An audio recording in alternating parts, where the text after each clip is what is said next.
Chapter 1, Date and Place of Birth, My Mother's Second Marriage, a kind stepfather raising a flock of sheep from a pet lamb, an established reputation, anxious to speculate, frequent combats at home, how I conquered a foe, what a phrenologist said, a reconciliation, breaking steers, mysterious disappearance of a new fence, my confession, my trip to New York, the transformation scene, my return home with my fiddle.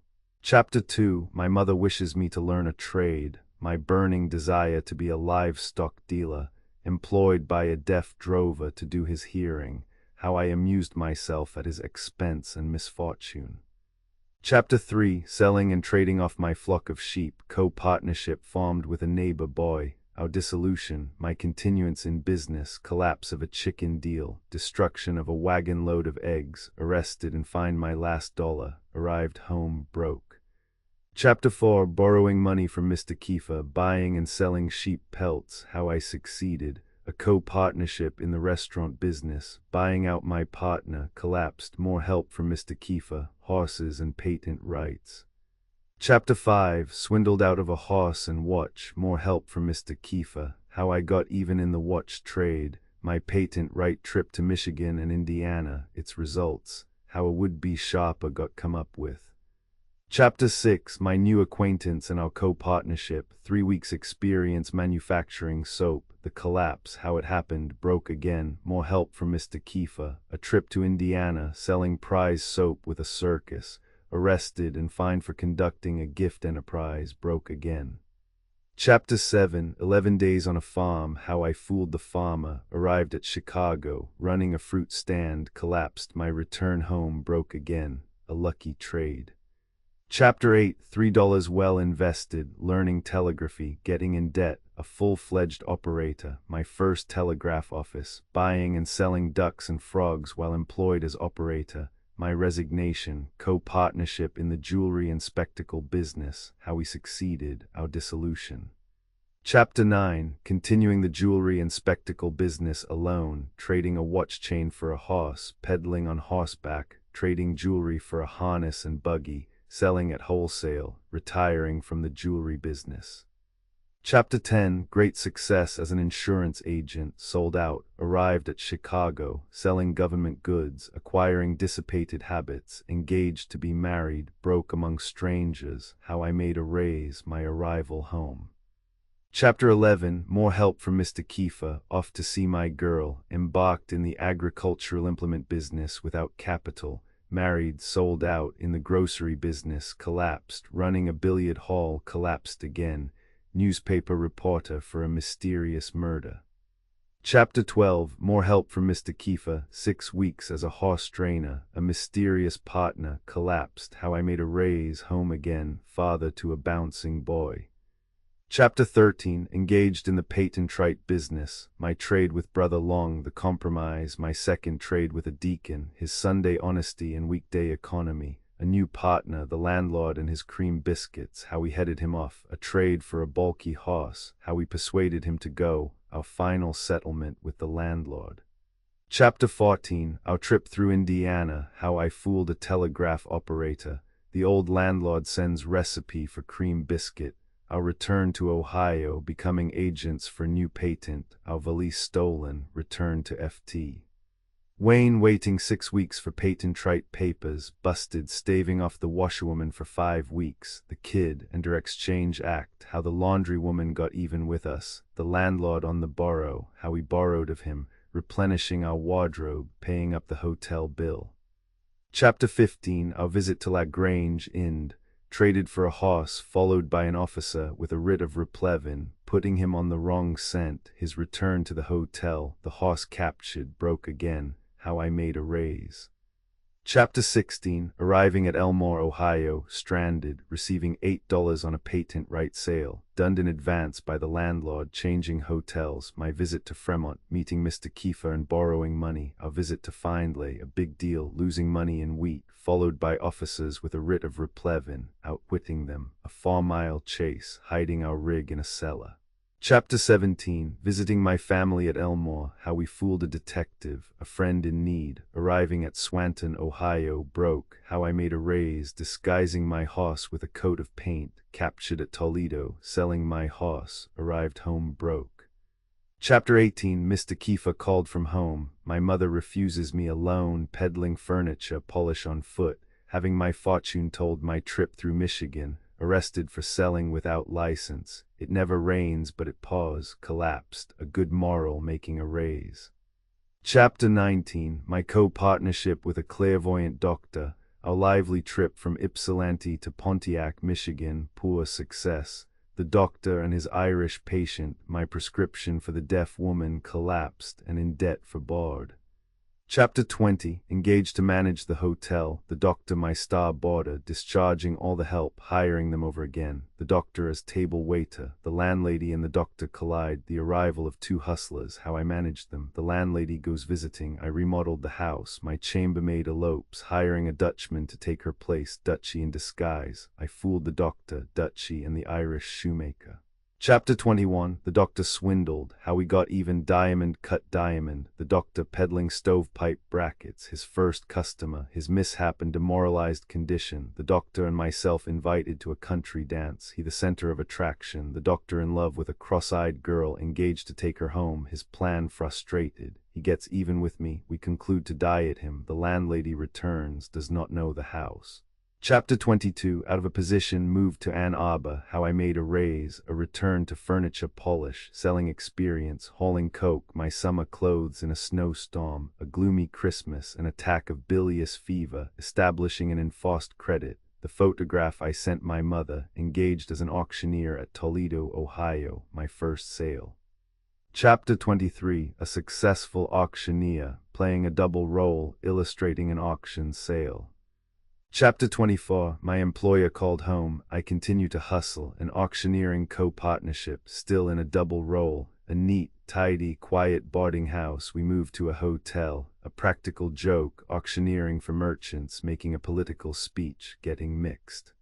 Chapter 25. I continue to sell for merchants, well prepared for winter, trading a shotgun for a horse and wagon, auctioneering for myself. Mr. Kiefer needing help. How I responded, turning my horse out to pasture, engaged to sell on commission. How I succeeded, out of a job, busted. How I made a raise, a return to the incomprehensible, peddling with a horse and wagon, meeting an old friend. Misery likes company. We hustle together, performing a surgical operation, a pugilistic encounter. Our Wild West stories broke again, a hard customer, another raise. Chapter 26. Helping a tramp. We dissolve partnership. My auction sale for the farmer. How I settled with him. I resume the auction business for myself. My horse trade. I start for Michigan. Chapter 27. Auctioneering at the Michigan State Fair. 3 days co-partnership with a showman. My partner's family on exhibition. Our success. Traveling northward, business increases. Frequent trades in horses and wagons. The possessor of a fine turnout. Mr. Kiefer again asks assistance. How I responded. Traveling with an ox team and cart. A great attraction. Sold out. Traveling by rail. My return to Ohio. Meeting the clairvoyant doctor. How I fooled him. Quail. $12 a dozen. The doctor loses his appetite. Chapter 28. A co-partnership formed in the auction business. How it ended. A new friend, his generosity, exhibiting a talking machine. It failed to talk. How I entertained the audience in the role of a phrenologist. Chapter 29. In the auction business again. A new conveyance for street sales. My trip through the lumber regions. A successful summer campaign. A winter's trip through the South. My return to Grand Rapids, Mich. A trip to Lake Superior, selling needles as a side issue. How I did it. State license demanded by an officer. How I turned the tables on him. Buying out a country store. A great sale of paper cambric dress patterns. A compromise with the buyers. My return to Chicago, flush and flying high. Chapter 30. Buying out a large stock of merchandise. On the road again. 6 weeks in each town. Muddy roads and poor trade. Closing out at auction. Saved my credit but collapsed. Peddling polish and jewelry. Wholesaling jewelry. $50 and lots of experience. My stock in trade. Tall hustling and great success. An offer from a wholesale jewelry firm. Declined with thanks. Hustling again. Great success.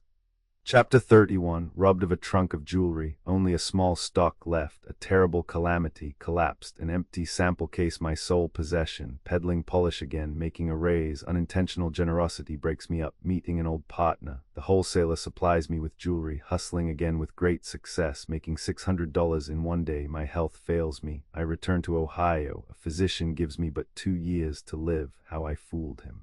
Chapter 32, a friend loans me $25, my arrival in Chicago, $40 worth of goods on credit, I leave for Michigan, effecting a sale by stratagem, great success during the summer, enforcing a credit, continued success, opening an office in the city, paying my old debts with interest, my trip to New York, buying goods from the manufacturers, my return to Chicago, now I do hustle, immense success. Chapter 33, employing traveling salesmen, depression in trade, heavily in debt, how I preserved my credit, I take to the road again, traveling by team, deciding a horse trade, my bookkeeper proposes an assignment, I reject the proposition, collecting old debts by stratagem. Chapter 34, another horse trade, a heavy loss, playing detective, my visit home, a retrospect, calling in my agents, a new scheme, it's a winner, Mr. Kiefer and my mother visit Chicago, his verdict, it does beat the devil. Illustrations off for New York, page 31, arriving at New York, page 31, returning home from New York, page 34, see her go, the crazy old fool, see her go, page 39, the egg disaster. Page 50, but you must add that clause. Oh no, I guess I must not. Page 68, will remove tar, pitch, paint, oil, or varnish from your clothing. Page 76, 11 days for $11. Page 81, this, madam, is the stereoscopic lens. Page 101, those kind cost me $10, 00 per dose. Page 111, a dusty job, a sure sale. As ye sow, so shall ye reap. Page 140, DeVoe, Johnston & Co., horse trainers. Page 153, easily persuaded. Page 176, heavens and earth, Frank, what are we going to do now? Page 193, a wily detective on the wrong scent. The wily detectives return to the hotel, a kicker and squealer. A 4-mile chase. Page 234, stop that man, by gracious, I'm just in time for once. Good day, Dr. Darlant, good day. Page 293, madam, the drum of your right ear is almost entirely destroyed. Page 297, here, waiter, bring me another bean. Page 312, the doctor a star boarder, duchy as chambermaid. Page 321, the doctor and his cross-eyed girl. Page 351, the photograph of the situation. Page 388, my first auction sale at Blissfield Mitch. Page 398, our neat, nice, tidy boarding house at Kansas City, Mo. Page 416, a badly mixed political speech near Crestline, O. Page 438, my first sale as proprietor and auctioneer at Republic, Ohio. Page 445, a successful surgical operation. Page 454, a profitable horse trade. Page 476, 3 days co-partnership with a side show.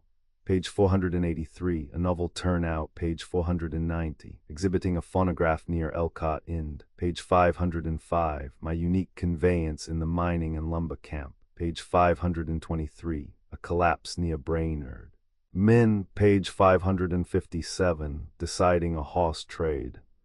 Page 606, traveling by tandem team. Page 624, Mr. Johnston, dare I tell you what I know? Page 635, spin on the boulevard with Mr. Kiefer. Oh well, you get shaved across the street, etc. Page 656. Chapter 35, I was born near Ottawa, Illinois, January 6, 1852, of Scotch-Irish descent. My great-great-grandfather Johnston was a Presbyterian clergyman who graduated from the University of Edinburgh, Scotland. My mother's name was Finch. The family originally came from New England and were typical Yankees as far as I have been able to trace them. My father, whose full name I bear, died 6 months previous to my birth. When 2 years of age, my mother was married to a Mr. Kiefer of Ohio, a miller by trade and farmer by occupation. Had my own father lived, he could not possibly have been more generous, affectionate, kind-hearted, and indulgent than this stepfather. And until the day of his death, which occurred on the 10th of July, 1887, he was always the same. This tribute is due him from one who reveres his memory. He had a family of children by his former wife, the youngest being a year or two older than myself. 2 daughters were born of this marriage. A mixed family like the Kiefer household naturally occasioned more or less contention, more especially as the neighborhood contained those who took it upon themselves to regulate their neighbors' domestic affairs in preference to their own. Consequently, in a few years, Mr. Kiefer was severely criticized for not compelling me to do more work on the farm, and for the interest he took in schooling me. As for myself, had I been hanged or imprisoned as often as those neighbors prophesied I would be, I would have suffered death and loss of freedom many times. The farm life was distasteful to me from my earliest recollection. I cannot remember ever having done an hour's work in this capacity except under protest. From this fact I naturally gained the reputation for miles around of being the laziest boy in the country, with no possible or probable prospect of ever amounting to anything. But they failed to give me credit for the energy required to walk 3 miles night and morning to attend the village school, which afforded better advantages than the district school. When but a small lad, my stepfather gave me a cosset lamb which I raised with a promise from him to give me half the wool and all of the increase. This, in a few years, amounted to a flock of over 100 sheep.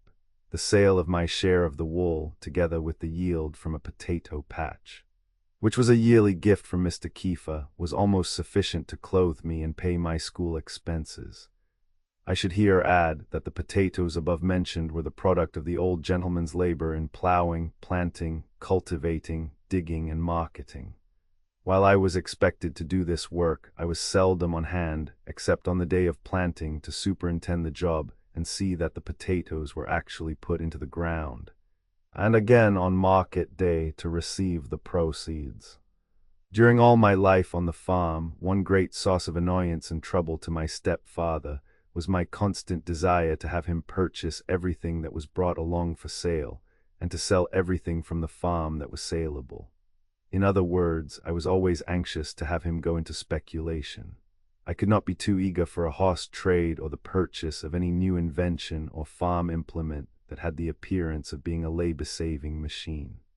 Even the advent of a lightning rod or insurance man delighted me, for it broke the monotony and gave me some of the variety of life. The rapid growth and development of my flock of sheep were partially due to my speculative desires. I was persistent in having them gratified and succeeded by being allowed the privilege of selling off the fat wethers whenever they became marketable and replacing them with young ewes which increased rapidly. These could be bought for much less than the wethers would sell for. My stepfather was a man of more than ordinary common sense and often suggested splendid ideas, but was altogether too cautious for his own good and too slow to act in carrying them out. While he and I got along harmoniously together, I am forced to admit that my mother and myself had frequent combats. There perhaps was never a more affectionate, kind-hearted mother than she, and I dare say but few who ever possessed a higher strung temper or a stronger belief in the spare the rod and spoil the child doctrine. At least this was my candid, unprejudiced belief during those stormy days. Why I had become so accustomed to receiving my daily chastisement as to feel that the day had been broken or something unusual had happened should I by chance miss a day. The principal difficulty was that I had inherited a high-strung, passionate temper from my mother, and a strong self-will from my father, which made a combination hard to subdue. In my later days I have come to realize that I must have tantalized and pestered my mother beyond all reason, and too often, no doubt, at times when her life was harassed, and her patience severely tried by the misconduct of one or more of her stepchildren, who, by the way, I never thought were blessed with the sweetest of all sweet tempers themselves. At any rate, whenever I got on the war path, I seldom experienced any serious difficulty in finding someone of the family to accommodate me. Notwithstanding, I usually trimmed them, as I used to term it, to my entire satisfaction, and no matter whether they or I were to blame, it was no trouble for them to satisfy my mother that I was the guilty one, despite my efforts to prove an alibi. For this I was sure to be punished, as I was also for every fight I got into with the neighbor boys, whose great stronghold was to twit me of being lazy and red-headed. I was, however, successful at last in convincing my mother that those lads whom I was frequently fighting and quarreling with were taking every advantage of her action in flogging me every time I had difficulty with them. They could readily see and understand that I was more afraid of the home rule than I was of them, and would lose no opportunity to say and do things to provoke me. One day I came home from school at recess in the afternoon, all out of sorts, and greatly incensed at one of the boys who was 2 years older than myself, and who had been, as I thought, imposing upon me. I met Mr. Kiefer at the barn and declared right there and then that I would never attend school another day unless I could receive my parents' full and free consent to protect myself, and to go out and fight that fellow as he passed by from school that evening. "Do you think you can get satisfaction?" he asked. "I am sure I can," I answered. "Well then," he said, "I want you to go out and flog him good this evening, and I'll go along and see that you have fair play." "All right, I'll show you how I'll fix him," I answered. About 15 or 20 minutes later, Henry and one of his chums came from school to our barnyard well for a pail of water. I came to the barn door just in time to see them coming through the gate. Mr. Kiefer's consent that I should do him up gave me courage to begin at once. I went to the pump and, throwing my cap on the ground, said, "See here, my father tells me to trim every mother's son of you that twits me of being lazy and red-headed. Now I'm going to finish you first." He was as much scared as he was surprised. I buckled into him and kick, bite, scratch, gouge, pull hair, twist noses, and strike from the shoulder were the order of the day. I felt all confident and sailed in for all I was worth and finished him in less than 3 minutes, to the evident satisfaction of Mr. Kiefer, whom, when the fight was waxing hot, I espied standing on the dunghill with a broad smile taking in the combat. I had nearly stripped my opponent of his clothing, held a large wad of hair in each hand, his nose flattened all over his face, 2 teeth knocked down his throat, his shins skinned and bleeding, and both eyes closed. After getting himself together, he started down our lane, appearing dazed and bewildered. I first thought he was going to a stone pile nearby, but as he passed it, I began to realize his real condition, when I hurried to his rescue and led him back to the water trough, and there helped to soak him out and renovate him. After which his comrade returned to school alone with the water, and he proceeded homeward. After that I had no serious trouble with those near my own age, as it was generally understood and considered that I had a license to fight and a disposition to do so when necessary to protect my own rights. When my mother heard of this, she said I was a regular tough. Mr. Kiefer said I could whip my weight in wild cats anyhow. She said I deserved a good trouncing. He said I deserved a medal and ought to have it. My mother never seemed to understand me or my nature until the timely arrival of an agent selling patent hayforks who professed to have a knowledge of phrenology, physiognomy, and human nature in general, in course of a conversation relative to family affairs. My mother remarked that with but one exception, she had no trouble in managing and controlling her children. He turned suddenly to me and said, "I see, this is the one." At this he called me to him and began a delineation of my character. The very first thing he said was, "You can put this boy on a lone island with nothing but a pocket knife, and he will manage to whittle himself away." From this he went on to say many more good things for me than bad ones, which, of course, gratified me exceedingly. But it was hot shot for others of the family who were present, and who had never lost an opportunity to remind me of my future destiny. This gentleman said to my mother that the principal trouble was her lack of knowledge of my disposition, that if she would shame me at times when I was unruly, and make requests instead of demands when she wanted favors from me, and above all, never to chastise me, she would see quite a change for the better. He also ventured the remark that some day, under the present management, the boy would pack up his clothes, leave home, and never let his whereabouts be known.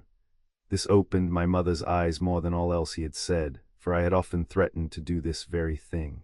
In fact, I had once been thwarted by her in an effort to make my escape, which would have been accomplished but for my anxiety to get possession of the old shotgun, which I felt I would need in my encounter with Indians and killing bear and wild game. I might add that one of our neighbor boys was to decamp with me, and the dime novel had been our guide. From this time on there was a general reformation and reconciliation, and my only regrets were that hayforks hadn't been invented several years before, or at least, that this glorious good man with his stock of information hadn't made his appearance earlier. The greatest pleasure of my farm life and boyhood days was in squirrel hunting and breaking colts and young steers. My stepfather always said he hardly knew what it was to break a colt, as I always had them under good control and first-class training by the time they were old enough to begin work. Whenever I was able to match up a pair of steer calves, I would begin yoking them together before they were weaned. I broke and raised one pair until they were 4 years old, when Mr. Kiefer sold them for a good round sum. I shall never forget an incident that occurred about the time this yoke of steers were 3 years old, and when I was about 12 years of age. One of my schoolmates and I had played truant one afternoon and concluded to have a little fun with the steers, as my parents were away from home that day. We yoked them together, and I thought it a clever idea to hitch them to a large gate post which divided the lane and barnyard and see them pull. From this post Mr. Kiefer had just completed the building of a fence running to the barn and had nailed the rails at one end to this large post, and had likewise fastened the ends of all the rails together by standing small posts up where the ends met and nailing them together, which made a straight fence of about 4 or 5 rods, all quite securely fastened together. I hitched the steers to it, stepped back, swung my whip, and yelled, "Gee there," and they did gee. Away they went, gate post and fence following after. I ran after them, yelling "whoa" at the top of my voice, but they didn't whoa and seemed bent on scattering fence rails over the whole farm. One after another dropped off as they ran several rods down the lane before I was able to overtake and stop them. Realizing that we were liable to be caught in the act, we unhitched them on the spot, and after carrying the yoke back to the barn, went immediately to school so as to be able to divert suspicion from ourselves. On the arrival home of my folks, which occurred just as school was out, Mr. Kiefer drove to the barn and at once discovered that his new fence had been moved and scattered down the lane, which was the most mysterious of anything that had ever occurred in our family. He looked the ground all over, but as we had left no clue, he failed to suspect me. The case was argued by all members of the family and many theories advanced, and even some of the neighbors showed their usual interest in trying to solve the mystery. Of course, it was the generally accepted belief that it was the spite work of someone, but who could it be, and how on earth could anyone have done such a daredevil thing in broad daylight, when from every appearance it was no small task to perform, was the wonder of all. The more curious they became, the more fear I had of exposure. A few days later, while Mr. Kiefer and I were in the barn, he remarked that he would like to know who tore that fence down. I then acknowledged to him that I knew who did it, and if he would agree to buy me a fiddle, I would tell him all about it. He had for years refused to allow the noisy thing in the house, as he expressed it, but thinking to clear up the mystery, he agreed, and I made a frank confession. After this, he said he would buy me the fiddle when I became of age, and as I had failed to make any specifications in my compromise with him, he of course had the best of me. I was not long, however, in getting even with him. I had a well-to-do uncle, my own father's brother, J. H. Johnston, in the retail jewelry business at 150 Bowery, NY, at which place he is still located. I wrote him a letter explaining my great ambition to become a fiddler and how my folks wouldn't be bothered with the noise. I very shortly received an answer saying, "Come to New York at once at my expense, have bought you a violin, and want you to live with me until you are of age. You can attend school and fiddle to your heart's content." He also said that after I had attended school 8 years there, he would give me my choice of 3 things: to graduate at West Point, learn the jewelry business, or be a preacher. When this letter was read aloud by my mother, in the presence of the family and a couple of neighbor boys who had called that evening, it created a great deal of laughter. One of the boys asked if my uncle was much acquainted with me, and when informed he had not seen me since I was 2 years old, he said that was what he thought, off for New York. Page 31. My mother fixed me up in the finest array possible, and with a large carpet bag full of clothes, boots, shoes, hats, caps, and everything suitable, as she supposed, for almost every occasion imaginable. After bidding adieu forever to everyone for miles around, I started for my new home, arriving at New York. Page 31. On arriving at my uncle's store, he greeted me kindly, and immediately hustled me off to a clothing establishment, where a grand lightning change and transformation scene took place. I was then run into a barber shop for the first time in my life, and there relieved of a major portion of my crop of hair. When we reached his residence, I was presented to the family, and then with the fiddle, a box of shoe blacking and brush, a toothbrush, clothes brush, hairbrush and comb, the New Testament, and a book of etiquette. I was homesick in less than 24 hours. I would have given 10 years of my life could I have taken just one look at my yoke of steers or visited my old quail trap down in the woods, which I had not failed to keep baited for several winters in succession and had never yet caught a quail. Whenever I stood before the looking glass, the very sight of myself, with the wonderful change in appearance, made me feel that I was in a far-off land among a strange class of people. Then I would think of how I must blacken my shoes, brush my clothes, comb my hair, live up to the rules of etiquette, and possibly turn out to be a preacher. I kept my trouble to myself as much as possible, but life was a great burden to me. My uncle was as kind to me as an own father, and gave me to understand that whenever I needed money, I had only to ask for it. This was a new phase of life, and it was hard for me to understand how he could afford to allow me to spend money so freely. But when he actually reprimanded me one day for being stingy, and said I ought to be ashamed to stand around on the outside of a circus tent and stare at the advertising bills when I had plenty of money in my pocket, I thought then he must be a little off in his upper story. Of course I didn't tell him so, but I really think for the time being he lowered himself considerably in my estimation by trying to make a spendthrift of me. I had been taught that economy was wealth and the only road to success. I thought how easily I could have filled my iron bank at home, in which I had for years been saving my pennies, had my folks been like my uncle. Altogether it was a question hard to solve, whether I should remain there and take my chances of being a preacher and possibly die of homesickness, with plenty of money in my pockets, or return to Ohio, where I had but a few days before bidden farewell forever to the whole country, and where I knew hard work on the farm awaited me, and economy stared me in the face without a dollar in my pocket. Of the two I chose the latter and returned home in less than 3 weeks a full-fledged New Yorker. I brought my fiddle along and succeeded in making life a burden to Mr. Kiefer, who never was fond of music anyhow, and who never failed to show a look of disgust whenever I struck up my tune. Before I left New York, my uncle very kindly told me that if I would attend school regularly after getting home, he would assist me financially. He kept his promise, and for that I now hold him in grateful remembrance. Returning home from New York, page 34. I made rather an uneventful trip homeward, beguiling the time by playing my only tune which I had learned while in New York, The Girl I Left Behind Me. It proved to be a very appropriate piece, especially after I explained what tune it was, as there were some soldiers on board the cars who were returning home from the war. They were profuse in their compliments, and said I was a devilish good fiddler, and would probably some day make my mark at it. I felt that I had been away from home for ages, and wondered if my folks looked natural, if they would know me at first sight, and if the town had changed much during my absence. When I alighted from the train at Clyde, I met several acquaintances who simply said, "How are you, Perry? How are the folks?"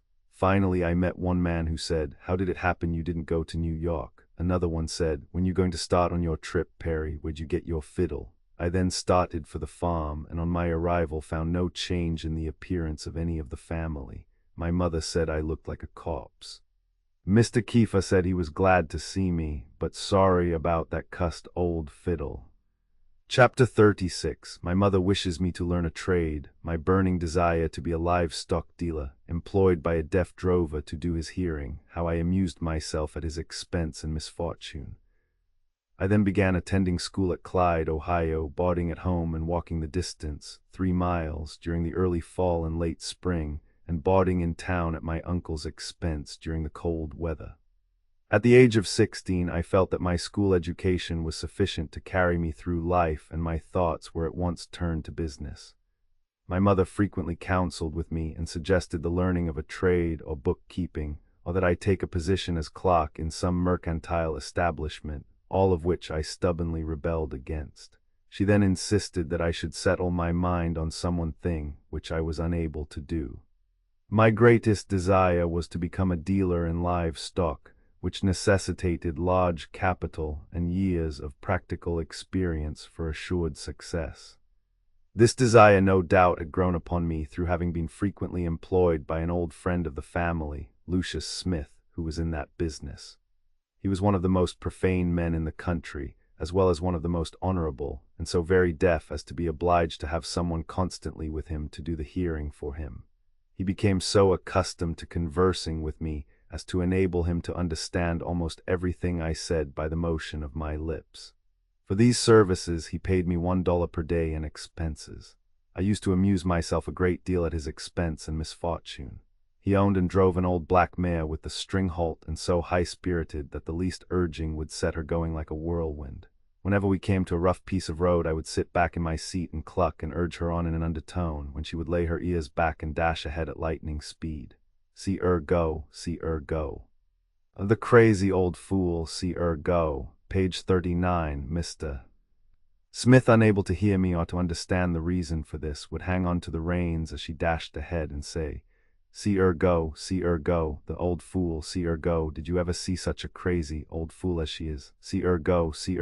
Every time she comes to a rough piece of road she lights out as if the D.L. was after her. See her go, the crazy old fool, see her go. It was alone laughable to see the old mare travel at a high rate of speed, on account of lifting her hind feet so very high in consequence of her string-halt affliction. As soon as the rough road was passed over, I would quit urging her, and she would quiet down to her usual gait. Then Lute, with a look of disgust, would declare that he would trade the crazy old fool off the very first chance he had, if he had to take a goat even up for her. One day we drove up to a farmer who was working in the garden, and Lute inquired at the top of his voice if he had any sheep to sell. The man said he did not and never had owned a sheep in his life. I waited until Mr. Smith looked at me for the man's answer when I said, yes, he has some for sale. Then a conversation about as follows ensued. Smith, are they wethers or ewes? Farmer, I told you I had none for sale. Interpreter in undertone, wethers. Smith, are they fat? Farmer, fat nothing. I tell you I have no sheep. Interpreter, very fleshy. Smith, about how much will they weigh? Farmer, oh. Go on about your business. Interpreter, 600 pounds each. Smith, great heavens, do you claim to own a flock of sheep that average that weight? Interpreter, he says that's what he claims. Smith, where are they? I would like to see just one sheep of that weight. Farmer, disgusted and fighting mad, oh, you are too gosh darn smart for this country. Interpreter, he says you had better not call him a liar. Smith, who in thunder called you a liar? Farmer, well, you had better not call me a liar either. Interpreter, he says you can't beat him out of any sheep. Smith, who wants to beat you out of your sheep, you chump? I can pay for all I buy. Farmer, looking silly, well, that's all right. When did you get out of the asylum? Interpreter, he says he wouldn't think so, judging from your horse and buggy. Smith, well, I'll bet $500 you haven't a horse on your cussed old farm that can trot with her. Farmer, who said anything about a horse, you lunatic? Interpreter, he says if you have so much money you'd better pay your debts. Smith, you uncultivated denizen of this God-forsaken country, I want you to distinctly understand I do pay my debts, and I dare say that is more than you do. Farmer, well, you are absolutely the crankiest old fool I ever saw. Interpreter, he says you don't bear that reputation. Smith, the dickens I don't. I don't owe you nor any other man a cent that I can't pay in 5 seconds. Farmer to his wife, great heavens, what do you suppose ails that ere man? Interpreter, he says he knows you and you can't swindle him. Smith, driving off, I think you are a crazy old liar anyhow, and I'll bet you never owned a sheep in your life. The reader will be able to form a better idea of the ridiculousness of this controversy as it sounded to me, by simply reading the conversation between Smith and the farmer, omitting what I had to say. The need of capital would of course have prevented me from going into the livestock business, and the very thought of my being compelled to work for and under someone else in learning a trade or business was enough to destroy all pleasure or satisfaction in doing business. This caused my mother much anxiety, as it was a question what course I would pursue. Chapter 37. Selling and trading off my flock of sheep, co-partnership formed with a neighbor boy, our dissolution, my continuance in business, collapse of a chicken deal, destruction of a wagon load of eggs, arrested and fined my last dollar, arrived home broke. I became very anxious to sell my sheep in order to invest the money in business of some kind, but could not find a buyer for more than 25 head. This sale brought me $75 in cash. And I traded 35 head for a horse and wagon. Thus equipped, I concluded to engage in buying and selling butter, eggs, chickens, and sheep pelts. Not quite satisfied that I would succeed alone, I decided to take in one of our neighbor boys as a partner. He furnished a horse to drive with mine, and we started out, each having the utmost confidence in the other's ability, but very little confidence in himself. We made a 2 weeks trip, and after selling out entirely and counting our cash, found we had 18 cents more than when we started. We had each succeeded in ruining our only respectable suit of clothes, and our team looked as if it had been through a 6 months war campaign. My partner said he didn't think there was any money in the business, so we dissolved partnership. I then decided to make the chicken business a specialty, believing that the profits were large enough to pay well. Mr. Kiefer loaned me a horse, and after building a chicken rack on my wagon, I started out on my new mission. There was no trouble in buying what I considered a sufficient number to give it a fair trial, which netted me a total cost of $35. Sandusky City, 20 miles from home, was the point designed for marketing them. I made calculations on leaving home at 1 o'clock on the coming Wednesday morning in order to arrive there early on regular market day. The night before I was to start, a young acquaintance and distant relative came to visit me. He was delighted with the idea of accompanying me to the city when I invited him to do so. During the fore part of the night, a very severe rainstorm visited us. I had left the loaded wagon standing in the yard. Little suspecting the damage the storm had done me, we drove off in high spirits, entering the suburbs of the city at daybreak. Then Roland happened to raise the lid on top of the rack and discovered very little signs of life. We made an immediate investigation and found we were hauling dead chickens to market, there being but 10 live ones among the lot, and they were in a frightful condition. Their feathers were turned in all directions, and their eyes rolling backwards as if in the agonies of death.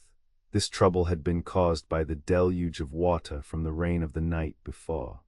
As I had neglected to provide a way for the water to pass through the box. The chickens that escaped drowning had been suffocated. We threw the dead ones into a side ditch and hastened to the city. No time was lost in disposing of the 10 dying fowls at about half their original cost. We held a consultation and agreed that the chicken business was disagreeable and unpleasant anyhow. Then and there we decided to withdraw from it in favor of almost any other scheme either might suggest, while speculating on what to try next. The grocer to whom we had sold the chickens remarked that he would give 18 cents per dozen for eggs delivered in quantities of not less than 100 dozen. I felt certain I could buy them in the country so as to realize a fair profit. After demolishing the chicken rack and loading our wagon with a lot of boxes and barrels, we started on our hunt for eggs. We soon learned that by driving several miles away to small villages, we could buy them from country merchants for 12 cents per dozen. We bought over 300 dozen and started back with only $1 in cash left to defray expenses. On the way, our team became frightened at a steam engine and ran fully 2 miles at the top of their speed over a stone pike road. We were unable to manage them, but at last succeeded in reining them into a fence corner, where we landed with a crash. Knocking down about 3 rods of fence and coming to a sudden halt with 1 horse and half of the wagon on the opposite side and the eggs flying about, scattered in all directions. I landed on my head in a ditch while the wagon seat landed. Right side up with care on the road side, with Roland sitting squarely in it as if unmolested. The mishap caused no more damage to horses and wagon than a slight break of the wagon pole and a bad scare for the horses. But it was a sight to behold, the yelk streaming down through the cracks of the wagon box. I felt that my last and only hopes were blasted as I gazed on that mixture of bran and eggs. We were but a short distance from the city, whither we hastened and drove immediately to the Bay Shaw, the egg disaster, page 50. There we unloaded the boxes and barrels and began sorting out the whole eggs and cracked ones. After washing them, we invoiced about 26 dozen whole and 4 dozen cracked. The latter we sold to a boarding house nearby, and the former we peddled out from house to house. We counted our money, which amounted to $5.72. We then held another consultation and decided that luck had been against us.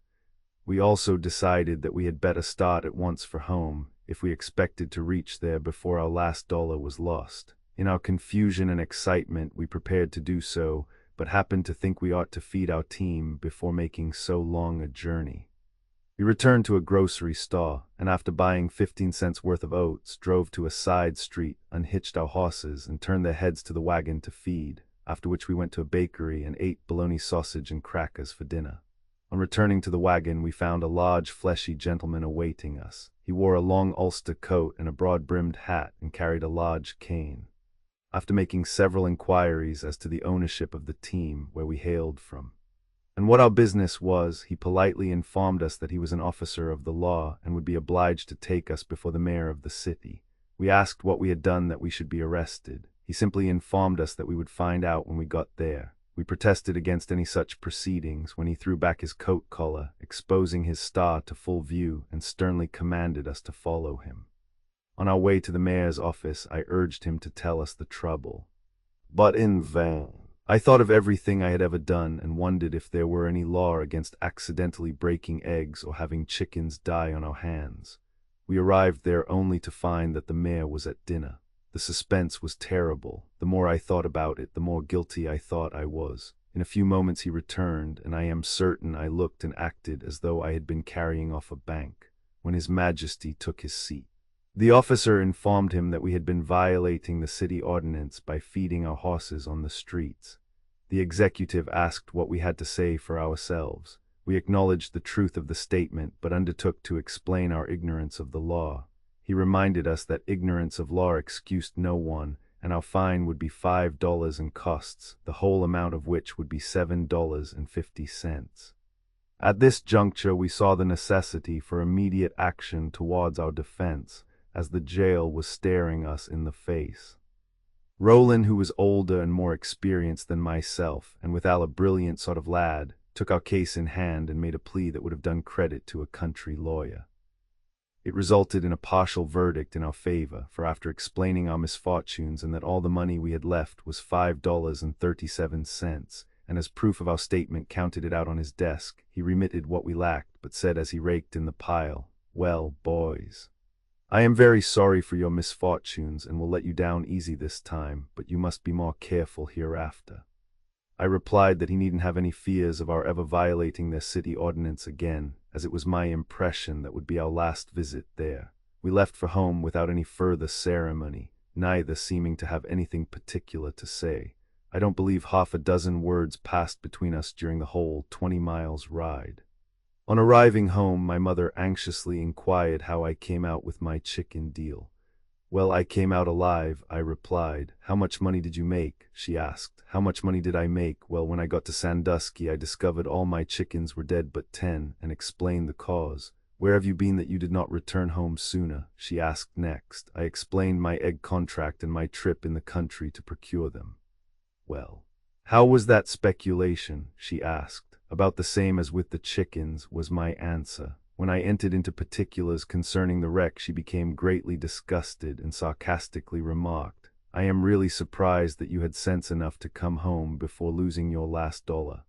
"Well," I replied, "I am gratified to know that such a condition of affairs would be no surprise to you, as it is an absolute fact that I have been cleaned out of not only my last dollar, but my last penny." I then rehearsed the visit to the mayor and its results. She gave me an informal notice that my services were required in the potato patch, and to fill the position creditably, I should rise at 5 o'clock on the following morning. Chapter 38. Borrowing money from Mr. Kiefer, buying and selling sheep pelts, how I succeeded, a co-partnership in the restaurant business, buying out my partner, collapsed, more help from Mr. Kiefer, horses and patent rights. I hardly complied with my mother's 5 o'clock order. When I did arise, I sought Mr. Kiefer, to whom I told the story of my misfortunes. He listened attentively and said he could easily see that it was bad luck, and he believed I would yet be successful. I explained to him that if he would lend me $15, I could engage in buying sheep pelts, which could neither drown, suffocate, nor break. He complied with my request, and I started out that morning with only my own horse hitched to a light wagon. Roland, having finished his visit, left for home the same day. I bought several pelts during the day and sold them to a dealer before returning home, making a profit of $3. This was the first success I had met with during my 3 weeks experience and was certainly very encouraging. I continued in the business until cold weather, when I had cleared $100. I then began looking about for a chance to invest what I had made, as the weather was too cold to continue traveling in the country. I was not long in finding an opportunity to invest with an old school mate in a restaurant. It took about 60 days to learn that the business would not support 2 persons. As he was unable to buy me out, I made him an offer of my horse for his share, I to assume all liabilities of the firm, which amounted to about $100. He accepted my proposition. I sold the remainder of my flock of sheep and paid the debts. I kept on with the business, meeting with splendid success in selling cigars and confectionery and feeding any number of my acquaintances, for which I received promises to pay, and which up to the present writing have never been collected. When spring came, my liabilities were $250 and no stock in trade. My available assets were a lot of mod and broken furniture which I peddled out in pieces, receiving in cash about $100 which I applied on my debts. I called on Mr. Kiefer with a full explanation of just how it all happened, and he said he could see how it occurred, and without hesitation endorsed a note with me to raise the balance of my indebtedness. Now I began looking for something else to engage in. It was the wrong time of year for buying sheep pelts. My funds exhausted and in debt besides, I felt anxious to strike something very soon. My mother still insisted that I should learn a trade or get steady employment somewhere. I told her there was nothing in it. She claimed there was a living in it, which I admitted, but declared if I kept hustling, I would accomplish that much anyhow. She gave me to distinctly understand that Mr. Kiefer would sign no more notes nor loan me $1 in money thereafter. Mr. Kiefer held a note of $50 against a man, not yet due, which he handed to me that same morning, saying if I could use it I could have it. A young in our village had just patented an invention for closing gates and doors. He offered me the right for the state of Illinois for this note, which I readily accepted. In a few days I traded my right in this patent for 6 counties in Michigan and Indiana in a patent pruning shears, an old buck sheep, a knitting machine, an old dulcimer, a shotgun, and a watch. I traded all of the truck except the watch for an old gray mare, then commenced a business of trading horses and watches. In this I was quite successful during the summer and fall. I had paid my board and clothed myself comfortably, and was the owner of a horse which I had refused a large sum for, besides an elegant watch which I valued highly. My mother said it was a regular starved-to-death business. Mr. Kiefer said he knew I would make it when. Chapter 39. Swindled out of a horse and watch, more help from Mr. Kiefer, how I got even in the watch trade, my patent right trip to Michigan and Indiana, its results, how a would-be shopper got come up with. One day as I was passing the house of a neighboring farmer, he came out and hailed me. "How's business?" he asked. "Oh, first class," I answered. "Don't you want to trade your horse and watch for a very fine gold watch?" he asked confidentially. "Why, I don't know." "Well," he remarked, "I have owned such a watch for 3 years and have no use for one of so much value. A cheaper one will do me just as well, and I am ready to give you a good trade." I entered the house with him and he said, "Wife, bring me that gold watch from the other room." "All right," she said, and brought the watch and handed it to me, saying as she did so, "I have been in constant fear for 3 years of having that watch stolen from us, and I hope my husband will trade it off and relieve me of so much anxiety." I took it, examined it, and discovered a small rusty spot in the inside of one of the cases. I called their attention to it and said, "I don't really like the looks of that spot." "Well, sir," said he, "if you don't like the looks of that rusty spot, just leave it right where it is. But if you like it well enough to give me your horse and watch and chain for it, all right. If not, there will be no harm done." His independence caught me. I traded at once. I walked back home with much pride and showed my new watch to the folks. My mother looked at it suspiciously and said in rather a sneering tone, "Why, it looks like a cheap brass watch, and I believe it is." "Oh, I think that watch is all right," said Mr. Kiefer in an assuring manner, "and I believe he has made a good trade. We'll hitch up the team and go down to Ramsey the jeweler and see what he has to say about it." So we started off and handed the watch to Mr. Ramsey. He looked it over carefully and said, "Well, Perry, it is so badly out of repair that it would not pay you to have it fixed." "What would be the expense?" "About $5. After being put in good order, what would it be worth?" Confidently asked again. "Well, Mr. Close, the auctioneer down street, has been selling them for $3.50 apiece." I put the watch in my pocket and, thanking him, left the store and explained to Mr. Kiefer just how it all happened. He said he thought it was enough to fool anyone. I then borrowed $15 of him to sort of bridge me over until I could get on my feet again. I kept quiet about my trade. In fact, I had nothing to say. I simply told 2 or 3 of my acquaintances who I thought might help me out. A few days after this, a gentleman from Kentucky made his appearance on the streets with a patent rat trap. One of the men to whom I had shown the watch happened to be talking to him as I passed by and remarked, "That red-headed fellow owns a watch which he traded a horse and nice watch for a few days ago, and I believe you can trade him territory in your patent for it." "I'll give you $10 if you will help me put it through," said the rat trap man. "All right, I'll help you," said my friend. It was not long before I was found and induced to look at the rat trap. I was immensely pleased with it and felt certain I could sell a rat trap to every farmer in the country if I had the right to do so. "What is the price of Sandusky County?" $100. "Well, I guess the price is reasonable enough," I said. "But I haven't got the money." "What have you got to swap?" "I don't think I have anything," I answered. "Haven't you got a horse, town lot, or watch? I am in need of a good watch, and I would give someone an extra good trade for one."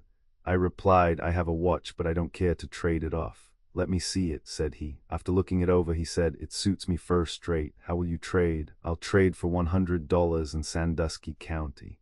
"No," he said. "I'll give you $50 in cash in the county." "I won't take that," I said, "but I'll tell you what I will do. I'll take $75. I'll split the difference with you." "All right, make out the papers." He did so and handed me over $62.50 in the patent, which I still own, for my watch. An hour afterwards I met the Kentuckian, who excitedly informed me that the watch was not gold. I frankly admitted that I knew it was not, and that I didn't remember of ever saying it was. He had paid my friend $5 of the 10 he had promised, and his reason for not paying the balance was because he had been obliged to pay cash difference to make the trade. He looked crestfallen and discouraged and took the first train out of town, a sadder and a wiser man. With my $60-odd and a sample pair of pruning shears, I left for Michigan to take orders and, if possible, to sell some portion or all of my 6 counties. In that invention, I own branch Hillsdale and Leanway counties in Michigan, and Steuben, LaGrange, and St. Joseph in Indiana. I arrived at Bronson, Michigan, from which point I started out taking orders. My success was immense, but I was somewhat handicapped for the reason that none of the farmers wanted the shears delivered to them before the coming spring. At last I found a customer for the Michigan counties and traded them for a handsome bay horse which I bought a saddle for and rode through to Ohio. On arriving home, I explained my success in taking orders. My mother said I was a goose for not staying there and working up a nice business instead of fooling away the territory for a horse. Mr. Kiefer said he would rather have the horse than all the territory in the United States. I traded the horse to one of our neighbors for a flock of sheep and sold them for $125. I then started for LaGrange, Indiana, to dispose of my other 3 counties. I took several orders on the following Saturday, as many farmers were in town that day. The next Monday I received word from one of the wealthiest men of the town that he would buy some territory in my patent if satisfactory terms could be made. I called upon him, and we were not long in striking a bargain. He agreed to give his note payable in 1 year for $300 for my 3 counties. We made out the papers, and as he was about to sign the note, he demanded that I write on the face of it the following: "This note was given for a patent right." I refused at first, but when informed it was according to law, I complied. When I called upon a money loaner, he laughed and said he wouldn't give me $1 for such a note, as he wouldn't care to buy a lawsuit. He said when the note came due, it would be easier for the maker of it to prove the worthlessness of the patent than it would for him to prove it was valuable. I saw the point and realized that I had been duped. I made preparations to leave for home on the morning train. During the night, I conceived an idea which I thought, if properly manipulated, would bring me out victorious. The next morning I called on my customer at his office and in the presence of his clerk said, "Mr. I have been thinking over my affairs and find I will be very much in need of money 6 months from now, and if you will draw up a new note, making it come due at that time, I will throw off $25 and give you back this note." He agreed, and after I drew up the note for $275, I handed it to him to sign and then stepped back out of reasonable reach of him when he looked up and said, "Well, here, you want to add that clause." "That's all right," said I, "go on and sign it. It can be added just as well afterwards." He did so and I picked it up, folded it and put it into my pocket as I passed the old note to him. "But you must add that clause." "Oh no, I guess I must not. Page 68, but you must add that clause," he remarked. "Oh no," said I guess I must not. This last note was not given for patent right. It was given for the old note. The same as if you had discounted it. Then he saw the point, and I had the pleasure of receiving $265 cash from him for his paper. With this I started for home, highly elated with my success. Chapter 40, My New Acquaintance and Our Co-Partnership, 3 weeks experience manufacturing soap, the collapse, how IT happened, broke again, more help from Mr. Kiefer, a trip to Indiana selling prize soap with a circus, arrested and fined for conducting a gift enterprise, broke again. On my way home, I formed the acquaintance of a young man, Fleming by name, who had been employed in a soap factory in Chicago and was on his way to Toledo, where his parents resided. He said he had a new recipe for making a splendid toilet soap, which could be put on the market for less money and with a larger profit than any other ever manufactured. With a little capital and an enterprising salesman on the road, a fortune could be made very soon. I stated the amount of my cash capital and assured him of my ability as a salesman and my desire to engage in a good-paying business. When we arrived at Toledo, and before we separated, we had nearly completed arrangements for forming a co-partnership, I agreeing to return in a few days for that purpose. I hastened home and notified my folks of my success. My mother said it was merely a streak of good luck. Mr. Kiefer said he didn't know about that. She said I had better leave enough with them to pay that note of $150, which would soon come due. But Mr. Kiefer said it wasn't due yet and there was no hurry about it anyhow, and that I had better invest it in that soap business. I returned to Toledo, where I met Mr. Fleming, who had rented a building and contracted for materials and utensils. We started our business under the firm name of Johnston and Fleming, manufacturers of fine toilet soap. I advanced the necessary money to meet our obligations, after which we made up a sample lot. And I started on the road. My orders were taken on condition that the goods were to be paid for promptly in 10 days. I sold to druggists and grocers, and made enough sales in 1 week to keep our factory running to its fullest capacity for at least 4 weeks. I then returned to Toledo and began filling orders. As soon as 10 days had expired, after having sent out our first orders, we began sending out statements asking for remittances. We received but 2 small payments. When letters began pouring in from our customers condemning us and our soap, the general complaint was that it had all dried or shriveled up and, as some claimed, evaporated. One druggist wrote in, saying the soap was there, or what there was left of it, subject to our orders. He was thankful he had not sold any of it, and was glad he had discovered the fraud before it had entirely disappeared and before he had paid his bill. Another druggist stated that he had analyzed it and would swear that it was made of wind and water, while still another declared that his wife had attempted to wash with a cake of it, and was obliged to send downtown for some soap to remove the grease from her hands. After reading a few of these letters, I opened my traveling case, took out my original sample box, and discovered at once that in shaking it, it rattled like a rattle box. I raised the cover and found my 12 sweet-scented, pretty cakes of soap had almost entirely withered away, and the odor was more like a glue factory than a cracked toilet soap. We made strenuous efforts to satisfy them by making all manner of excuses and apologies, but to no purpose.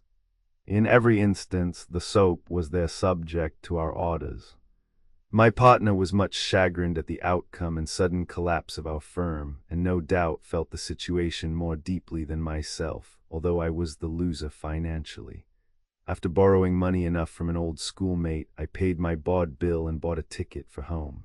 I had been away less than 4 weeks. I first met Mr. Kiefer at the barn and explained to him just how it all happened and how the soap dried up, and how I had become stranded at Toledo and borrowed money to get home with.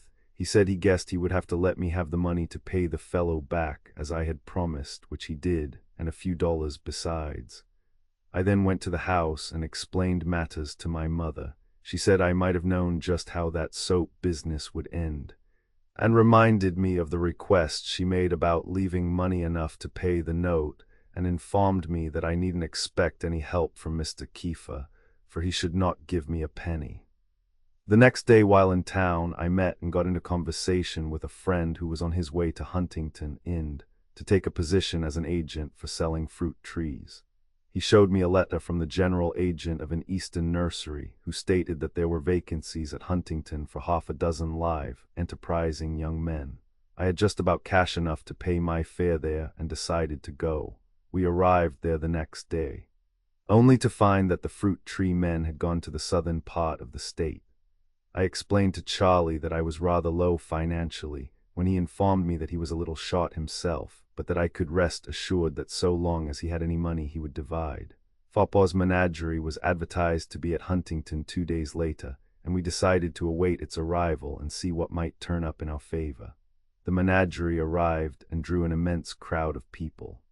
I had frequently seen men sell prize packages at fairs and conducting almost all kinds of schemes to make money, and it occurred to me that with such a large crowd and so few street salesmen, there was a good opportunity for making money if one could strike the right thing. I consulted with Charlie, who said he would be able to raise about $2 after paying our board. I suggested my plan, which he considered favorably. We purchased a tin box and 3 large cakes of James S. Kirk's laundry soap and some tin foil. Will remove tar, pitch, paint, oil, or varnish from your clothing, page 76. We cut the soap into small, equal-sized cakes about 3 inches long and a ½ inch square at the ends. We then cut small strips of writing paper, and after marking 25C on some of them and 50C, 75C, and $1, 00 and $2. 00 on an occasional one, we pasted a strip of this paper on each cake of soap, some prizes and many blanks. We then cut the tin foil and wrapped it nicely around the soap and put it into the tin box. Then, after borrowing a couple of boxes and a barrel from a merchant, put them out on the street and turned the barrel bottom side up on top of one of the boxes. I then mounted the other box and soon gathered an immense crowd by crying out at the top of my voice, "Oh yes, oh yes, oh yes, gentlemen, every one of you come right this way, come a-running, come a-running. Everybody come right this way. I have here, gentlemen, the erasive soap for removing tar, pitch, paint, oil, or varnish from your clothing. Every other cake contains a prize from 25 cents to a $2 note." We found no trouble in making sales and but little trouble in paying off those who were lucky. Our profits were $16 that day. The next day we opened at Fort Wayne, Ind, where the show attracted a large crowd and our profits were $36. From there we went to Columbia City, where our profits were $22. Our 4th and last sale was made at Warsaw, where we were having excellent success, when a large, portly gentleman, whom I afterwards learned was Mr. Wood, the prosecuting attorney, came up to our stand, and after listening a while and watching the results, went away, and in a few moments returned with the city marshal, who placed me under arrest for violating a new law just passed, to prohibit the running of gift enterprises. They took me before the mayor, who read the charges against me and asked what I had to say.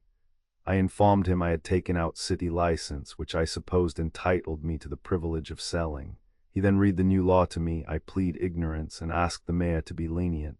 He imposed a fine of $25 and costs, which altogether amounted to $32.50, which we paid. The prosecuting attorney then explained to me that such a law had recently been passed in almost every state. This satisfied me that there was absolutely no money in the soap business. My partner and I divided up what little money we had left and they're separated. He returned to Ohio and I visited a daughter of Mr. Kiefer's, who had married a wealthy farmer, Smith by name, and was residing in Branch County, Michigan. Chapter 41, 11 Days on a Farm, How I Fooled the Farmer, Arrived at Chicago, Running a Fruit Stand, Collapsed, My Return Home, Broke Again, A Lucky Trade. I was anxious to go to Chicago but was a little short financially and asked Mr. Smith to give me a job on the farm. He asked if I could plow. I assured him that I was a practical farmer, and he then hired me at $1 per day. 11 days for $11. Page 81. He had a 60-acre field in which his men had been plowing, and after hitching up a pair of mules, instructed me to go over in the field and go to back furrowing. I wondered what the difference could be between back furrowing or any other furrowing, but rather than expose my ignorance, said nothing, preferring to trust to luck and the mules. As there was no fault found, I must have struck it right. Mr. Smith made a practice of visiting his men and inspecting their work, always once and often twice a day.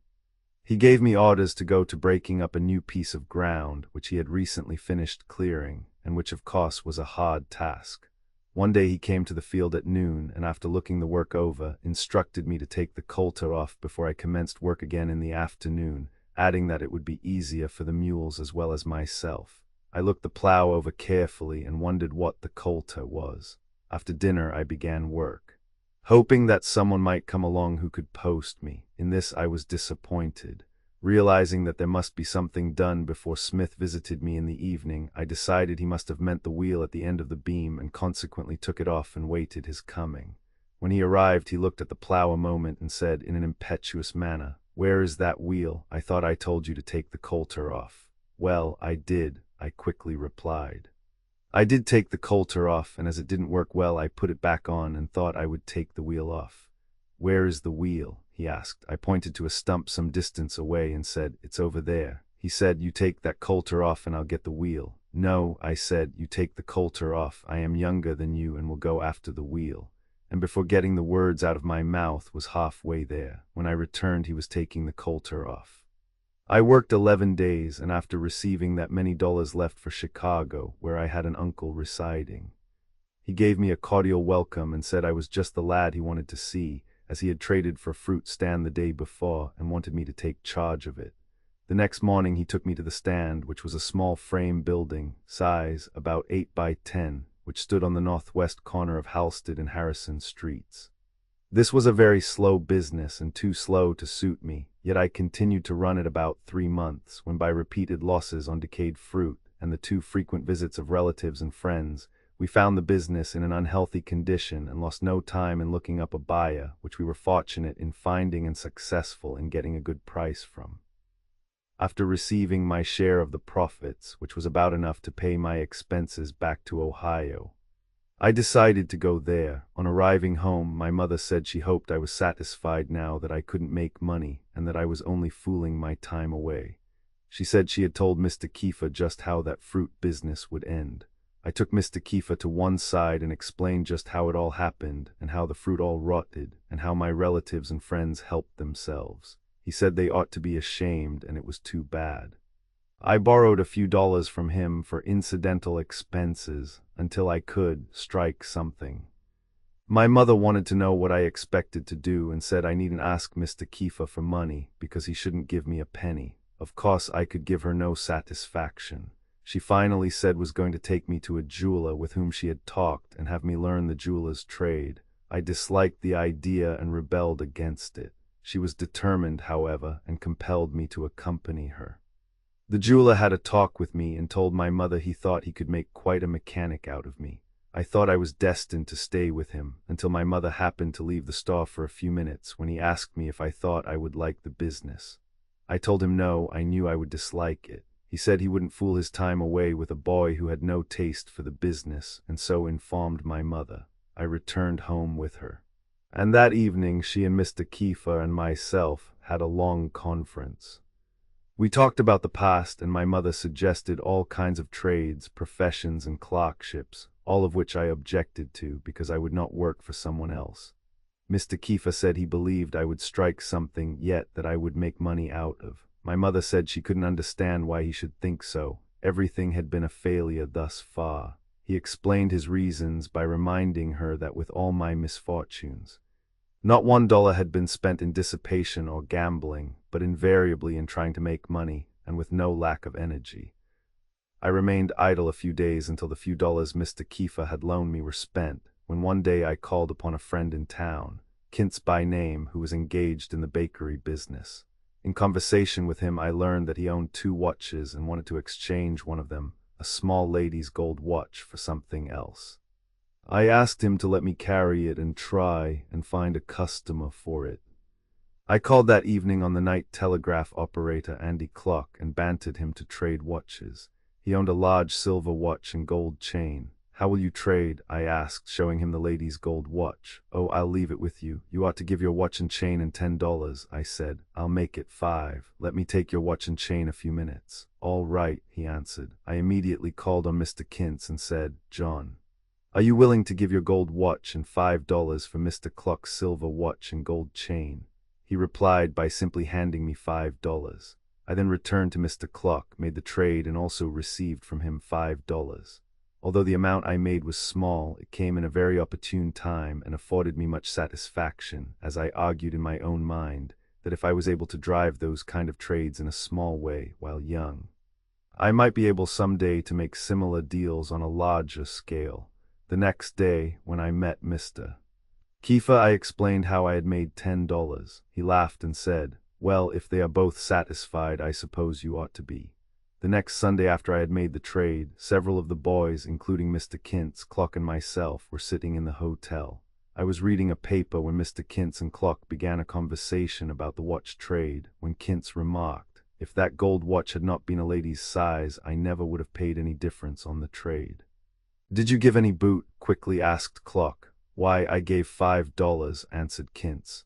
"The D.L. you did, so did I," replied Clock. They immediately demanded an explanation, which I gave by declaring as the middleman I was entitled to all I could make, and this was the universal opinion of everyone there, including the landlord, who insisted that it was a good joke and well played. Chapter 42, $3 well invested, learning telegraphy, getting in debt, a full-fledged operator, my first telegraph office, buying and selling ducks and frogs while employed as operator, my resignation, co-partnership in the jewelry and spectacle business, how we succeeded, our dissolution. The next day after making this trade and procuring the $10, I bought an old silver watch from a stranger who had become stranded, paying him $3 for it. This I traded for another watch and received $5 as a difference. From this I continued to make trades until I was the owner of 10 head of fine sheep, 3 pigs, a shotgun, violin, watch, and a few dollars in money, besides having paid my board at the hotel and bought necessary clothing. When I found a buyer for my sheep and pigs, my mother said of course I couldn't be contented until I sold them and lost the money. I explained to her that in order to speculate, it was necessary to keep reinvesting and turning my money often. Mr. Kiefer said I was right, but advised me to be very careful, now that I had quite a nice start from simply nothing. After selling out, I one day called on the day telegraph operator, Will Whitmer, and while sitting in his office, asked him to explain the mysteries of telegraphy. He did so, and I then asked him to furnish me with the telegraph alphabet, which he did. I studied it that night and the next day called at his office again and began practicing making the letters on the instrument. He paid me a very high compliment for my aptness and said I was foolish for not learning the business. I asked what the expense would be. He said his charges would be $15 and it would take 4 months anyhow and possibly 6 before I would be able to take an office. 2 days later, after giving special attention to the business, I had become quite infatuated with it and paid over the $15 to him and 2 weeks' board at the hotel. My intentions were to try and sustain myself by speculating and trafficking, but I very soon became so absorbed in my new undertaking as to be unfit for that business. My mother was immensely pleased at the turn affairs had taken. Mr. Kiefer was both surprised and pleased, and said he would help me pay my board, although he couldn't see how I ever happened to take a liking to that business. During this winter, my associates and habits of life differing wholly from those of former years, I became what would now be considered quite a dude.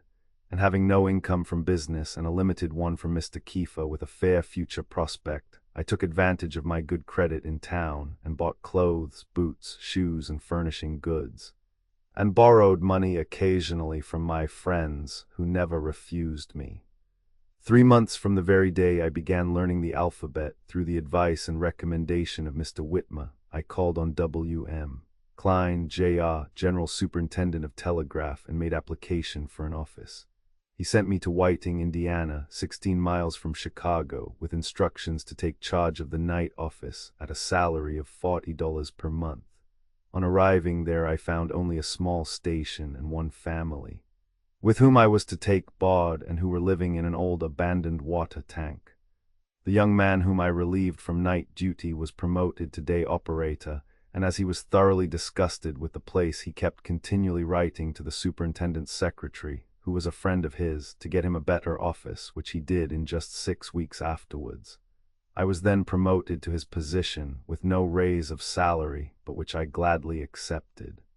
There was plenty of duck hunting and frog catching among the settlers there, but they didn't seem to understand how to find a market for them. I at once took advantage of this by getting a day off and a pass to Chicago, where I bargained with a commission merchant to handle all I could send him. I then returned to Whiting and arranged to have the settlers consign all their game to me, which I in turn consigned to the commission merchant. I had plenty of business and made money fast. One day the division superintendent happened to get off the train as we were loading on a lot of frogs when he asked me who was shipping from that point. I told him I was. He looked at me a moment and asked in a gruff tone, "Does this co pay you to buy frogs?" I answered, "No, they pay my board to watch the station, and I buy and sell frogs to make my salary." The conductor and other employees who heard our remarks laughed heartily, and the superintendent returned to his car with a broad grin. As soon as the frog and duck season was over, I began urging Mr. Klein to give me a better paying office. I also wrote home expressing my dissatisfaction with the business and my contempt for the small salary it paid, and closed by saying I could make more money swapping jackknives than I could telegraphing, and that I never would be able to pay my debts were I to continue at it. My mother answered, saying that if I threw up that position and came back home, she would leave the country. In a few days I was transferred from Whiting to Swanton, Ohio, with no raise of salary, but better facilities for spending what I did get. I remained there until the following spring, and managed to spare about $5 per month towards reducing my home liabilities, and tight squeezing at that.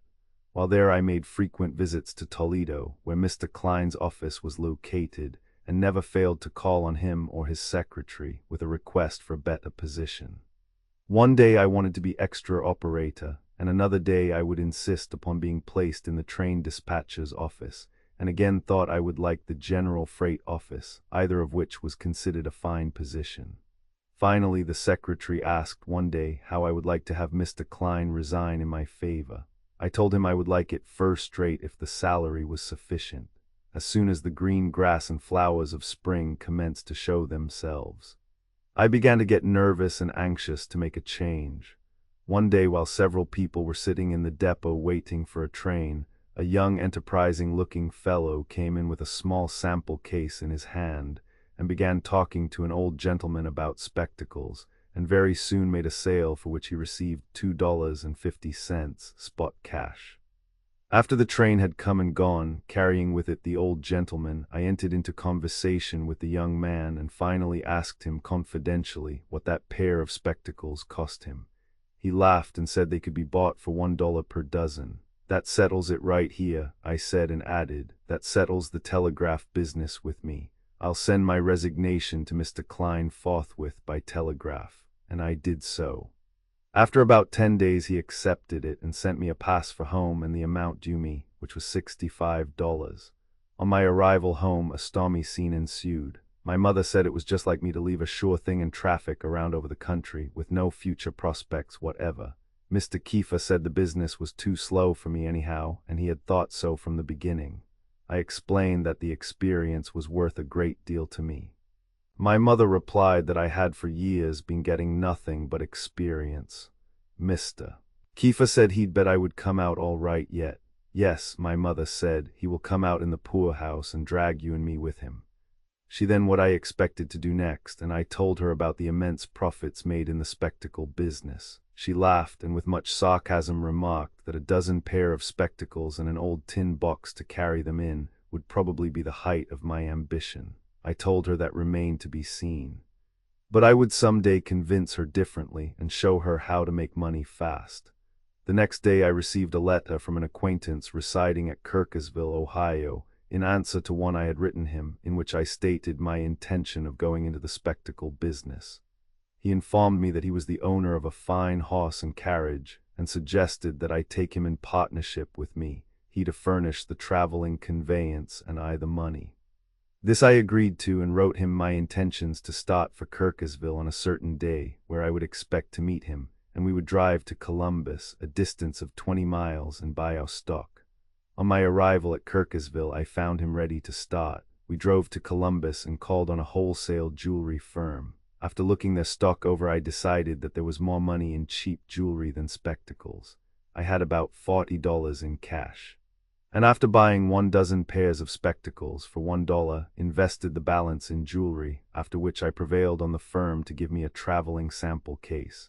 In this we displayed our jewelry nicely and started down the Portsmouth Pike. My first effort to make a sale was at the toll gate, a short distance from the city.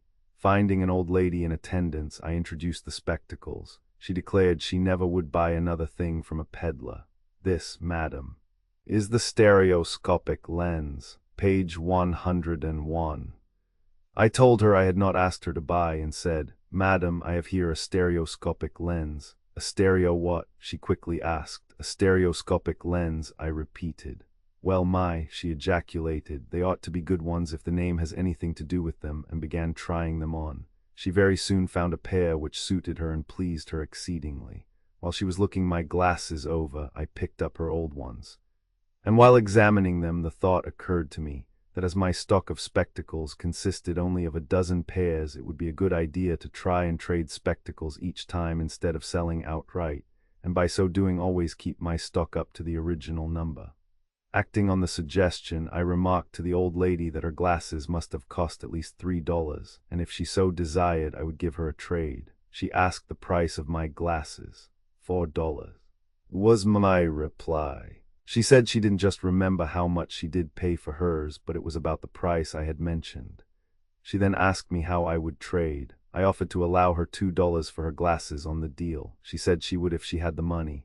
On counting it, she found but $1.32, all in pennies. We made the trade, as I had a great deal of sympathy for her, and knew she had never before found a pair of glasses so well suited to her eyes. The third house we stopped at, I found a young lady who was very anxious to see my jewelry. After opening my case, she selected a very showy set, eardrops and pin, which I sold her for $1. When she paid me, I noticed she had more money left, and said to her, "See here, my young miss, I hardly think the set you have selected is good enough for you. Let me show you a handsome set of jewelry such as you would be proud to wear at a fashionable ball, or entertainment of any kind. It will of course cost you more money, but I know it will please you better."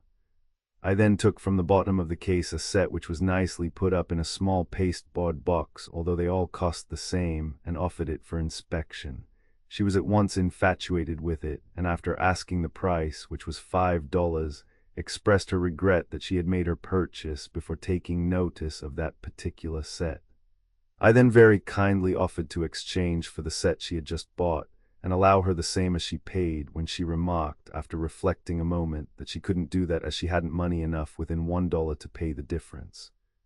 But when I offered to trust her for the other $1 until I came around again, she traded, remarking, as she counted out her last $3, "All right, I'll do it, and if you never come again, I'll have $1 the best of you anyhow." We had excellent success during the first 10 days, after which we experienced 4 days of probably as poor success as ever attended a Yankee peddler.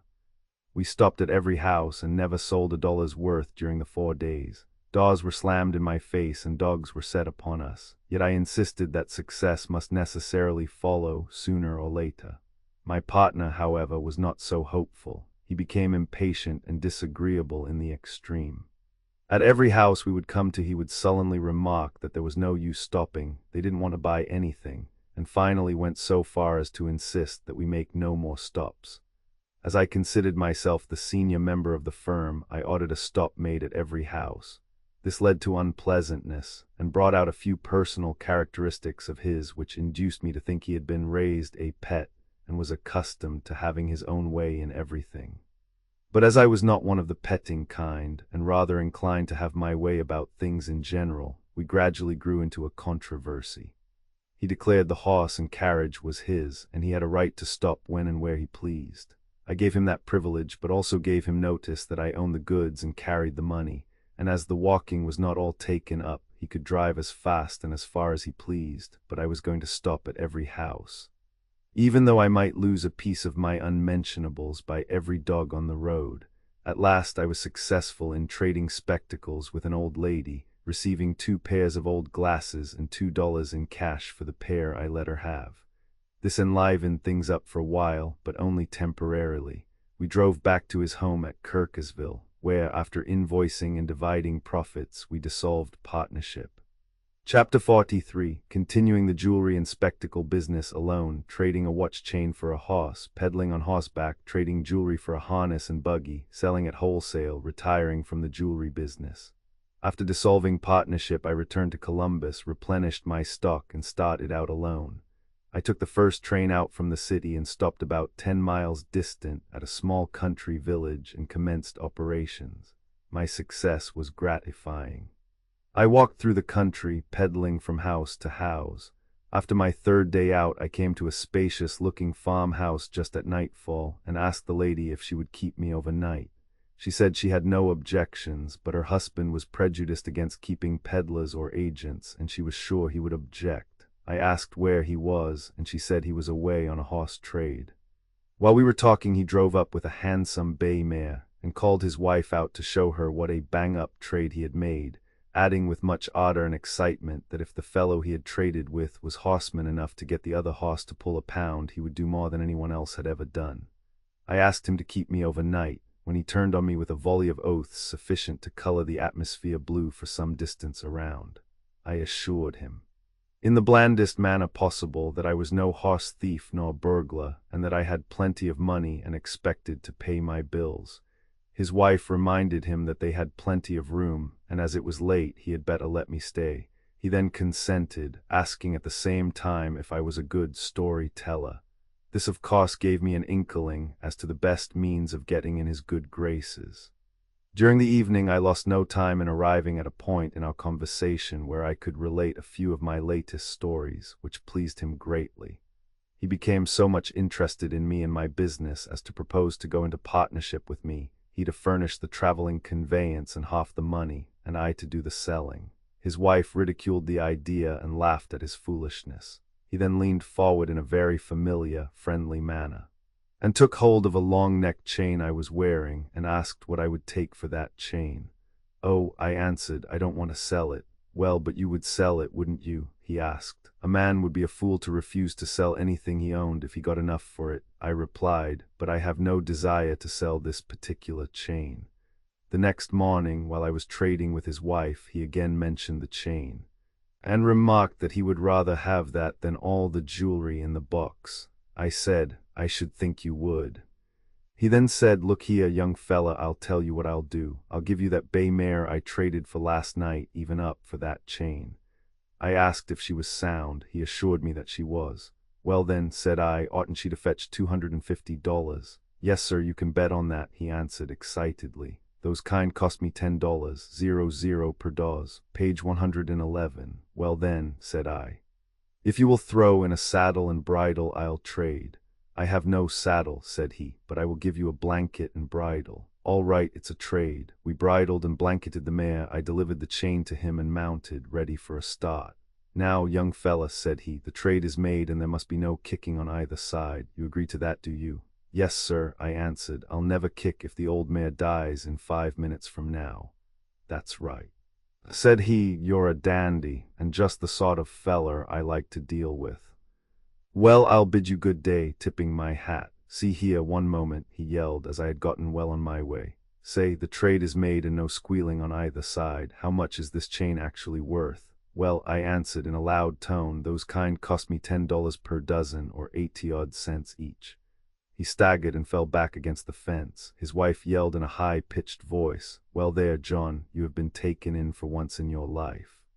I raised my hat and cantered away. I traveled on horseback all day and found it uphill business, as it was difficult to mount and dismount, and very hard to carry my sample case and valise on horseback.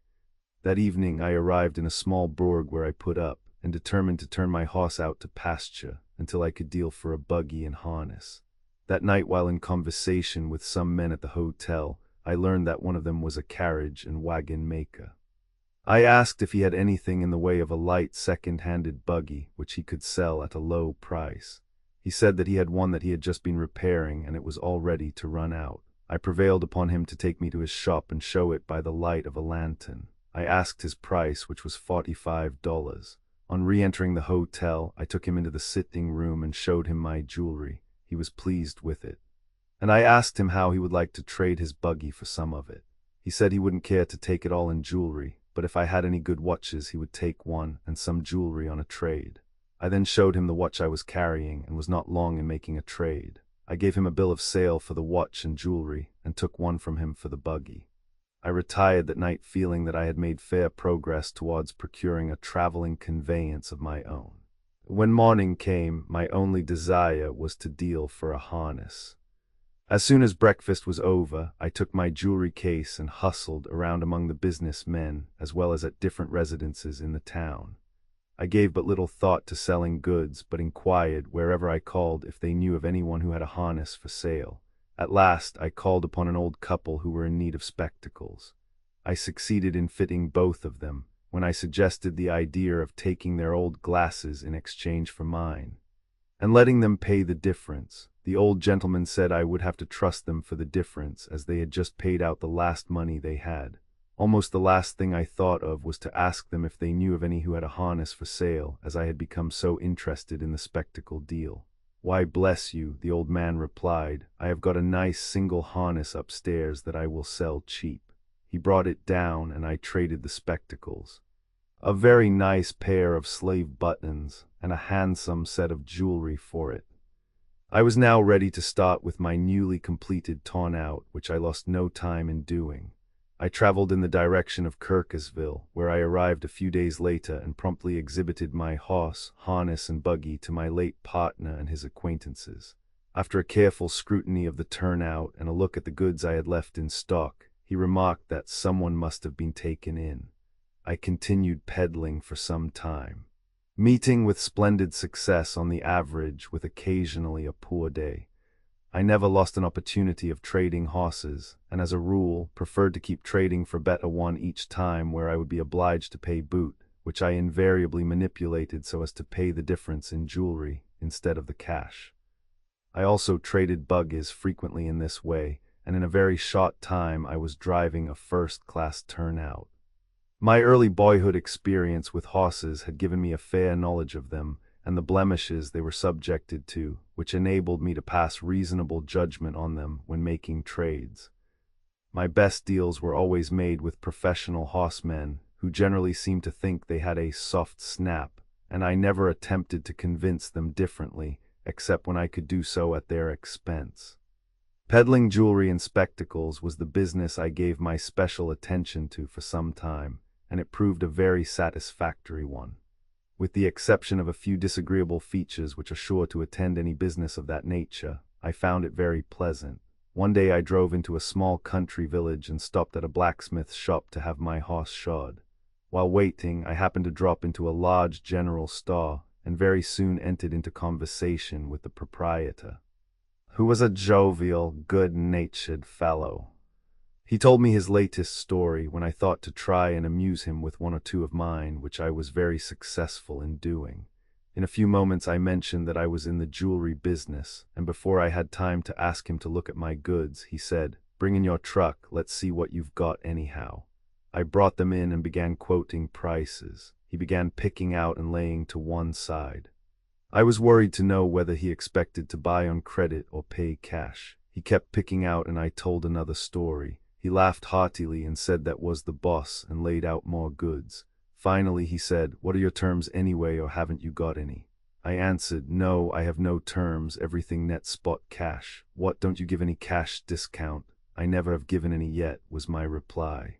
"Well then, I suppose there is no use in my trying to get any." In a few moments he directed me to make out my bill, which I did on a piece of brown paper. It amounted to a little over $82. I threw off the extra few cents and he paid me the cash, after which I receipted the bill. This particular sale was the ruination of my jewelry business for the time being, but as will be seen, proved to be the keynote to a very successful business in after years. Having turned wholesaler, I was wholly and entirely unfitted for the business of peddling. My thoughts were completely turned from the latter and absorbed in the former. Although I readily understood that it must necessarily take large capital to conduct such a business, I yet determined to give it a trial with my little stock. I therefore telegraphed for more goods and began driving from town to town, making a few sales to the merchants, but none equal to my first one. I never found another merchant so anxious to look at my goods, nor so ready to buy. However, I readily understood that I must be persistent in showing to them the same as I had always been at private houses, and in many cases more so. I came in contact with one merchant whom I failed to understand perfectly well. I called at his store and found him reading the paper. After introducing myself and explaining my business, he simply said he didn't want any jewelry. "Well," said I don't suppose you will object to looking at it, will you?" He made no reply. I then began laying my trays out on his counter.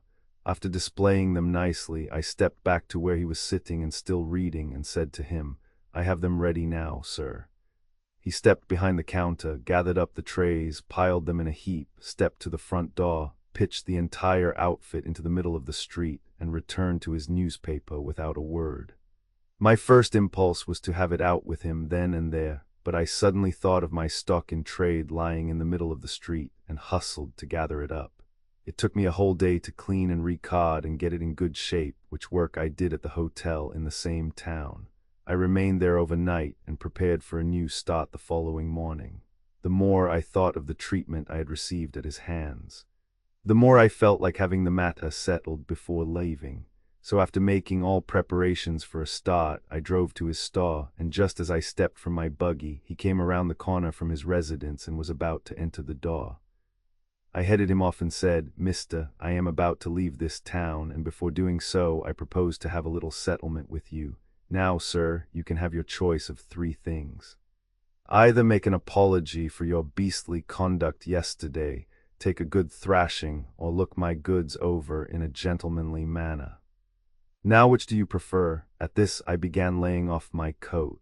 He said he had no desire to look at my goods and didn't crave a thrashing, and guessed he would rather apologize, which he did, and I went on my way rejoicing, and I dare say in much better shape than I might have been in, had he shown as much fight as he did meanness the day before. On account of my extremely small stock, I found it uphill work to succeed as a wholesaler. My first large sale had so completely turned my head that I was unable to return to my former successful plan of peddling from house to house, and continued on as a wholesaler, wending my way homeward. On arriving there, I drove to the old farm, and with much pride related my experience and success to the folks. My mother said she wouldn't give 50 cents for all the jewelry in the box, and in all probability the horse would die or something happen to him sooner or later. Myth, though. Kiefer said he didn't know about the jewelry, but one thing was sure, the horse and buggy were fine. I saw the utter foolishness of trying to be a wholesaler, and began searching about for a customer for my entire lot of jewelry, whom I soon found in the person of a young man, whose note I took for $250 and his father as signer, payable 6 months after date. The next day I drove downtown, and as was my custom after arriving home from a trip, my creditors were the very first persons I called on, and as usual assured them that I was still alive and hustling. I also showed them the note I had and offered to turn it over to either of them who would pay me the difference between its face value and what I owed them. They said they would rather take my individual note for the amount of my indebtedness, which I gave, drawing interest at 8%, all of which footed up to several $100s. Now I was ready for other business. Chapter 44, Great Success as an Insurance Agent, sold out, arrived at Chicago, selling government goods, acquiring dissipated habits, engaged to be married, broke among strangers, how I made a raise my arrival home. One day I met James Foster, an old acquaintance who was engaged in the insurance business. He asked me if I didn't think I would make a good insurance agent. I told him I had never tried it, but I knew I would.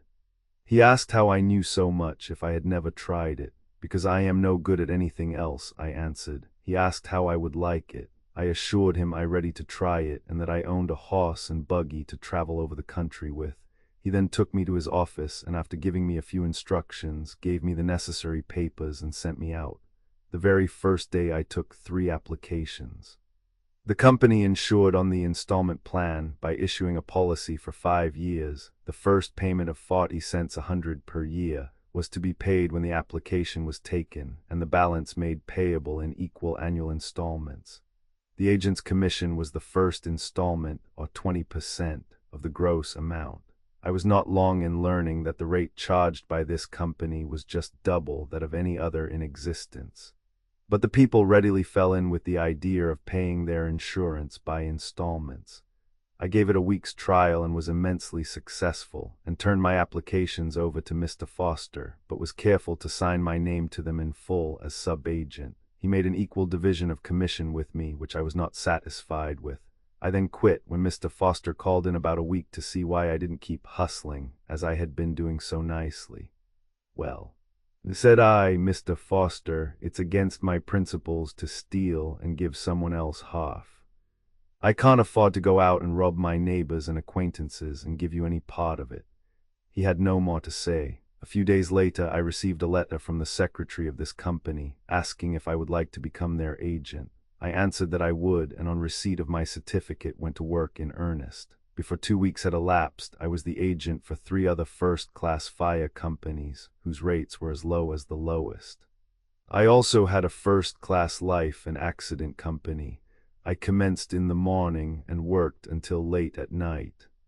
The first intimation I had that I was doing an extra good business was when I received a letter from the secretary of one of the companies saying, "Go for them, Johnston. You have sent in more applications under one date and made a larger 30 days average than has ever been made by any agent of our company," and added that I might consider that as a compliment, as they always had hundreds of agents and in all parts of the United States. This letter was received from him after I had been working at the business some months, and I decided at once to quit the business forthwith. As soon as I read it, I said to myself, "Now it is certain I can never get rich working at the insurance business." At least I could not recall to my mind a single instance where anyone had ever made more than a living, especially in a country town, and I argued that if I had proved myself so far superior to all other insurance agents, I couldn't see why it wasn't possible for me also to excel in a better paying business. I therefore desired to sell out the first chance I got, which I soon did, receiving $500 for my business, horse and buggy. I also had $400 worth of notes I had taken for insurance, which belonged to me as commissions. These I got discounted, receiving in cash $325. I then collected my note against the man to whom I had sold the jewelry. Now I had over $1,000 in cash and was ready to start for Chicago.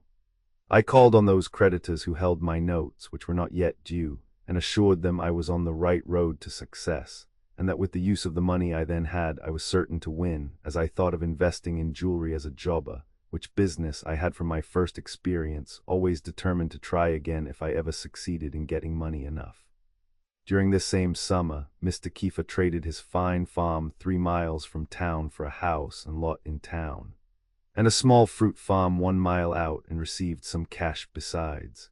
They had moved in town about the time I was ready to start for Chicago. My mother said that while I had so much money, it would be good to pay back some I had borrowed of them before I lost it all. Mr. Kiefer said there was no hurry about that. He knew I would pay it all back someday, because I had always told him I would, and he believed now I was going to make lots of money. I bade them goodbye and left for Chicago, where I arrived the following morning, when I immediately set out to investigate the jewelry business. I very soon became satisfied that the few wholesalers I had called upon were wolves, and convinced that there was a wolf for every lamb. I hustled away to try the jewelry another day. I then began scanning the wants and business chances in the different daily papers when I noticed an advertisement from Colonel O. Lippincott, who was the United States agent for the sale of government goods such as guns, saddles, harnesses, blankets, soldiers' clothing, etc., which had been left over after the late war. I called on him, and he convinced me that with a stock of $2,500 I could make money fast. I asked how about $1,000 worth. He said it wouldn't pay with so small a stock and said I could pay $1,000 down and give a bond for the other $1,500. I told him about Mr. Kiefer, and he very soon ascertained that his bond would be good. He then filled one out, and I sent it to him marked confidential, along with a letter explaining just how it was. It was promptly returned to me with his signature attached. The goods were soon packed and shipped to a point in Michigan. I hired a young man to go with me as clerk. Our success was better than I anticipated. I would rent a room in a fair-sized town and advertise extensively, and remained 3 or 4 weeks. The young man I had with me was about my own age, a jolly good fellow, a sharp salesman and hard worker, but he had many extravagant habits which I had never yet fallen into. He was fond of billiards and insisted that I should learn the game, which I was foolish enough to do. In less than 1 week I was dreaming every night of ivory balls of all sizes and colors, of billiard cues of all weights and shapes, and tables of all styles. My clerk declared I had gotten up in the night and walked round and round our bed with an old broom in my hand, trying to play billiards and talking in my sleep about carom and mass shots and pocketing balls. I had no reason to doubt his statement, for it was a fact that I had become so infatuated with the game that it was almost impossible to resist it, and in fact I had no desire to do so. I enjoyed it greatly. So much so that I got into the habit of leaving the store during business hours to indulge in it, and there never was an evening that we were not in the billiard room till it closed for the night. My clerk was a good player and enjoyed playing with me, no doubt, because he could easily beat me, and because I had plenty of money with which to pay the bills. He was fond of balls and parties, and like myself, enjoyed ladies' society, and we were both susceptible to their influence. We soon fell in with the jolly good fellows of every town, many of whom were able to indulge in a lavish expenditure of money, while by rights neither of us could afford anything better than a plain, comfortable living. But as we had joined them, we must be good fellows also. Consequently, I very soon found my business running behind. There was no day when the profits were not large, but my expenses were enormous. I realized that the billiard game was dragging me down. And every night after settling my bills, I would say that I didn't think I would ever play any more. I was very careful, however, not to declare myself against it entirely, because I loved it too well. We traveled from town to town, constantly running behind.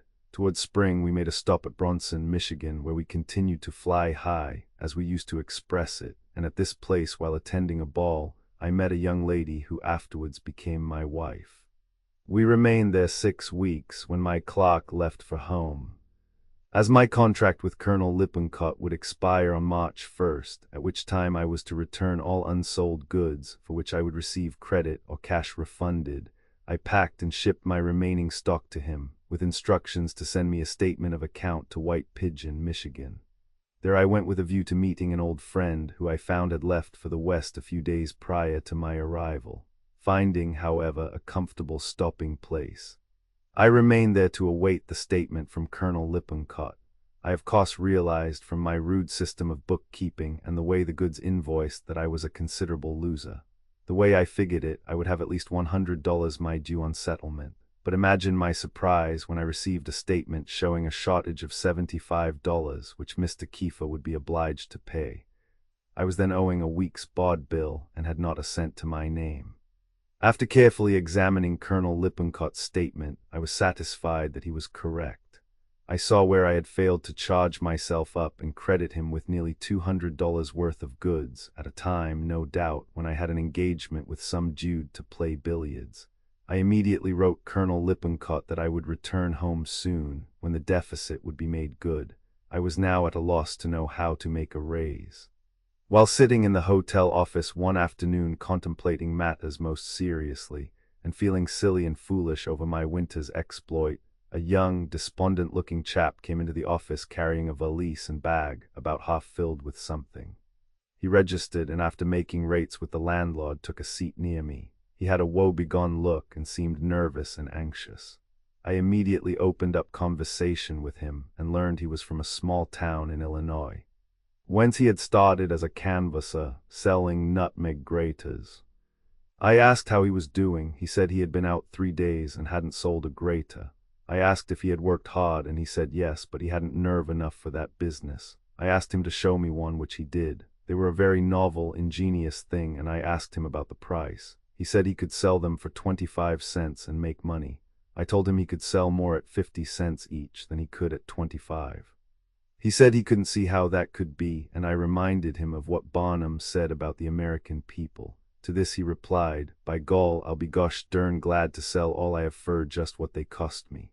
"How much would that be?" $1.50 per dozen, he answered. "How many have you?" 20 dozen. I took the one he was showing me and putting it into my pocket, started out. I called at a general store and inquired for the proprietor.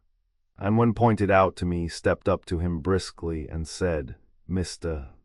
You want to make some money? Why, yes, that's what I am here for." "Well then, sir," producing the novelty, "how would you like the exclusive sale of this, one of the fastest selling and most useful articles ever manufactured? I have only 20 dozen left, and someone in this town is going to have them. You can put a basket full on your counter, sir, and sell one or more to every lady visiting your store." "What do they retail at?" he asked. 50 cents each.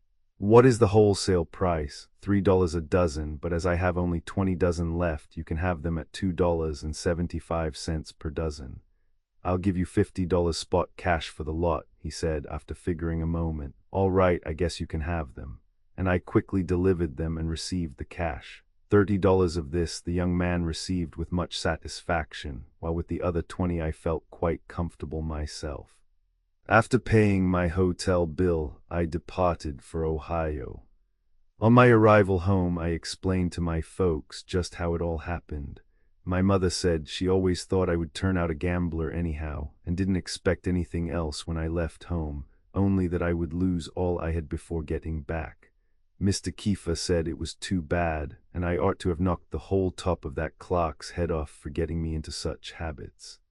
Chapter 45. More help from Mr. Kiefer. Off to see my girl. Embarked in the agricultural implement business without capital. Married, sold out in the grocery business. Collapsed. Running a billiard hall. Collapsed again. Newspaper reporter for a mysterious murder.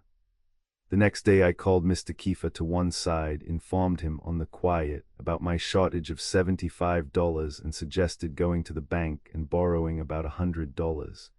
As it would be necessary for me to have a few dollars to sort of bridge me over till I could get on my feet again.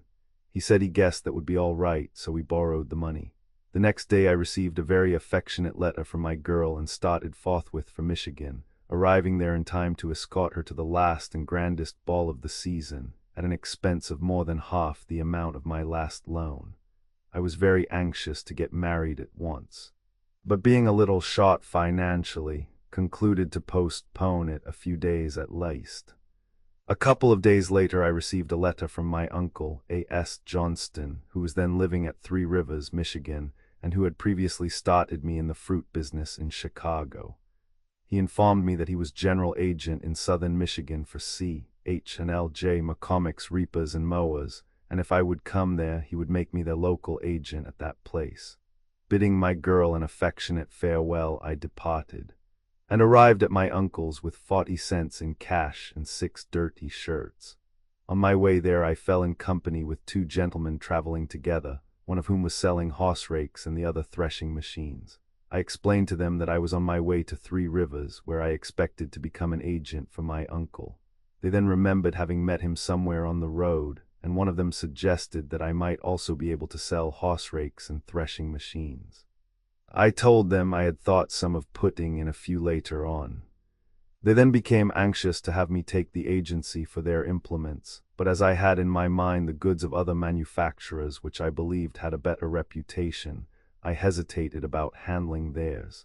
They became very much interested and urged me to let them send on consignment a carload of horse rakes and 4 threshing machines. I finally consented on condition that they prepay the freight, which they agreed to do. I informed my uncle of my intentions of starting in the agricultural implement business.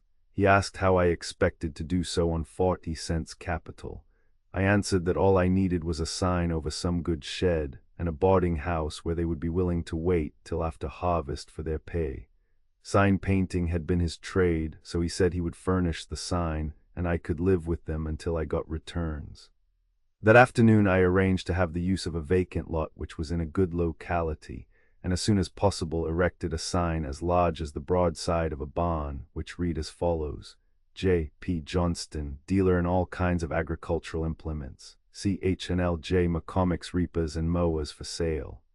In less than 2 months I had several $1,000s worth of all kinds of implements which had been consigned to me, freight prepaid. I very soon made the acquaintance of a young man who owned a good horse, which he kindly offered to loan me to canvass the farmers with. I then began looking about to find someone who would loan me a harness and carriage, when my attention was called to the advertisement of a lot of carriages to be sold at auction that very day. I called on the owner and told him I needed a carriage, and asked what the terms of the sale would be. He said a note payable in 1 year would be acceptable from responsible parties, and then asked my name. I said, I am J.P. Johnston, the agricultural man. What, the man with the big sign across the street? I replied, the same. Oh well, he said, your note is good. I bid in a fine carriage, giving my note, which by the way was paid in less than 6 months. I then borrowed a harness and began a general raid on the farmers and succeeded fairly well. The only unpleasantness I experienced in the sale of implements was that of a check row corn planter, which was new to the farmers in that section as well as to myself. I, of course, assumed to know all about it, when in fact I was unable to in the least comprehend the method of operating it, even after studying the directions carefully and committing them to memory so as to give a glowing description of it and its great advantages. One day a farmer came driving up to my office in a great hurry and informed me of his intention to buy a corn planter, and stated that he had a piece of ground all prepared and asked me to go and show him how the thing worked. Of course there was nothing else for me to do but to go, so we loaded one onto the wagon and started, a dusty job, a sure sale. Arriving at the farm, we hitched one of the old mares on and started for the field, when I very soon learned that the farmer had a much better idea of the machine than I did. But in order to make him conscious of my importance, it was necessary for me to oppose him in many things, some of which were no doubt injurious to the job. As he sows, so shall he reap. Page 140. After he had set the stakes and drawn the line across the field, we were ready for a start. I was to hold the machine and he to drive the horse. As we were about to start, he suggested that I had better take off my coat, vest, boots, and stockings, and roll up my pants. I did so. The wisdom of this move will be seen later. The old mare started on a gait equal to that of the deft drover over the rough roads. I held tight to the handles, making lofty jumps from one step to another, sinking into the plowed ground almost to my knees each time. Before we were half through the field, I was in a profuse perspiration, and had succeeded in knocking one of my great toenails entirely off, which afterwards laid me up for 2 weeks.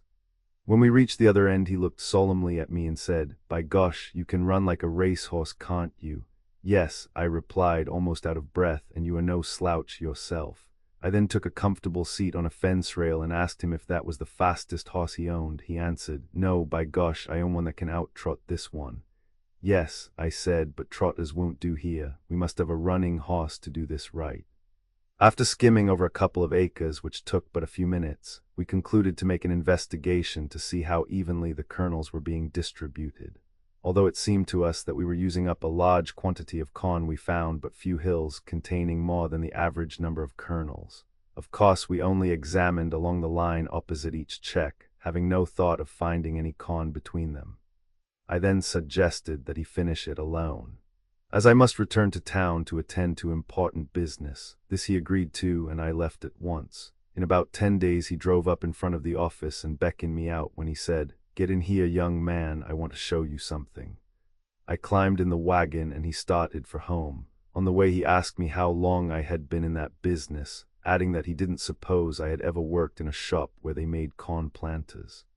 I assured him that my time had always been too valuable for that. He said he supposed so. When we arrived at the cornfield, he drew a long breath and said, "Now, sir, you have done a deal of blowing about your old check-row corn planters. As you see, this corn is high enough to judge, and if you can find a single row in this whole field, I'll buy you out." I admitted that there were no rows and said to him in a confidential way, "My dear sir, I supposed you understood that this machine was intended to sow broadcast." "Broadcast the D.L.," he replied, and flew into a rage, declaring he would sue me for damages. I then said to him as I motioned towards the house, "Come inside, I want to show you something." He followed me in, and I took an old slipper and a woolen sock off my foot, and without unwrapping the toe, said, pointing to it, "Sir, if I have that toe taken off, I shall be obliged to compel you to pay for it." His wife, a silly-looking mortal, stared vacantly for a moment and then said, "I can't see what use he would have for the toe if you did have it taken off." We then compromised, he agreeing to stand the results of the corn crop and I the consequences of the saw toe. As soon as a new nail grew out, I made a trip through the country and brought up one Saturday evening at Johnston, where my girl lived. I couldn't give up the idea of getting married. And as my prospective mother-in-law quite agreed with me that it would be the best thing to do, we lost no time in arranging matters. The marriage took place the following week, and I immediately returned to Three Rivers with my bride. We remained but a short time until my uncle expressed a desire to become interested in the business. I then turned it all over to him, as I felt it was too slow to suit me. I had been there 6 months and left with about that many $100. We proceeded to Ohio and explained to my folks just how it all happened. My mother said she couldn't see how I had managed to live so long without a wife. Mr. Kiefer said he'd bet it was the best thing that ever happened to me. My mother wanted to know what next and how I expected to support a wife and pay my debts when I had never yet shown enough ability to support myself. I frankly confessed that during my courtship I absolutely forgot that I owed anyone, and that it seemed to have been a secondary consideration with me. However, I called on all my creditors, and after showing them a nice roll of money as evidence that I had been hustling, I received their sanction to my investing the money in jewelry and going on the road as a wholesaler. I then opened correspondence with a firm in Chicago who had been recommended to me as headquarters on jewelry. Arranging to call on them in a few days, they informed me that $500 would buy a fair stock to start with. We returned to the home of my wife's parents, and the day before I was to start for Chicago, her father, who was engaged in the grocery business, called me one side and explained that he had become involved and that the money I had would bridge him over, and if I would put it in his business and help him run it, he would give me half the profits and board myself and wife. This I consented to do, and had no sooner settled down to business than his creditors began crowding him. And in a very short time the business collapsed. The only thing I had from the wreck was an old billiard table which he turned over to me. As I had had quite a sad experience in the billiard business only a year before, I now thought I saw my only chance to get even. I therefore rented a room and opened a billiard hall. This was a regular bonanza for about 3 weeks, indeed, too much so for then, to my regret. The city dads passed an ordinance prohibiting the running of billiard rooms. As I had commenced housekeeping about the time I opened the billiard room and had gone in debt for my furniture, I found myself in a sad plight. The sale of the outfit enabled me to pay but a small portion of my indebtedness. I was now stranded and ready for something else, but was completely nonplussed to know what to do next. Of course, I realized by this time that I had a wife and a mother-in-law, and it began to look as though there must be some genuine hustling done. About this time, the whole country thereabouts was thrown into the wildest excitement over the supposed mysterious murder of Olmeda Davis, for which a young man named Bunnell was arrested, tried, and acquitted. Deputy Sheriff Dennis, who made the arrest, came to me the next day after the young lady's death and asked me to write it up for some of the leading city dailies. I agreed to do so and to always give him a good send-off, if he would furnish me with the minutest facts during the whole case. He did so, and I guess would be surprised to learn that I made more money out of that trial than he did if it was a new business to me. But it made us a comfortable living until about the middle of winter, when I decided to move back to Ohio. Before arranging to leave, I called on my creditors at Johnston. There were 5 of them, and explained my position. They each agreed that I could do nothing there and might better make a change, and that they would gladly wait till I could make a raise before asking or expecting me to pay. We then proceeded to Ohio, arriving home broke, where I explained to my folks just how it all happened. My mother said she thought I had done splendidly for a married man. Mr. Kiefer said it did beat the D.L. Chapter 46. More help from Mr. Kiefer. 6 weeks as a horse trainer. A mysterious partner collapsed. How I made a raise. Home again. Father to a bouncing boy.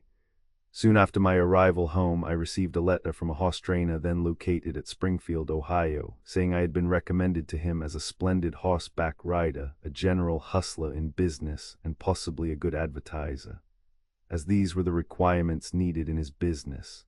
He would give me a half interest in the same if I would join him. He then went on to state the marvelous works he could do. When I read this letter to my folks, my mother said she thought it a splendid chance to get my neck broke and leave a young widow. Mr. Kiefer said he'd bet I could ride any horse the fellow had. I then gave Mr. Kiefer the wink, and he followed me to the barn when I began negotiations for a small loan to take me to Springfield. He then explained to me for the first time that his affairs had become somewhat embarrassed through a bad investment, and it was almost impossible for him to make both ends meet. But he added, I have never yet refused you because I have always had faith in you, and I believe in your ability to someday make lots of money, and I will see what I can do to help you once more. That day he called on a friend who loaned him the few dollars I needed. And as he handed it to me, he said, I know it will all come right someday. I now began to realize what a pleasure it would be could I embark in a well-paying business just at the time when Mr. Kiefer was in adverse circumstances. As there was no other opening for me, I immediately started for Springfield, where I met the young horse trainer, Prof. DeVoe, with whom I at once proceeded to form a co-partnership. He was a conundrum to me from the very outset. A short, thick-set young man, not over 18 years of age, with bushy black hair and dark eyes, a large Roman nose, and extremely small hands and feet. DeVoe, Johnston & Co., horse trainers, page 153. He was thoroughly posted in the science of horse training, first class in giving instructions, but poor in execution. I immediately wrote some advertising matter, and after having it printed, we started on our trip. Our plan was to break unruly horses and teach the method of doing it. We would select one of the handsomest horses in the town where we were operating, and I would first break him to ride under the saddle without a bridle. Then we would teach him to drive to the carriage without reins by the motion of the whip. We had a splendid trade for about 2 weeks and worked into the state of Kentucky. We very soon learned that the people there knew more about horses than we ever knew. My partner and myself were frequently compelled to occupy the same room at the hotels, and he would often frighten me half out of my wits in the middle of the night by breaking out with a beautiful song in a sweet soprano voice, and at other times would get up in his sleep and after taking his position on a footstool would strike out in a splendid lecture on either the anatomy of the horse or the art of training him. I would frequently wait and let him close his speech. After thanking his supposed audience, he would again retire without ever waking or realizing what he had done. There was no time when I ever heard him do half so well in his lectures as when asleep. He wore a boot 3 sizes too large and gave as a reason for this that if a horse happened to step on his feet, it wouldn't hurt his toes. I often laughed at this foolish whim and failed to quite understand him. We remained together until we collapsed at Bowling Green. When we decided to dissolve partnership, he pawned a small lady's gold watch, which he said his deceased wife had left him, and with the money bought a ticket for Cincinnati. I was undecided whether to continue horse training or try and strike something else. After Prof. DeVoe left, I remained at the hotel but a few days when a gentleman arrived there from the east, selling county rights for Patent Gate. I remembered having had a conversation with a gentleman the day before, who said he wanted to invest $100 in a good-paying business. I asked the patent-right man what commission he would allow if I would find a customer. He said 25%. In less than 2 hours I had sold a county for $100. I received the $25 and after settling my board bill started for home. On my way I stopped off a day in Cincinnati.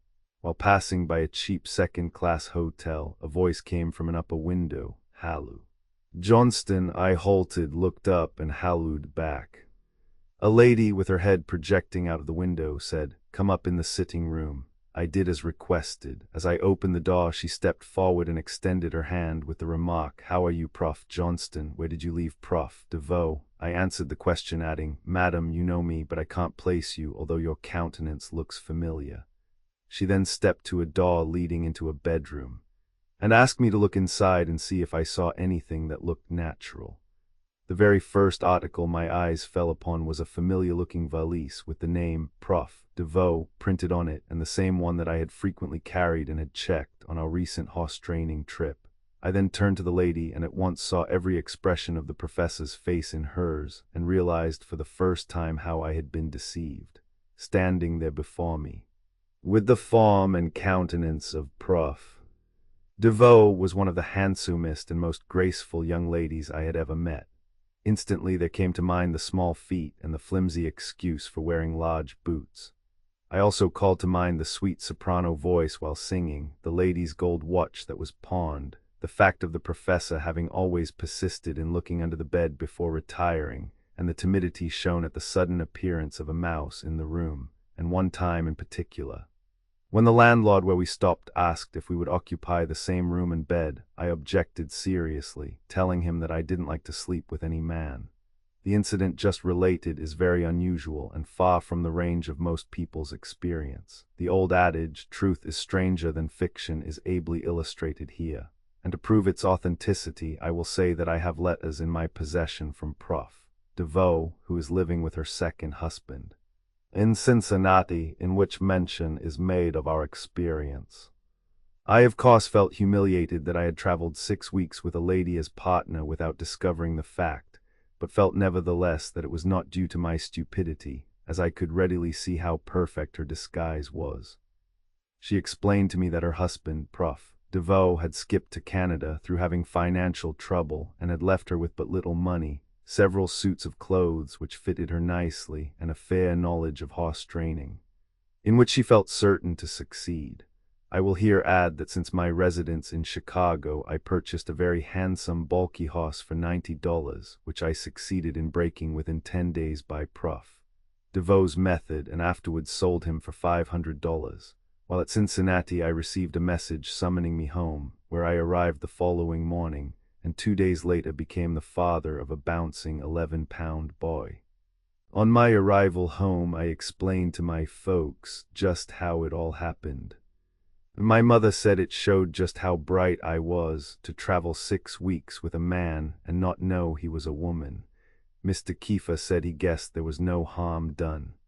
Chapter 47. Engaged in the patent trite business, my trade with Brother Long, the compromise, my second trade with a deacon, his Sunday honesty and weekday economy, a new partner, the landlord and his cream biscuits, how we headed him off, a trade for a bulky horse, how we persuaded him to go, our final settlement with the landlord. The next day I received a letter from an old gentleman living at Bronson, Mich, who had just patented a dropper for a reaping machine, and wanted me to sell county rights for him and establish agencies.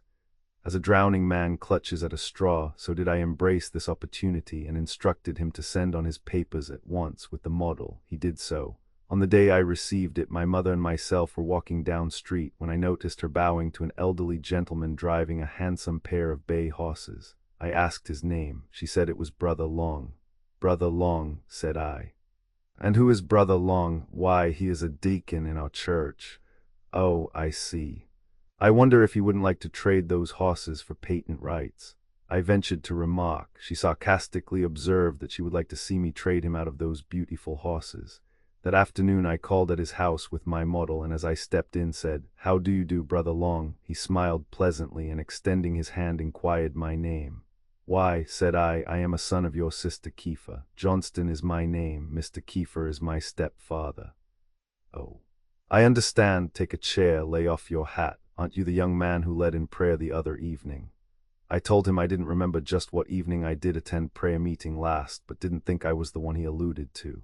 I then said, "Brother Long, I am representing Warner's patent dropper for a reaping machine, and am desirous of making you agent for this county. I don't ask you to invest anything, nor to give your signature, neither do I give you mine. I simply leave you a model, and you are to sell as many as possible, on which we allow you a regular commission of 25%, or if you see fit to buy a few counties, you can then make 50% on all you sell in your own territory, and should you sell any county rights for us, we would allow you all over $100 that you got for them." He said he wouldn't care to invest the cash, although he would like to own enough county rights to make him a nice business. I then told him I would trade for a good team of horses. He said he owned a first-class team, which he held at $600. I at once saw that he wasn't very slow himself in dealing, as I had been informed that he had offered his team for $300. He said he didn't think he would care to let the team go and take it all in county rights. But he would take 2 counties and $400 in cash. I looked the horses over and liked them first rate, and thought they would make a fine pair on the road. I then said, "Brother Long, I am anxious to get you interested in this invention, and I'll make you an offer, although I may not be able to carry out my part of the contract, but if I don't, you will be 1 county ahead anyway." He asked what my proposition would be. I told him I would give him Sandusky County and $400, provided I could induce Mr. Warner, the inventor, to advance that amount. And as evidence of my good faith and to bind the bargain, I would deed him the county then and there, and he was to keep the team till the 15th of the next month, when, if I didn't take them and pay over the $400, we would forfeit the county. He said that was perfectly satisfactory. Before leaving him, I remarked that I felt certain that just as soon as he saw what a good thing he had, he would gladly take county rights for the balance due on the horses. He said, possibly, he commenced operations at once. In a very few days he came rushing up to Mr. Kiefer's house, and with much excitement demanded a deed for 4 more counties. I made it out for him and asked if he wanted to pay currency or give a check for it. "Oh no," he said, "neither. I want to sell them to a customer of mine, and then I'll bring you the money." I informed him that such a proceeding would be contrary to my orders and custom of doing business. He then suggested that I take the horses and give him the deed, as I had bargained for them anyhow. I agreed to this, and he delivered them to me on presentation of the deed. As he left the house, he smiled triumphantly, and holding up the deed, said, "I'll clear just $500 on this." I enjoyed a few rides, and was about to trade for carriage and harness, when one evening a day or 2 after our deal, I came into the dining room from the back door of Mr. Kiefer's house and heard the sound of a familiar voice issuing from the sitting room. It said, "Sister Kiefer, I have made a great mistake. Will you induce your son to trade back?" I stepped inside, and Brother Long came forward in his usual solemn, prayerful manner, and taking me by the hand, said, "Brother Johnston, may the Lord have mercy upon us." I said, "Amen, Brother Long. What can I do for you? How many counties do you want this time?" "My dear young brother, I have more counties than I need, more than I can use."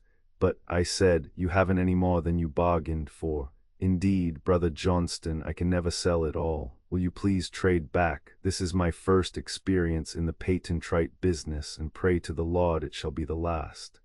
I asked what had become of his customer, and inquired his name. Brother Long went on then to explain how an Irishman, living neighbor to him, had called at his house, and after seeing the model, went half crazy over it and wanted to buy 10 counties.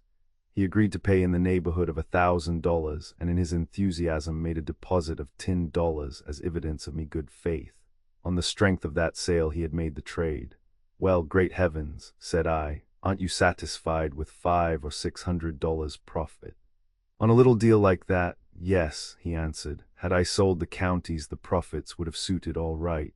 But you just told me you had sold them, and the Irishman had deposited $10 to bind the bargain." "True, he did," said Brother Long, "but he came back the next day after I had traded, and said, 'A divil a bit of a county can I take at all.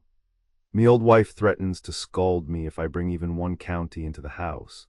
"Well, but you kept his $10, didn't you?" "Of course I did," he yelled out. "Well then, you ought to be satisfied," I ventured to remark. "What, satisfied with $10? "Yes, with all these county rights besides." "Brother Johnston," said he, "will you trade back and give me the team for the counties?" I answered, "I am not trading for territory, Brother Long, I am selling it."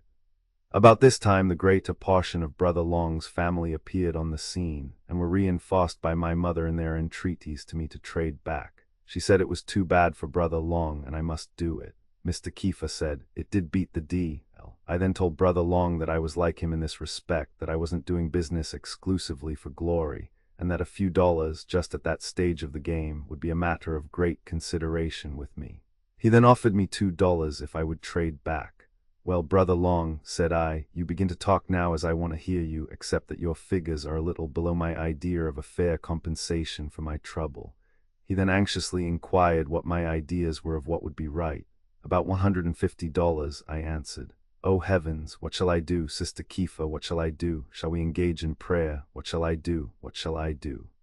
Then they surrounded me and made a general clamor for a compromise. I dropped to $100. He offered 25. I fell to 75. He offered to split the difference and he to return all the territory except one county.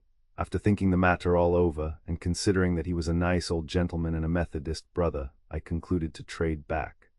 A few days later, Brother Long and I met in the post office just when the mail was being distributed. And the place crowded, we were the center of attraction. He smiled grimly at me and while passing by said, "The fools are not all dead yet, are they, Johnston?" "No, Brother Long," I answered, "and there is no fool like an old fool." About 3 weeks later, I started on a tour through Ohio, making several agents and selling a few township and county rights. Another little experience with it. Methodist deacon will come in here and I will tell it. He was a farmer living a few miles south of Marion, Ohio. I had hired a rig in the above town to drive into the country to meet a gentleman with whom I had previously made an engagement. When our business was finished and I was about to leave, he bantered me to call on his neighbor, Deacon, who had a notorious reputation for his hatred of agents and peddlers. As I always considered it good practice to meet such men, I was glad of the chance to make this particular visit. I reached the house just as the deacon and his sons came in for dinner. I hitched my horse and when about to pass through the gate, the front door opened, and the man's voice at its highest pitch shouted out, "Stop right where you are, sir. Stop, stop, I tell you, stop." I put my hand to my ear as if hard of hearing and imitating as nearly as I could the tone peculiar to deaf persons, said, "No, no, thank you, I don't care to put my horse out. I can feed her after I get to Marion." "No, no, never mind, just as much obliged." By this time I had reached the door and passed directly inside. I had the floor, and I did all the talking for the first half hour. The old gentleman concluded that I was an exception to the general run of agents. He then began talking religion as soon as I quit talking patent rights. He said I ought to make my peace with God, and when I replied that God and I had always been on splendid terms, he became almost frantic and said that I was worse than any lightning rod agent, and added that there never was an agent of any kind who ever pretended to tell the truth, and he wouldn't believe any of them under oath. I then said I wouldn't expect him to believe my statements, so would leave the question entirely with him and his sons whether they would deal or not. They soon began talking business to the point. I figured on paper and showed how one son could make more money in a single year with one county right than they could all make on the farm in 2 years. My price for the county was $100. They proposed to give 50, and I offered to split the difference and take 75. This was satisfactory, provided I would take half cash, and a note for the balance payable in 1 year. I agreed to it if the old gentleman would go to Marion with me and help negotiate the note. He said he had got to go to town anyhow and would ride with me, and the boys could drive over after him that evening. After making out the necessary papers and receiving my cash, we started on the turnpike road towards Marion. While riding along, the old gentleman gave me some very wholesome advice, saying he didn't do it because he really thought me to be a very bad fellow, but he wanted to see every young man grow up to be truthful, moral, honorable, and upright. I thanked him and told him I believed he was a mighty nice man. He said that was the reputation he bore thereabouts. While driving leisurely along, conversing on different topics, we came to a blacksmith shop on a 3 corners, and the old gentleman remarked that when we came to the toll gate, if I would tell the old lady gatekeeper that I came in at that shop, I could save some toll, adding that she needn't know but I picked him up somewhere on the road. "Yes, that's so," I answered. "That's a mighty good scheme." He seemed to feel highly elated at suggesting such a brilliant idea. As we were approaching the toll gate, I said, "I wish you would pay my toll, and when we get to town I will get some change and hand it back to you." When we stopped at the gate he asked, "How much?" The old lady says, "How far have you come on the pike?" He turned to me as if expecting me to answer, but I was suddenly taken with a severe fit of coughing. The deacon said, "This gentleman came in at the blacksmith shop." "4 cents," said the gatekeeper. We drove on, and when I began to laugh, he asked what was up. "Well, I'll tell you, I was just laughing to think how much more I am like Jim Fisk than you are." "How so?" "Well, sir, I might possibly tell 8 lies for $1, but I wouldn't tell one for a shilling." He seemed much chagrined when I put the matter before him as I did, He said in explanation that he never believed in toll gates anyhow, had always advocated free turnpikes, and thought it little harm to economize at their expense. After discounting his note at the bank, I returned home to see how the boy was getting on. A few days later, I took the agency for another patent and gave up the dropper, which was too hard to sell. An acquaintance joined me when we started on what proved to be a red-hot patent-right campaign, and with the usual results of all patent-right schemes. When ready for a start, we had just about money enough to pay our expenses to Napoleon, Ohio, where we had decided to go. On arriving there, we took quarters at a first-class hotel and began hustling to find a customer. When we had been there about 10 days, the landlord, a very pleasant little gentleman, called my partner one side and said he guessed he would have to ask us for little money. "Well," said Frank, all right, sir, make out your cussed old bill. I am not in the habit of being asked for money before I am ready to leave. However, you can make out your bill." "And receipt it in full, sir." "Oh, no," he remonstrated. "I'll do nothing of the kind, sir. It was not my intention to insult you. Let it go, it's all right. I meant nothing out of the way." Frank cooled down, and as he passed by me said sotto voce, "I guess we can stay all summer now if we want to." While at Napoleon, we had been in correspondence with several parties in different towns who were known to me as traders. After spending 2 weeks there, we received a letter requesting us to visit a neighboring town where there was a prospect for a good trade. We had succeeded in selling one township right, which brought us cash enough for incidental expenses. Hence we were unable to pay our hotel bill, and as the landlord was not in the office when we were ready to go, we simply left a note saying we would return later. We were gone 2 weeks, barely paying expenses, and returned to Napoleon. Rushing into the hotel office, we grasped the landlord by both hands, saying, "Did you think we had jumped our board bill, landlord?" "Well, by golly, I didn't know what to think of it." "Oh, pshaw, you ought to know us by this time. How are the nice cream biscuit? Suppose you've got some for tea, haven't you? Guess we'll wash. Put us down for a good room, landlord. How are the folks, landlord?" He said he had thought all the time we would turn up again some day. We then explained the nature of our business and told him he needn't be surprised if we left suddenly at any time, but he could always look for us back sooner or later. We remained 2 weeks longer with about the same success that had attended us before. One day the landlord pulled a chair up by me in the office and said very mildly and pleasantly, "Mr. Johnston, I have never yet asked you for money," and "No," I quickly interrupted, "you never have. And I certainly respect you for it. If there is anything on this earth I dislike, it is a penurious, suspicious, narrow-minded landlord, always dunning his guests and treating them like tramps. And I'd leave a man's house as soon as I could settle up and get out if I was ever done by him. Well, I going to say I never make a practice of dunning gentlemen who stop with me, and, well, that's right, landlord, that's right, and you'll make friends in the long run by not doing so. When I get ready to quit a hotel for good, I've got sense enough to ask for my bill and then settle in full, and that is all anyone can ask for. How about the cream biscuit for supper, landlord?" He said he guessed they were going to have some, and then asked how business was anyway. I told him our business had almost frightened us. He said that was good. Frank, who was sitting behind the stove listening to the conversation, said, as I passed by him a moment later, "I guess he'll lay still now." About this time we received a letter from a sewing machine agent at Hicksville, saying he would trade a machine for a county right. We left forthwith without even bidding the landlord goodbye. It took us 4 days to trade for the machine, and money enough to pay our expenses for that time. We shipped the machine to Napoleon and returned there ourselves on the first train.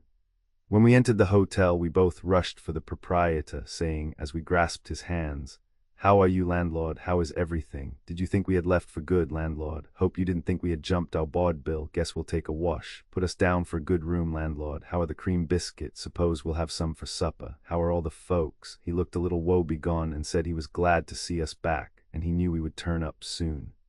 The next morning we had the sewing machine set up in the hotel office. This seemed to console the landlord somewhat, as it was a brand new machine. However, he appeared crestfallen a day or two later when we sold it for $40 cash and pocketed the money, saying nothing. In a couple of days we took another sudden departure for Bryan, Ohio, where we traded for an old horse, harness, and wagon. The horse proved to be an obstreperous, bulky thing, and as contrary as a mule. I used all of my knowledge of horse training with no effect. One day, just when he had balked, we met some boys near a Kong crib on their way home from fishing. One of them had a long fishing rod and a stout line. I gave him 25 cents for it and asked him to bring an ear of corn from the field. He did so, and after tying the corn to the end of the line, I held the pole over the horse's head and let the corn hang about 2 feet from his nose. He started right off, and we had no further difficulty in persuading him to go. Easily persuaded.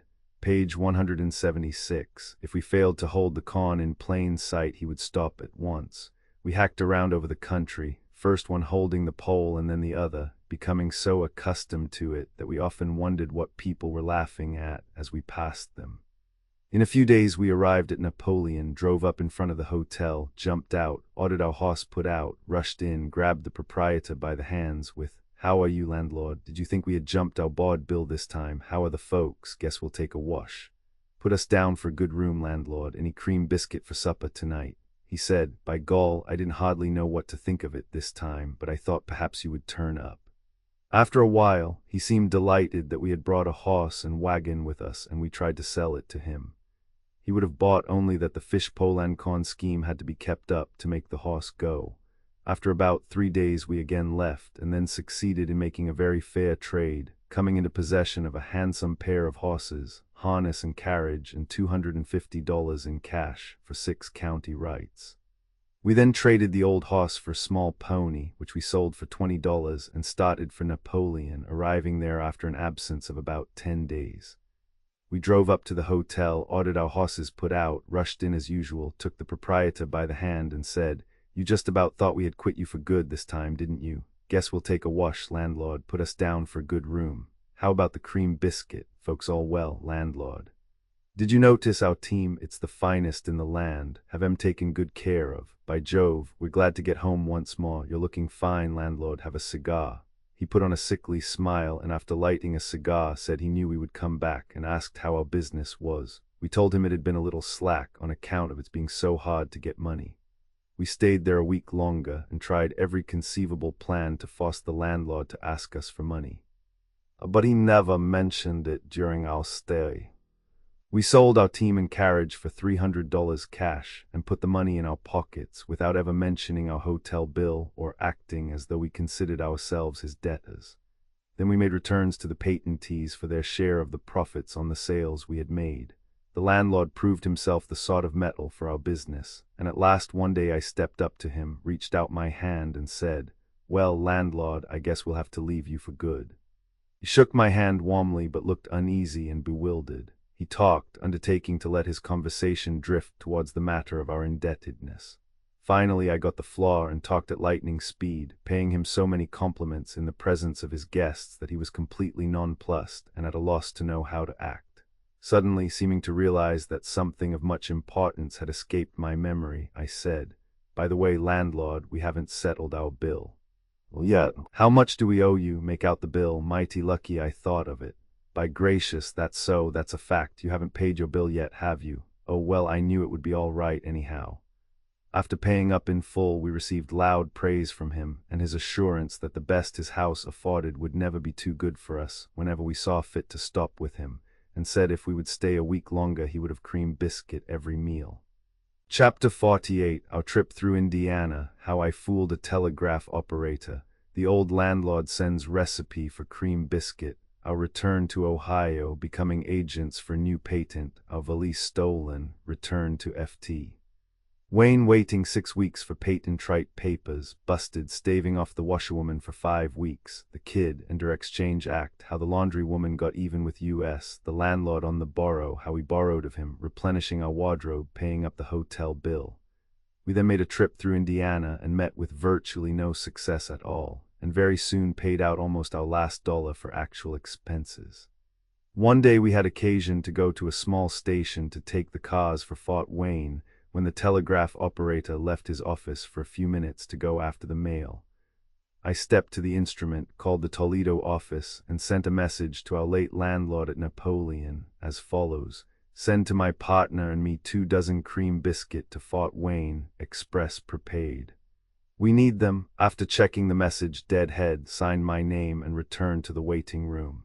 When the operator returned, the Toledo office, whose duty it was to transfer the message to Napoleon, called him up and asked who Johnston was, and wanted to know further why his message should be dead-headed. The operator answered that he knew nothing about it, and didn't think it was his business to inquire into other people's affairs. They told him he had better wake up and know what he was doing, and said it was his duty to collect pay for messages and not send them for nothing.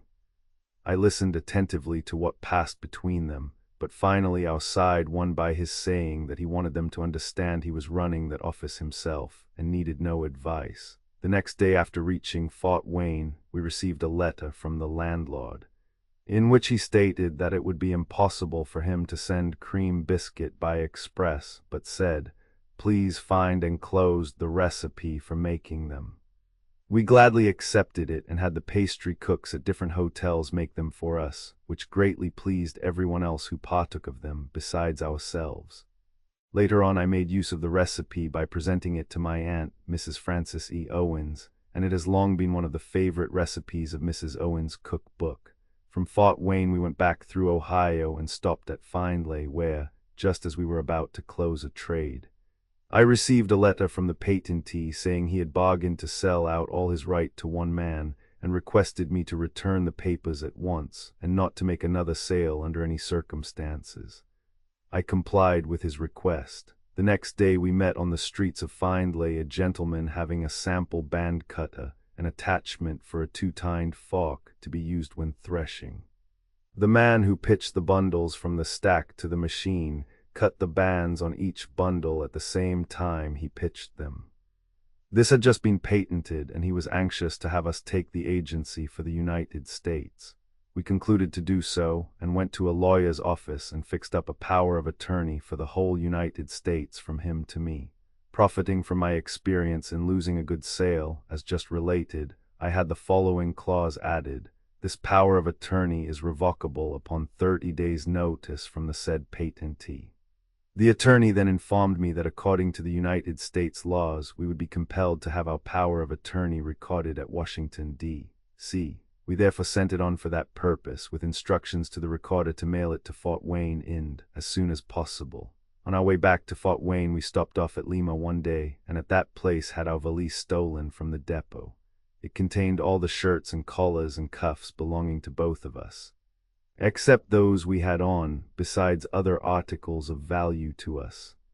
This left us in hard luck, as we had only about money enough to buy each of us another shirt, a box of paper collars and cuffs, and some cheap socks upon arrival at Fort Wayne. It was economy to wear paper, so as to lighten our laundry bills. Another exceedingly bad feature of our loss was the absence of a piece of baggage to help convince the landlord of our responsibility. However, we ventured to a very respectable hotel, where we engaged a first-class room, and waited patiently for the return of our power of attorney from Washington. The landlord was a very pleasant, agreeable gentleman, quite suitable to our convenience. We made it as pleasant as possible for him. A stranger might easily have mistaken one of us for the proprietor and him for the guest, by telling innumerable good stories and constantly reminding him of his excellent qualities as a hotel keeper and the wide reputation he bore as such. We managed to hold him down, as we termed it, very satisfactorily. In the meantime, we were constantly on the alert for someone who would like to speculate, so we could make a deal without delay after the arrival of our papers from Washington. After being there about 3 days, we concluded to change shirts, which brought our new ones into requisition. We then sent the ones we took off to a washerwoman a few doors away. These we left with her until obliged to make another change. When that time came, 3 or 4 days later, we were at our wits' end to know how to get possession of the clean ones, as we were completely stranded. We held a consultation, and almost every imaginable scheme suggested itself. At last we hit upon one that seemed feasible. A bright young bootblack frequented the hotel corner and had taken quite a fancy to us and given us an occasional complimentary shine. We asked him to our room, and informing him that we had a great plot that needed his assistance, we required him to make an oath never to give it away, nor to betray us in any way, shape, form, or manner. He agreed to swear. I then procured a Bible from the landlord, and the kid, as we called him, placed his left hand on the book and raised his right as I administered the oath. He He swore by all the gods in Israel and all the people in Indiana that he would be true to his trust. Frank and I then took off our shirts and, wrapping them in paper, informed the kid of our predicament and of the fact that we would be obliged to remain shirtless in our room while he took the bundle to the washerwoman and left them as security for the laundered, without money and without price.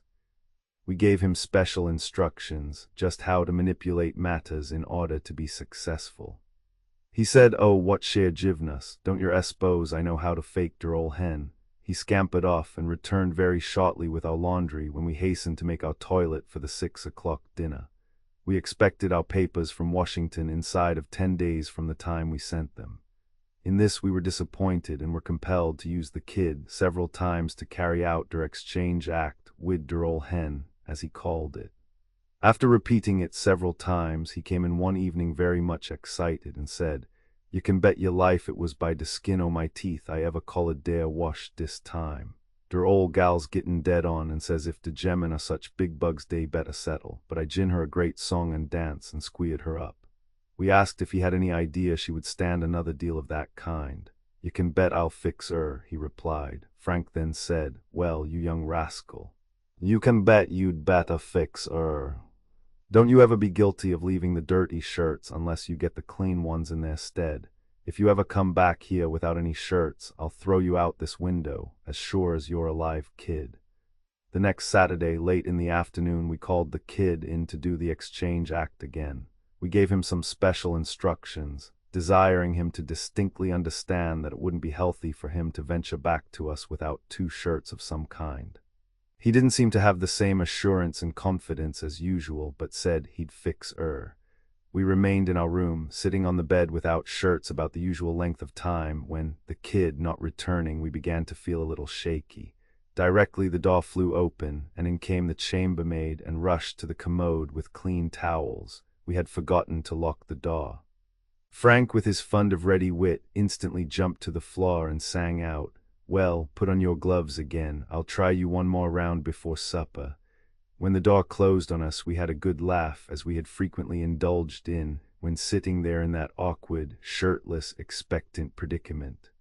Our laugh, although hearty, was of short duration, for we suddenly became serious and anxious about the return of the kid.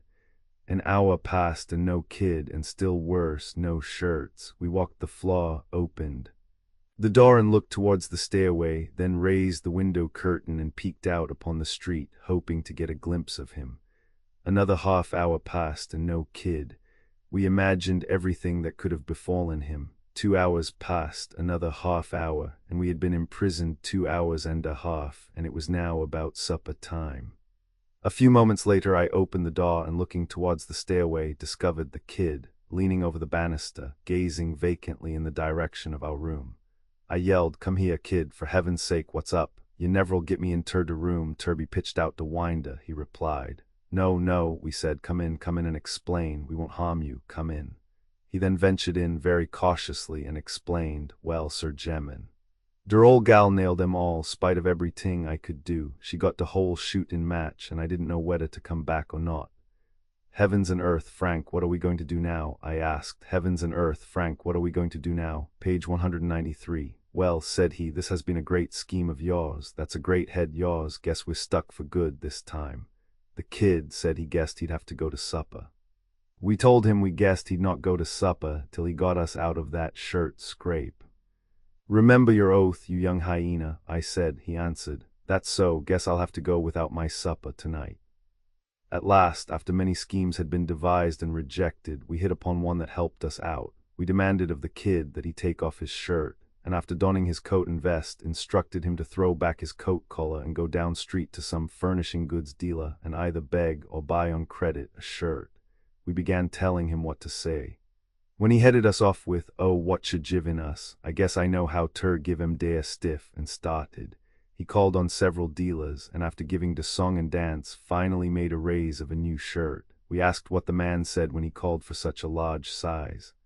Oh, der ol' Hoosier nebber tumbled at all, but just planked out and said, "If you ever get any money, come and pay fur it." We asked if he thought he could manage to get another one in the same way. He said he was afraid to try because an officer was going to run him in 'cause he hadn't any shirt on and looked so tough. I then donned the shirt, also a paper collar and cuffs, and went down to supper, leaving Frank to silent meditation. After eating, I returned to the room, took off the shirt, and Frank put it on and went to supper, while I remained and did the meditation act. He stayed away more than 2 hours, which worried me considerably. I wondered what upon earth had become of him, but felt certain he was too true a friend to abscond with my half of the shirt. Even if it wasn't paid for, I knew by right that I owned half of that shirt. When he did return, he brought good news. He had spent over an hour with a furnishing goods dealer, squaring him up so as to buy some things on credit. When asked with what luck, he answered, "Well, I ordered 6 shirts, 6 pairs of socks, 2 dozen linen collars, 1 dozen pairs linen cuffs, and 1 dozen handkerchiefs, with instructions to send them to the hotel office, and Mr. Johnston would send them a check in a day or 2, and added that the goods would be delivered that evening. But Frank," I said, "you will get us into trouble. How can we fix the check business? You know I can't send them one. It'll make us trouble, sure." "Very well, it can't make us any worse trouble than we are having. As for myself, I'd rather go to jail with a shirt on than to sit here in this dingy, gloomy old room half of my time without any." "Yes," I said, "that's so. I'd rather go on the chain gang for 30 days than go through another such an ordeal as this." The goods were not sent as promised, and we spent a very restless night. I dreamed of arriving home without any shirt on, and in my dream heard my mother's voice saying, "Well, I am really glad you reached home with your pants on," while Mr. Kiefer remarked, "It does beat the D.L." Frank dreamed he was in attendance at a swell entertainment and suddenly discovered the absence of his shirt. I insisted that Frank should not sleep in the shirt in order to keep it clean as long as possible, and to keep peace he laid it off when retiring. In the morning I was the first one up and proceeded to put it on. As I was passing through the hall on my way to breakfast, I met the chambermaid. She smiled and asked if we made a practice of sparring every day. I replied, "We always take our regular exercises." She said, "How nice it is to be rich. Just see how much pleasure you gentlemen take in your everyday amusements, while people like us have to work hard and never have any pleasure." I told her that we always had great times wherever we were. She said she guessed that was so. After breakfast, I returned to the room and let Frank have the shirt to wear to breakfast, after which he came in with a large package containing his order. I lost no time in getting into a shirt, and in fact, to tell the truth, we each put on 3 shirts, for fear that some unforeseen accident might occur. I might also add that we resolved when we put those shirts on, that no outside one should ever be taken off unless it was actually soiled. The old adage, "misfortunes never come singly," was well illustrated in our case, for before night I was interviewed by the landlord in quite an unexpected manner. While standing near the washroom, he came rushing up to me and calling me to one side said, "Johnston, I want to ask a little favor of you." "Very well, landlord, I'll be glad to grant it if I can." "What is it?" "Well, I want to ask you to loan me $25 for just 2 days, and I will." "Well, landlord," I interrupted, "I'd let you have it, but—" "Well, now, look here, Johnston, don't think I am dunning you, don't think I am afraid of you," he hurriedly explained. "Oh no," said I understand that, landlord, but I'll tell you how it is, you see. Don't think I am dunning you, Johnston, don't think that. For I'll hand it right back to you in a day or 2, he again assured me. "That's all right," I said, "that's all right. I was going to say I'd let you have it in a minute if I had it, but I haven't got it."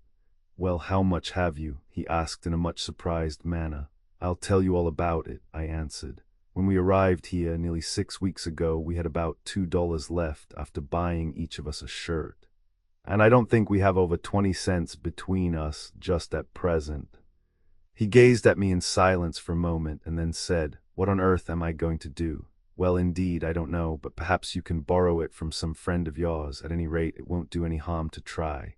"No, but I mean, what am I going to do about your board bill?" "Oh, I see. Oh, well, landlord, you needn't worry about that. We are well pleased with your accommodations and haven't the slightest thought of quitting you." "Yes.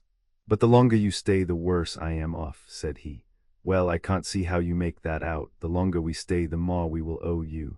"Exactly so, and that's where the trouble lies." "Well, the more we owe you, the more you will have coming," I suggested, and I'll just say this, that we have been traveling over a large scope of country, and yours is one of the best hotels we have ever stopped at. And I'll give you my word as a gentleman that we'll never leave till our bill is settled. But he ejaculated.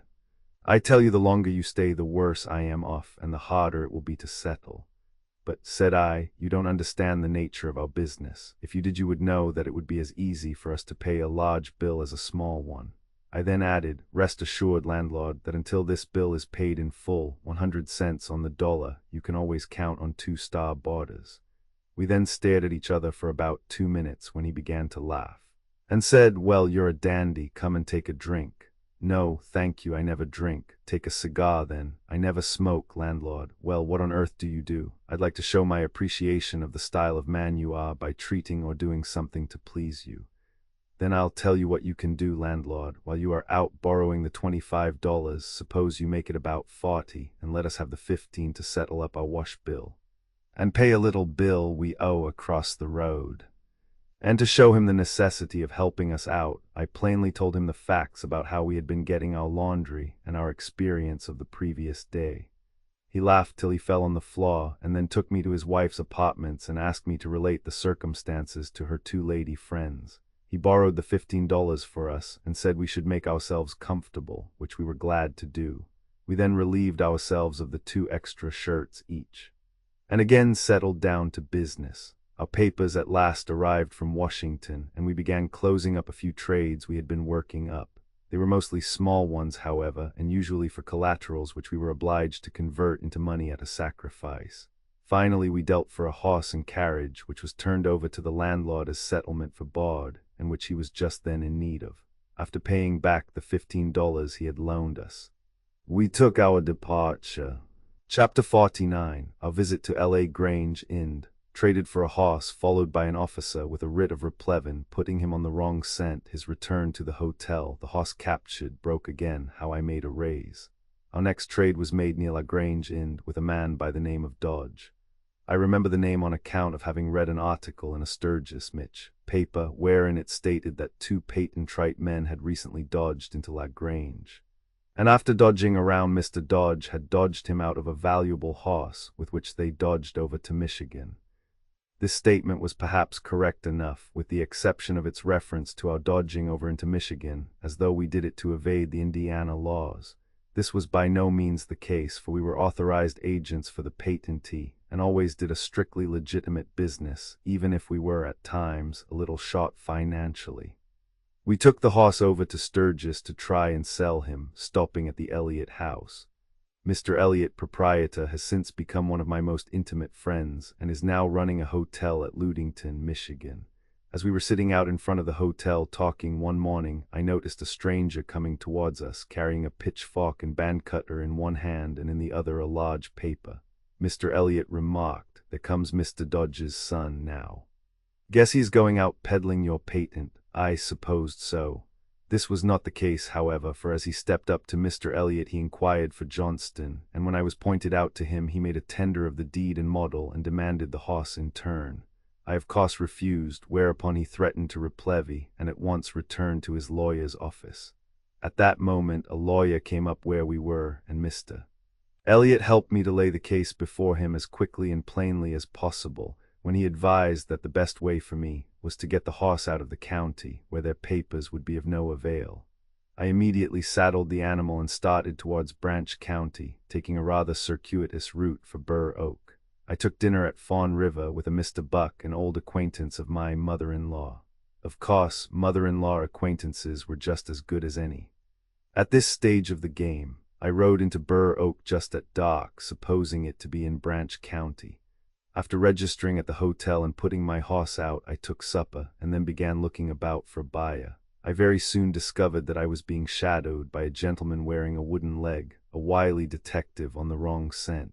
Upon inquiry, I learned that he was the honorable marshal of the town.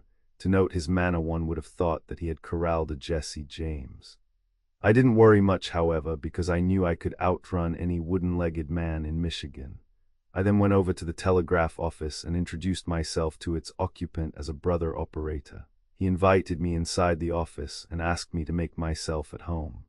A few moments later, the 10 o'clock train arrived from the west, and immediately after its departure, the operator said he would have to go down the track and attend to his switch light, and requested me to remain there till he returned. During his absence, a gentleman came to the office window and very excitedly inquired if I was the operator. I said, "Don't I look like one? What can I do for you, sir?" "Well, see here, has there been a young fellow here this evening by the name of Johnston, sending messages to his wife or to anyone else?" "Yes, sir, he was telling me about a patent-right trade he had made for a horse." "Guess he told me all about it. Where is he now, I wonder?" was his next query. "Come with me. I'll show you right where to find him." I then led the way up street, and in the meantime questioned him as to his business. He said he wanted to serve a writ of replevin and take the horse. I then asked if he had papers that would do for Branch County. He said he didn't need Branch County papers, as Burr Oak was in St. Joseph County. This was most depressing news to me, but I walked along till I came to a street running north, when I stopped, and pointing in that direction, said, "Now you go to the very last house on the left-hand side of this street and inquire for Johnston. If they say he isn't there, you force your way into the house. Don't leave till you get in, and there's no one here who wouldn't be only too glad to see that family come up with by a good sharp detective. Now don't fail to get in, for there you will find your man." He thanked me several times, and after shaking hands with me, started on the run. I then hurried to the hotel and ordered my horse, which the landlord refused to let me have, saying that notice had been served on him to keep it locked up. I sat down to await the coming of the great detective. The wily detective's return to the hotel. He soon made his appearance, and more resembled a tramp than the polished official of a few moments before. It was plainly evident to me that he had made a desperate attempt to follow my instructions. One half of the skirt of his Prince Albert coat was entirely missing. No hat, a piece torn from the seat of his pants, only half of his linen collar left to grace his neck, and a single linen cuff to decorate his two wrists, one sleeve of his coat in rags, one of his pant legs fringed out, the perspiration running off him like rainwater, and one eye closed. He came in panting and puffing and roaring like a lion. "Find me a justice of the peace at once. I'll arrest the whole gang." "Arrest what gang? Who are you alluding to?" asked the landlord. "Why, that gang up north here. I'll arrest the whole mob and shoot that dog if I get killed for it." "Well, I supposed you were looking for Johnston." "Well, so I am, but they have him down there stowed away, and a whole regiment of soldiers wouldn't be able to get in unless that dog is put out of the way. And that pesky old woman looks more like the devil than a human being. I wouldn't venture back there alone for the whole north half of Michigan. But isn't this the man you want?" pointing to me. "The devil, no. What do I want of the telegraph operator? I want Johnston, but I'd give more for that old woman's scalp and that dog's life than I would for a dozen Johnstons and all the horses in the state, and I—" "But," interrupted the landlord, "this isn't the operator. This is Johnston, or at least, he's the man who rode the horse here." "The dickens he is!" shrieked the officer. "This is the man who sent me up there, and—" "Did you get in?" I asked insinuatingly. "Get in? I want you to understand this is no joke, sir," said he as he came towards me in a threatening manner. "And if you're Johnston, you ought to have your heart cut out. Look at me, sir. Do you think there is anything funny about this?" "Well, I thought I'd give you a little sharp detective work to do before capturing my horse. So you would have something wonderful to relate when you arrived home. Then you're the man I want, are you?" "Yes, sir, I suppose I am, but really, my friend, I didn't suppose you were going to lose all your clothes and get completely knocked out and so thoroughly demoralized. How did it all happen?" "Oh, you're too funny. It's none of your business how it all happened. I'll get even with you. I'm sorry I haven't a warrant for your arrest instead of a writ of replevin for a horse. You, see here, don't you me, sir, or I'll finish you up right here in less than 1 minute." He then quieted down, and after serving the writ, took possession of the horse before leaving for Sturgis. However, he spent nearly an hour in mending his clothes, patching up his nose and face, and dressing the slight flesh wounds on his hands and arms, after which he borrowed a hat, and as I supposed, returned to Sturgis with the horse.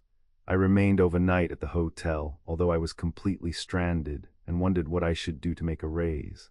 I realized fully that I would be obliged to lose several days' valuable time were I to remain there to contest the ownership of the horse, as return day had been set 6 days ahead.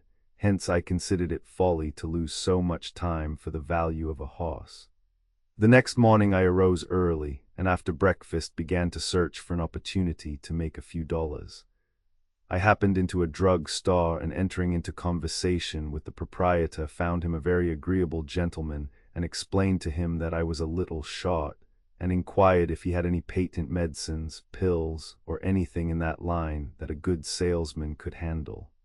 He replied that the only thing he had was about a gallon of lemon extract which he had made himself from a recipe he had been foolish enough to pay $10 for and had never yet sold 10 cents worth of the stuff. I asked to see it, and on tasting it found an excellent article. I then asked if he would let me take the glass jar and a small graduate to measure it with, and he said, "Certainly." With the flavoring extract and measure, I started for a general canvass, going from house to house and introducing the finest grade of lemon extract, 25 cents per ounce or 5 ounces for $1. Each purchaser must furnish her own bottle to hold it. I returned at noon with $7.60 when I took the balance of the dope back to the druggist and asked how much I owed him. He said, "Well, I'll tell you, I'd like to sell the whole of it out to you. I'll take 50 cents and you own all the flavoring extract there is left, and I'll sell you the jar and graduate cheap if you want them." "All right, sir," handing over the 50 cents. "I'll return after dinner and try it again."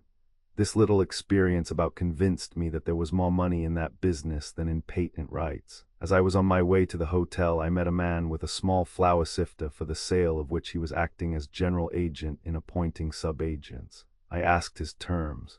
He said he required each new agent to buy 400 sifters at 25 cents each, which he could retail for 50 cents.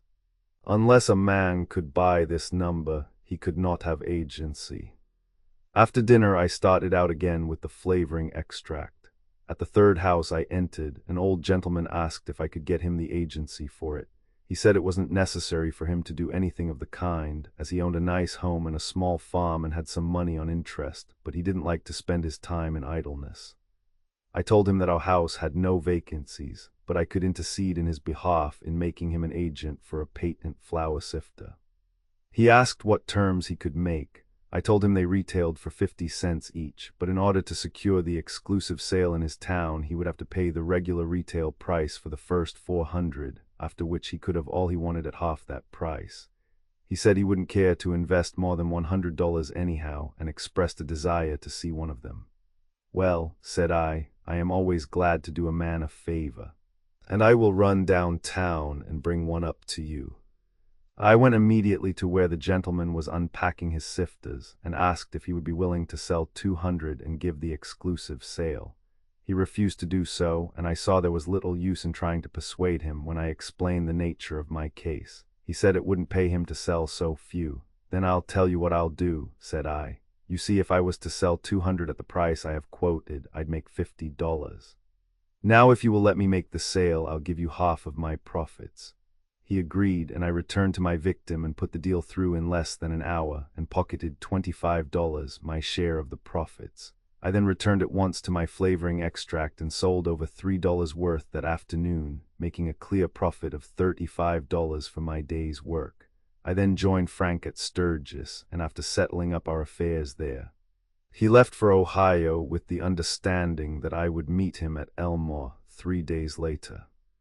Chapter 50. Arriving at Elmore, Ohio, stranded, receiving $8 on a patent right sale, done in advance by the landlord, changing hotels, my visit to Fremont, meeting Mr. Kiefer and borrowing money, our visit to Findlay, a big deal, losing money in wheat, followed by officers with a writ of replevin, outwitting them, a 4-mile chase, hiding our rig in a cellar. I stopped at Bronson, where my wife and boy were visiting her people, and in a couple of days we all started for Elmore, where we arrived bag and baggage without a cent. My wife said she couldn't see why I should want her to accompany me when I was meeting with such poor success. I explained that it would possibly come very handy to have her Saratoga trunk along occasionally to help satisfy the landlords of our responsibility. "Oh, I see you want to sort of pawn us, occasionally for hotel bills. Don't you?" "Well, yes," I answered. "It might be convenient to do so should we get cornered." She said she didn't think she cared to be detained for hotel bills. "Well, you wouldn't see a fellow starve, would you?" "No," she replied, "but if ever we are pawned, I want you to try and redeem us as soon as possible." We took quarters at one of the best hotels, and the next day after our arrival, a young man came there selling ornamental stovepipe hole covers made of plaster of Paris. I made his acquaintance at once and learned that he was from Battle Creek, Mich, where his father resided and owned a good property. I asked his reason for engaging in that business. He said his father suggested it so that he would gain experience. "Oh, I see, you are looking for experience." "Yes, that's what I want." "Well, sir," I said, "you are in a poor business to get experience. You ought to get into the business I am in if you want experience." "What is your business?" he asked. I then introduced my model and explained its merits. He said he would like Calhoun County, Mich, and asked the price. I looked the map over and set the price at $150. He said he would like it, but hadn't money enough. I asked how much he had. After counting what he had, he said $8 was all he could spare. "Well, I will take the $8 and your note for $142, payable 3 months after date." He agreed, and I made out the papers, receiving the cash and note. This amount of money, though small, came just in the nick of time. Because of the Saratoga trunk scheme not proving a success, in less than 1 hour after I had made the deal, the landlord asked me to pay in advance. I immediately flew into a rage and demanded him to make out my bill for what we had and receipt it in full, which he did, and I paid it with a flourish and with the air of a millionaire.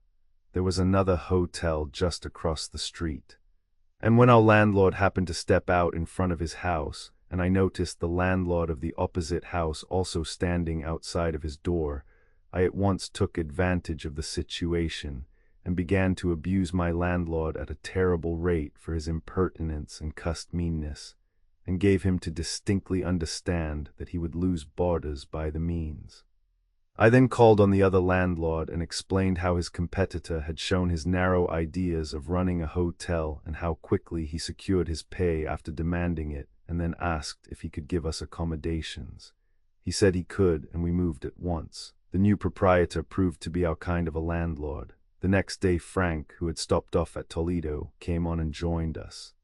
We left my family there and went over to Fremont, where by accident we met Mr. Kiefer and my mother. They asked how we were progressing. I explained everything and just how it all happened.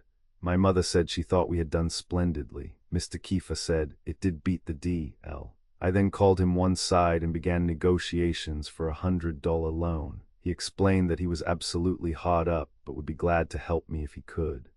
I then reminded him that his signature at the bank would be all that was needed. "Well," said he, "I believe you will come out all right someday, and I guess I'll sign with you if you think you can meet it." We stepped into the bank and procured the money. The next day Frank and I went over to Findlay, where we met a man selling a patent washing machine. We there succeeded in effecting a trade in our patent, and also found a customer for a large sale on the washing machine, for which the agent paid us liberally. The two trades netted us $1,300 in cash and a fine horse, harness, and carriage. We then drove over to Elmore, where I had left my wife and boy. After leaving her money enough to convince her that she would not be pawned that week, we started the next day eastward, stopping at Fremont for supper about 6 o'clock. We had traded the state of Illinois in our patent to a gentleman in the lightning rod business. And that night, while walking up street, we noticed a large crowd of men standing on the corner talking. We stepped across the street to see what the excitement was. On looking over the shoulders of the men, we saw our customer, the lightning rod man, standing there holding his pitchfork in one hand and valise in the other. We were about to crowd in when we heard him say, "Well, if I can find them, I shall have them arrested and replevin the horse." Frank and I then held a short consultation. Our first idea was to go to him and ascertain what he meant by saying he would arrest us. We felt certain we had violated no law, or at least had no intention of doing so. But after reconsidering the matter, we concluded that he was simply a squealer, and as we had made a square, fair trade with him, we decided to let him find us instead of our looking for him. Our experience of a few days before with the writ of replevin had been a very good lesson.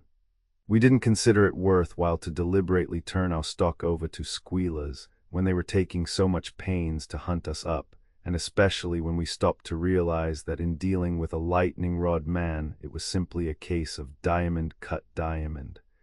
We therefore started east that evening, arriving at Cleveland a few days later.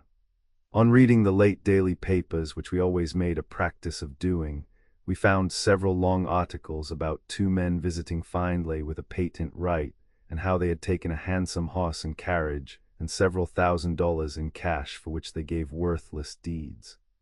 We also read a full description of ourselves and the horse and buggy, and that a liberal reward would be paid for our capture and return to Findlay. We were at a loss to understand the meaning of all this, and called on one of the best lawyers in Cleveland and paid him $10 to examine our power of attorney. He pronounced it perfect and said we had complied with the law in having it recorded, in our method of deeding, and in every other respect, and said that the patentee was powerless to annul the power of attorney except by giving me 30 days' notice. We then concluded to give them a good chase before giving up the horse and carriage, for though they had spent considerable money in trying to capture us, we realized that the horse and buggy were all we had to look out for so far as concerned any loss. We stopped at a first-class hotel and enjoyed life hugely. While there, we met an acquaintance who had been speculating in wheat and had made a lot of money in a very short time. He assured us that if we would let him invest a portion of our cash the same as he was intending to invest his own, we would leave Cleveland with a barrel of money. Of course, we hadn't thought of scooping it in by the barrel, and the idea rather caught us. Neither Frank nor myself had the slightest conception of the method of speculating in that way, and to this day I am still as ignorant as then regarding it, and have no desire to learn it. Well, we let our friend invest $500, and in less than 3 days he called on us for 300 more, saying he must have it to tide us over.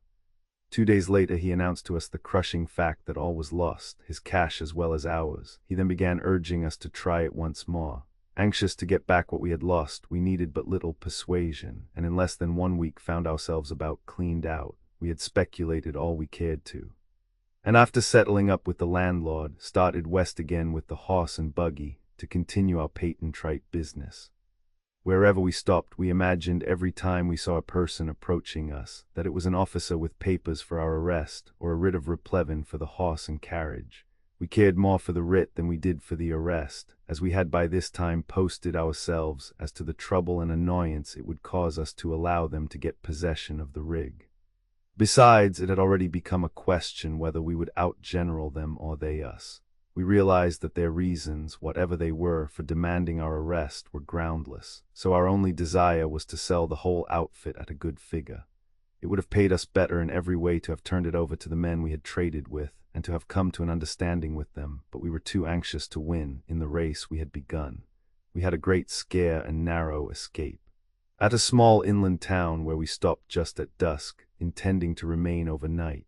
While sitting in front of the hotel about 9 o'clock that evening, several gentlemen scrutinized us very sharply as they passed by. Among them happened to be an old friend whom we had known at Clyde. He asked what we had been doing that the authorities had a right to arrest us, adding that 2 men were at that very moment looking up an officer for that purpose. We gave immediate orders for our horse to be hitched up and hastily informed our friend of the facts. He said there must be some reason for the Findlay authorities wanting us, as they had offered a reward of $100 for us and $25 for the horse and buggy. We started west at a rapid gait. It was a beautiful moonlight night, and we had not traveled far till we saw coming after us 2 men on horseback, riding rapidly. We drove but a few rods farther when we came to a steep hill, at the bottom of which was a crossroad extending in both directions through the woods, and a large bridge crossing a river just west of the road crossing. We drove down the embankment and under the bridge into the river, and there awaited the coming of the 2 men. They stopped on the bridge, and there held a consultation. We heard one of them say, "I wonder which way the devils went anyhow." Well, the other remarked, "They are traveling west, and it's quite likely they have crossed the bridge." Just as they were about to start again, our horse pawed in the water and at once attracted their attention. A kicker and squealer. One of them stopped and said, "Wait a minute, I heard a noise under the bridge." At this they both stopped, and as we supposed were about to make an investigation, when I dropped the reins and, raising my hands to my mouth, made a noise like the bellowing of a critter. One of them said, "Oh, come on, it's nothing but a old cow." They then started across the bridge, greatly to our relief and satisfaction. After a few moments' delay, we returned to the crossroads and started south, traveling but a short distance when we again turned west. We now began to realize that they were making it quite lively for us and decided to sell the whole rig at any price. We drove to within about a mile of Norwalk when I alighted and walked into the town for the purpose of finding a buyer. Frank drove to a small inland town 8 miles south of Norwalk, where I agreed to meet him the next day. The following morning I met a middle-aged gentleman on the streets and asked him if there were any horse buyers in town. He asked what kind of horses I had for sale. I told him I only had one and gave a description of the animal. He said he was buying horses and would drive out with me and see if we could deal. He hitched up a pair of horses, and taking another gentleman with us, started south. Upon arriving at our destination, we found Frank quartered at a nice country hotel. The two men looked our whole outfit over, scrutinizing it very closely, and showed no signs of wanting to buy and did not even ask our price. I then said, "Gentlemen, we will sell you this whole rig cheap if you wish it." Finally, after I had repeated several times that I would sell it dirt cheap, the old gentleman ventured to ask what I considered cheap.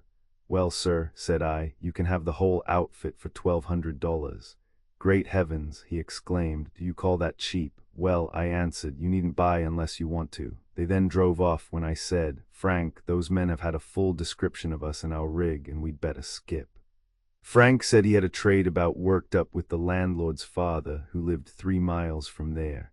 He wanted to trade a fine horse for our carriage, and thought it best to take our chances of staying to close it up. After dinner, the landlord accompanied us to his father's farm. We had to travel 1 mile west and 2 north. On our way there, and about a half-mile from town, we had a conversation with a young farmer acquaintance of the landlord, who said if we didn't make a deal as we expected, he would give us a trade of some kind on our way back. On reaching the farm, we found a handsome 4-year-old colt unbroken, but as we could see, a valuable animal. We traded our carriage for it and a cheap saddle and bridle.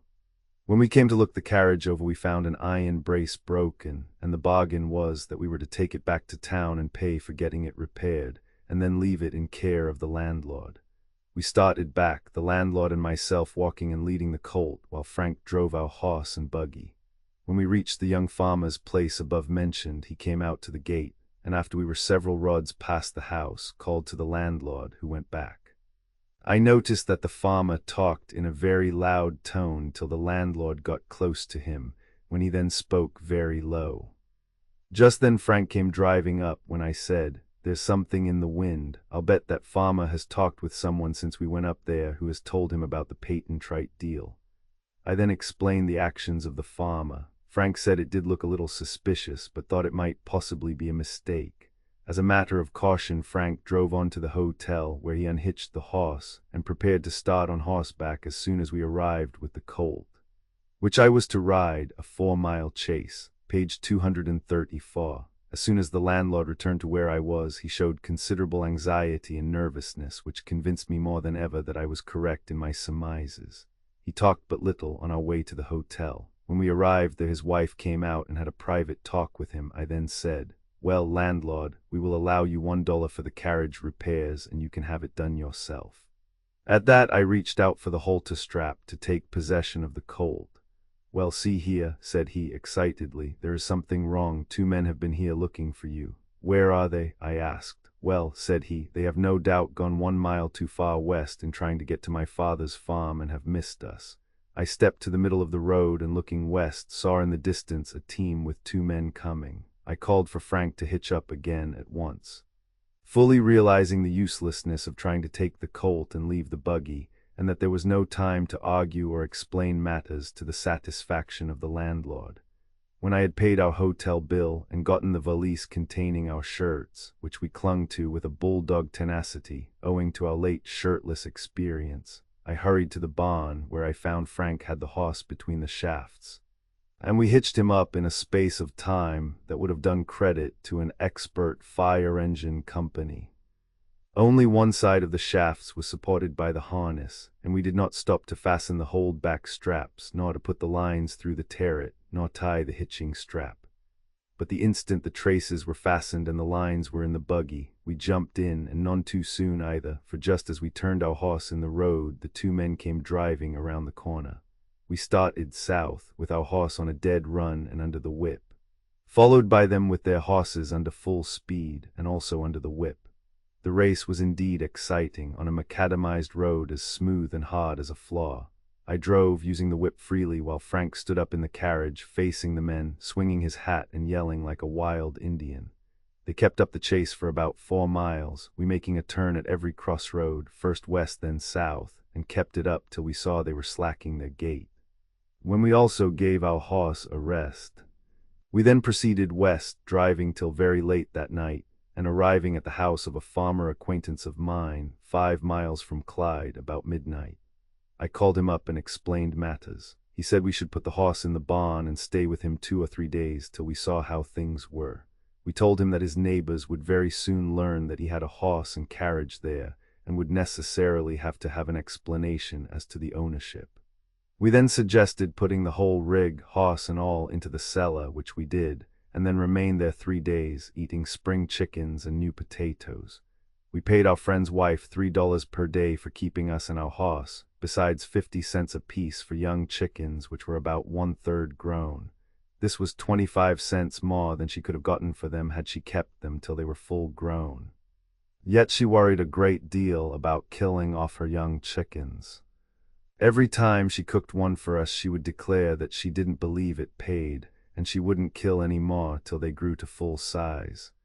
We undertook to argue her out of the idea, by showing how many bushels of corn each chicken would eat before fall, and the low price it would bring at. That time, she said, it didn't make any difference. Common sense taught her that a chicken wasn't worth as much when it was 1/3 grown as when full grown, and she didn't care to sell us any more. Chapter 51, Visiting my family at Elmore, how we fooled a detective, a friend in need, arriving at Swanton, Ohio, broke, how I made a raise, disguising my horse with a coat of paint, captured at Toledo, selling my horse, arrived home broke. 3 days later I borrowed a saddle and started on horseback toward the west, leaving Frank to dispose of the buggy and harness. I returned to Elmore the second night out, about 9 o'clock, after putting my horse out. Called at the hotel to visit my wife and see the boy. The next day, while we were sitting in our room, the landlord, Mr. Heinlein, came up, saying that a detective was down in the office, or at least a man claiming to be one, making all sort of inquiries about us.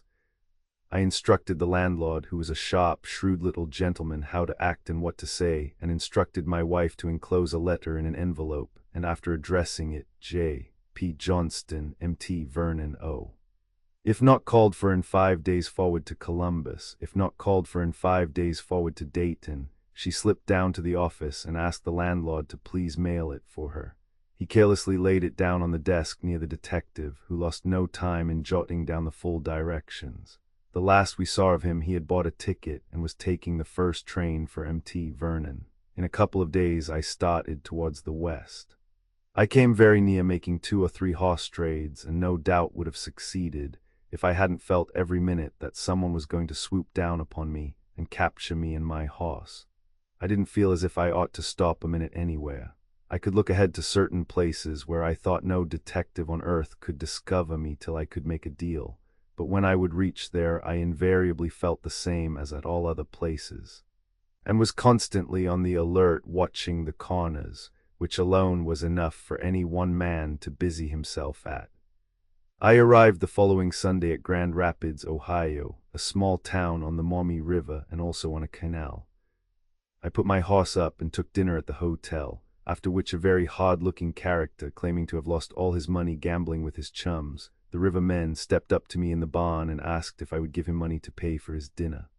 Certainly, I said, handing him 25 cents, saying as I did so, I'll give you half of all I possess. He thanked me and said, say you're a gentleman and I'll give you a pointer. There's an officer here after you. That was all he had to say. I then said, here, help saddle and bridle my horse, quick. He did so and helped me to mount, and with a long stick which he picked up, struck my horse across the hip and yelled, now you're all right, as I passed out on a full gallop.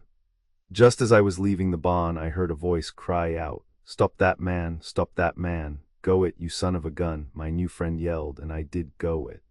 I steered my course towards Swanton, arriving there that night with just 25 cents in my pocket. I had an old friend living there who was a painter by trade, besides numerous acquaintances. It will be remembered that it was at this same town I had resigned my position as telegraph operator a few years before.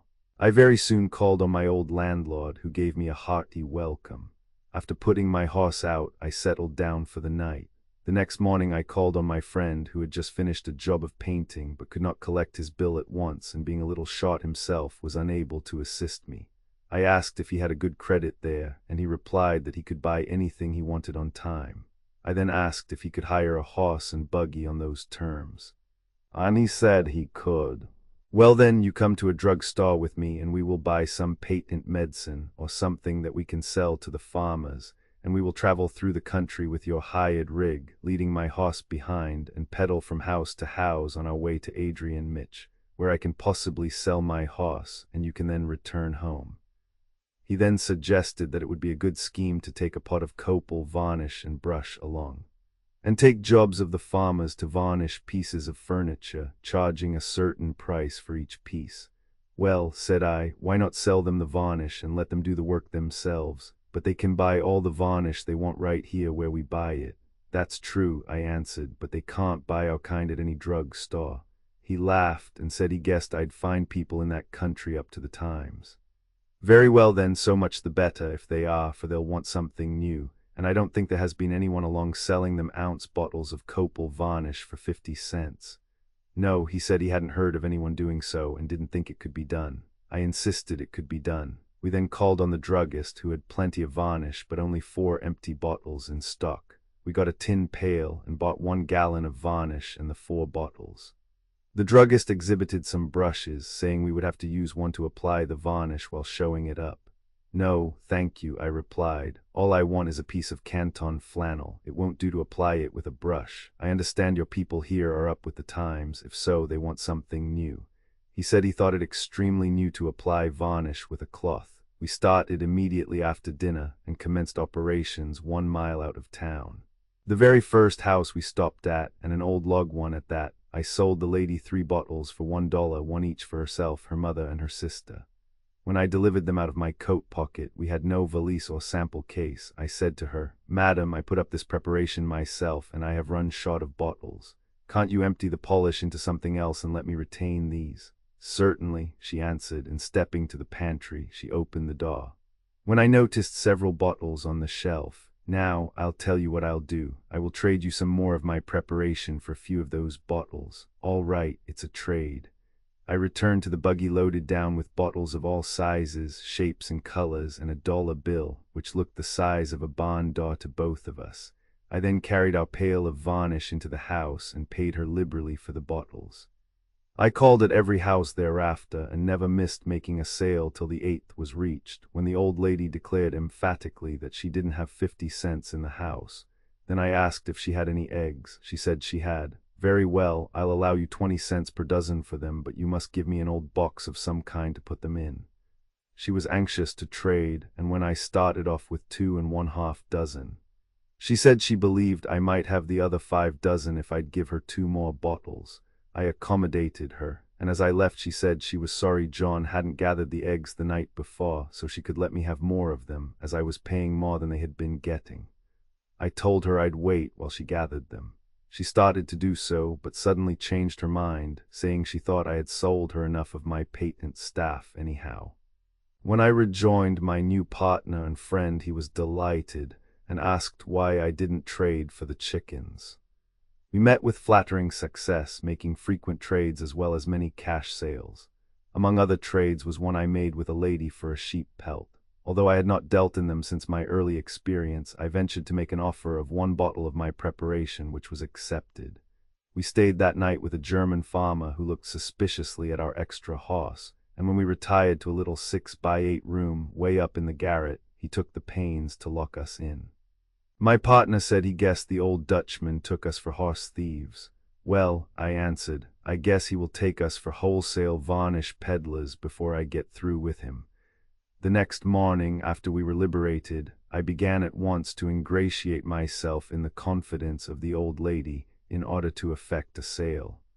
Immediately after breakfast, I introduced the patent furniture luster, and before I had half finished my story, the old lady cried out, I take how much? I then said, how much do I owe you? How many oats did your horses eat? Oh, about a bushel. $1, she said. Very well, said I, my price is $1, but you have been very kind to lock us up for the night, and I'll give you 2 bottles for your trouble.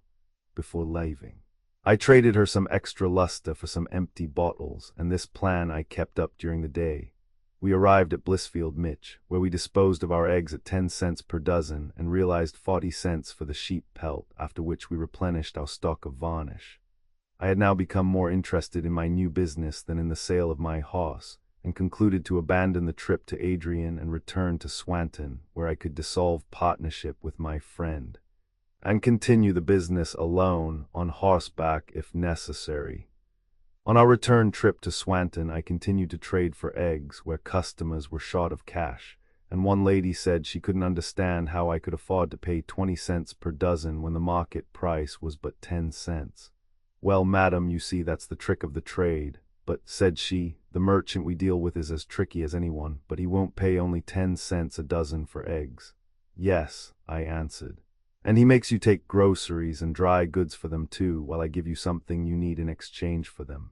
She said, that's so. When we returned to Swanton, we had nearly $20 in cash and that many dollars worth of stock on hand at retail price. I now felt very anxious to sell my horse, as my patent-right experience was quite sufficient to convince me that such a business was no business at all.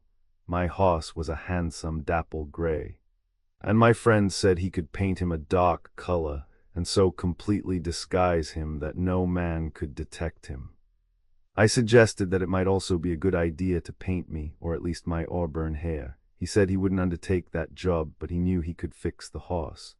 Very well, said I, go ahead and paint him. He did so, and a first-class job it was. I then started for Toledo on horseback, but before I had traveled far, was caught in a heavy rainstorm. I hitched my horse in front of a schoolhouse and went inside for shelter, by permission of the teacher. The rain continued for about 2 hours, and when I returned to my horse, he was absolutely the homeliest and oddest-colored brute I ever saw. The paint had run down his legs in streaks and had formed a combination of colors more easily imagined than described. On arriving at Toledo, I put my horse in a sale stable and ordered him to be sold. The proprietor looked us both over with much suspicion and asked from which direction I had come. From the west, sir, I answered. From the far west, he still further inquired. You'd think so if you'd followed me, I replied. Well, what in the d*l ails your horse? Well, sir, he fell in the Chicago River, was my answer. Stepping to the animal, he rubbed his fingers over the rough, sticky hair, and then placing them to his nose, said, Don't smell bad, looks as though he'd been dyed. Well, I wish to, he died before I ever saw him. Upon registering at a hotel to await results, I met an old acquaintance who was boarding there, and explained to him my predicament. He said he didn't think I would ever be able to sell my horse with all that daub on him, unless I explained just how I had traded for him. I replied that to make a full statement would surely result in a writ of replevin being served and the horse being taken from me. A couple of days later, my friend came rushing into the hotel and informed me that 2 men, one a policeman, were at the barn carefully scrutinizing the horse. I waited a few moments when I walked leisurely to the barn and after paying for his keeping, ordered him saddled and immediately started out on the jump. Just as I passed from the barn, I noticed a man coming on the run towards me. I put spurs to the animal when the man yelled, Halt, halt, but I wasn't halting and kept on down the street looking back at the gentleman as my horse sped rapidly along. He then yelled, Stop that man, stop that man, stop that man. Stop that man. I kept looking back and had just begun to congratulate myself on my success when suddenly my horse came to a full stop and I landed forward astride his neck, hanging on by his mane. I then discovered a large policeman holding him by the bit. I dismounted, and as the gentleman who had been running behind came up to where we were, the police officer said to him, Mr. Kavanaugh, what shall I do with the horse? Take him back to the stable. For the time being, was the answer. I then said, I now recognize you as the gentleman and detective whom I was introduced to a few weeks ago by an acquaintance from Bronson, Mitch, at which place I believe you formerly resided and where I married my wife. Sure enough, he answered, your wife and I were school children together. Johnston is your name. Yes, sir. Well, great heavens, you're no horse thief. Well, who in thunder said I was? I am sure I never said so, was my reply. "What have you painted this horse for?" he inquired. "Well, I guess I'll have to tell you privately," I answered. We then walked along together and I explained everything. "Well, this case," said he, "has been reported to the captain of police, and I guess you'd better go over to his office and explain matters, and a note from him to the proprietor of the sale stable will help you to dispose of the horse." We visited the captain, to whom I explained, and as proof of my statement produced my papers and some newspaper clippings. The captain said if I was sleek enough to trade a lightning rod agent out of a horse with a patent right, I ought to be pensioned. He said he'd send word to the stableman that it was all right, which I suppose he did. At any rate, I sold out to the proprietor inside of an hour. I then decided to go immediately to Findlay and see what grounds they had for wanting to arrest us. On arriving there, I spent about 3 hours in trying to find an officer who would recognize me and possibly place me under arrest. Not successful in this, I looked for and found an officer with whom I managed to get into conversation, and was obliged to tell him plainly who I was before he would take a tumble, as the saying is. He then said he knew all about the trade and was acquainted with the men and the circumstances of their offering the reward. "Well now," said I, "you arrest me and will get the reward." "But," said he, "the men you traded with have left town." I asked if he knew why they had offered a reward for us. He said it was because the patentee had arrived on the scene the day after our trade, and had remarked that Johnston had no authority to deed away territory in his patent, for the reason that the power of attorney had a clause in it which read as follows: "This power of attorney is revocable in 30 days from the day it is given by the said patentee." They then concluded to try and arrest us, and if successful possibly make us pay handsomely or prosecute us. This bit of information was relished by me, for I at once saw that the patentee had gotten things badly mixed. The clause he referred to, which was the one mentioned in another chapter, read as follows: "This power of attorney is revocable on 30 days' notice from the said patentee." Having satisfied myself and several acquaintances of the men we had dealt with that we had not violated the law, I returned to Toledo, where I met Frank, who had disposed of the carriage and harness. He left me there, and one evening at the supper table I entered into conversation with several gentlemen, one of whom related a few incidents of his experience, when I also related my late experience in selling copal varnish. An old gentleman across the table from me then said that he had a recipe for making a furniture and piano polish that was immense. He said it would leave a beautiful hard luster, was not sticky or gummy to the fingers, and would remove all white stains from furniture and become perfectly dry in less than 1 minute from the time it was applied. "Well, sir," I said, "I am looking for something of that kind, and—" "Very well," he interrupted, "it will cost you $25. I said, "I'll you $5 before testing it." "No, sir, not $1 less than my price." But he would make up a small bottle and show me how it worked. He did so, and I was at once convinced. I then dickered a while with him, and after satisfying myself that I could buy it for no less than his price, purchased it, and have always considered it a good investment.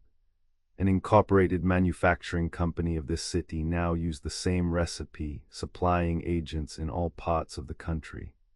I immediately visited Elmore, where my wife and boy still remained. After paying their board and a doctor's bill for the boy, I took a run down to Clyde, arriving there broke. I had a long talk with my folks and explained just how it all happened. My mother said she thought I had made a splendid record for a boy with a family. Mr. Kiefer said it did beat the devil. Chapter 52. Mr. Kiefer called from home. My mother refuses me a loan, peddling furniture Polish on foot. Having my fortune told, my trip through Michigan, arrested for selling without license. It never rains, but it pause, collapsed, a good moral, making a raise. I remained at home but a day or two, during which time Mr. Kiefer was called away on business, leaving my mother and myself to discuss the future together. I told her of my varnish experience, and about my recipe for the piano and furniture polish, and assured her that I had made a firm resolution never to sell another patent right. She said she was glad to hear that, as it had worried her night and day during the whole time I was in that business. I then suggested that she loan me money enough to invest in a few bottles of polish. "Not 1 cent, sir." "Well," said I, "it won't take but about—" "No matter," she interrupted. If it won't take but 10 cents, you will not get it from me. You have had the last cent from us you will ever get. I remarked that I was sorry Pa had gone away. She said it wouldn't matter anyhow, for she had laid down the law to him, and he would never let me have another dollar. Well, I asked, won't you give me money enough to get out of town? No, sir, if 5 cents would take you to California, you should walk it before I'd give you that amount. I then asked if she didn't think I was getting in rather close quarters. Well, she exclaimed, you have always been determined to hustle, so now keep hustling. I then called on an old friend whom I had been owing for several years, and after explaining my circumstances, borrowed $3, with which I repaired to a drug store and procured a stock of ingredients and bottles required for my furniture and piano polish. I then returned home, and after explaining to my mother that it would take till the next day to prepare it, asked her if she would care if I stayed at her house one more night. She laughed and said she guessed she could stand it that long. I then said, by gracious, you will have to give me money enough to get to the next town, for I won't dare commence peddling polish where I am acquainted. Indeed, I'll not give you a penny, even though you have to commence at our next-door neighbor's, she answered. The next day, when my bottles were filled ready for a start, I discovered that I had no valise. My mother said I could have that old carpet bag that I took to New York when I was a boy, and which had been expressed back to me with my old clothes. I told her I thought it would be about what I needed, but if she had the slightest idea she could sell it, or would ever need it to make me a visit in the far west when I got rich, that I might possibly get along without it. She said I could rest assured that she wasn't quite so hard up as to be obliged to sell it, and if she had to wait for me to get rich before using it, she probably would never have occasion to do so. I then visited the garret, where my mother said I would find the old bag. As I entered the dark, gloomy place, my vision encountered innumerable relics of my past life, in the shape of toys, books, papers, skates, cartwheels, pieces of hobby horses, and remnants of garments made by my mother and worn by me years before. I thought of the days gone by and the many pleasant hours I had spent at the old farmhouse. While I was occupied with play and enjoyment, my mother busying herself with family cares, and endeavoring to draw from me my ideas of the business or profession I would adopt when I reached manhood, there flitted through my mind the many kind things she had said and done for me, in trying to gratify my desires and boyish whims. I was reminded that although she had often opposed me in my ideas of hustling, and was at that very time refusing to aid me, she had always been a devoted mother, with a kind and forgiving disposition, and had never ceased to show her anxiety for my welfare. I realized that there must be a reason, best known to herself, for withholding aid from me at this time. I then began rummaging about for the old carpet bag, which I found hanging in a remote corner, amongst cobwebs and bunches of balm and sage. As I gazed on the companion of my first railroad trip, there flashed through my mind, with lightning-like rapidity, the 3 weeks of joys and sorrows we had shared together while in New York. The many ups and downs I had experienced since that time forced themselves upon my memory, while it had been silently resting and apparently awaiting my return to accompany me on another search for fortune. Among other things I saw hanging there was a half-worn-out, dried-up bunch of Blue Beach switches. How many times had they tickled my young hide for breach of home discipline? I took them in my hand, and as I gazed upon those silent reminders of the past, I said triumphantly, "You clung to me like a brother. Your reign is over. Your day is past, while mine is just dawning. Farewell, I cherish you not. No fond memories cling around my recollections of you. The lessons you endeavored to convey were no doubt good, but alas, they fell on barren soil. Farewell, farewell." And heaving a heavy sigh, I hung them on the nail, picked up my carpet bag, and descended from the garret. After packing the old carpet bag with bottles, I announced my readiness for the grand start. My mother commenced crying and asked if I didn't think I'd better take a lunch along in case of necessity. I said I guessed not, as she might be robbing herself to give me so much all at one time. I bade her goodbye, and when I had gotten to the front gate, she called me back, and said if I would hitch one of the horses to the carriage, she would take me to Green Creek Bridge, 5 miles out, where I could begin operations among strangers. This pleased me immensely, and I lost no time in carrying out her suggestion. She drove west on the pike to the bridge, when I announced my readiness and anxiety to commence business. As it was then 4 o'clock and I must make a raise of a few shillings for expenses for the night. I shall never forget the expression of solicitude and determination shown in her face as she bade me good-bye and turned to leave me, and I have since congratulated her for the firm, decisive stand she took. I have often related this incident as one of the best things that ever happened to me. As soon as she started homeward, I took the other direction. I was mad. And the more I thought of her treatment of me, the madder I got, and the more I hustled. At the first house I called, the old lady said she hadn't any money, but would tell my fortune for a bottle of polish. Well, great heavens, I yelled, go ahead, you never can tell my fortune at a better time. She shuffled the cards and said I'd never do manual labor and I was going to be rich. I would have 2 wives and no telling how many children. I had had a great many ups and downs and would have some more, but would eventually settle down. I asked if I would ever be hung. She said, no, sir. During the interview she learned from me of my father's dying before I was born. That, she said, was always a sure sign of good fortune, and a bright future was always in store for a child born under such circumstances. I finally asked her if she could tell where I was going to stay that night. She said she couldn't, but would wager that I wouldn't sleep in a freight car nor go without my supper. I gave her a bottle of polish and made another start, calling at the next house just as the family were about to take supper.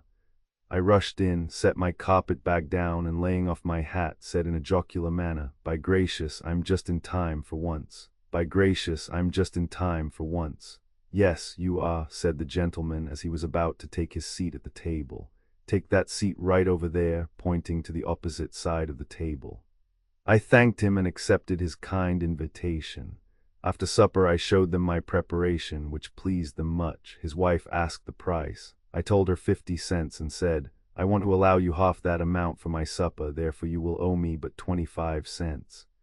She paid me and I started on, much elated with my success and convinced that the old fortune-teller knew her business, as the supper part had already come true. I called at every house until too dark to operate, making a sale at nearly everyone. I walked on to Fremont, reaching there in time for the 7:30 train bound west. After buying a ticket for Lindsay, I had $3.50 in cash and plenty of stock on hand. I remained there overnight, and am almost certain there wasn't a housekeeper in that bourg who didn't get a bottle of my polish the next day. After finishing the town, I learned that the westbound train was not due for an hour, as life was short, business brisk, and time valuable.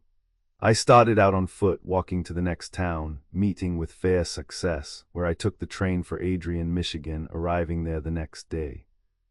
A very impressive fact to me connected with this particular trip was my traveling over 5 miles of road peddling furniture polish at 25 and 50 cents per bottle, that a few weeks before I had driven over with the horse and buggy and several $100s in my pocket during our patent right experience. Before leaving the subject of patent rights, I want to say a few words for the benefit of those who may be inclined to speculate in them. Although the selling of territory or state and county rights may be considered legitimate, it is by no means a suitable business for a reputable person to follow. The deeding of territory in a patent right is about equivalent to giving a deed to so much blue sky, at least. The purchaser usually realizes as much from the former as he would from the latter. Those who invest in patent rights invariably do so at a time when their imagination is aroused to a point where all is sunshine and brightness. But as soon as their ardor cools off, their energies become dormant, and by the time they are ready to commence business, they are as unfit to do so as they were visionary in making the purchase. An invention of merit will never be sold by county or state rights. There are any number of capitalists ready and willing to invest in the manufacture of an invention of practical use. In such cases, any territory would be considered too valuable to dispose of. Hence, it should be borne in mind that, as a rule, to invest in specified territory is to purchase an absolutely worthless invention. The man who consummates the sale will seldom have the satisfaction of realizing that he has given value received, and without giving value received. Under all circumstances, whether in patent rights or any other business, no man need look for or expect success. As experience is a dear teacher, let the inexperienced take heed from one who knows, and give all business of this character a wide berth. Upon reaching Adrian, I discarded the carpet bag and bought a small valise with which I at once began business, and that night prepared more stock for the next day. I commenced by taking the most aristocratic portion of the city, canvassing every street and number systematically, with good success. One day after I had succeeded in making enough money to buy a baby carriage, which I forwarded to my wife, and had a few dollars left, I was arrested for selling from house to house without a license. I explained to the officer that I hadn't the slightest idea that I was obliged to have one. He said I must go before the city magistrate, and demanded that I should accompany him, which I did. The old wolf lectured me as if I had been a regular boodler, and then imposed a fine which exceeded the amount in my possession by about $3. I asked what the penalty would be if I didn't pay. He said I would have to go to jail. Well, said I haven't money enough to pay my fine, and guess you might as well lock me up for the whole thing as a part of it. In answer to the query how much cash I had, I laid it all on his desk, and as he counted and raked it in, he said, "Very well, I will suspend your sentence." I then asked if I could have the privilege of selling the balance of the day so as to take in money enough to get out of town with. He said I could. I invoiced my stock in trade and found I had just 13 bottles of polish on hand, and immediately went to work. The second house at which I called was a new and unfinished one, and I was obliged to enter from the back way. I found 3 or 4 very polite and pleasant ladies to whom I showed my polish, without effecting a sale, however. When ready to leave the house, I noticed 3 doors in a row, exactly alike. I was certain that the middle one was the one through which I had entered. Accordingly, facing the ladies and politely thanking them for their kind attention, and when just about saying goodbye, I opened the door and stepped back to close it after me when I heard one of the ladies scream at the top of her voice. It was too late. I had disappeared, gone out of sight, where I didn't know, but I realized when I struck that I had alighted full weight on my valise of furniture polish. It was total darkness, and I heard voices saying, "What a pity, what a shame. Do send for someone." Then the outside cellar door opened, letting in daylight as well as a little light on the situation. The lady of the house had quickly come to my rescue by this entrance. She hastily explained that the house was unfinished and that they had not yet put stairs in their cellarway from the inside. I thanked her for the kind information, but reminded her that it was unnecessary to explain, as I fully comprehended the situation. I then picked up a shovel standing by, and after digging a deep hole in the very spot where I had struck in a sitting posture, I emptied the broken bottles and polish into it. After covering it up and shaping and rounding the top dirt like a grave, I said to the ladies, as they stood by watching the proceedings, "Not dead, but busted. Here lie the remains of my last fortune. If you wish to erect a monument to the memory of this particular incident, you have my consent to do so." Good day, ladies, good day. With my empty valise, I then returned to Mr. Hart's drugstore, where I had previously bought my stock, and at once ordered a small lot put up to be ready the next morning. From there I went to the hotel, and in conversation with a scholarly-looking gentleman, learned that he was a lawyer. I told him of my arrest and the reasons assigned for it, when he informed me that no town in the United States had any legal right to exact a license from me if I manufactured my own goods. I then decided to remain there as long as I could do well. The lawyer said if I would do so, he would defend me gratuitously if I were molested again. I thanked him and said, "My dear sir, it is very kind of you to offer your services should I need them, very kind indeed, and as one good turn deserves another, suppose you loan me $2 to pay the druggist for my stock in trade." "Certainly, sir, certainly. Glad to do so," he answered. As he handed me a $2 bill, he then asked me to take something. "No, thank you, I never drink." "Well, take a cigar, won't you?" "I never smoke either," I answered. "The devil you don't. Well, this certainly isn't your first experience in business, is it?" was his next query. "Hardly, but why should a man drink or smoke just because he may have been in business for some time?" "True enough," said he. "And had I always let drink alone, I could have been a rich man, and I'll never take another drop." "I hope you won't," I replied. He then stepped forward and taking me by the hand said, "Young man, I can't remember of ever before asking a man to drink with me who abruptly refused, and I consider yours an exceptionally rare case, considering that I had just done you a favor and would hardly expect you to refuse."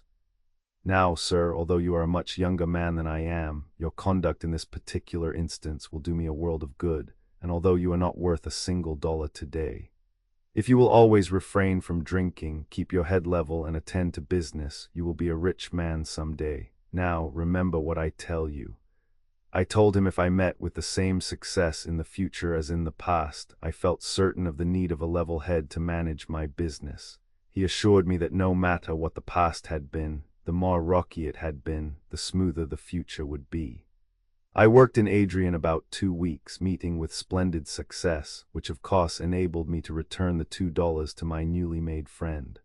From there I went to Hillsdale, and at a drug store kept by French & Son, I bought the ingredients for the manufacture of my polish. It was my custom to take down the names of every housekeeper who patronized me, and read them to the next person I called upon. When I started out in the morning on my first day's work, Mr. French's son laughed at me and said he guessed I wouldn't sell much of my dope in that town. On returning to the store at noon, he inquired with considerable interest how business was. I reported the sale of over a dozen bottles, small ones at 50 cents and large ones at $1. He seemed to doubt my word and asked to see my list of names. I read them to him. And as we came to the name of Mrs. French, he threw up both hands and said, "I'll bet you never sold her a bottle." "Why, she is my mother, no matter if she is your grandmother. I sold her one of the dollar bottles." He cried out, "Great heavens, father, come here and see what this man has done. He has sold mother a 4-ounce bottle of dope for $1 that he buys from us by the gallon." Mr. French S.R. said he guessed there must be some mistake about that. I assured him it was true. Then the young man suddenly exclaimed, "See here. I wish you would go to my house and see if you can sell my wife a bottle. She always prides herself on getting rid of agents." "Well, I wonder if your mother doesn't think she can fire them out pretty well too?" inquired the father. "Yes, but I'll bet he can't sell to my wife," ejaculated the young man. "Tell me where you live." He pointed out the house and said he would not go to dinner till I reported. I made the call, and returned in about 30 minutes with $2 of his wife's money. She had taken 1 bottle for herself and 1 for her mother-in-law, Mrs. French. This greatly pleased both the young man and his father, and the latter said it was worth 10 times the price to them, as they would now have a case to present to their wives that would ever after cure them of patronizing agents. I assured them that their wives had actually purchased an article superior to anything they could produce. They said it didn't matter, it had all come from their store, if they didn't know how to make it.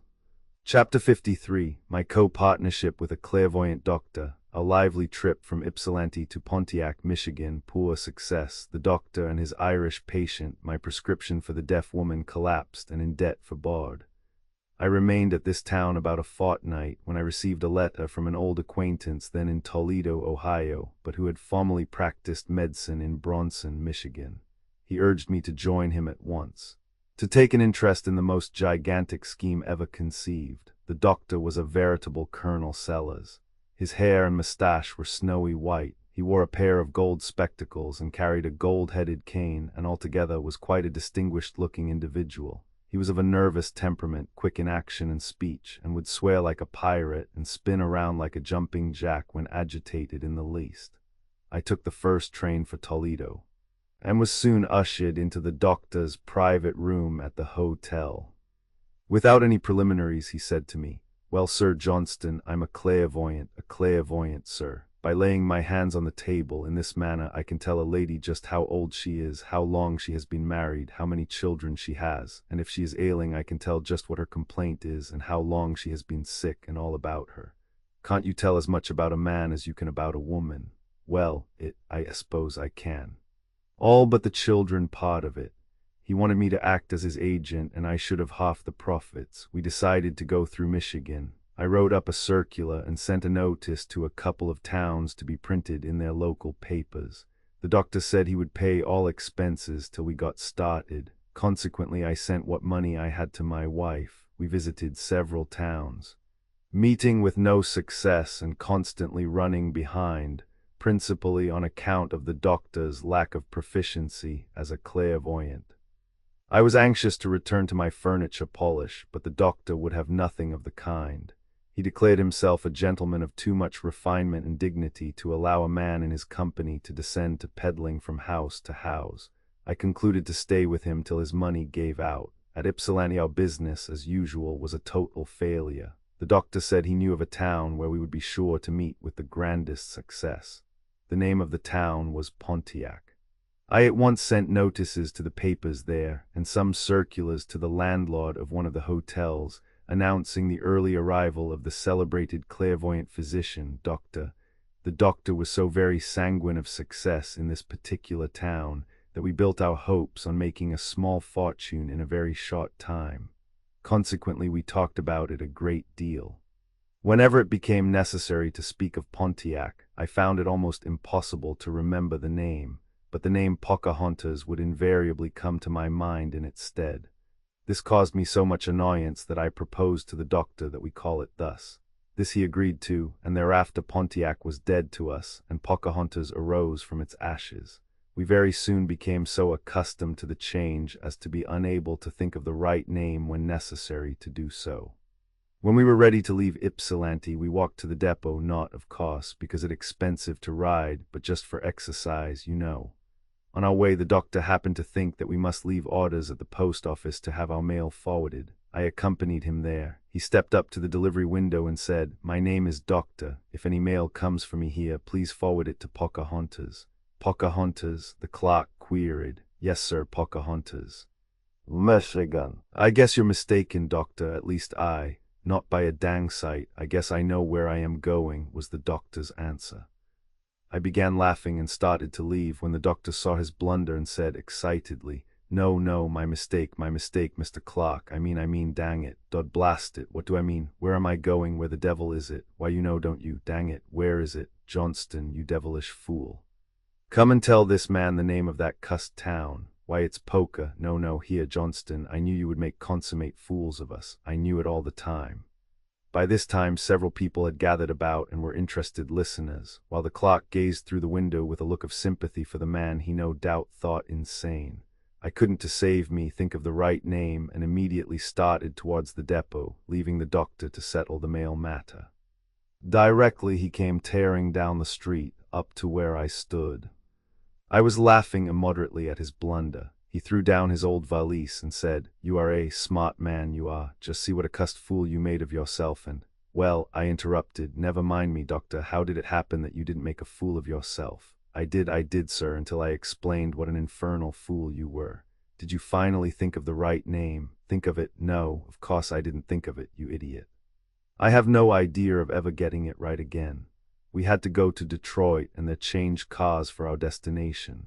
On our way there, the doctor took matters very seriously and said I was just one of that kind that was always doing something to make an everlasting fool of myself and everyone else. When we arrived at Detroit, he handed me the money for our fare. We walked to the ticket office and I laid down the money and said, 2 tickets to Pocahontas. "Poca what?" said the agent. "Where in the deuce is that?" I turned to the doctor and said, "Great heavens, where are we going? Tell me the name." "Oh, you cussed fool, you ought to be dumped into the Detroit River. See what you have done." At this he began to prance around, tearing backwards and forwards and swearing at the top of his voice, calling me all manner of names, and at last said to the agent, "We are both infernal fools and don't know where we are going. But no one is to blame but that idiot over there," pointing to me. I then said to the people gathered around, looking on with a mixture of surprise and curiosity, "Gentlemen, we are on our way to some town with an Indian name." One man suggested Ypsilanti. "Oh, Ypsilanti," the doctor shrieked, "that's where we came from." Another said Pontiac. There, that's it," the doctor cried. "Now buy your tickets and let's go aboard the train before we get locked up." I secured the tickets, making sure that they read Pontiac, and we boarded the train. The doctor took a seat by himself, and while sitting there, looked at me over his spectacles, with his plug hat on the back of his head and his chin resting on his cane. He continued to make the atmosphere blue in a quiet way, and repeatedly referred to the fact that we must certainly have appeared like 2 very brilliant traveling men. I was beginning to feel that I had caused considerable trouble and humiliation. Suddenly the doctor jumped to his feet and, starting from the car on a run, cried out, "Good, I haven't rechecked my trunk." I ran after him. He made a beeline for the baggage room and rushing up to the counter, threw down his check and yelled, "For S sake, hurry up and recheck my trunk before the train leaves." "Where to?" asked the baggage man. "To Pocahontas," screamed the doctor. "Poke of the devil," said the agent. Then began a genuine circus. Neither of us could think of the right name, and the train was to leave in less than 3 minutes. The doctor began to hop up and down, swearing like a trooper, swinging his cane and looking at me, and cried out at the very top of his voice, "Tell the man where we are going, you idiotic fool. You're to blame, and you ought to have your infernal neck broken. Why don't you tell the man? Tell him, you idiot. Great. If that train leaves us, I'll—" The threat was interrupted by the baggage man putting his head through the window and saying, "There's an insane asylum being built at Pontiac. Perhaps that's the place, that's where we want to go. Check quick," the doctor yelled, then turning to me said, "There, you infernal fool, now I hope you feel satisfied," and in a low tone said, "Look at this crowd of people you have attracted here. Well, what's the difference? They'll think I am taking you to the insane asylum, so that lets us out. The devil they will, they'll think it's you that's crazy. Didn't I tell them you were a fool?" The trunk was put on none too soon, and the doctor continued to abuse me to his heart's content during nearly the whole distance. I was too much pleased to do anything but laugh, and what made it more ridiculous to me was that the doctor could see nothing funny about it, and never cracked a smile. He kept hopping on the undignified position it had placed him in. I remained quiet and let him cuss till at last he quieted down. A few moments later, the conductor passed through the car, and the doctor, looking up over his spectacles, said, "Conductor, aren't we almost to Pocahontas?" "Almost where?" I mean, well, dang it, never mind," he stammered. At this, he jumped to his feet, starting for the front car, turned and looked at me, and while shaking his cane, yelled as he passed out, "Laugh, you infernal fool, laugh," and the door slammed. On arriving at Pontiac, just as the train was stopping, I looked into the front car and saw the doctor rising from his seat. I opened the door and, changing the tone of my voice, sang out "Pocahontas," and dodged back into the car and took my seat. The doctor came out onto the platform, and looking in, saw me sitting there, apparently asleep. He opened the door and said, "Come on, Johnston, we are at Poca. Come on, you dang fool, don't you know where we are?" I jumped to my feet and went out sleepily, rubbing my eyes, and told him I was glad he woke me up. "Yes, I should think you would be, but I was a fool that I didn't let you stay there. The devil knows where you would have landed." I suggested that I might have brought up at Pocahontas. "Great heavens, don't mention that name to me again." After registering at the hotel and settling in a room, we began discussing our prospects. But in a few minutes the doctor said, "Johnston, we have simply raised the devil." "How so?" "Why, do you know, the whole dang railroad company have got to calling this town Pocahontas." "I guess not. But by the eternal gods, I know it is so." When our train stopped at the depot, the brakeman opened the door and yelled, "Pocahontas," at the top of his voice. "Oh, thunder, doctor, you have been so excited all night that you couldn't tell what he called." "I couldn't," he thundered out. "Don't you suppose I could tell the difference between Pocahontas and well, Johnston, you cussed fool, I'll never be able to call this infernal town by its right name again. I am going to retire." We remained at that hotel but one day, not being able to make satisfactory rates, besides being done for our board in advance. We then called on an elderly widow lady who was running a fourth-class hotel. She seemed favorably impressed with the doctor, which fact made us feel quite comfortable for the time being. I hustled out with a lot of handbills, which I scattered over the town, and returned to the hotel to await results. The first afternoon there came a middle-aged Irish woman to consult the doctor while in a clairvoyant state. He seated her opposite himself, put his hands on the table, looked wise, and began, "Madam, you have been married several years and have 3 children. You are 46 years of age, have been afflicted several years, and have a cancer in the stomach. It will cost you $20 for medicine enough to last me a lifetime, I suppose." She cried out and continued, "Doctor, me dear old man, you're an old jackass, a humbug, a hypocrite, and an imposher.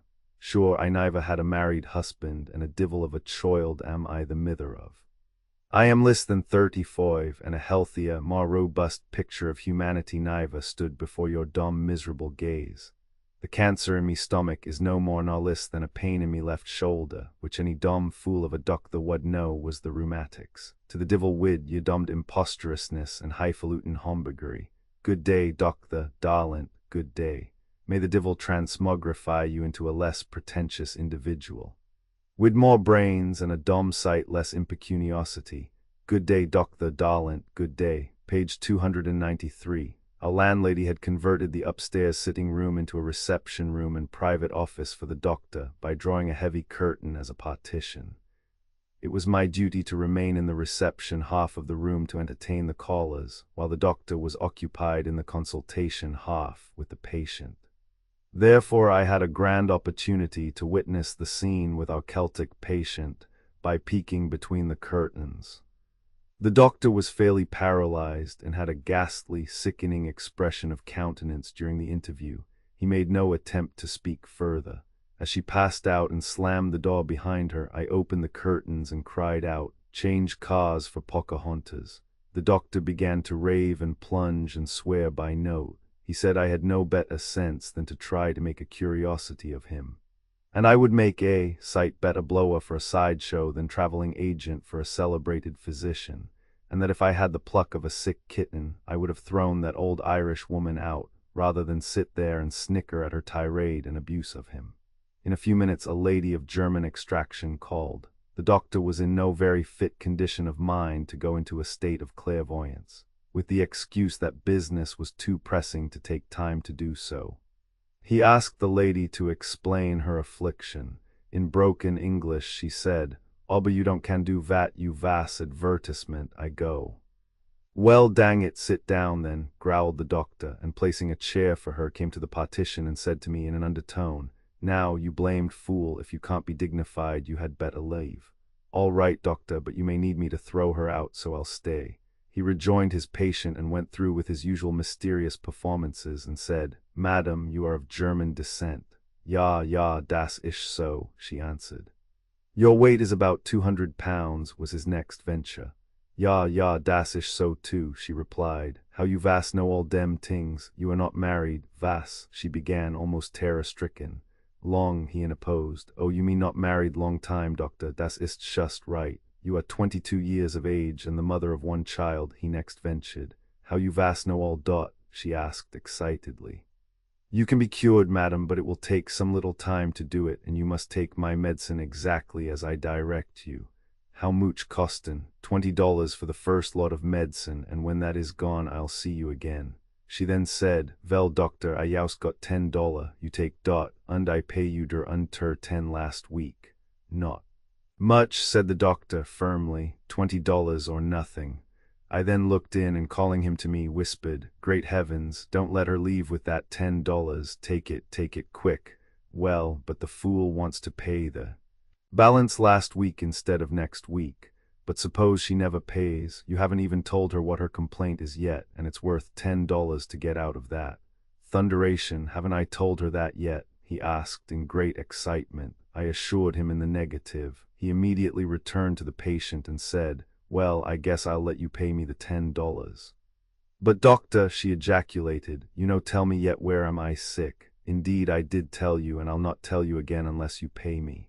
"Nix, doctor, I pays no monish till I knows where am I sick," and she abruptly left the room. Then ensued another stormy scene. The doctor said if I hadn't called him to me and commenced whispering around, he would have got her $20 sure. "But you had better take half and trust for the other half than to get nothing at all," I remonstrated. "Yes," said the doctor, still unconvinced, "and it wouldn't be but a few days till everybody would be owing us, and we never could collect a cent."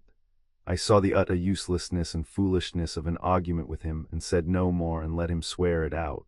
Among other ills that the doctor claimed to be an expert at treating was deafness, and we so advertised. In a day or two an old lady called while the professor was out. She asked if I were the doctor and turned her left ear to catch my reply. I answered in a professional manner, "Madam, you are deaf." "Well, you are right, doctor, so I am, and I thought I would run in and see if you could help me." I stepped to the doctor's instrument case and picking up some sort of a weapon, returned to the old lady, and stretching first one ear open and then the other, after making sure that she always turned her left ear to me to hear, I said, "Madam, the drum of your right ear is almost entirely destroyed. I am certain there is no help for it, but I can surely help your left ear." "Madam, the drum of your right ear is almost entirely destroyed." Page 297. Well, doctor, I think you know your business, for I certainly can scarcely hear with my right ear. How much will it cost? $10. Well, I don't want to pay out so much now, as I have already been to so much expense with it. Well, you pay me $5 and owe me the balance. To be paid on condition that I help you. She agreed to this and handed me that amount. I was at a loss to know what to give her, and in a constant fear that the doctor would make his appearance and spoil it all.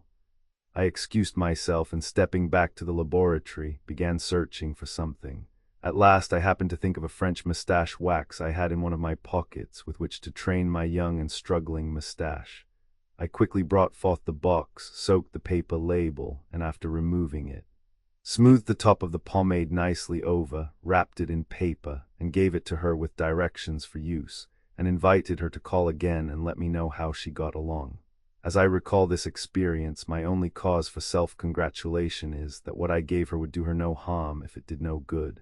She had no sooner made her exit than the doctor bobbed up serenely. I explained to him how I had manipulated things and showed him my $5. He began to rip and tear and swear and declared he would dissolve partnership with me. He said I would ruin his reputation and get us both in jail. I said, well, doctor, I of course wouldn't want either of your patients, the Irish or Dutch woman, to hear of this, but never mind about my patients. You take care of your own and I'll do the same. Oh, thunder, all that ails you is that you are jealous because I am doing more business than you are. Holy Moses, he quickly replied, flying into another rage. You think now you know more than all the profession, don't you? Well, I feel that I have something to be proud of. We have been out nearly 3 weeks, and I have taken the only money that we have received. He then wanted to know if I didn't expect to turn the $5 into the business. I told him I did, but thought it a good idea for us to get out some special circulars advertising myself, and see if we couldn't raise a few dollars. This was too much for the doctor, and he went off like shot out of a gun. He declared me a perfect ass. I said further, but doctor, I think I am superior to you in one respect. In what? Well, I have more brains than impecuniosity, anyhow. This was the signal for another stampede. We remained there several days and finally became completely stranded. The doctor worried, fretted, stormed, fumed, and declared I was to blame for the whole cussed thing. I then began to talk about going out hustling again. Oh yes, it's well enough for you to talk, you can hustle, but what can I do? I'd look nice running around peddling your cussed old dope, wouldn't I? I remarked that I thought he would do well among the Dutch and Irish if he didn't use too much impecuniosity and would learn to take their money when they offered it. He said I hadn't the sense of a young gosling, and if I didn't quit twitting him of those things, he would pack up and leave. If he had to walk out of town. I said to him, well, doctor, if you do start out on foot, I'd advise you to take a few bottles of my incomprehensible compound, double-distilled furniture and piano luster. He gazed at me over his spectacles with a sickly smile, then jumping to his feet, began his customary tirade, and pranced back and forth like a caged animal. Chapter 54. Engaged to manage the hotel, the doctor my star boarder, discharging all the help, hiring them over again, the doctor as table waiter, the landlady and the doctor collide, the arrival of 2 hustlers, how I managed them, the landlady goes visiting, I remodeled the house, my chambermaid elopes, hiring a Dutchman to take her place, Dutchy in disguise, I fooled the doctor, Dutchy and the Irish shoemaker. We held frequent consultations and discussed the situation with a feeling that our prospects were not the brightest. I again ventured to suggest that I ought to get out and hustle, as winter would soon be upon us and my family would need money. This threw him into a frenzy at once, and he reminded me that to leave him there in that predicament would be a violation of faith and true business principles. He seemed determined that we should live or die together. One day I said to him, Doctor, the old landlady ought to have someone to manage her business, and, well, he quickly answered, I'd make a devilish fine appearance trying to run this dizzy old house, wouldn't I? No, but why couldn't I run it and you be my star boarder? Well, that'll do, that's different, quite different. You know, doctor, said I, we are in debt for board, and whatever we undertake must be done with much care and precision. Now, you go to the old landlady and tell her I am a practical hotel man, and the most trustworthy, energetic, economical, and pushing sort of fellow you ever knew, and that she ought to hire me to take full charge of the house. This idea pleased him mightily, and he said he believed he could fix it and would try. Yes, I believe you can if it can be done, for I know the old lady is a little bit gone on you anyhow. I remember of seeing you and her in the upstairs hall the other day, talking in a way that showed pretty plainly how things stand. Well there, he screamed, that's the latest. Now you'll have something else to hop on, you young scapegrace, and without the slightest foundation for it. Do you think I am a fool? Do you think I'd recommend you to that old lady when you are on the verge of scandalizing both her and myself? Not much, sir. And I'll sue you for slander if you ever hint such a thing, and I'll get judgment too, and— Yes, I interrupted, and I suppose you would attach my dozen bottles of incomprehensible compound to satisfy the judgment. I then convinced him that I was only joking. Shortly afterwards he called on the old lady, and did as I requested. She called me into the sitting room and asked how I thought I would like to take charge of her house. I told her I would take the position provided I could have full charge of everything, the same as if I owned the house. She said that was just what she would like, and inquired what salary I wanted. I told her $100 per month and bawd for family. She offered me $75 and agreed to sign papers. I accepted, and the next morning took possession. My first move was to call the help all together and promptly discharge them. The old lady came running downstairs as soon as she heard of this and demanded an explanation. I reminded her that I was landlord, and that if she would retire to her room and remain there quietly, all would come out right. The doctor said I knew less about running a hotel than I did about medicine, or I never would have done such a trick as that. I waited till the discharged help were ready to leave, and had called at the office for their pay, when I began a compromise, and succeeded in hiring all over again except 2 dining-room girls at less than their regular wages. But I promised an increase to those who took an interest and worked for an advancement. The doctor was elated with the prospects and fairly danced with delight. And now, Johnston, for some of those cream biscuit you have told us about. Now you have a chance to see how it is yourself to be landlord. The second day of my experience, we had about 40 extra come to dinner, men in attendance at a convention. I was short of help in the dining room and also short of prepared victuals. I immediately visited the doctor in his apartment, explained the situation, and asked why he couldn't come into the dining room and help wait on table. He protested against it. But I gave him to understand that it was a case of absolute necessity. He swore a few oaths and said it showed how much sense I had to discharge my help the first thing. As an incentive for him to act, I ventured the remark that the landlady was going to help and would like him to do so if he could. Is she going to help? Well then, all right. I'll help you out this one time, but never again.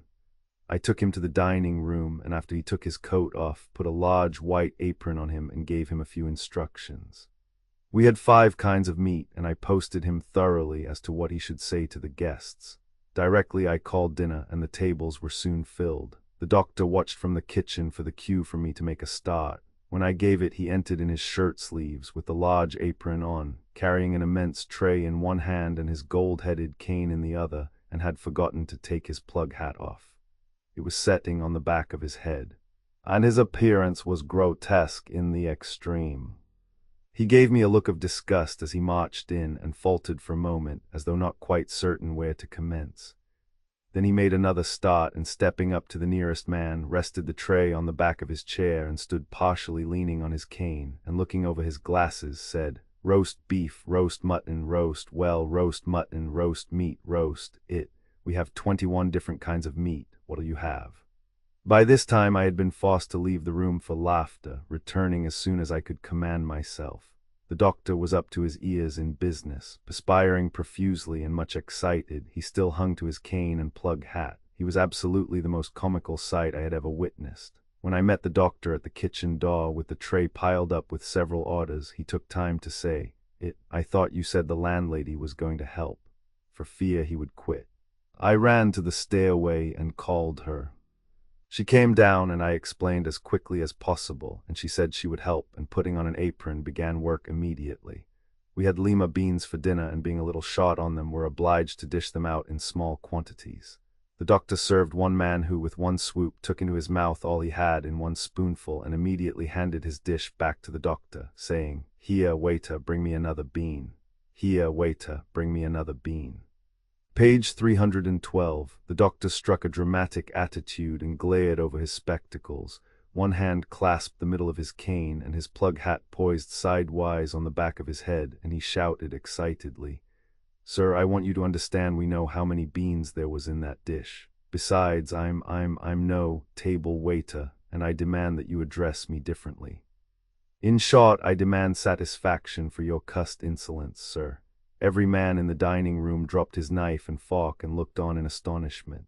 The gentleman addressed by the doctor apologized to his entire satisfaction, and matters went on smoothly until just as the doctor was making for the dining room with a tray full for two newcomers, the landlady, with a tray full of dirty dishes, met him at the kitchen door. She had attempted to pass back through the wrong passageway, and a general collision was the result. The doctor had gotten just far enough along so that every dish on his tray went crashing on the dining room floor, and a cup of hot tea went into the top of one shoe.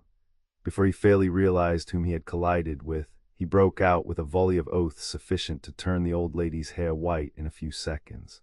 I hastened to the rescue and instantly reminded him of the awful fact that he was cussing the landlady. He lost no time in apologizing politely and assured her that he alone was to blame for the mishap. The man who had been forced to make an apology to the doctor a few moments before was immensely pleased, and when about to leave the table cried out, "Professor, had you counted those beans before you dropped the dishes?" The doctor then said he guessed the rush was over now and he would leave it for us to finish, after which he repaired to his room, and after making his toilet preparatory to eating dinner, sent for me and requested that I arrange with the landlady to dine with him, which of course I did, and also promised him that I would have my favorite cream biscuit for tea that night. Matters went on very nicely, with the exception of experiencing considerable trouble in getting good chambermaids and table waiters. The doctor declared point blank that he would never, under any circumstances, wait on table again. So I saw the necessity of securing suitable help at once. A few days later, two young men came to the hotel, registered, and began hustling around in a manner that reminded me of my late patent-trite partner and myself in Indiana. I spotted them at once and began taking notes on their manners. We had had cream biscuit for supper twice, and as all were unanimous in pronouncing them very fine, I had given orders to have them again on the day of the arrival of my two hustlers. I gave my opinion of them to the doctor, and remarked that they would have to settle in advance before I would give them a room. He reminded me that I should not forget how convenient I had found it to be confided in by the different landlords, and that I should not be too rough on them. I fully agreed with him, but I had experienced the truth of the fact that only a small percentage of men were ever able to pay such bills, after getting behind, even though they had a disposition to do so. Consequently, I determined to commence right and try and keep right. That night, while the doctor and several others were in the office, and while I was behind the counter, one of the young men came in from uptown, having just visited the barber shop, and with his silk hat slightly tipped to one side of his head and one kid glove on, stepped over near me, and after telling the latest story in his blandest and most fascinating manner, turned to me and said, "Landlord, how about cream biscuit for supper?" "I hear you have," he was interrupted right then and there, for laying my hand gently on his shoulder, I said in a firm voice, "You have got to pay in advance, sir." "What's up?" he asked excitedly. "There is nothing up, sir," I answered, "but you have got to settle right off. The cream biscuit racket don't go with me. Pay up or you can't stay." He said he would pay up till the next day, which he did, and then went in to supper, the doctor a star boarder. During this interview the doctor had commenced to laugh, and almost danced the Highland fling in his gleeful excitement and attempt to leave the room.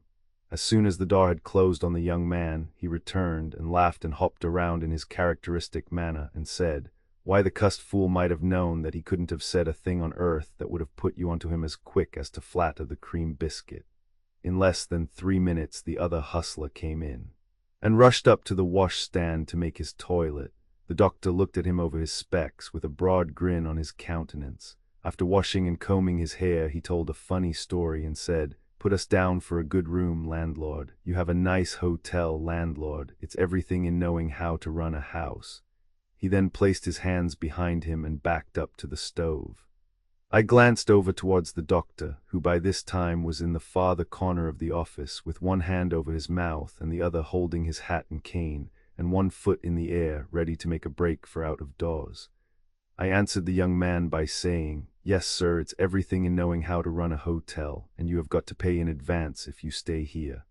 "Well, I am surprised, landlord. But I supposed you were a good enough judge of character to know the difference between a gentleman and a dead beat." I assured him that I didn't doubt his honesty, but I was willing to wager that he hadn't money enough to pay 1 week in advance, and as it took money to keep things running and buy cream biscuit, shouted the doctor, I had got to have my pay in advance. He then acknowledged that he was a little short, but would probably be able to pay the next day. I told him he could have his supper, lodging, and breakfast, but nothing more. The next morning they both came to me and owned up that they were broke.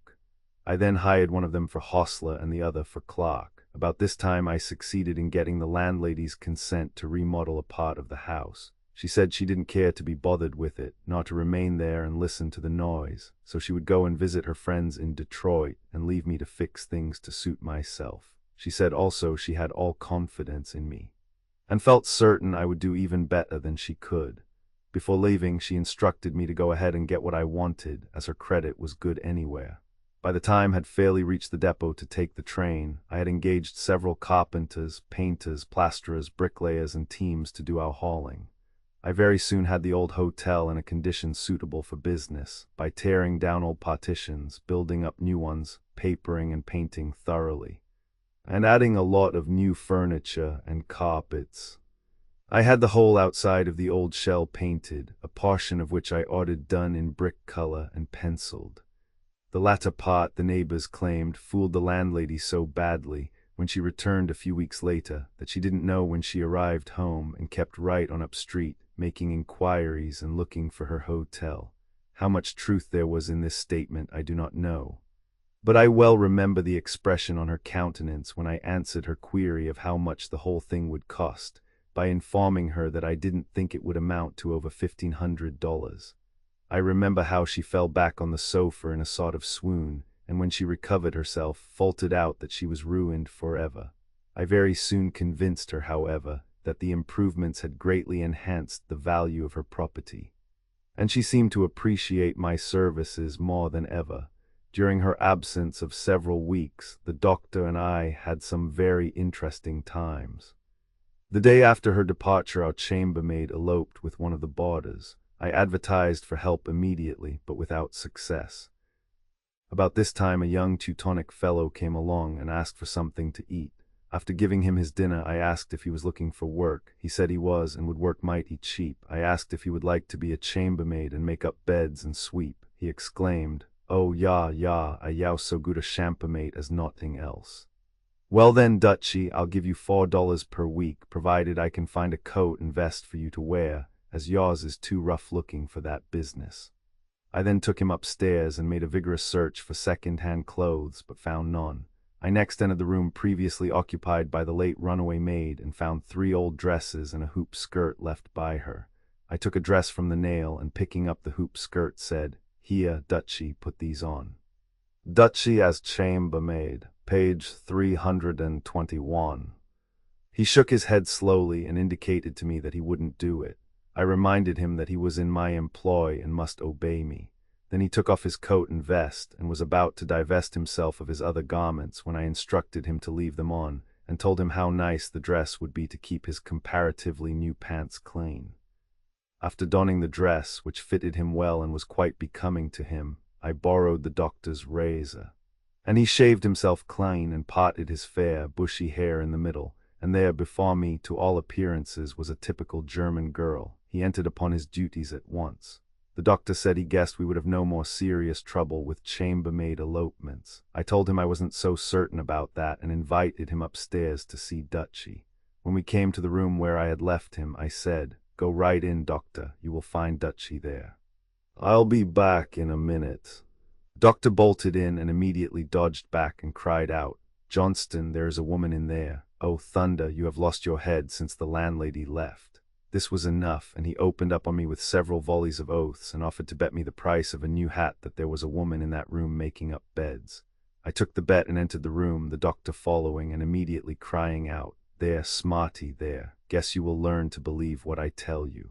Once in a while, but I have one doctor. Johnston, do you claim now you bet there was a woman in here?" "No, sir, but I'll bet the price of another hat that I can prove to you that I have one." "All right, sir, I'll take you." We shook hands on it, and I said, "Dutchie, come around here and show the doctor your pants." He did so, and the doctor didn't know whether to believe his own eyes or not. I asked when he would buy me the 2 hats. He said, "Never I'll be if I will be taken in on any confidence game." I agreed to let it go if he would keep still about Dutchie's dress and furnish a razor for him to shave with every morning. He promised, and we had a hearty laugh over the matter. The next day, as I was passing through the hallway, Dutchie came to the door of the room where he was working and said, "Mr. Johnston, I find a pair of pants here youst exactly like mine." I stepped in, and sure enough, there hung a pair in the Irish shoemaker's room, the exact counterpart of Dutchie's. I explained to Dutchie that we would have a little fun with the Irishman and told him to wait for instructions from me before he attempted to play his part. I then took the pants down to the office and let the doctor into the secret. The next Saturday the Irishman came rushing downstairs in great excitement and reported the loss of his pants. I said, "Well, Irish, if you don't find them, I'll go with you to pick out another pair. But be the howly Moses, will yez pay for thim?" I told him I'd see that he paid for them. He threatened to leave, but the doctor helped to quiet him down. I then found Dutchie and told him to try and call at the Irishman's room the next day when he was in, and manage in some way to raise his dress so that the Irishman would get a glimpse of his pants. He assured me he would fix that all right. On Sunday morning about 10 o'clock. Irish came rushing downstairs on the jump, rushed up to me and said, "Be the howly sint, Crispin and Moses in the bulrushes. May the divil fly away wid me if I haven't found moi pants. Good, where were they? Howly Moses, come wid me to wan side, I'll tell yez on the quiet." "Never mind about the quiet, Irish, sing out, tell everybody." "Oh, be jabers, you'd last expect to find thim where I seed thim." "Well, tell us." "Yes, tell us." We said the doctor. "Well," he hesitatingly said, "be the howly sh smoke, the ood chambermaid has thim on as sure as I'm a live Irishman." "Oh, nonsense," I replied, "you ought to be ashamed of yourself to come down here in the presence of these men and try to injure the character of that poor chambermaid. By the great horn spoon, but she has the pants on, and I'll have thim, character or no character, miss the landlord. Well now, see here, Irish, I'll bet the cigars for the crowd that she hasn't got your pants on." All right, sir, I'll take that bet." While we were shaking hands on the bet, the doctor took a bundle from under the counter containing the pants and ran up to the Irishman's room and hung them up. We then went upstairs, accompanied by several bystanders, and after reaching the Irishman's room, I called to the chambermaid to come in. Irish stood waiting for me to introduce the subject to the maid, and I waited for him. I then turned to him and said, "Well, Irish, prove your case." "Well, be jabers, dear, I s'pose I am going to insult this lady, not by a dang sight, pants or no pants." I turned to Dutchie and said, "Have you got Irish's pants on?" "Nix, I youst got my own pants." "Well, come around here, Dutchie, and show Irish your pants." Obeying my order, the dress was raised, exposing the pants to view. Irish straightened himself up, and in a very triumphant manner said, "Well, there, miss the landlord, I just yez are quite well satisfied. I'll take the cigars and the pay for thim pants if yez plays." I turned round and said, "Whose pants are these hanging here, Irish? Did you have 2 pair alike?" He looked at them and said, "Begobs, she took them off while me back was turned." I then offered to bet him the cigars that she didn't. He said he'd bet no more, but he knew there was some chicanery or dumb hypocritical prognostication somewhere. I then asked the chambermaid to raise the dress again, which was done, and Irish left the room disgusted and muttering a few oaths to himself.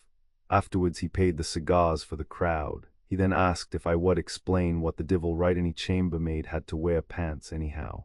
I answered that it was none of my business, and I hoped I was too much of a gentleman to meddle with other people's private affairs. This last assertion offended him very much, and he quickly gave me to understand that he was as much of a gentleman as I was, and neither failed to mind his own business. I told him that might be, but it was very strange to me how he should make such singular discoveries. He then made a full explanation, and I overlooked it all. Chapter 55. The Doctor Swindled, How We Got Even, Diamond Cut Diamond, the Doctor Peddling Stovepipe Brackets, His First Customer, His Mishap and Demoralized Condition, the Doctor and myself invited to a country dance, he the center of attraction, the Doctor in love with a cross-eyed girl engaged to take her home, his plan frustrated, he gets even with me, we conclude to diet him, the landlady returns, does not know the house. One day while I was uptown marketing, the Doctor traded his old English gold watch and chain to a professional horse trader for another watch with all modern improvements. Immediately on my return he called me upstairs and said, "Johnston, I have made enough on a single trade to pay me a good month's salary," and handing me the watch said, "Look and see what an elegant thing it is. It cost the infernal fool $350, and I got it even up for my old-fashioned gold watch and chain." I asked him what he valued his old watch and chain at.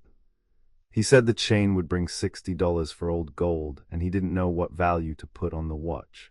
After examining it, I said, "Well, Doctor, you made a big hit." "Well, that's what I think," he shouted as he hopped about in his usual frisky manner. I again remarked, "Yes, sir, you did well. I once traded a horse and watch for twin brother to this very watch, and mighty soon discovered that the auction price on them was $3.50 each." He then flew into a rage and cussed me in my judgment. I prevailed on him to accompany me to a jeweler who placed the retail price at $5 and said it was a brass watch. The Doctor declared he would have the fellow arrested, but I urged that the best way was to keep still and not even let him know that he was sick of his bargain. He agreed to this, provided I would help him to get even with him in some way. I promised I would.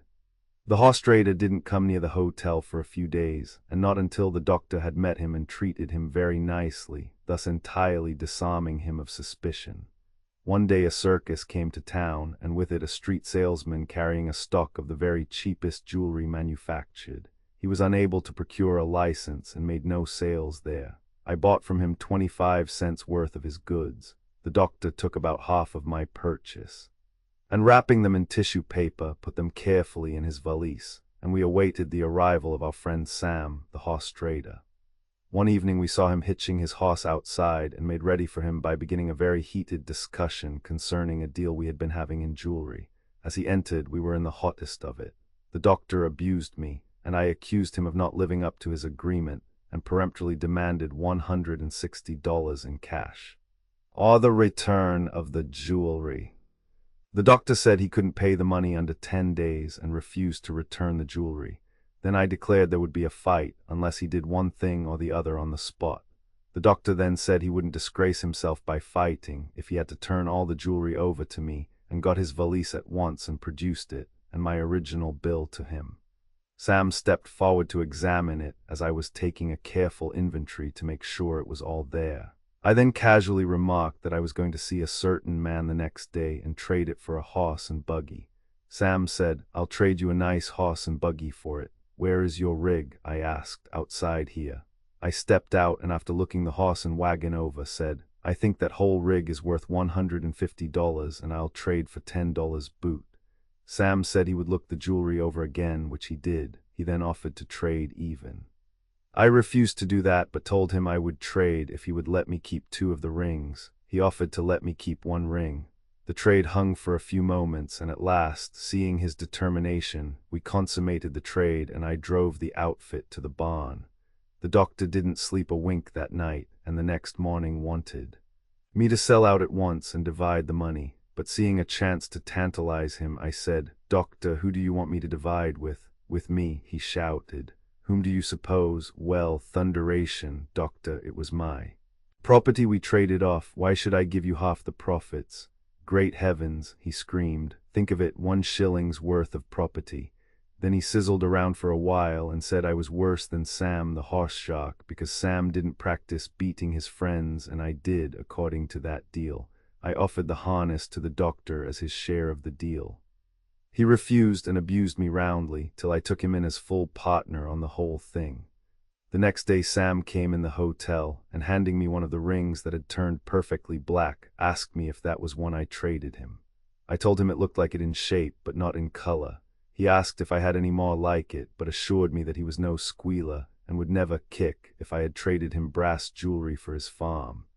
Only he simply wanted to know how badly he had been done up. I showed him what I had and gave them to him. He said he would take better care of that lot than he did the first and would try and get even in some way.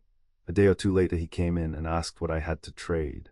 I told him I had a note of $142 past due against a young man in Battle Creek, Michigan, which I had traded patent rights for, and I would trade it for a horse. He looked it over and said he would think of it. A few days later he came in again and asked how I would trade the note for his horse standing outside. After looking the animal over, I offered to trade for $25. He said he would trade even, and a few minutes later we made the deal and I took the animal to the stable. The doctor was more pleased over this trade than I was, and so much so that I began to think he expected a half interest in it, and asked him if he did. He said he did not. But it pleased him to see me get the best of Sam, the horse shark. About 10 days later, as the doctor and I were going into the post office together, we met Sam just as he had opened a letter from Battle Creek, containing a draft for the full amount of the note with interest, all amounting to something near $150. Sam said he had written to a banker there before he traded for the note and ascertained it was all right. The doctor turned ghastly pale, and I came near fainting. To think that I had traded such a note for an old plug of a horse was sickening, especially when considering our circumstances. One day a gentleman stopped at the hotel selling wire stovepipe brackets. They were so constructed as to fasten around the pipe of the cook stove and make a very convenient shelf to set the cooking utensils on.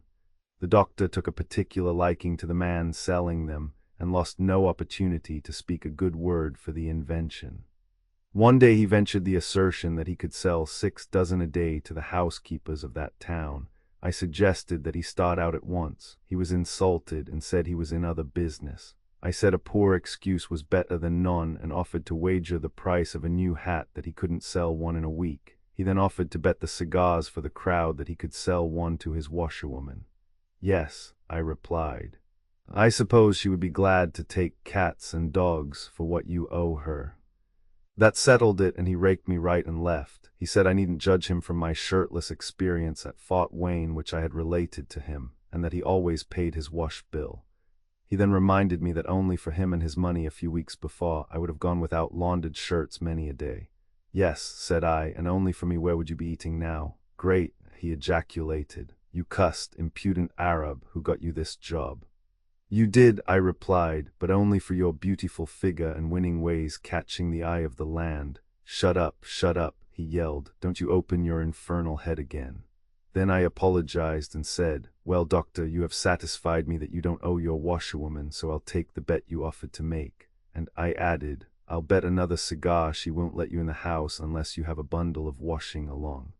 And show her that you have a legitimate right to call on her.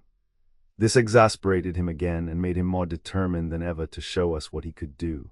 He selected a bracket and started for the washerwoman who lived directly back of the hotel on another street. At 50 minutes to 12 o'clock when he started. About noon, one of the kitchen girls came running to the office and called me to come quick to the back door. I hastened and to my astonishment found the doctor under the greatest excitement. No spectacles on, his hat gone. A large piece torn from his fine swallow-tailed coat, and to all appearances he had just emerged from the sewer.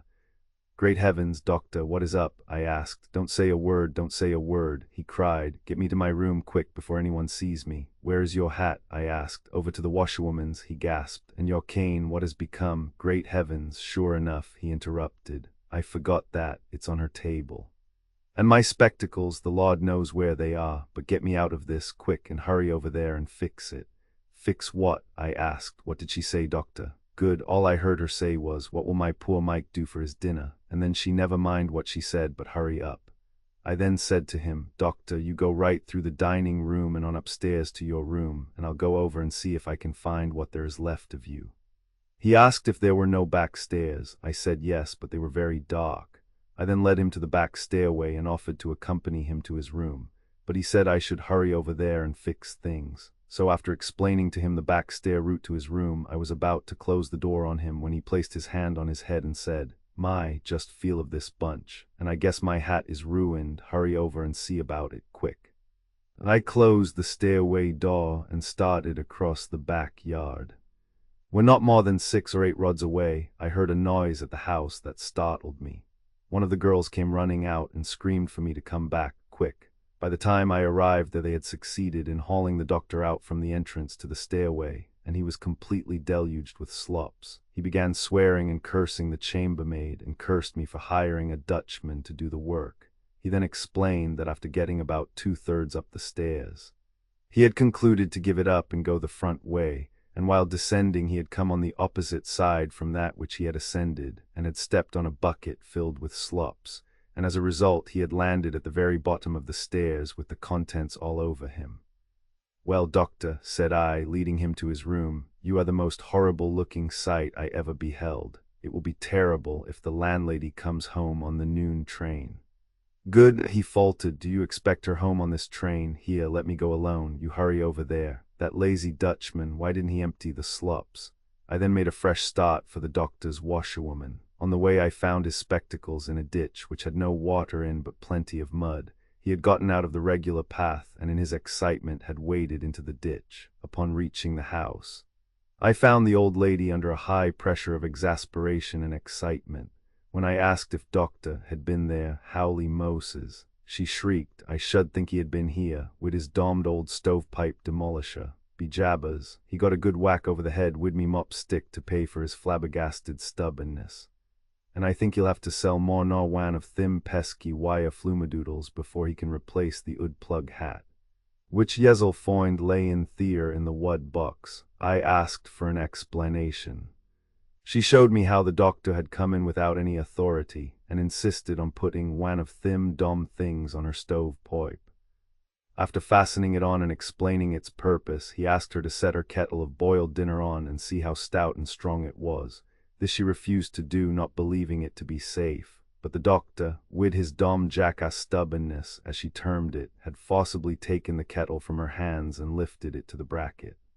No sooner was it done than the whole thing, bracket, stovepipe, and kettle of dinner, went crashing to the floor, and without further ceremony she grabbed the nearest weapon to her, which happened to be the mop stick, and assailed the intruder.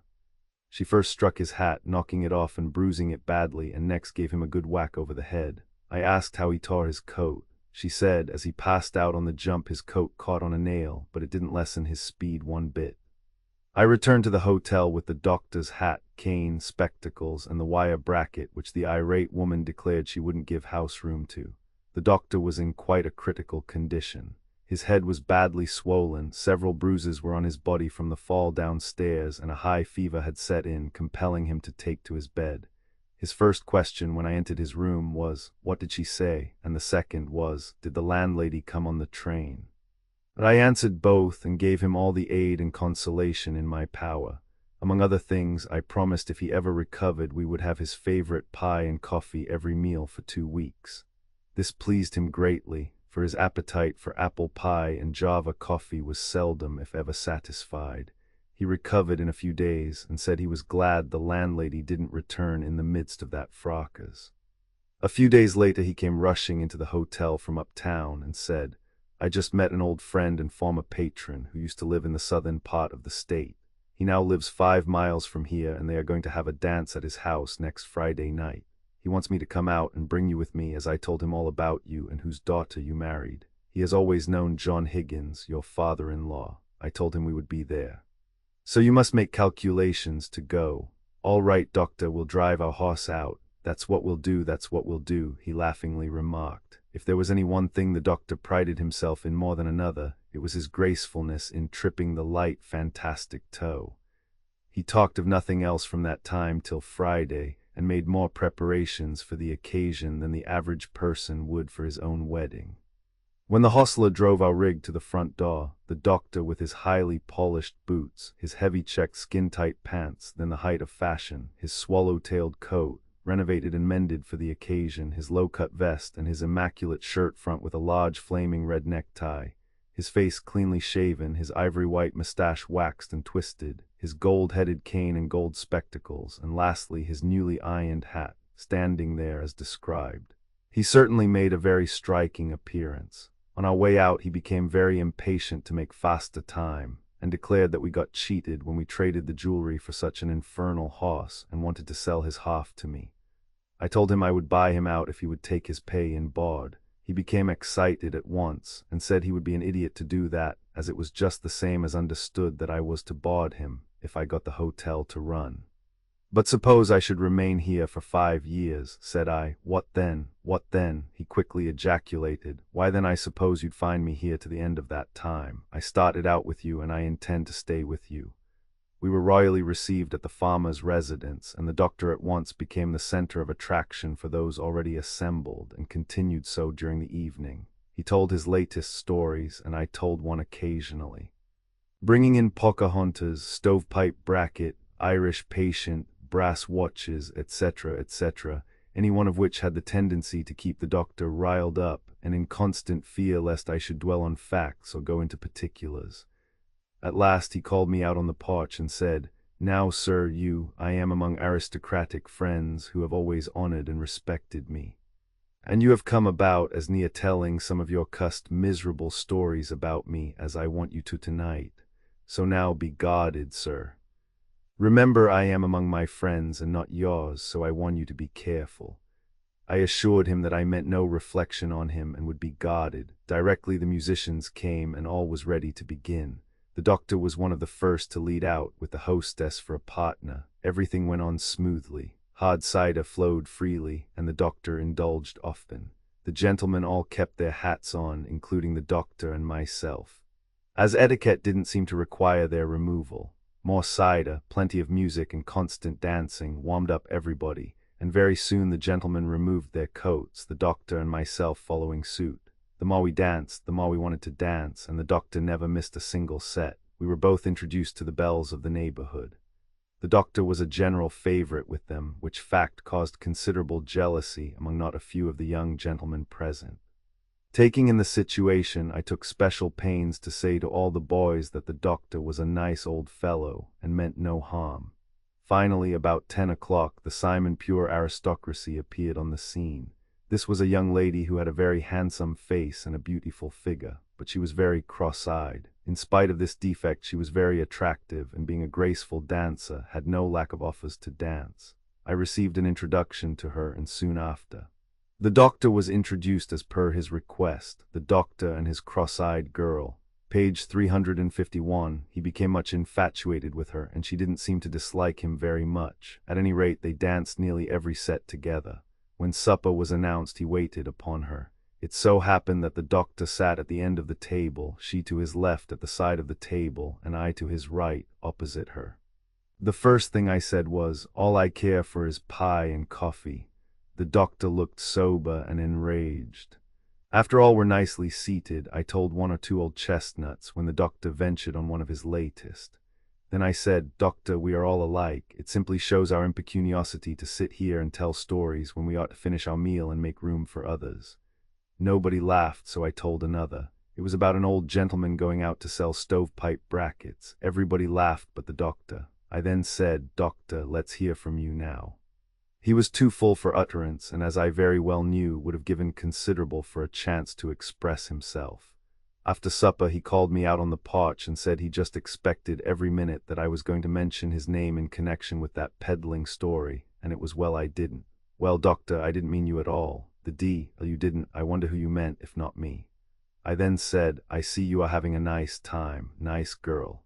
You have taken a fancy to, but I was introduced to her before you were." "Well, it doesn't make any difference about that," he answered. "She will have nothing to do with you." "Why not?" "Because I told her you were a married man, and that settled it." "Oh ho, I see, doctor. I see you were afraid I would outshine you, weren't you?" "Not much, sir, not much. I know what she thinks of me, and just how well I stand in her estimation. She is a rich man's daugh—" "Yes," I interrupted, "and she will never speak to you after tonight."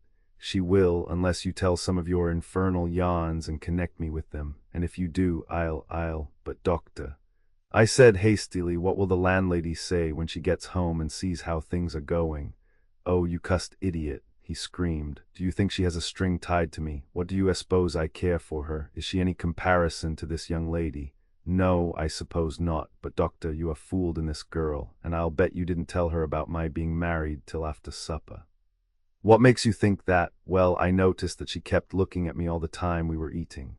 No such a thing. I know she was looking at me. I know she was. And another thing I know. Yes, I put in, and another thing I know. What's that? Well, sir, while we were at the table, she kept her feet pressing against my feet all the time.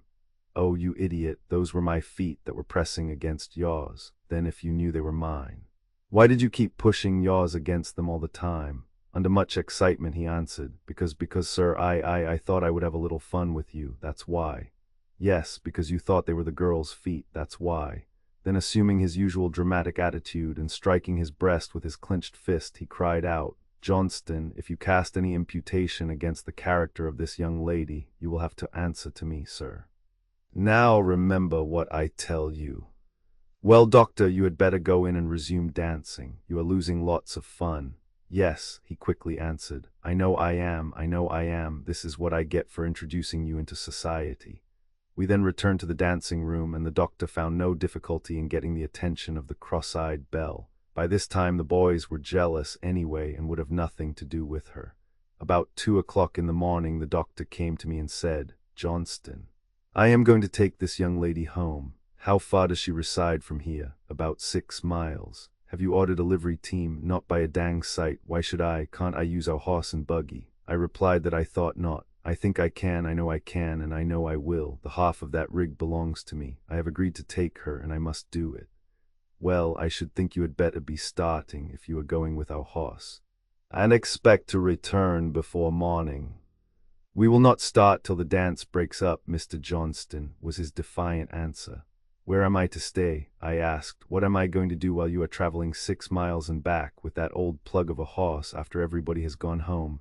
That, sir, is a matter of no concern to me, but that young lady must be taken home by me tonight, and no disappointment. Then he and the cross-eyed girl took their places for another quadrille. By this time I was not in the best of humor myself, and began to feel that the doctor was getting the best of me. My first thought was to hitch up and drive home, leaving him in the lurch. But while considering the matter, my opportunity came, and I was not slow to take advantage of it. During the progress of the dance, when gents to the right and balance was called, the doctor left his cross-eyed partner to make the round of the set. I rushed up to her immediately and said as quickly as possible, My dear miss, you must not dance the doctor so hard.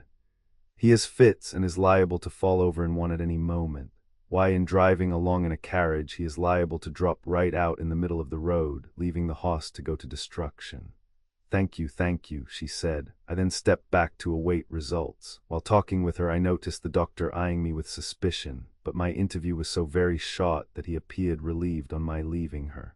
By this time he came balancing around, with his plug hat on the back of his head, his spectacles hanging over his nose, and grasping his gold-headed cane about the center with his left hand, and still retaining in his right hand a soiled napkin which he had brought from the table and mistaken for his handkerchief.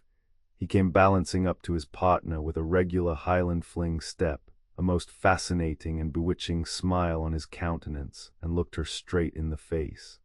She looked completely dumbfounded, seemed to have instantly lost interest in all worldly affairs, and stood stock still, staring cross-eyed at the doctor, as if expecting to see him frothing and foaming at the mouth.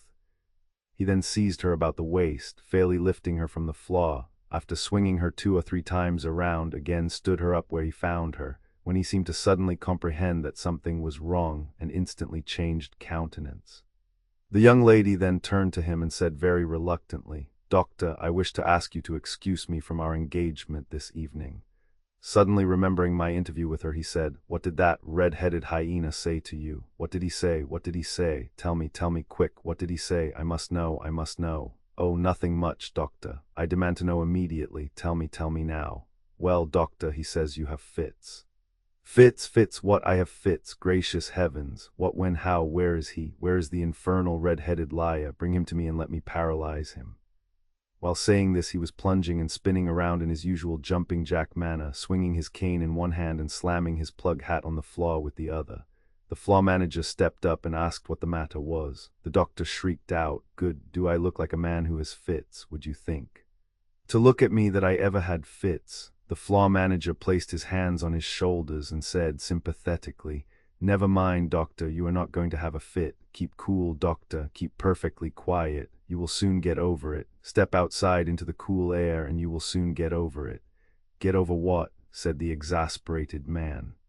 "You infernal fool, what are you talking about? Do you think I don't know enough to take care of myself?" About a second later, I stepped into an adjoining room and then met the cross-eyed girl with her things on ready to leave. She said she didn't know how she would get home, as her friends had gone and left her, expecting the doctor to act as her escort. I confessed that I was only joking, and we had better fix it up and let the doctor take her home. She nearly went into spasms when I suggested it and said she wouldn't dare ride a rod with such a man. The doctor's farmer friend, our host, came to me and said I had better take the young lady home and let the doctor remain with them all night, and he would take him to town the next afternoon.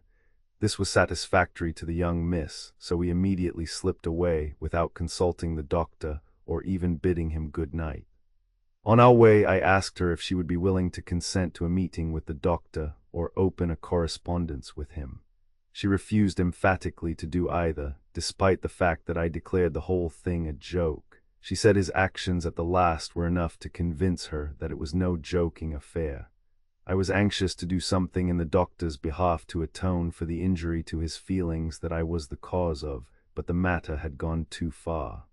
I certainly had every reason to regret that things had turned out as they had, for the 17 miles of travel in taking the girl home and returning to town proved too much for the old nag, and I did not reach my hotel until after 9 o'clock that morning. I was at a loss to know how to fix things with the doctor so as to make matters smooth and have him cherish no hard feelings. I had decided that my mustache was a failure and had concluded to have it cut off. A plan came into my mind by which I felt certain I could manage to please the doctor so well as to be able to bring about a feeling of harmony. I arranged with my clerk that when we saw the doctor coming, I would lean back in one of the office chairs, apparently asleep, and when he came in, the clerk should pick up a pair of shears from the windowsill and suggest that he, the doctor, should clip one side of my mustache off, and let me run around during the evening a laughingstock to everyone. It worked to a charm. The doctor jumped at the chance and cut one side close to my lip, after which I was routed up and was received by him with much coolness. The clerk had posted everyone to say nothing to me, and as I appeared as ridiculous as possible, and everybody laughed heartily, the doctor felt that he had perpetrated a huge joke on me. He was more than pleased when I happened to glance in the mirror and discovered my predicament as he was sitting in the office. The cross-eyed girl was not referred to for several days, and when I did mention her, the doctor changed color and immediately became dejected. Everything moved along smoothly for several days thereafter. The doctor, as before stated, was very fond of pie and coffee, especially apple pie, and generally preferred them the first thing before his regular meal, instead of waiting to have them served as a dessert, becoming dissatisfied with my dining room and kitchen help. I had discharged them and hired an entire new force. When giving them instructions, I gave the dining room girls a description of the doctor and pointed out the seat he usually occupied, and cautioned them in particular not under any circumstances to give him pie or coffee. They seemed curious to know the reason, and I explained that he was crazy, and the very moment he drank a swallow of coffee or ate a mouthful of pie he became raving at once, and would be liable to murder the whole lot of them, and the doctors had given strict orders never to let him have either. That day we had apple pie for dinner, and I managed to have one of the boarders, who always sat at the same table with the doctor, get into the dining room a little ahead of him, and to have some apple pie and a cup of coffee by his plate. The doctor entered as usual, and after looking over the table said, "Bring me some apple pie and coffee." "We have no pie or coffee, doctor," was the girl's weak and trembling reply. "Do you claim you have none at all?" was his quick inquiry. "None at all, doctor," she answered. "And haven't you had any for dinner?" was his next question. "No, sir," she replied. "The D, you say, what's that over there?" "Oh," he asked, pointing to his neighbor's plate. The girl stammered a moment and said, "Doctor, we are instructed not to give you pie or coffee." "Who the D.L. gave you such instructions?" demanded he. "Well," said she, evidently wishing not to compromise me, "the doctor says you mustn't have either." "Great, what doctor said so? Who told you the doctor said so? Why did he say I should not have pie or coffee?" he shouted. "Because he says you are crazy," she hesitatingly answered. "Great heavens, girl. That's crazy. and slamming his fist on the table and jumping to his feet, he demanded an explanation instantly. The girl ran to the kitchen and the doctor after her. The rest fled for their lives, screaming at the top of their voices and scattering in all directions. Some ran into the yard, some upstairs, and the poor frightened girl who had attempted to take his order took refuge in the cellar, the doctor after her, yelling at the top of his voice, still demanding an explanation.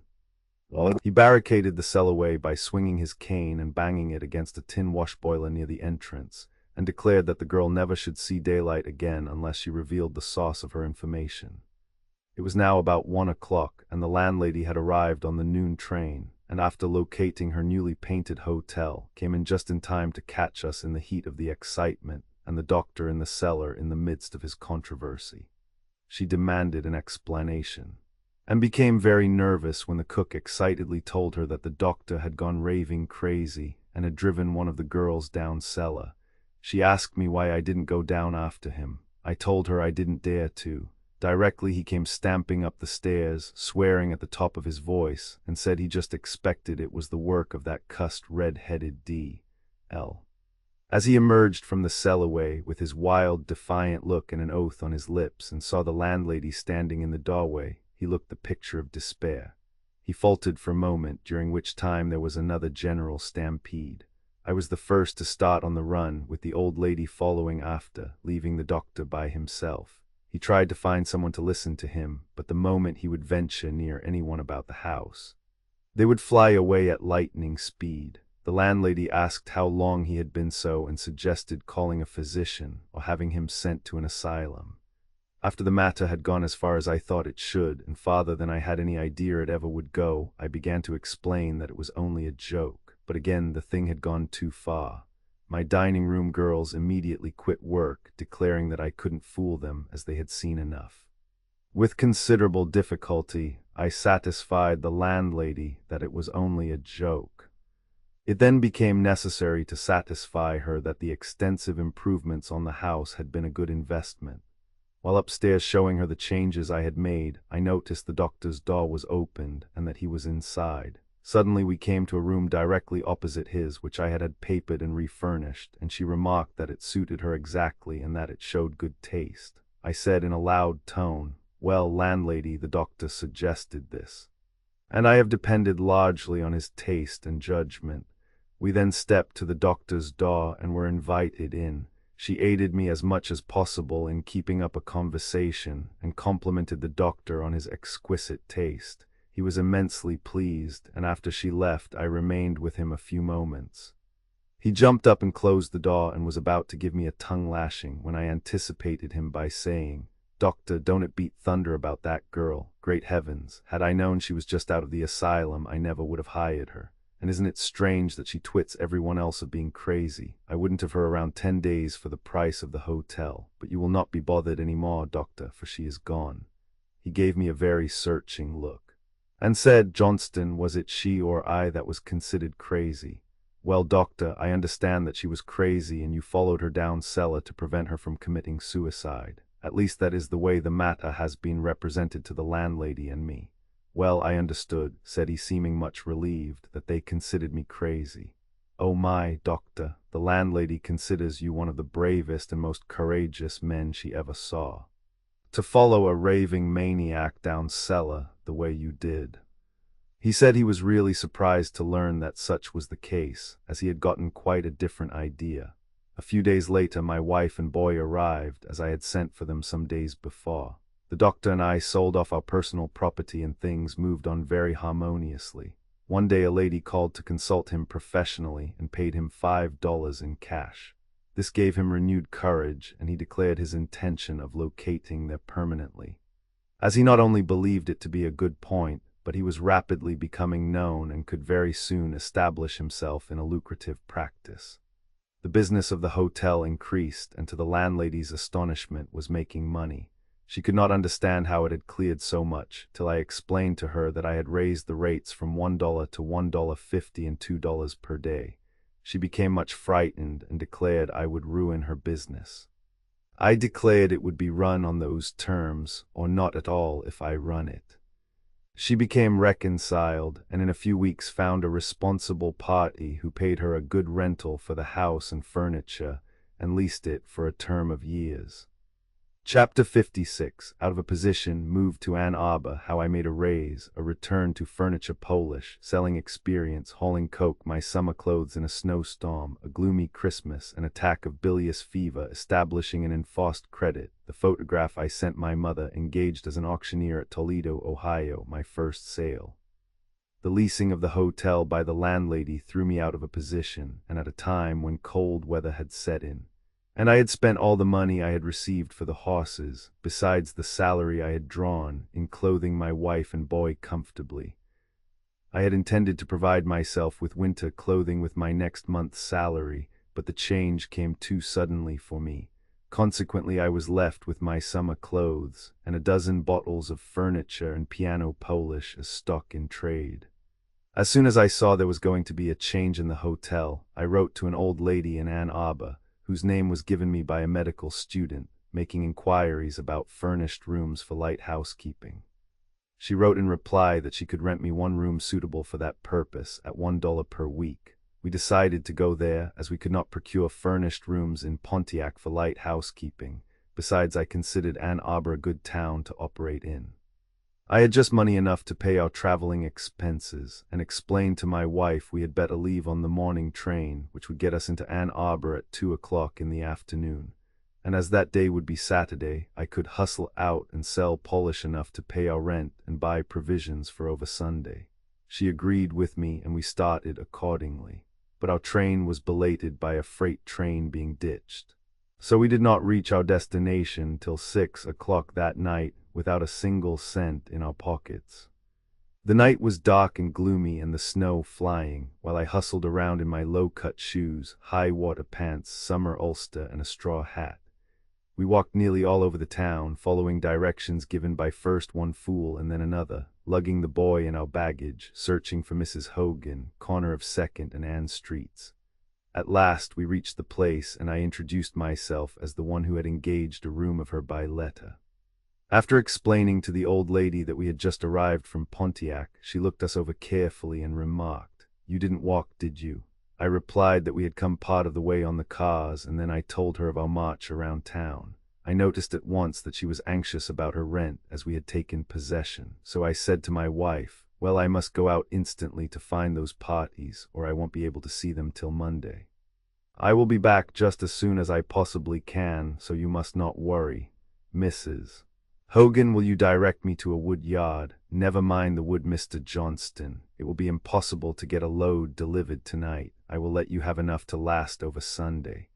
We thanked her, and she left the room. Then my wife said she had often told her parents that she was sure of 3 meals a day as long as I lived, but she guessed I was cornered for once in my life.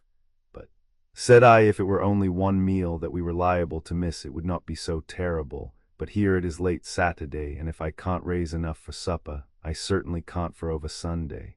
But this is what the preacher termed a woodchuck case, and something must be done at once." She didn't understand what the woodchuck case meant, till I told her that it simply meant we were out of meat. I picked up my little valise, containing 12 bottles of furniture Polish, and started out. I walked downtown, not knowing what to do. The snow was flying through my straw hat, and the wind whistling around me at a terrible rate as I stood on the corner wondering where to go next. I looked up street and saw a meat market to which I was naturally attracted. Although the gentleman in attendance was very busy, I rushed in with, "How are you this evening, sir? I am glad to find you when you have time to look at my wonderful preparation for renovating furniture. I'll show you how nicely it operates right here on your desk." Then, as I began polishing it up, I rattled on at lightning speed, explaining how perfectly dry it would become in less than a minute from the time it was applied, leaving no chance for dust or dirt to settle and stick upon the furniture. It was not in the least sticky or gummy to the fingers, giving no displeasure in using a cloth. Any lady could apply it and easily renovate her own furniture. It would remove all fly specks from picture frames and brackets, as well as stained furniture caused by hot dishes, hot water, cologne, camphor, or medicine, and for goodness sake, what? "Else," cried he, "will it make you stop talking if I'll take a bottle?" "Yes, sir, I always stop then." "How much is it a bottle?" he asked. $1, and I want but 50 cents in cash and the balance in steak." He was about to say he would take it when he asked who in thunder I was anyhow, and if I had ever patronized him, and stated that he didn't remember ever seeing me before. I now realized that the moment had arrived when to decide the meat question. I had got to be equal to the occasion. Looking up at him, I confidently said, "Well, for heaven's sake, don't you remember my little red-headed brother that comes in here after meat every day?" "Oh yes, that little hair-lipped cuss," said he. I laughed, said, "Well, he isn't a bad sort of a lad when you get acquainted with him." He then cut off 4 pounds of steak and gave me with 50 cents cash. And I departed in much better spirits than when I called. I then made a beeline for the nearest grocery store, and although I found the proprietor very busy, I managed to get his attention, and after showing him my preparation on one of his showcases, succeeded in selling him a bottle for $1. I offered to take it in groceries, but he said he preferred to pay cash, and let me do the same when I patronized him. I invested 75 cents in potatoes, coffee, sugar, etc., and then started for a bakery where I came in contact with a lady. She fought me very hard, but I needed bread, and worked like a trooper to get it without parting with the few shillings I had. I at last succeeded in getting her so far interested as to ask the price. Realizing that her intuitive quickness and shrewdness surpassed that of my 2 gentlemen patrons, and that she evinced but little interest anyhow, I reduced the price to 50 cents, and offered to take half in trade and the balance in cash. This she agreed to, and I very soon departed with my arms full of provisions and $1 in cash. I then visited Tremaine's drugstore and ordered more Polish put up to be ready the following Monday. I went directly home, more pleased with my success than anything I had ever before accomplished. Nor can I now remember of ever succeeding in anything since that gave me more satisfaction. As I entered the room about 9 o'clock with my arms loaded with packages, my wife sang out, "Little late, but still in the ring."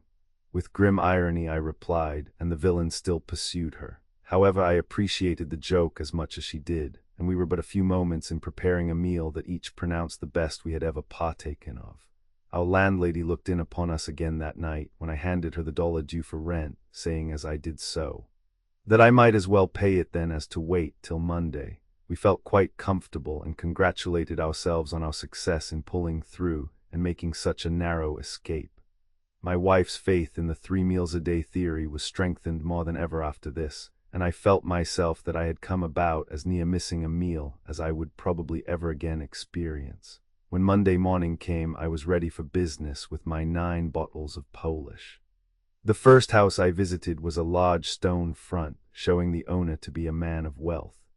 I noticed the front window blinds were closed, and as it was Monday morning, I concluded that the lady of the house would likely be found at the side door or possibly overseeing in the laundry.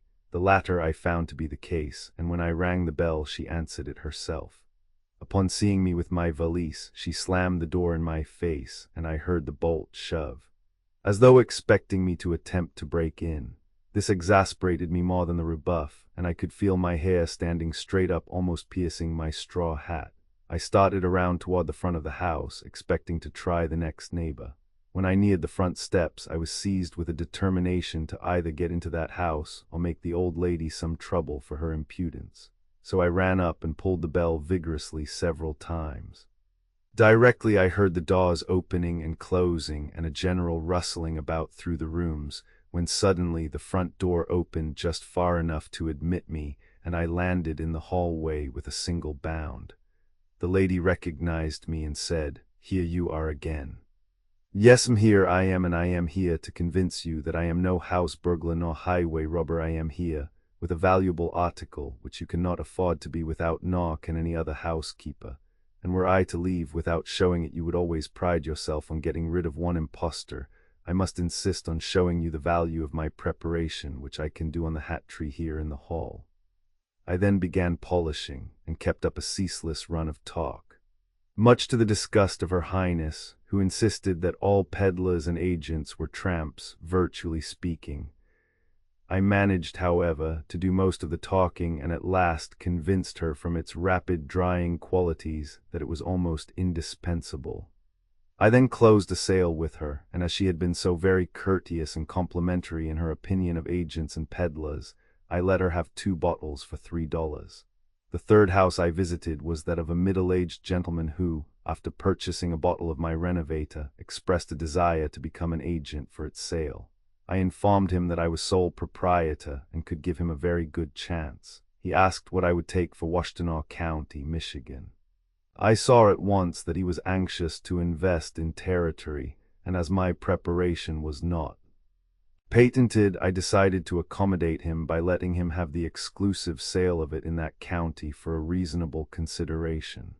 I proposed to let him have the agency for that county for $50. The idea pleased him, but he thought the price rather high. He had raised a very fine garden and had a nice lot of vegetables in his cellar, which he showed me with a good deal of pride.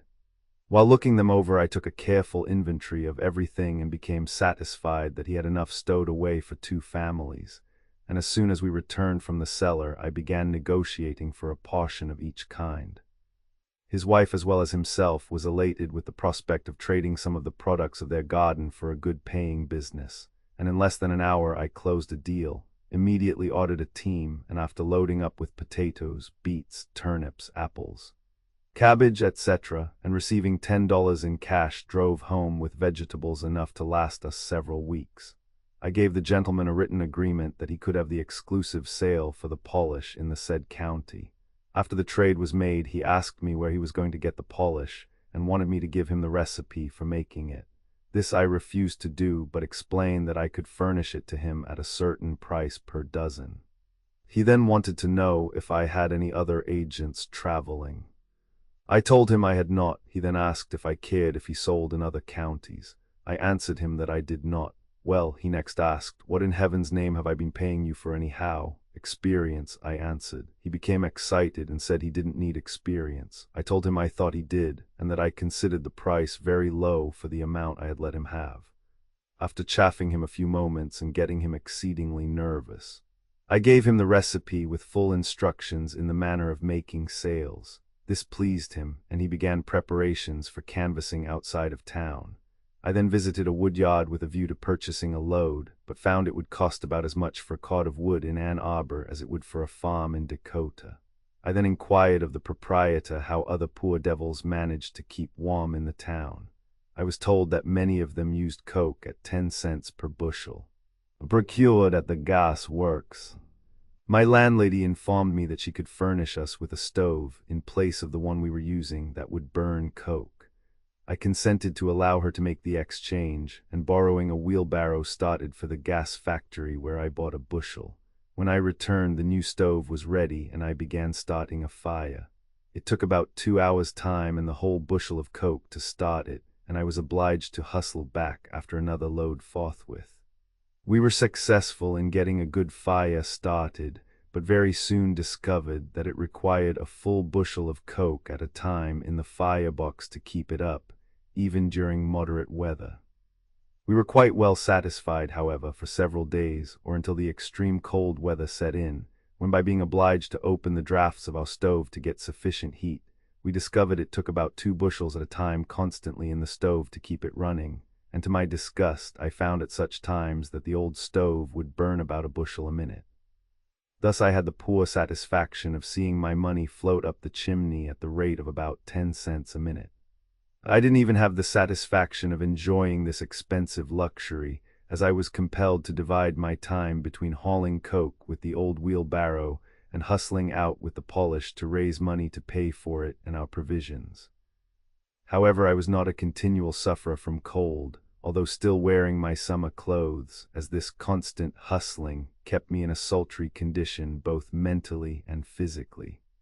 Time passed on bringing very little change to my straitened circumstances. I was illy prepared to withstand the severity of a Michigan winter.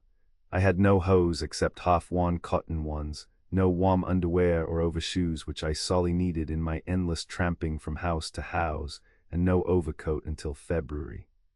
The only articles of winter apparel I had were a pair of woolen mittens and a pair of ear mufflers, both of which I got from an old lady in exchange for furniture polish. and which will be seen illustrated in the photograph I sent to my mother while in this sorry condition. It was the night before Christmas, and the contents of my pocketbook were meager indeed. Pedestrians were hurrying to and fro, arms and pockets filled with packages to gladden the hearts of the loved ones at home. My naturally buoyant spirits fell to zero as I thought of my wife and baby boy, and realized that I had nothing for them with which to make merry on the morrow. I turned my steps homeward well nigh disheartened. My sales had been slow that day owing to the universal purchasing of holiday goods and the scarcity of money left in the family purse. However, I suddenly determined to make one more effort and see what might be my success in effecting another sale before going home. I therefore called at a spacious stone-front mansion, was admitted by the servant, and ushered into the handsomely furnished parlor to await the coming of the mistress. It was a home of luxury, evidenced by the rich carpets, elegant pieces of furniture, paintings of well-known artists, and beautiful bric-a-brac in an expensive cabinet. There was no biting chill from Jack Frost in this home. In the short time I sat there, I wondered if the occupants appreciated the good things around them. How could they if they had never known hunger and cold and discomfort? These queries kept entering my mind. Will such furniture as this ever be mine? Will I ever be the owner of a stove as nice as that base burner? Will carpets as luxurious as these ever belong to me? Will I ever be able to dress comfortably and genteelly? It would be a very difficult matter to describe to the reader my thoughts on that occasion. I will add that I made a sale. In these later years, when my income has been sufficient to warrant me in buying anything I desire for personal comfort, I often think of the cheerless experiences of that winter. And I can truthfully say that my heart goes out to the homeless and destitute, and I am always willing to extend a helping hand to those who show a willingness to help themselves. That was a long winter, take it all in all, but we managed to get 3 meals a day. Notwithstanding, I had an attack of bilious fever, which made matters look very gloomy. For several years I had never failed to have one of these attacks in the winter. Realizing what to expect when the usual symptoms, chills, began to overpower me, I decided at once to make some sort of provision for my family. I called at a butcher's shop, and after ordering 20 pounds of beef steak and getting it in my possession, I asked the butcher to charge it. He said he didn't care to do business in that way. I told him I didn't care to either, but... He interrupted, "I don't have to do business that way." "Well, sir, I do, so you see that's the difference between you and me, and as possession is about 10 points of law, I guess you will do better and will no doubt get your pay more quickly if you will quietly submit to my proposition." I then explained to him my circumstances. He asked why I didn't explain in the first place. I replied, because I needed the meat. Then he asked my name and said he hoped I would be honest with him. I next called at a grocery and gave quite an extensive order to be delivered at our room. In about an hour the groceries and a sack of flour were brought to the door. I ordered them inside, and then the bill was presented. I folded it and put it in my pocket, saying, "Just tell Mister to charge this." "All right, sir," the boy replied, and drove off. In less than 20 minutes the proprietor came rushing down, fairly frothing at the mouth, and in a high state of exasperation rapped at the door, and when admitted asked excitedly what in thunder I meant. I coolly explained that we simply meant to try and exist another day or two if buckwheat flour and coffee and sugar would keep us alive. He said I couldn't live on his flour and coffee. I politely informed him that I had no use for his, as I had plenty of my own just then. "Well, why in thunder did you come and stand me off in this way if you had plenty of your own?" "But my dear sir, I had none of my own before I called on you." "The devil you hadn't, and do you claim, sir, that you own the things just delivered from my store?" "Of course I do, but I don't deny that I owe you, and am willing to confess judgment if you wish me to do so." After he had cooled off a little, I stated my condition, when he too asked why I didn't explain in the beginning. I answered that I had been on earth too long to take any such chances. I had a siege of about 10 days' sickness, after which I hustled out, and by extra exertion managed to accumulate money enough to pay up my grocery and butcher bills. This greatly pleased the proprietors, and proved the means of making them my best friends, and just such as might come very convenient to have in case of absolute necessity. During my several months' absence from home, my correspondence with my mother had been more limited than usual. I felt that during my entire career I had never shown a disposition to loaf or to sponge my living. While I had frequently been assisted, I had kept a strict account of every dollar and had regarded it in each instance as a business loan, expecting to pay it back someday, and had never asked for assistance except when I actually needed it. It was impossible at that time for me to understand my mother's policy in abruptly refusing me aid when I felt that she was at least able to assist me a little. At any rate, I was immensely red-headed all the time, and declared that I would fight it out on that line if I had to wear my summer clothes all winter. I had declared that I would never return home till I was comfortably well fixed, or at least in a fair way to prosper. How well I kept my word will be seen farther on. I remember during that siege, a coal and wood dealer offered me a position in his office at $15 per week, which I declined with thanks, explaining that I had started out in life to hustle and try and accomplish something of my own accord, and to go to work in a stupid, quiet business on a salary at that late day would be a disgrace to the profession. He argued that I would be sure of a comfortable living anyhow. I agreed with him, but declared that I would never be sure of anything beyond that, and I would rather live from hand to mouth till such time as I could better my condition and possibly make money rapidly. I felt that to settle down on a salary in such a business would be the means of falling into a certain rut from which it would be hard to extricate myself, and I have thus far never had occasion to regret having taken that position. About this time I received a letter from my mother anxiously inquiring what business I had engaged in after quitting the hotel, and if we were all comfortably fixed for the winter. She closed by saying that as she had no picture of me since I was 18 years of age, she wished I would have my photograph taken and sent to her. The photograph of the situation. Page 388. On reading this letter, I remarked to my wife that I would send her a likeness that would make her sick. I replied to her, agreeing to send it as soon as I could have some taken. I also answered her questions as to my business engagements and how we were situated, by saying that I occasionally fell back on the furniture polish and did considerable canvassing with it, but my principal business was hauling coke and had been all winter, and as for comfort, we had never before experienced anything equal to it. After mailing my letter to her, I wrote to the landlord at Adrian, where I had left the old carpet bag which had been my companion to New York as well as on my first Polish tour, and asked him to get it from the attic of his hotel and forward to me by express. He did so immediately. I then borrowed a long linen duster about 3 sizes too small for me from the man Friday employed in the drug store and repaired to a photograph gallery.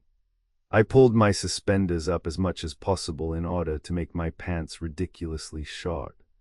I donned the linen duster and with tight squeezing managed to button it around me, and turning up the collar pinned it over with a long black shawl pin. I put on my straw hat, ear muffs, and heavy woolen mittens, struck as awkward an attitude as possible with my toes turned in, and with the old carpet bag in hand was duly photographed. While they were being printed, I received another letter from my mother congratulating us on our splendid success in making ourselves comfortable during such a hard winter, and said we ought to be thankful that the Lord had blessed us with so many comforts. But one thing in my letter puzzled them all, and that was, what in the world I meant by saying that my principal business was hauling coke. They couldn't imagine that I had hired out as a teamster, and if I had, they couldn't see how I could work for someone else and sell polish too. She said when she read my letter, Mr. Kiefer declared that boy would keep hustling and die with his boots on before he would ever hire out as a teamster or anything else, and he wanted her to find out at once what on earth it meant. I answered in a few days, stating that I had spent the greater portion of the winter hauling coke a distance of about a mile in a wheelbarrow for our own use, and that it took about a bushel a minute to keep us comfortable. I enclosed my photograph, saying that I had stopped on my way home from canvassing one afternoon and had it taken just as I appeared on the street. I also explained that at the last house where I had stopped they had set the dog on me, and he had torn a piece out of my linen ulster, and I hadn't noticed it till after the picture was taken. I received an immediate reply to this letter, acknowledging the receipt of the photograph, and making a few comments. About the first thing she said was that her advice to me would be never to let another winter catch me in Michigan, but to start south and try to reach a locality where linen ulsters and straw hats were more adapted to the climate. She said she thought the mittens and ear mufflers were very becoming, and her first impulse was to send me a pair of Mr. Kiefer's old rubber boots, but on second thought had made up her mind that the tops would hardly reach the bottom of my pants, and had concluded that the shoes I was wearing would be more becoming and much easier to walk in. She concluded her remarks by saying she didn't see what objection I had to burning wood or nice hard coal, instead of hauling coke so far in a wheelbarrow, and asked how I liked hustling by this time. She also said that I had carried the old carpet bag so long that it bore a strong resemblance to myself, and advised me to hang to it, as it might someday be considered a valuable relic, especially if I should ever get rich by hustling or become a member of Congress. Although I felt that she had shown herself equal to the occasion by replying as she did, my answer to this letter was sufficient to let her know that I asked no favors and had no intention of doing so. As soon as spring opened and moving and house cleaning became the order of the day, my business began to improve and I made money fast. I bought myself a nice suit of clothes and other necessary wearing apparel, and I moved my family back to Bronson, where I paid their board and left them sufficient means to procure clothing and pay incidental expenses. I went to Toledo, expecting to canvass with my polish, and very soon called on an old acquaintance who was telegraphing. While chatting with him, a gentleman came in and wrote a message to be sent to an auctioneer at Cleveland, asking him to come to Toledo and travel with him. The operator asked me if I would like to send the message for a little practice. I told him I would and stepped inside the office to do so. After reading it, I stepped forward and accosted the stranger with, "What kind of an auctioneer do you wish to employ, sir?" He replied that he was traveling with a large wagon that cost him $1,500, drove 4 fine horses, employed 2 musicians, was selling Yankee notions, and needed a good man who could sell goods on the downhill plan or Dutch auction, as some termed it. I told him that I was an auctioneer and would engage with him. He asked me to step out and take a drink. I said, "Thank you, I don't care for anything to drink." "Well, come and take a cigar." "Thank you, I never smoke either." He asked if there was anything I did to pass the time pleasantly. I said, "Yes, sir, I attend to business when I have any to attend to." He inquired what I was engaged in at the present time. I opened my valise and showed him and several others standing by what I was selling, and polished up an office desk to show its superior qualities. He asked the price and on being told, handed me $1 and took 2 bottles, after which I sold 3 more bottles to different gentlemen in the office. The auction man looked at me a moment, and then laughingly inquired if I could talk as well on Yankee notions as I could on Polish. Then he added that he couldn't understand how any man could make a living with such a thing, and foolishly asked if I ever sold any of it. I answered his question by asking if I had not sold him 2 bottles, as well as 3 other men in his presence, and asked if he was in the habit of buying everything he saw, whether he needed it or not. He said he bought it because he thought it a valuable article to have in the house, and was going to send it to his wife. He asked what my price would be per week to work for him. I told him it was strictly against my principles to work on a salary, and would prefer to engage on commission, even if I didn't make as much money. He explained that he usually remained in a town from 3 days to a week, and sold on the street during the evening and Saturday afternoons. He offered me $25 per week and all expenses, or 5% on all my gross sales and all expenses. I accepted the latter, provided he would not expect me to do anything but sell goods at the time specified. This suited him, and I started with him that afternoon for the West. He informed me that the auctioneer he had been employing drank too much liquor and was in consequence unfit for duty half the time. I assured him that he would experience no such trouble with me. He said that was one reason why he concluded to take me, and confessed that had I accepted his invitation to take a drink, he would never have given me the position. During our first 10 miles ride, I was racking my brain for something to say when I should jump up to make my first sale. I had never sold $1 worth of goods of any kind at auction, and the only experience of a similar nature that I had ever had was the 4-day sale of prize soap. However, I valued that 4 days' experience very highly at that juncture, as I felt that it was experience, at any rate, and would no doubt help me in the way of giving me self-confidence. Fortunately for me, the first town we stopped at had the license so very high that we could not afford to pay it, and decided to continue westward and postpone our first sale till the next night. This gave me an opportunity for further study, which I grasped eagerly. I slept but little that night, but spent the time in manufacturing a line of talk on the different kinds of goods handled by my employer and the preparation of a suitable opening speech.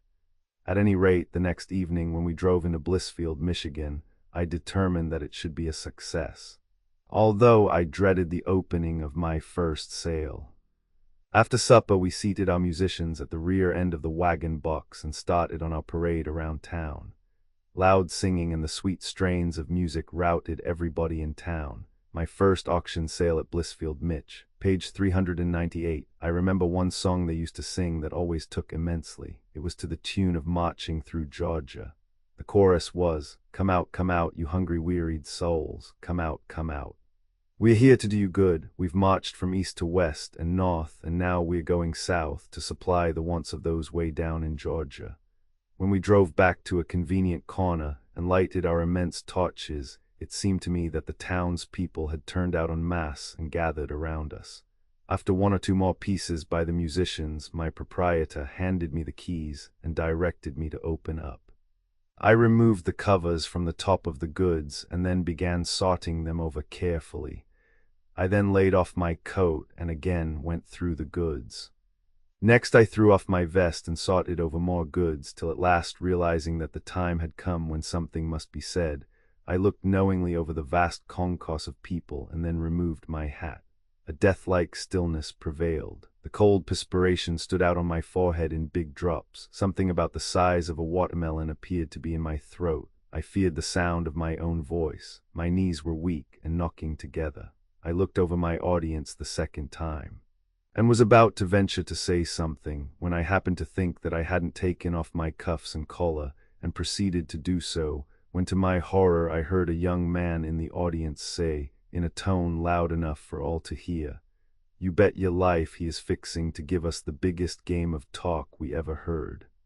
It was then I realized that the great preparations I had been making, and the knowing looks I had been giving, had only confirmed their supposition that I was certainly capable of doing credit to such a complete and pretentious turnout. Could I have lassoed and hung that fellow to the nearest tree, I would gladly have done so, for it seemed to almost completely demoralize me and unfit me for the occasion. And I would have given 10 times the price of the whole outfit could I have been spirited away 40 miles. I again discovered myself perspiring more freely than ever. I had fixed the torches several times, had gone through the entire stock of goods 3 or 4 times, and had taken off every article of clothing that I dared to, all with the vain hope that something would occur to break the horrid stillness. Such was not the case, however. The eyes of everyone were centered upon me, those of the proprietor and musicians as well as the audience. When finally ready to begin my speech, I suddenly discovered that I couldn't recall a single word that I had so carefully prepared for the occasion. At all events, the very last moment had arrived when I had got to either open up and say something, or desert the whole paraphernalia. At last I broke out in a low, husky voice, and in less than 2 minutes I was rattling away with an introductory speech, which my employer afterwards complimented me on, and said that from it alone my sale was half made before offering a single dollar's worth of goods for sale. I continued to use that same speech for years, with an occasional slight variation, but was never able to improve on it very much. I then began my sale and very soon felt perfectly at home, and made a great hit, much to the evident satisfaction of my employer, and entirely so to myself. Chapter 57. A successful auctioneer playing a double role illustrating an auction sale. My success as an auctioneer was assured from the result of my first sale. I soon learned that it required only hard study and close application to make it a profitable business. I did not give up my furniture polish, but as soon as possible bought an extra suit of clothes, a silk hat, and a wig with which to change my appearance from a polish vendor to an auctioneer. I would peddle from house to house during the day in a dark suit and derby hat, with my hair clipped close to my head, while in the evening I would appear on the auction wagon attired in a flashy plaid suit, a blonde wig and silk hat. In no instance was my identity ever discovered. We used to have a great deal of sport at the hotels, where I invariably registered and represented myself as a Polish vendor, and never intimated that I was connected with the auction party. As soon as the time drew near to open the sale, I would go to my room, dress for the occasion, and suddenly appear at the hotel office ready for business. And as soon as the wagon was driven to the door ready for the parade, I would climb in and perform my part of the program. It was usually a query with hotel clerks and porters who the auctioneer could be and where he slept and took his meals. My reason for thus disguising myself was to satisfy my employer, who feared that the Polish business would in some degree injure the auction sales. I made auctioneering my constant study, jotting down every saying that suggested itself to me and giving it a great deal of thought at odd times. In the morning, at noon, and while walking from house to house, I conjured up all sorts of expressions. Consequently, I manufactured a large variety of comical descriptive talk on all lines of goods we handled, besides an endless variety of funny sayings and jokes with which to hold and entertain my audiences. By reading a good deal and carefully listening to everything that was said in my presence, I was constantly catching on to something new which I combined with something original. I very soon found myself not only rated equal to the average auctioneer, but almost invariably on my daily trips selling polish, I would be asked if I had heard that auctioneer the night before, and then would follow the highest commendation of his ability. This, of course, had a tendency to elevate me in my own estimation, and was no doubt a motive power to urge me on to success. But under the circumstances of not daring to make my identity known, I was unable to share in the glory that my egotism would naturally crave for. I became satisfied, at any rate, that I had struck my gait, and at once became wrapped up soul and body in the business. In a few weeks my employer suggested that we let the musicians go, as he was convinced that I was able to entertain my audiences sufficiently without them. I agreed with him, and we very soon learned that our sales were better than with them. The music seemed to divide the attention of the people, besides suggesting more pleasure than business. My commission was increased from 5 to 7% as soon as this fact was demonstrated. Before quitting the business, I was successful in acquiring a general line of talk on suspenders, shoelaces, combs, brushes, handkerchiefs, hose, pocket knives, razors, pencils, pins, stationery, towels, tablecloths, and in fact everything belonging to this line of goods, together with an endless variety of jokes and sayings used during and immediately after each sale. My sales were made on what is termed the downhill plan or Dutch auction, instead of to the highest bidder, as is common in selling farm implements and stock.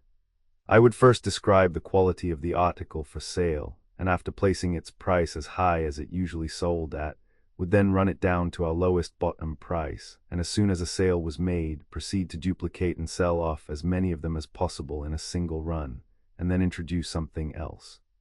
To give the reader a more definite knowledge of the manner of conducting this business and describing the goods, I will give an illustration on 1 or 2 articles, including a few sayings frequently used between sales.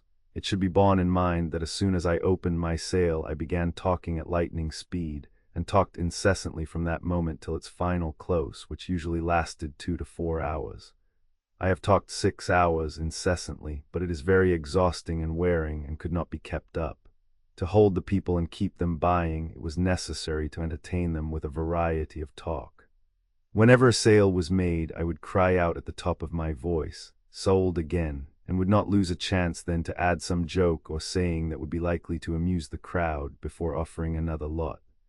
I will now illustrate a sale on soap. My friends, the next article I will offer for your inspection is the Homer Jonah, radical, tragical, incomprehensible compound extract of the double-distilled root teat toilet soap.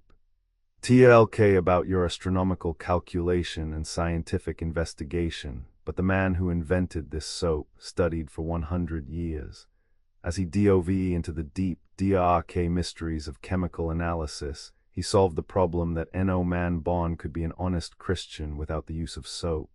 Take a smell of it, gentlemen, eat a cake of it, and if you don't like it, spit it out. I'll guarantee it to remove tar, pitch, paint, oil, or varnish from your clothing. It will remove stains from your conscience, pimples from your face, dandruff from your head, and whiskey from your stomach. It will enamel your teeth, strengthen your nerves, purify your blood, curl your hair, relax your muscles, and put a smile on your face an inch and a half thick. Time will never wear it away. It's a sure cure for bald heads, scald heads, bloody noses, chapped hands, or dirty feet. Asterisk, asterisk, asterisk. Now, gentlemen, I have here an extra fine toilet soap that you can't buy in your city for less than 10 cents a cake, but I'm here, my friends, to give you bargains. Then counting them out one cake at a time, I'll give you one cake for 10, two for 20, three of them for 30, four for 40, five for 50, and 6 for 60 cents. Yes, you lucky cusses, I'll see if there's a God in Israel. Here. I'll wrap them up for 55, 50, 45, 40, 35, 30. There, I hope never to see my Mary Ann or the back of my neck if $0.25 don't buy the whole lot.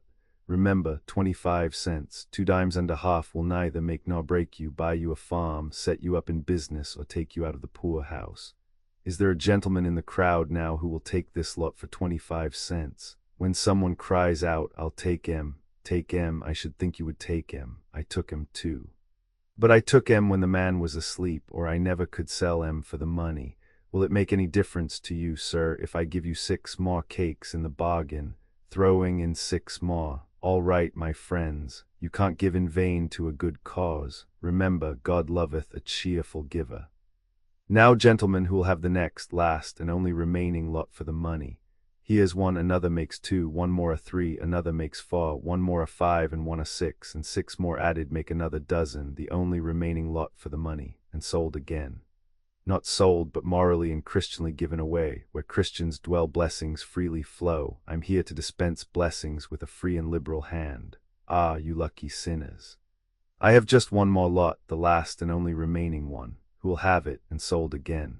The fountains of joy still come rushing along, the deeper we go the sweeter we get, and the next song will be a dance. Well, dug my riggin' if here ain't another dozen cakes, and who'll take them along for the same money, sold again, not sold, but given away. He that giveth to the poor lendeth to the Lord, and when he dies he'll go to Georgetown by the short line. Well there, gentlemen, I've soaped you to death. The next article I'll call your attention to is a fine eagle rubber-tipped pencil with the lead running all the way through it and halfway back again, and a pencil you can't buy in the regular way for less than 10 cents. Now, gentlemen, after sharpening this pencil to a fine point, I propose to give you a specimen of my penmanship. I presume I'm the finest penman who ever visited your city. And I will wager $100 to 50 that I can beat any man in your town writing 2 different and distinct hands. Then hold up a piece of paper or pasteboard and commence writing on it. You will notice, my friends, that I write one hand that no man in the world can read but myself, and another hand that myself nor any other man can read. Now, gentlemen, I'm going to supply the wants of yourself and family, and all your relatives. Then picking them up one at a time and exposing them to view. Here is one for dad and one for ma'am, 2 for the cook and the hired man, 1 for your daughter and 1 for your son. As true as I tell you, I have only begun, for there is 1 for your wife and 1 for yourself. I'll give you another to lay on the shelf. Here's 1 for your sister and 1 for your brother, for fear they'll need 3, I'll throw in another. Here is 1 for your uncle and 1 for your aunt. I would give them another. But I know that I can't, for there's just 2 left for grandfather and grandmother. If you'll take them along and make me no bother, you may have the whole lot for $0.25. And who'll have the entire lot for the money, and sold right here. This gentleman takes them. I should think he would take 'em. Any man that wouldn't take 'em wouldn't take sugar at a cent a pound. He'd want to taste off the top, taste from the bottom, and eat out the middle, and then he'd swear it wasn't sugar. And who'll have the next, last, and only remaining lot for the money, and sold again. Luck is a fortune, gentlemen. The man that is here tonight is bound to be a winner, and who will have the next lot for the money. The foregoing will give the reader a slight idea of the variety of talk that it was necessary for me to keep conjuring up and manufacturing in order to entertain my buyers, and to continually spring something new on them. Chapter 58. My employer called home. I continue to hustle, an auctioneering co-partnership, still in a double role, a neat, tidy, quiet boarding house. We moved to a hotel, a practical joke, auctioneering for merchants, making a political speech, getting mixed. I remained with my late employer several weeks, having almost uninterrupted success. When he was notified of his wife's serious illness, and was obliged to leave his horses and wagon with a liveryman and return at once to his home in Ohio, I continued selling furniture polish as though nothing had happened, but never ceased making auctioneering a continual study. Shortly after this, I received a letter from an old acquaintance who had recently married a widow about 40 years older than himself, expressing a desire to go into the auction business with me. He said he was well fixed now, or at least his wife was, and if I would do the auctioneering, he would furnish the capital, and we would travel together and divide the profits. I telegraphed him to have his money ready, as I was coming. On my arrival, Johnny showed me a large roll of bills and said there was plenty more where that come from. We ordered a nice stock of goods and started at once taking in the western and southwestern states. Johnny was exceedingly gay and chipper from the start, and seemed possessed with the idea that he had found a gold mine. He led about the same life I did the winter I was selling government goods, only a little more so. And I frequently reminded him of the results of my experience and tried hard to convince him that his would result the same, but without success. He was a jolly, good-natured fellow, a true friend, kind and generous to a fault, which with his expensive habits made serious inroads on his capital, and it diminished rapidly.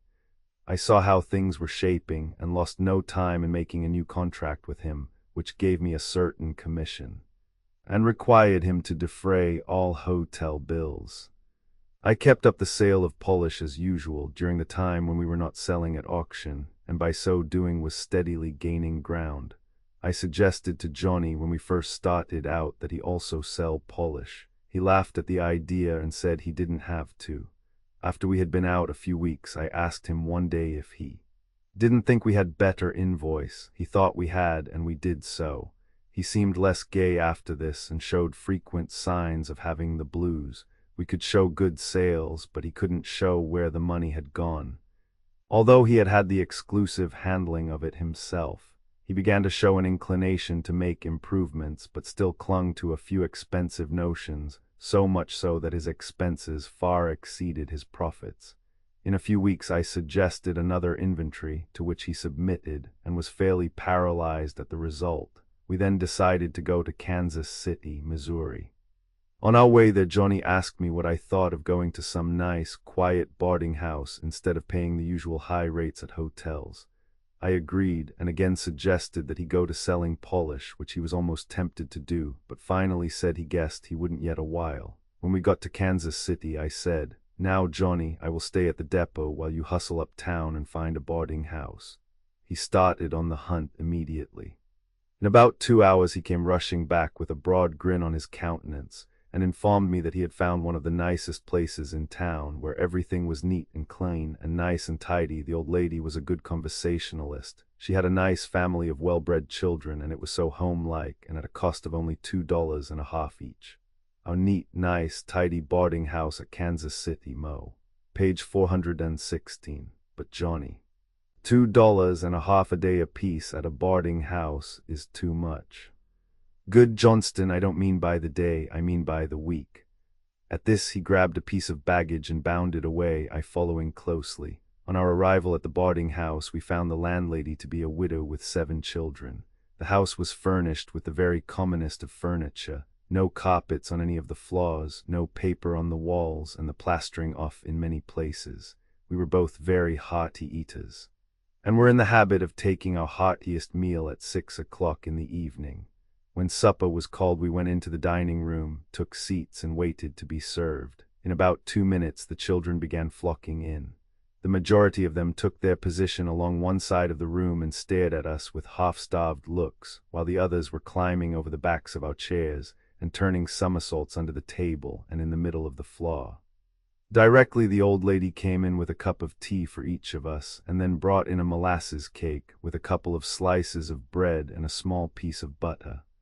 Johnny glanced at me as if expecting a grand kick, but although I had no fondness for molasses cake, I took hold and ate with as much relish as if it had been roast turkey. I kept up a pleasant conversation with the old lady, and never failed to laugh heartily whenever one of the older boys happened to kick a cat up the chimney or break a lamp or two. When bedtime came, the old lady showed us to the spare room, which contained nothing but a small stand and an old-fashioned bedstead with a straw tick resting on ropes instead of slats. The straw was nearly all on one side, which discovery I happened to make before retiring, and forthwith took advantage of it by hurrying to bed first, and occupying that side.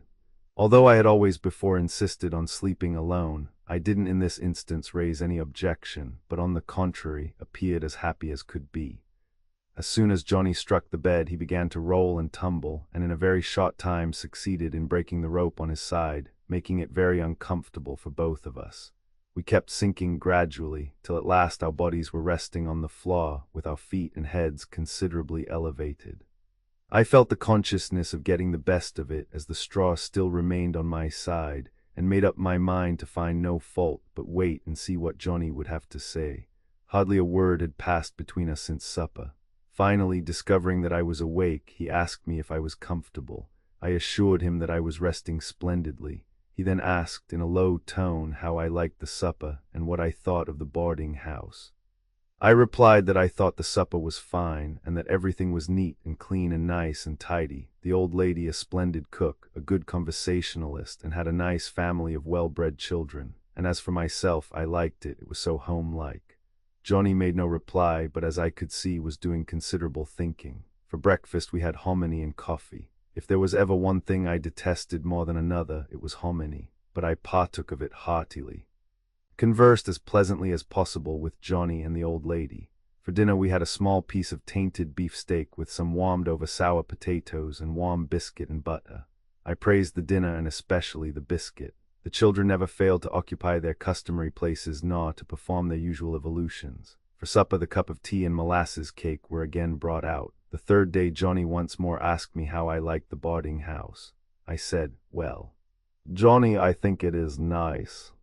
Everything is neat and clean and nice and tidy. The old lady is a splendid cook, a good conversationalist, and has a nice family of well-bred children, and as for myself, I like it. It's so home-like."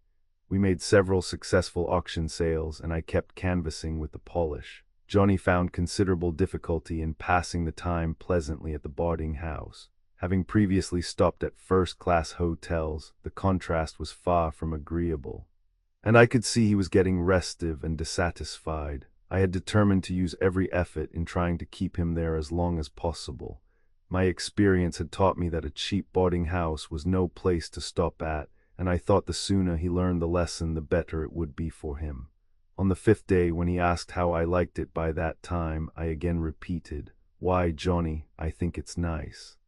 Everything is neat and clean and nice and tidy. The old lady is a splendid cook and a good conversationalist, and has a nice family of well-bred children, and as for myself, I like it. It's so home-like."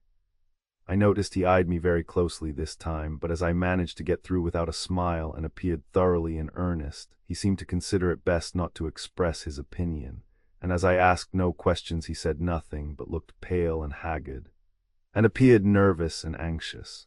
Matters went on as usual, with no improvement at the boarding house, except on Sunday for dinner we had flour gravy, which I was very fond of, and complimented the old lady on her way of making it. Johnny had nothing to say, and as he cared nothing for gravy, ate but little and looked silly. As we passed into the sitting room together, I remarked, "That's the kind of a dinner I like. It's so home-like." He eyed me closely, said nothing, but looked bewildered.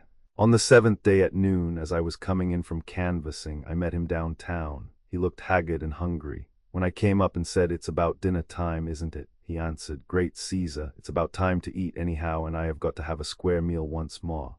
"Well, come with me, Johnny, I'll take you to a nice place." He followed, and as we passed into the restaurant, the cashier said, "How are you today, Mr. Johnston?" We took a seat at one of the tables, when Johnny began watching me closely. Directly one of the waiters came to us and said, "Mr. Johnston, we have your favorite dish today, and it's very fine." "Very well, then bring me a New England dinner."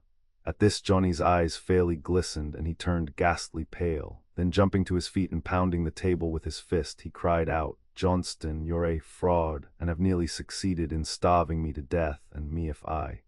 But sit down, let me explain, let me explain." He resumed his seat when I began with, "You see, Johnny, I thought you were partial to boarding houses, and as everything was neat and clean and nice and tid, oh tidy be, cuss your nice old lady and her good conversation and all the well-bred kids. I'll be cussed if you'll ever come any such smart tricks on me again. The best will be none too good for me hereafter. I thought all the while that you were feeling mighty gay for a man living on wind and water, and sleeping on a bunch of straw. And I suppose, if the truth were known, you slipped off up to some hotel every night after I got to sleep and stayed till 5 o'clock in the morning, and then returned in time to make a fool of me. But look out for breakers hereafter. No more clean, nice, tidy boarding houses for me, no matter how home-like it is, nor how good a talker the old woman is. I am through forever, even though all the well-bred children in Missouri starve for the want of income from boarders. I am going to move today." We then moved to a respectable hotel, where both were delighted with the wonderful change. After leaving Kansas City, we remained together for some time, but Johnny made no improvement in his manner of living till finally his money was gone and his stock was reduced to a mere handful of goods. At last, one Saturday afternoon, we went out to make a sale, and I cleaned out the last dollar's worth and then sold the trunks and declared the business defunct. Johnny protested, but I argued with him that the sooner he sold out entirely and spent the money, the sooner he could call on his wife for more. He said that was so, and he guessed he would telegraph her to sell another house and lot and send him the proceeds immediately, with which he would purchase more goods. I laughed at the idea and little thought he would do so till about 2 weeks later he opened a letter one day containing a draft for several $100s and said, "Johnston, there is nothing like striking it rich," and then queried in an undertone, "If a man has nothing and his wife has plenty, who does the property belong to?" He liked the auction business and immediately ordered more goods, and also began showing more extravagance than ever in buying clothing and a disposition to go out with the boys at every town we visited. I kept hustling with my polish and let Johnny pay my hotel bills and the commission due me on auction sales. I soon saw that all arguments were lost on him so long as his wife owned another house and lot. So concluded to stay with him as long as there was anything in it. He was not long, however, in again bringing the business to a focus. It happened in this way. One afternoon while I was out selling polish, he engaged in a quiet game of cards with just enough at stake to make it interesting. And when the game ended, he had not only lost all his ready cash, but had borrowed about twice as much on the goods as they were worth, and had also lost that. He then asked me to loan him some money, which I refused to do, but assured him that I would not see him want for the necessaries of life as long as he was with me. I now thought it a good time to urge him to try to sell polish, and lost no time in doing so. When pressed, he declared he wouldn't be caught going to a house with a valise in his hand for $50 a day, but he said he had often wished he could be sitting in someone's house some time when I entered and see how I managed. I then proposed that he should make some plausible excuse for visiting a certain house that we should agree upon, and I would call while he was there. The next day was Sunday, and when we were out walking, he located a house, and we fixed the next day as the time. I asked him what excuse he would make for you calling. He said he would make believe he wanted to buy their house and lot, and the lots adjoining them, and that his intentions were to build a stave and barrel factory. He had been foreman in such a factory, and could talk it right to the point. The next day, after dinner, I asked him if he was going to make that call and hear me sell polish. He said yes, he was ready to start then. He started, and I followed closely after him, and in a very few minutes after he was admitted, I rang the bell and was also admitted by the servant and ushered into the parlor where Johnny was sitting alone. The girl informed me that her mistress would be down very soon. I asked Johnny in a low tone if he had met the lady of the house yet. He said he had not, but she had sent word that she would see him in a few moments. I stepped across the room near him and began looking at some pictures, then carelessly set my valise down by his chair, and after looking at a few more pictures, returned to my own chair near the hall door and awaited the lady's coming. She soon entered the parlor, her two grown daughters accompanying her. As they glanced from one of us to the other, I arose and said, "Madam, I am informed that you have offered your property here for sale. I am desirous of purchasing a property of this description, as I want a house with several vacant lots adjoining on which to build a stave and barrel factory." She said they had often spoken about selling out if they had a good chance, but didn't know that their neighbors or anyone else had ever been informed of it. I then asked her if she would show me the house. She said she would, and as we were about to leave the room, I turned to her and said, "Madam, perhaps this gentleman would like your attention before we leave the room. I see he has something for sale in his valise." She turned to him and said, "What is it, sir?" Johnny sat there deathly pale, his eyes fairly popping out of his head and his whole body shaking like a poplar leaf. He first glanced at the valise, then at the lady, and after giving me a wistful, weary, woe-begone look, carefully picked up the valise and, rising from his chair, faltered out, "Madam, you don't want to buy any varnish, do you?" "No, sir." "Indeed I do not, and, well, that is what I thought. I'll bid you good day, ladies," and he bowed himself out. After being shown through the house and answering innumerable questions about stave and barrel making, and where I had formerly been in business, I left for the hotel, where I found Johnny patiently waiting my return. As I entered the hotel office, he met me near the door and said, "Johnston, I'd rather have been caught stealing chickens than in that horrible predicament. Don't you ever do it again." I assured him I had no idea of ever being able to do it again, or to perpetrate a similar joke on him, even though I were ever so anxious to do so.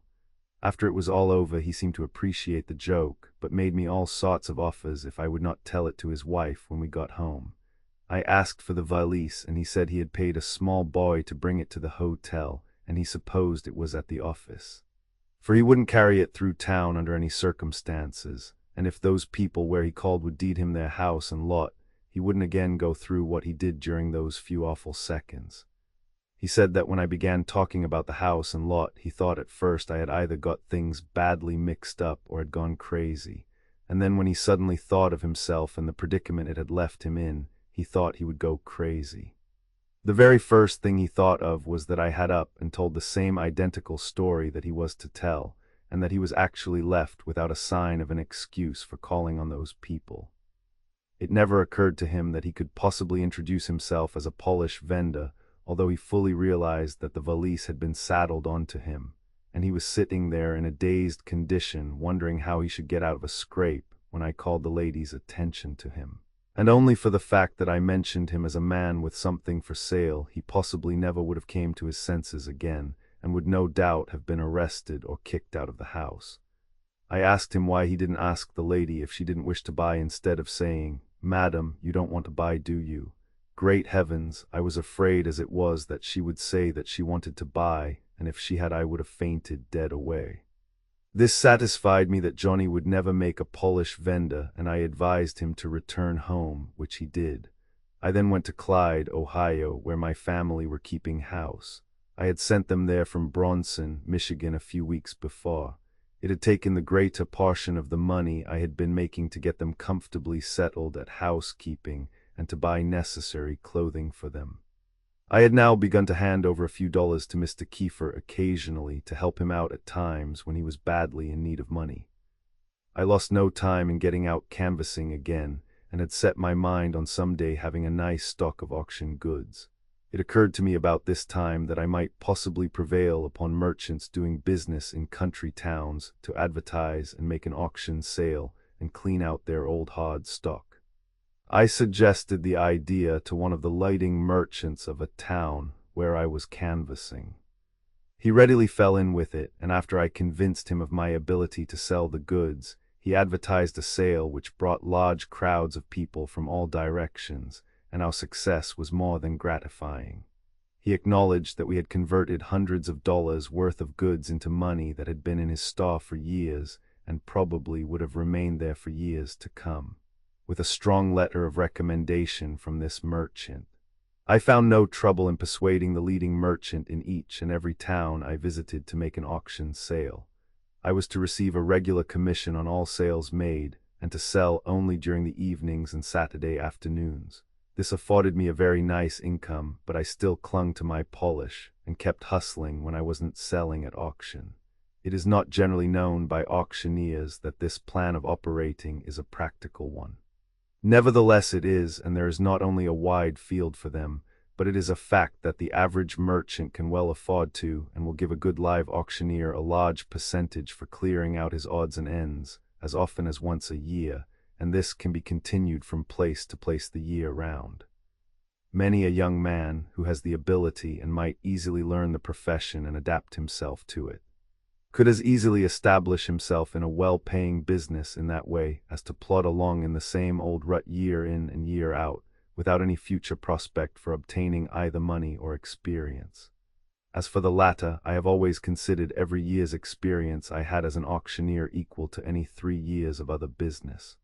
On my new plan of operating, I at once saw that success, especially during the fall and winter season, was assured me.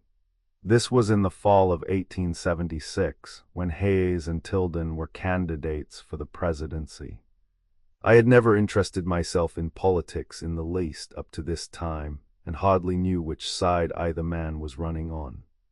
But Mr. Hayes being from my own county, and I might add the fact that I then had in my possession a history of one branch of my father's family which contained his name, and enabled me to prove him at least a 14th cousin, I at once became interested in him and anxious to see him in the presidential chair.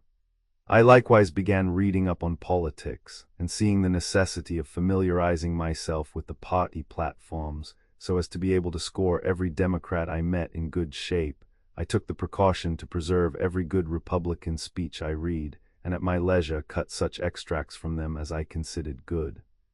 After getting a lot of these together, I arranged them so as to read smoothly and pasted in a scrap book, and discovered that I had a bang-up political speech. I lost no time in committing it to memory, and was thereby successful in carrying everything by storm. As I could talk louder, longer, and faster than the average person, I usually experienced little trouble in making the Democrats lay still. At last, however, I came in contact with one landlord who was a Democrat, and who made it so very unpleasant for me that I concluded to manufacture a Democratic speech also, in order to be prepared for another such occasion.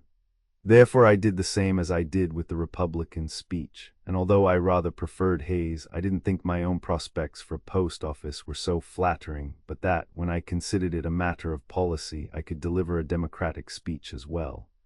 This I often did with as much success as with the Republican. Whenever I registered at a strange hotel, the first inquiry I made was about the landlord's politics, and he always found me with him. Before the campaign was over, I had argued about equally for both parties, and the day before election I felt that I ought to go into mourning, because whichever was elected I knew I would be sorry it wasn't the other. I had been a red-hot Democrat at Galion, Ohio, and had made a great many hotel office speeches there, greatly to the satisfaction of the landlord and his friends. From there I went to Crestline, where I felt obliged to be a Republican, and immediately made the acquaintance of 2 professional men, one a doctor and the other a lawyer. Both were Republicans and frequented the hotel where I boarded. Neither of them could read very easily, on account of having what I used to call slivers in their eyes, caused by excessive drinking. They enjoyed politics, however, and used to ask me to read aloud to them. In order to flatter me and keep me interested in the reading, every time I would finish an article, the old lawyer would jump up and down in his chair and say, "He's a good reader, a Jim Dandy reader." "Damfiant, damfiant," the doctor would chime in, also jumping up and down in his chair. "Read some more, Johnston, read some more, you're a bully good reader." I of course had frequent occasions to deliver my Republican speech while there, or at least extracts from it. And as I also established quite a reputation as an auctioneer, the 2 professional gentlemen said I ought to have been making political speeches during the entire campaign. The lawyer said he frequently went out to different points and made speeches, and wanted me to go along the next time he went. In a few days he asked me to accompany him 15 miles to a crossroads schoolhouse the following evening. He was to make a speech and expected to meet a man from Galion who would also speak, and he wanted me to go with him and get up and bury the Democratic party forever in that part of the country. I at first hesitated on account of having been a Democrat while at Galion, as I feared that the gentleman from there might have heard me arguing at the hotel and would give me away. Fortunately, however, he failed to put in an appearance. The lawyer delivered his speech, and after informing his audience that the galleon man was unable to come, introduced me as a substitute sent by him, and represented me as a very promising young lawyer from Fremont, Ohio, the very town where Mr. Hayes had always resided. I could tell them more of his personal characteristics than any politician in the field. A badly mixed political speech near Crestline, page 438. I opened up on them like a thunderbolt, and succeeded in fairly mopping the floor with the Democratic Party. After talking a full half hour and relating many a little story which I had picked up for the occasion, and was carrying my audience along under full sail, with almost a full string counted up for the Republican Party, the old lawyer who sat behind me pulled my coat tail and began to laugh slightly. I noticed also a few intelligent-looking gentlemen looking suspiciously at one another and laughing immoderately. I became conscious that something was wrong, and suddenly realized that I had unconsciously switched off onto my Democratic speech. I hesitated a moment, and on a second's reflection realized that I had been talking democracy several minutes and had said several things that I couldn't take back. I became flustered and hesitated and stumbled more or less till I heard the lawyer say in a low voice, "Dang it, get out of it the best you can, and close up, quick." I then said, "Gentlemen, I am compelled to make an honest, frank confession to you. In the first place, I must admit that my politics have become somewhat tangled up in this particular speech, and as an apology for it must honestly confess that I am a Democrat and have been traveling all over the country making Democratic speeches. But I was paid an extra stipulated price this evening to come over here as a substitute and make a Republican speech, and dang me if I haven't got fogged up. So, gentlemen, you must take the will for the deed. And if you are able to unravel my speech, you are welcome to whichever portion pleases you best." Everybody laughed and yelled, and the majority of them wanted to shake me by the hand and congratulate me. The old lawyer said one good thing about it was that the biggest part of my speech was Republican anyhow, and that I told them a good many plain truths too while I was at it. I asked how about the Democratic part, weren't they facts too? Well, yes, I guess they were. But thank God there wasn't much of it. He said he couldn't see how on earth I could have gotten my politics so badly mixed, and only for the fact that he positively knew me to be engaged in selling polish and auctioneering, he would surely take my word for it that I was a Democratic stump speaker. He said further, if I had politics down a little bit finer, he couldn't see anything to prevent me from striking a job in almost any town, as I would be sure to find either a Democratic or Republican meeting wherever I went.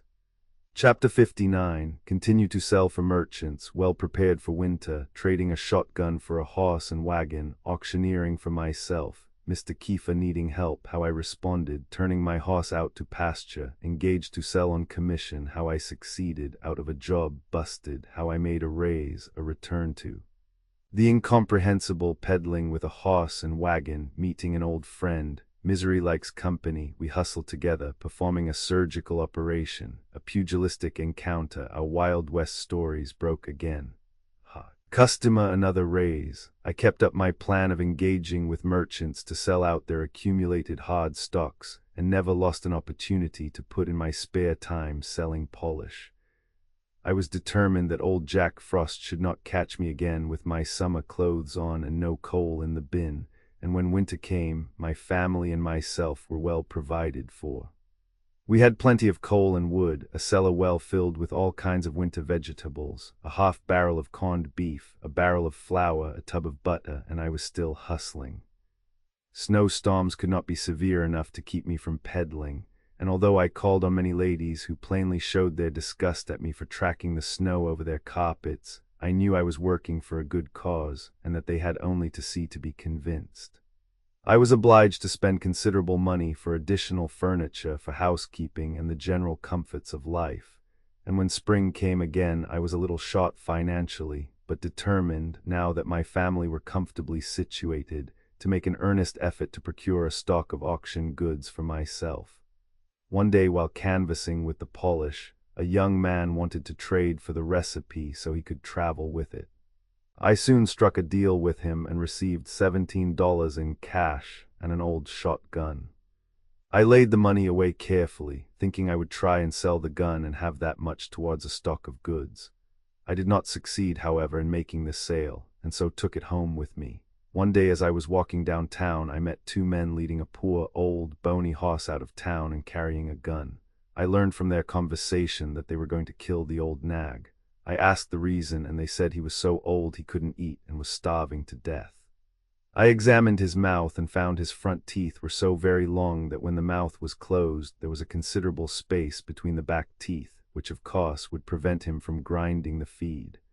I inquired of the owner if he also owned a wagon or harness. He said he did. I next asked what he would take for the whole rig, horse, harness, and wagon. He wanted $25. I told him about my shotgun and offered to trade with him. He accompanied me to my house, and I very quickly closed a trade, receiving the whole outfit for the gun. My first sale as proprietor and auctioneer at Republic, Ohio. Page 445. I was not long in filing the old horse's front teeth down, by which he was enabled to eat, much to his satisfaction and to my gain. I then ordered $17 worth of notions, bought an old second-hand trunk, had a couple of tin lamps made to use for street illumination, and started on my first trip as proprietor and auctioneer. The old horse, I think, meant all right enough, that is, if he meant anything at all, but he wasn't much good. He couldn't have been built right in the first place, for though he could eat more than 3 ordinary horses and seemed willing enough to make a good showing, yet I was always obliged to get out and push whenever we came to the least incline. And at the slightest noise sounding like the word "whoa," he would stop instantly. But with him, stopping was one thing and starting another. I made a practice of commencing early in the morning and selling polish among the farmers during the daytime, and driving into some country town just at nightfall and making an auction sale on the street by torch light. I had small packages of notions sent on ahead COD from the wholesale house with which I was dealing. In this way I was able to carry on quite a business. I bantered everyone I met to trade horses. But no one seemed to take a particular fancy to my animal. I kept up this system of auctioneering and selling polish till into the summer, and had succeeded in getting a trunk full of goods, and began to feel that I was in a fair way to make money rapidly. One day I received a letter from Mr. Kiefer saying he must have help from some source. His note was coming due at the bank, besides other obligations which he must meet, and if it were possible for me to assist him in any way he wished, I would do so. This was the first time he had ever asked me for assistance, and not once could I remember that he had ever refused me aid when I asked it of him. It was not necessary for him to make any explanations to convince me that he really needed help, for the many times he had so generously handed out to me was sufficient proof that he would more willingly give to than take from me. Consequently, I was not long in deciding to close out my goods at once and send him the proceeds. The next morning after making my evening sale, I sent him what money I had, with a promise of more as soon as I could sell out. I made 2 more sales before I was able to close out the last of my stock and sent him the money. The next town I stopped at was Bodkin's, and the landlord of the hotel, Mr. Lehman, informed me that his father, living in another town, owned a large stock of general merchandise and wanted to sell it out, and asked what I thought about selling it at auction. I explained it would be the proper caper. He telegraphed for his father, who came up, and they wanted to hire me by the day or week. I told them it was against my principles to work on salary, but I would take 10% and all my expenses. This they agreed on. After turning the old horse out to pasture, we started for the old gentleman's home and began making arrangements for an auction sale there, preparatory to starting out on the road. We advertised extensively, and as the stock consisted of almost everything, including a lot of ready-made clothing, we drew an immense crowd and made a sale of over $1,200 on Saturday afternoon and evening. I remember when Sunday morning came I was unable to above a whisper, but I had $120 in cash as my commission, ready to send to Mr. Kiefer on Monday morning. We moved the balance of the stock to another town, where our sales ran from $100 to $300 per day. I had a settlement every night as soon as the receipts were counted, and on the following morning sent the money to Mr. Kiefer, reserving only enough to pay my family expenses, which I practiced sending home every Friday. We succeeded in closing out the bulk of this large stock of goods, when one day at St. Mary's, Ohio, after I had sent my last dollar to Mr. Kiefer, the proprietor made a trade with a real estate agent, receiving a farm for the remainder of the stock. I was notified that my services were no longer required. My bod was paid up to the following day, but I hadn't a dollar to my name. Of course, the first thing that entered my mind was the incomprehensible, and the only thing needed was $1 or $2 with which to invest in a few bottles. That day at noon, when I came out of the dining room from dinner, my light-colored derby hat was missing, and as another one was there which resembled mine very closely and fitted me exactly, I put it on, keeping a lookout for the wearer of my own. As it had a large grease spot on one side, from the dripping of oil from my street lamps, I knew I could tell it easily.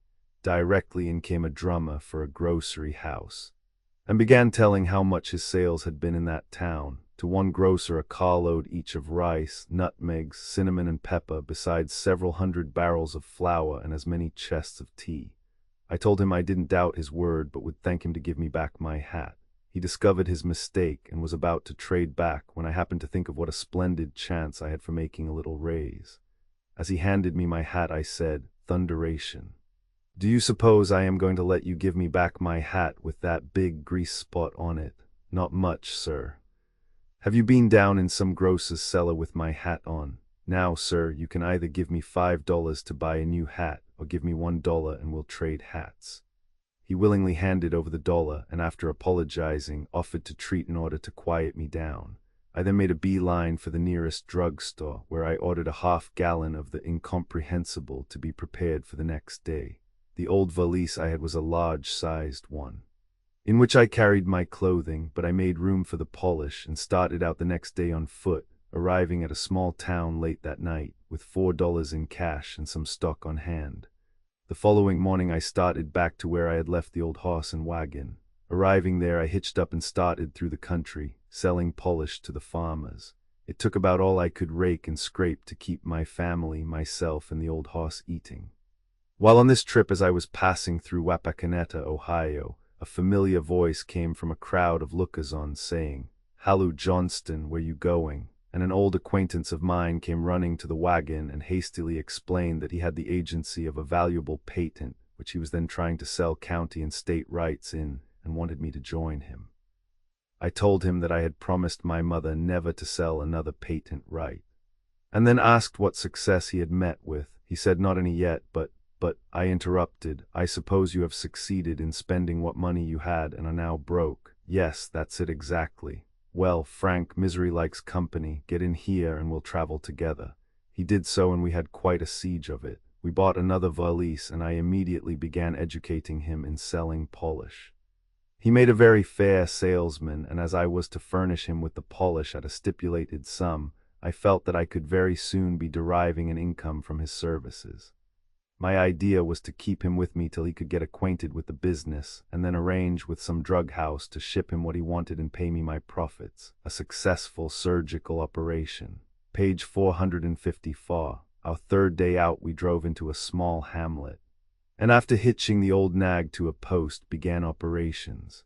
I called at a house where there was considerable excitement, and learned that an old lady had fallen downstairs and either broken or badly sprained her ankle.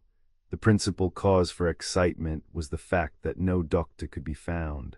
As I passed from the house, I saw Frank crossing the street a block or two away and called to him.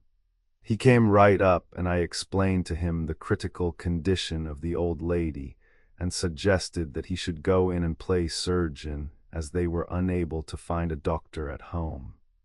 He consented, and we went in together. Frank looked wise, and I did the talking. Finally, one of the women in attendance beckoned us to the bedside. Frank made a hasty examination, and with my assistance helped her to a chair and began pulling the victim around the room by her crippled leg. She yelled and kept yelling, we pulled and kept pulling, her son swore and kept swearing, while the dog barked and kept barking. Everything was in a hubbub and everyone excited. The neighboring women soon left in disgust. The more we pulled, the more excited we all became, and the more assurance Frank seemed to have that pulling was the only remedy. We were very soon rewarded with success, for a moment later the joint went back into place, snapping like a pistol, which gave the old lady immediate relief. Then Frank did look wise, and I dubbed him Dr. Frank at once. They inquired where he was practicing, and he told them he was a traveling doctor. I suddenly spoke up and said, "Why, ladies, this gentleman graduated at Whiting, Indiana. You've all heard of that place." "Oh yes, we've all read of it," they answered in chorus. When asked what his charges would be, he glanced at me as if undecided what to make it. I raised both hands, intimating $10 as the proper figure. He said, "Well, the usual charge for a case of this kind is $20, but I'll charge you only 10. They hesitated, and grudgingly paid the price, but were well satisfied with the operation. We had many a hearty laugh over the ridiculous manner in which the $10 was obtained.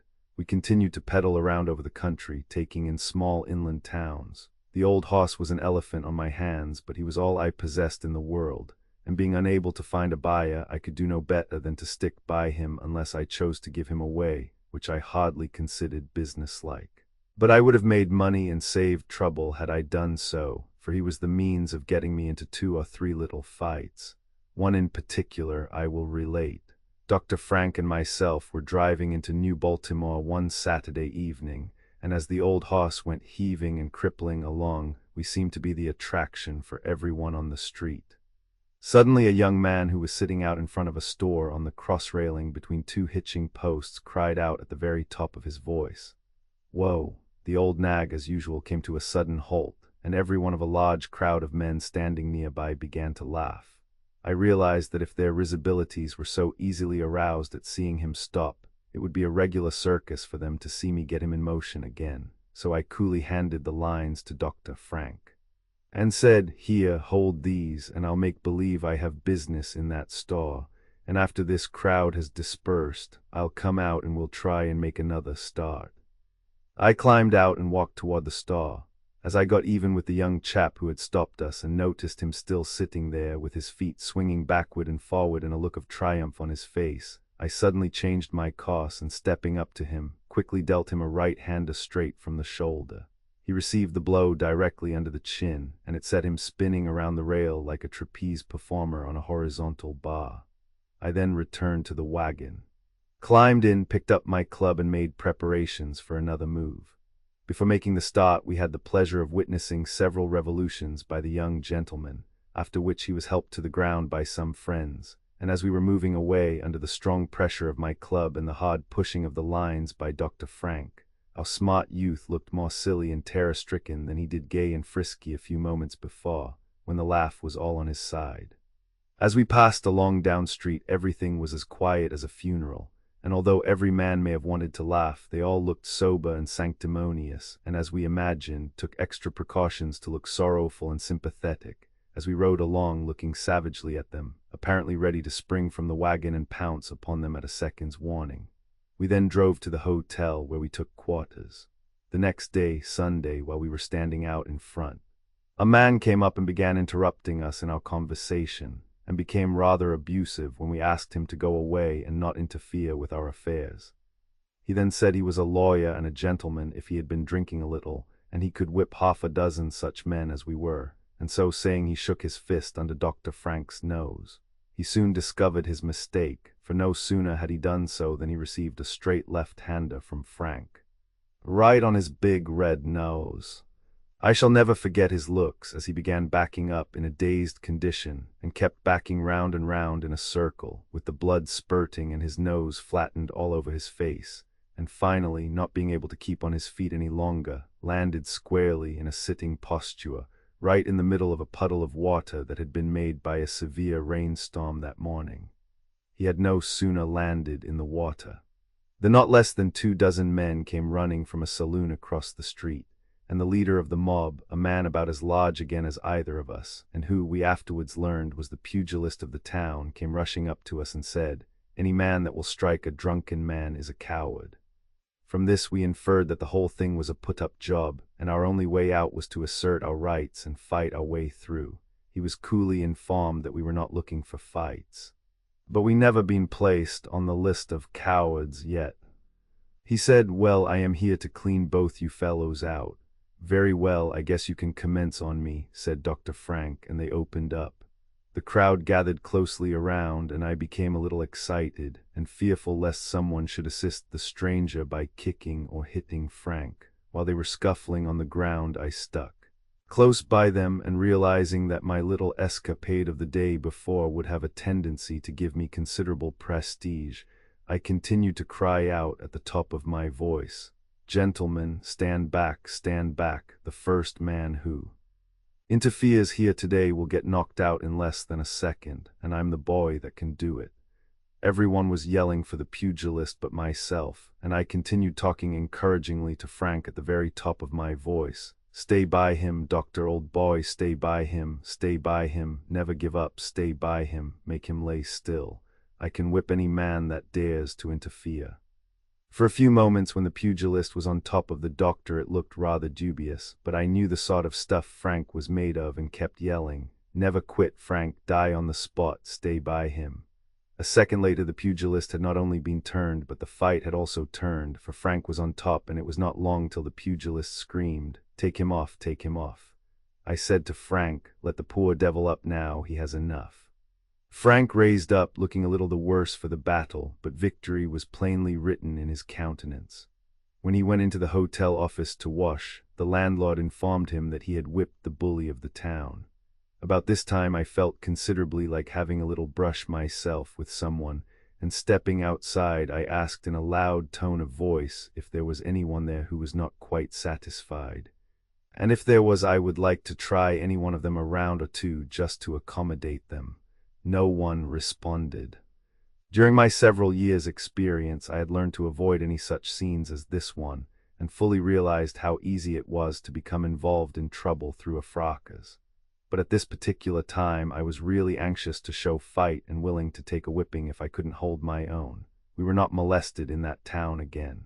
I remember that Sunday night the office of the hotel was filled with men who came in and expressed themselves as in sympathy with us, and I well remember, too, the number of Wild West stories we related of our experience on the frontier with wild Indians and polar bears, and when we finished relating them, how surprised many seemed to be that they had all escaped with their lives during the late combat. I remember one very exciting story I told about an encounter I had with 7 Indians and how I killed 5 of them and took the other 2 prisoners after receiving 13 wounds, and as evidence of my assertion took off my coat and vest and was about to remove my shirt to show the scars when Frank and the landlord stopped me and said, "Never mind, Johnston, you showed us those scars last night. And remember, this is Sunday night and people are passing by going to church and will see you. Wait till tomorrow night and then show them." Of course I took their advice and put my coat and vest on again, and was amused to hear 3 or 4 old "I told you so" fellows say, "I knew it, I knew you fellows were good ones. I knew no common ordinary fellows had any business with you men." Dr. Frank and I were sworn friends from this time on, and continued with the polish for some time. One day I received a letter from my wife demanding an extra amount of money from what I had been accustomed to sending her, and I borrowed all Frank had, and with it sent all I had, leaving us without a cent, but with plenty of polish. As we had from 3 o'clock in the afternoon till sundown to operate, we hadn't the slightest doubt of being able to make at least enough sales to procure money sufficient to pay expenses overnight. But in spite of every effort, we were unable to even sell a single bottle, and when darkness came we made arrangements with a farmer for supper, lodging, and breakfast.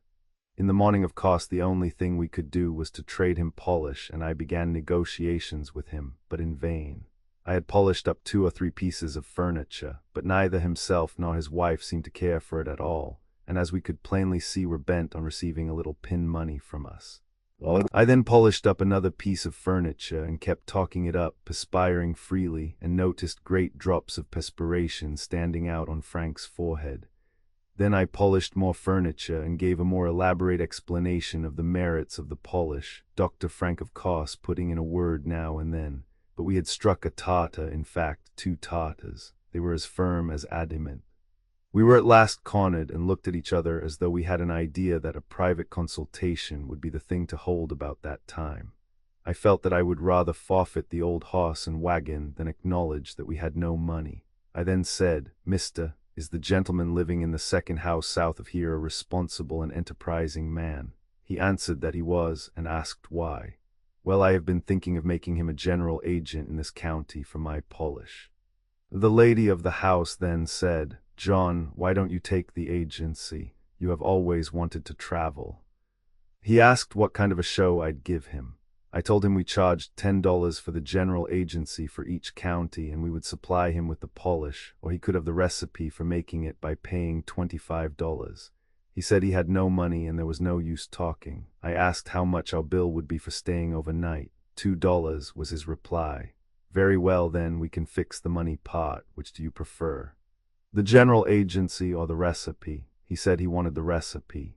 "You can just give us credit then for the $2 and pay us 50 cents in cash, and you will owe us $22.50, which you can pay after you have made it."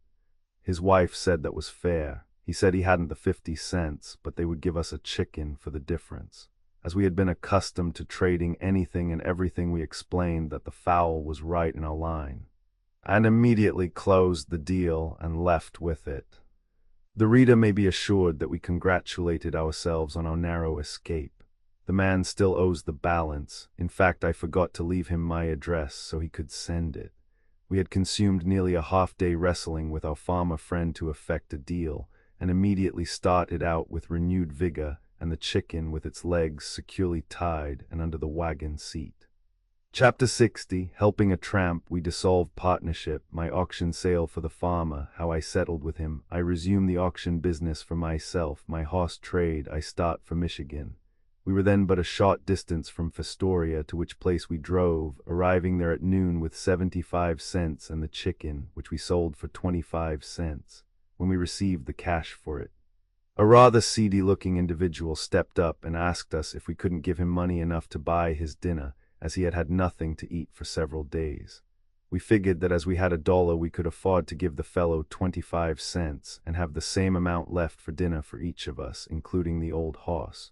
When we handed the tramp his quarter, I remarked, "We will divide equally with you, which is the best we can do." He thanked us and passed out of the stall, when a very sorry-looking individual with a deconfied appearance who stood by said, "Young man, I think you make a mistake by giving such characters money. How do you know what he will do with it? He may spend it for liquor and may hoard it up. There is no telling what he will do with it. I believe in charity, but I believe prayers are better than money for such people." "Well, if you believe in prayers, you believe in God." "Of course I do." "Then, sir, you must admit that God keeps the books, and if the tramp is an impostor, this little transaction will be recorded against him, and in our favor, especially if his system of bookkeeping is double entry." The old gentleman laughed and said he didn't know, but I was right, and that he would give the matter a little extra thought.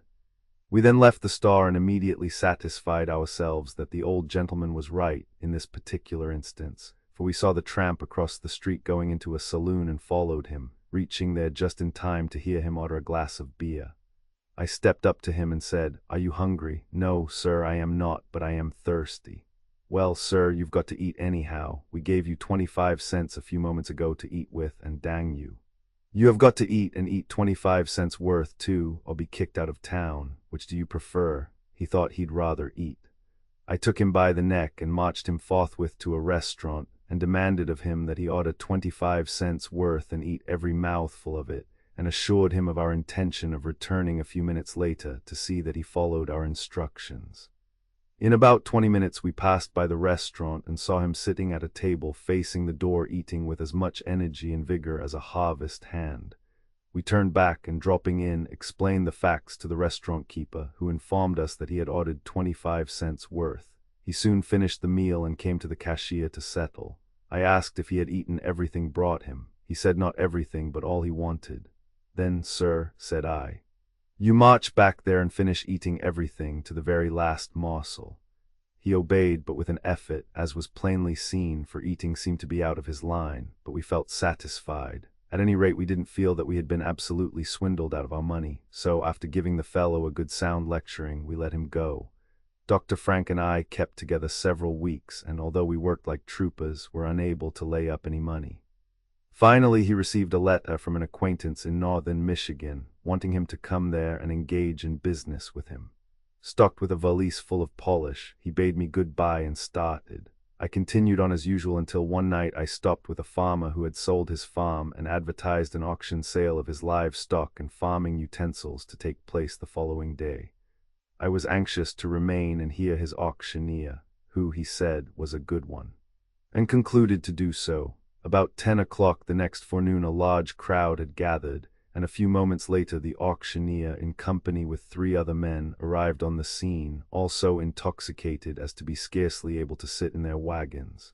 The farmer was very indignant, and came to me and asked if I had an idea I could sell off his property.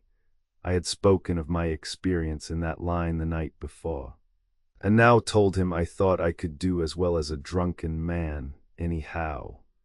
In answer to his question of salary, I told him I never worked on salary but sold on commission.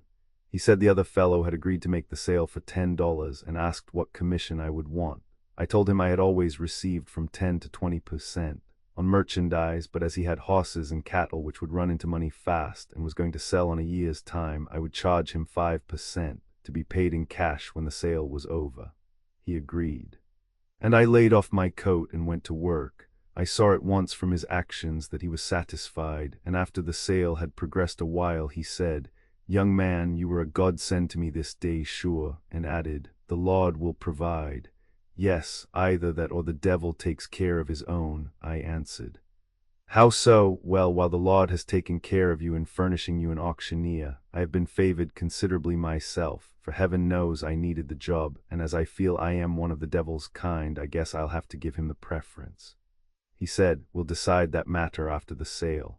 Everything went on smoothly, and as the sale was large it took till late in the evening before the last article was sold. The next morning we footed up the sales, and, to the farmer's utter astonishment, it amounted to over $1,100. After reflecting a while he said, "Why, hang it all, we figured in the first place that we had about $1,000 worth, but I never thought of that yesterday morning when I offered you 5%. Why, great guns, young man, are you going to charge me $55? Of course I am, and I think I've earned it." "What, earned $55 in one day? Gracious Peter, I can hire good men on my farm for $17 per month." "Yes, but I didn't see any of them around yesterday who were handy enough to do your auctioneering."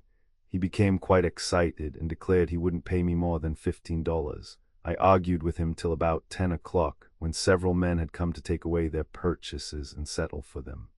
After I had resorted to all sorts of methods and arguments to make him pay me, I said, "Well, sir, I am going to spoil all the sales made to these men." He anxiously inquired how I intended to do it. "Well, I don't suppose it has occurred to you that I am not a licensed auctioneer, and under the laws of the state you have no right to deliver or give a bill of sale for goods sold by an auctioneer not licensed."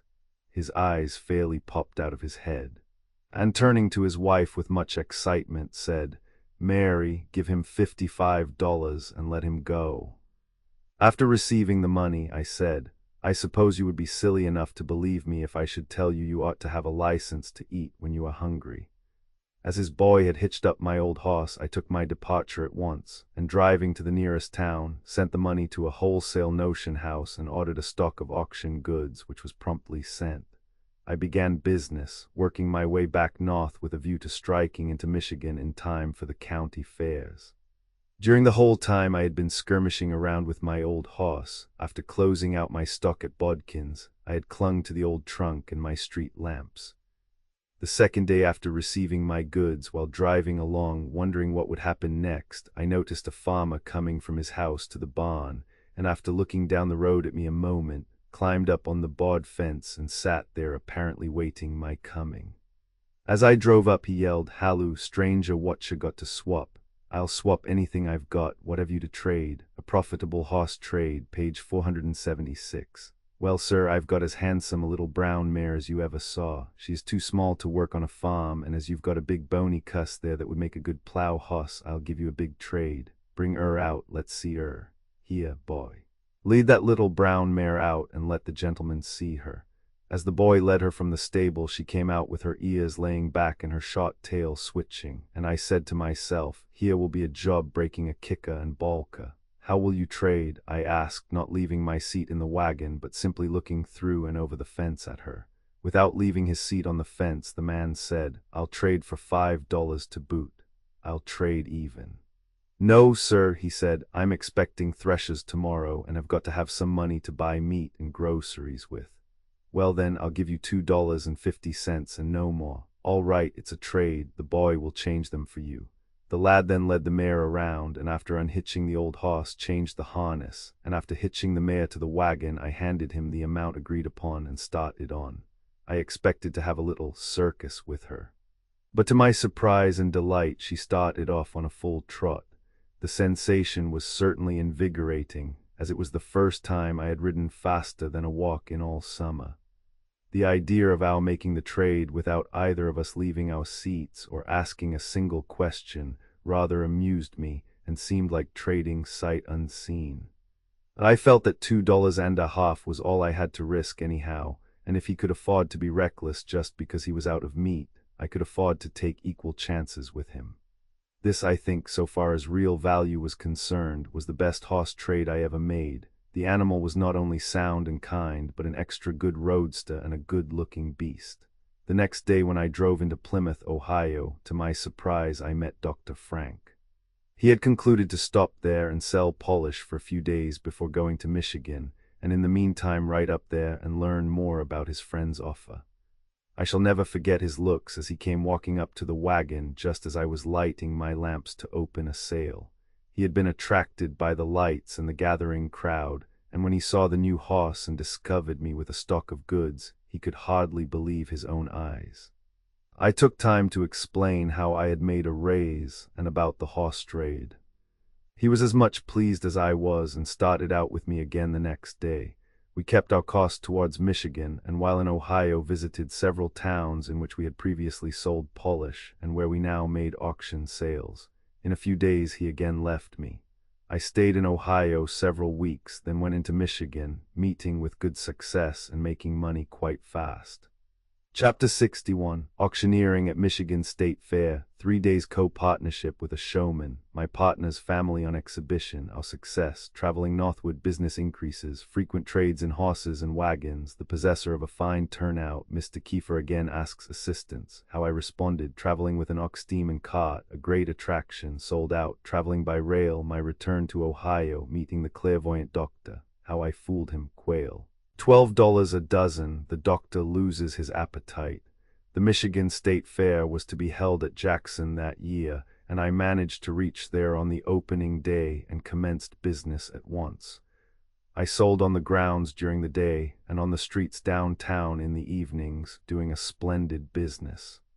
On the second day of the fair, a gentleman came up to my wagon while I was getting ready to make a sale, and remarked that he had heard me downtown the evening before and was glad to see me doing so well, and told me that he had a business that he could make lots of money at if he could get started, but as he was completely stranded, he was unable to procure a license or anything else. In answer to my inquiry as to the nature of his business, he said he had a sideshow. I didn't ask what he had to show, but as I had been in almost every other business but that, I concluded to venture and asked how much money he would need. $25, anything in it for me if I'll furnish the money. Yes, there will be half we make for you after paying expenses. All right, sir, I'll help you to get a start. We called on the secretary and after paying for our permit, sent for his canvas and very soon had it up. 3 days co-partnership with a side show. Page 483. I accompanied him downtown at noon and on our way asked what he had to show. He answered, the fat woman, the dwarf, the albino, and the Circassian girl. When we came to his hotel, he asked me in and introduced me to his wife, 2 sons and a daughter. I asked him where the show people were. I have introduced you to all of them, but where is your fat woman? He pointed to his wife. Why, great heavens, I shouted, she is not fat. She is as thin as a match and as long as a wagon track. How are you going to make her fat? And the Circassian girl, where is she? He pointed to his daughter, whose hair was all done up in tins, and said to me, never mind about the show, everything will be all right. You get there by 1 o'clock and we'll be there ready for business. Sure enough, they were there, the fat woman in her long silk robe and as big as a hogshead, the dwarf in his swallow-tailed coat and wearing a plug hat, and his face deeply furrowed with wrinkles. The albino boy with his white hair but lacking the pink eyes. The the Circassian girl with her dark, bushy hair standing out in all directions from her head. The albino played the fife, the dwarf the snare drum, the Circassian lady the cymbals, and the fat woman the bass drum. The first thing to be done was to erect a small stage on the outside, and the entire party came out, and after stationing themselves in proper order, opened up with music.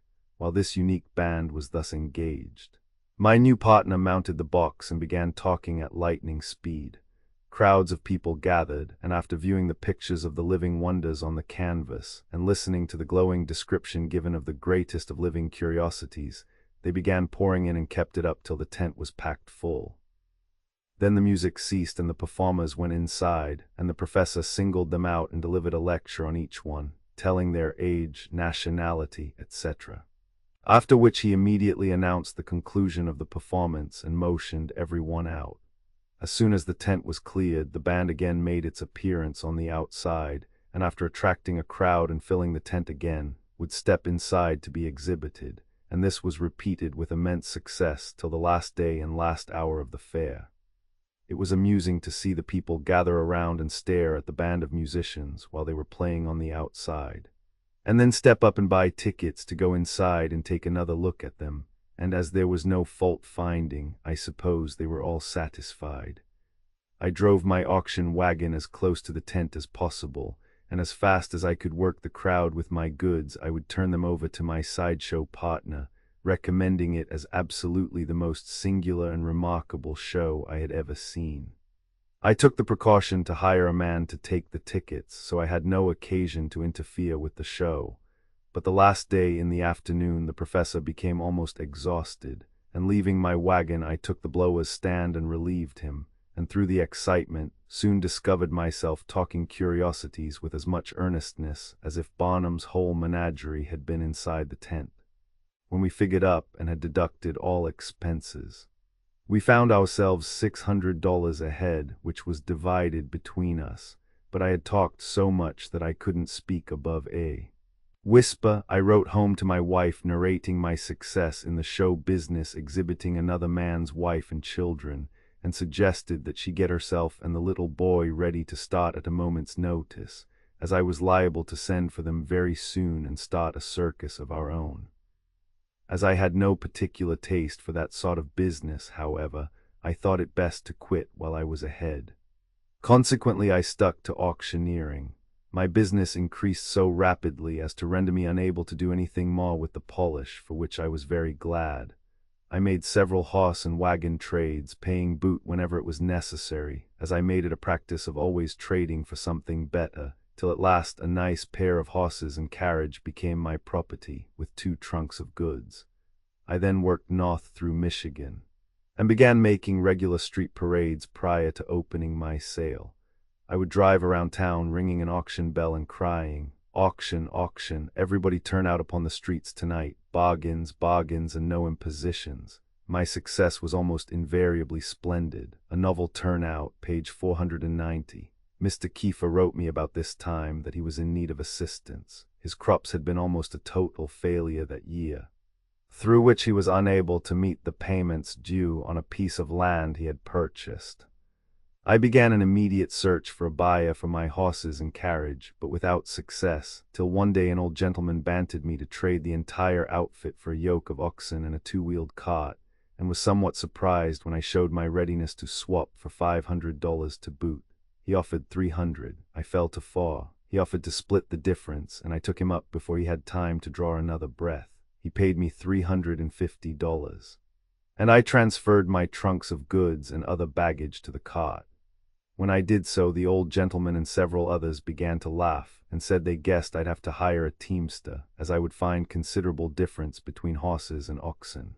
I told them of my early boyhood experience in breaking steers, and to prove the truth of my assertion, took up the ox whip and GD them around on the streets several times before starting out. I remitted to Mr. Kiefer, took my seat in the cart, and continued north, reaching a small village just at sundown, where I made my usual parade, ringing the bell and crying out for everybody to come on Main Street and witness the great performing feats of trained oxen. I think everybody must have responded. At any rate, I actually made the best 2 hours sale I had ever made in the auction business. The next day I had a pair of blankets made for my team and had them lettered. Free exhibition of trained oxen on the streets this evening.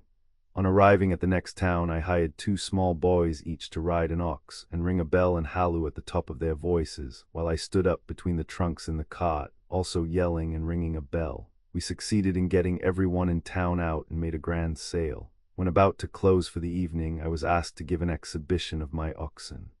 I replied that the oxen were there on exhibition, and no charge would be made to those who wished to look at them. I was asked what they were trained to do. I replied that among other things they were trained to stand without being hitched. The fact had been fairly demonstrated that a yoke of trained oxen and cart paid better than a $500 team of horses with a carriage. But as winter was coming on, I saw the necessity of getting rid of them as soon as possible, and found a lumberman who made me an offer which I accepted. Then I began traveling by rail, and hiring a livery team in each town. A few weeks later I returned to Ohio. On my way there I had to change cars at Jonesville, Michigan, and when I boarded the train on the main line I noticed, sitting in the second seat from the front door, my old friend the clairvoyant doctor. He looked as natural as the day I bade him goodbye at Pontiac, and was wearing the same old silk hat, swallow-tailed coat, and plaid pants. There he sat in his usual position, chin resting on his gold-headed cane, the plug hat poised on the back of his head, and eyes staring vacantly over his gold spectacles, which as usual were balancing across the end of his nose. My first impulse was to grasp him by the hand, but on second thought I passed on to the third seat behind him and settled down. The train was soon under headway, and I began wondering what I could do to have a little fun at his expense. Just as I was about to give up the idea for the want of an opportunity, the train slackened up at the next station. As it came to a halt and everything was quiet, I yelled out at the top of my voice, "Change cars for Pocahontas." The last word had scarcely left my lips when the old doctor, as quick as lightning, jumped to his feet, and turning round with the speed of a cat, placed his cane on his seat, and with both hands resting on top of it and his hat on the back of his head, gave a wild, searching look over the car with his spectacles still hanging on the end of his nose. I held a newspaper up in front of me as if interested in reading. A great many people laughed, but of course they could not appreciate the joke as I could. The doctor then resumed his seat, when I said in a loud tone of voice, if the majority of people had more brains and less impecuniosity, they would be better off in this world. At this the doctor instantly jumped to his feet again and cried out, "Johnston, you red-headed hyena, where are you?"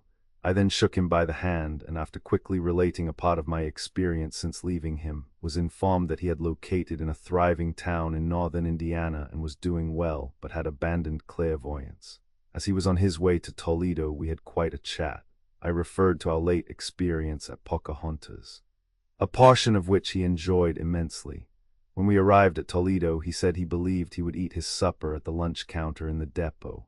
Having about 30 minutes time before my train left, and being a little hungry myself, besides wanting to prolong my visit with the doctor, I decided to keep him company.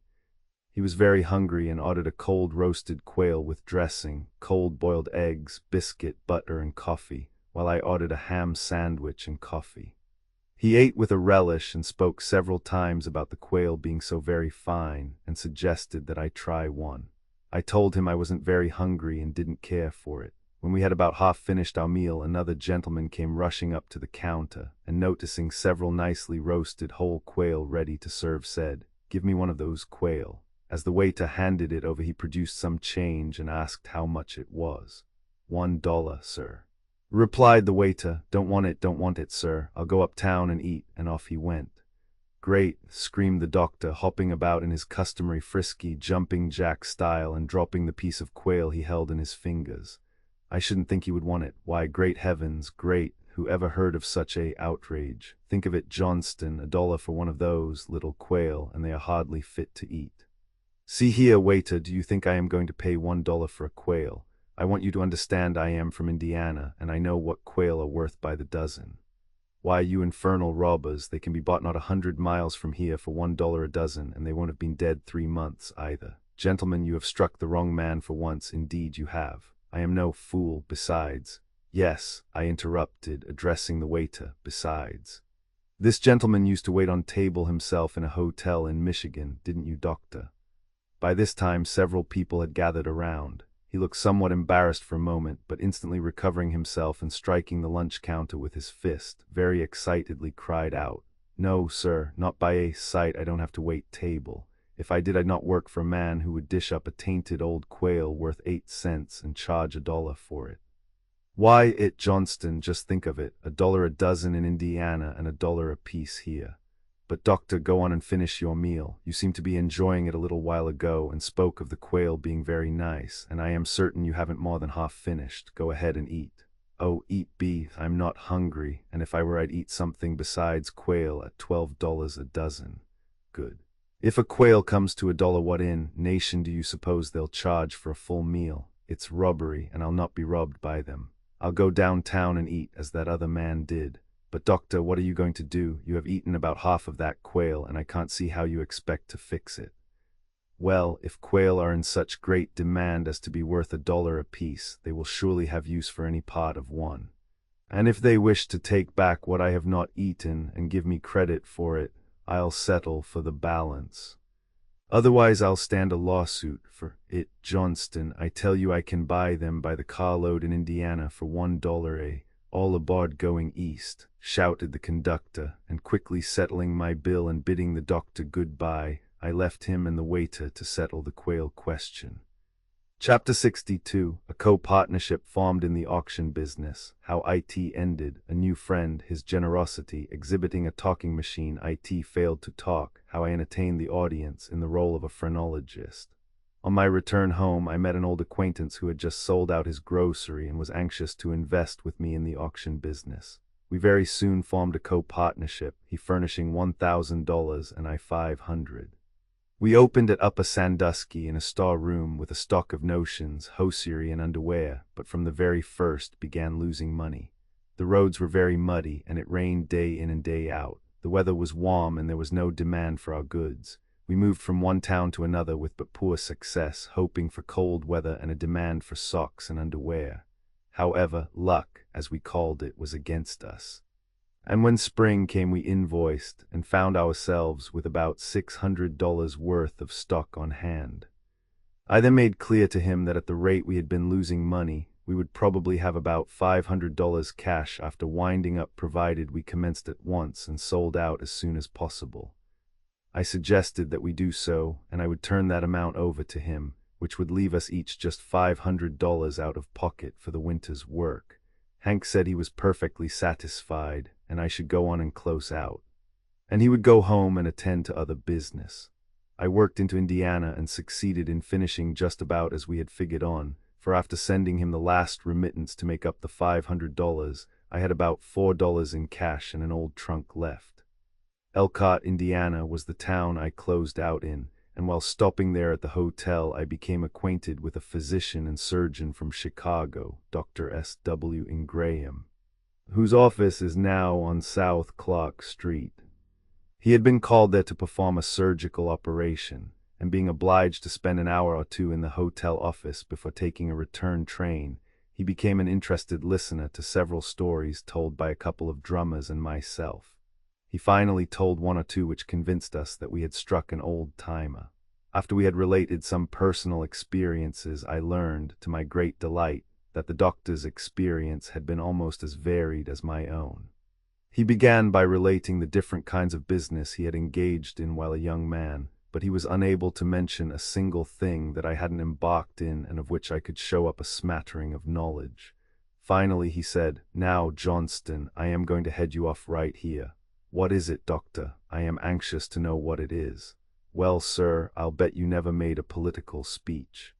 "And I stumped Ohio during one campaign and made one speech a night for 10 consecutive weeks.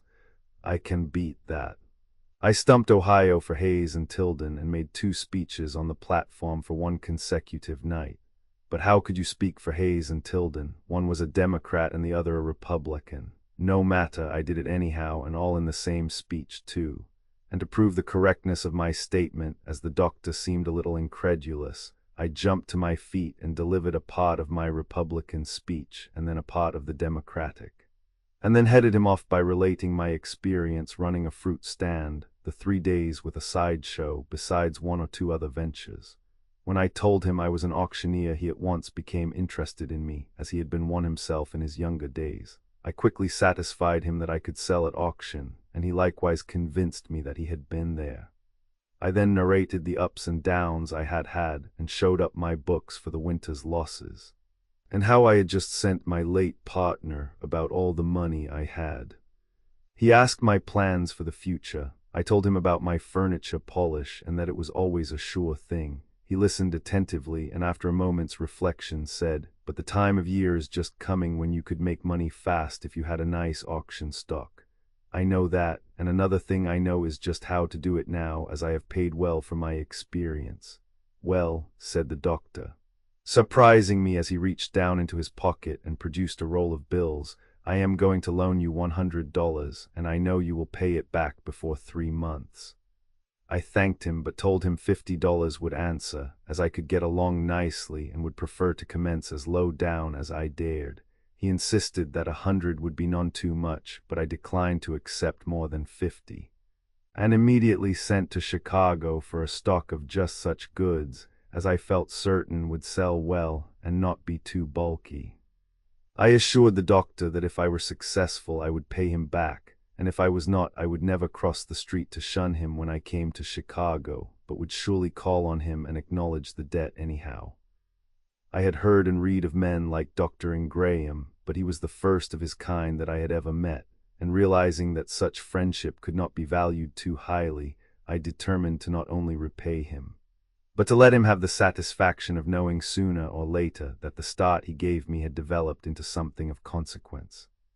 After he bade me farewell and started for home, I was at a loss to know what to do while waiting for my goods, and had almost concluded to have a few bottles of polish made up with which to make a few dollars, when a young man appeared at the hotel with a very peculiar-looking cylindrical instrument in a box.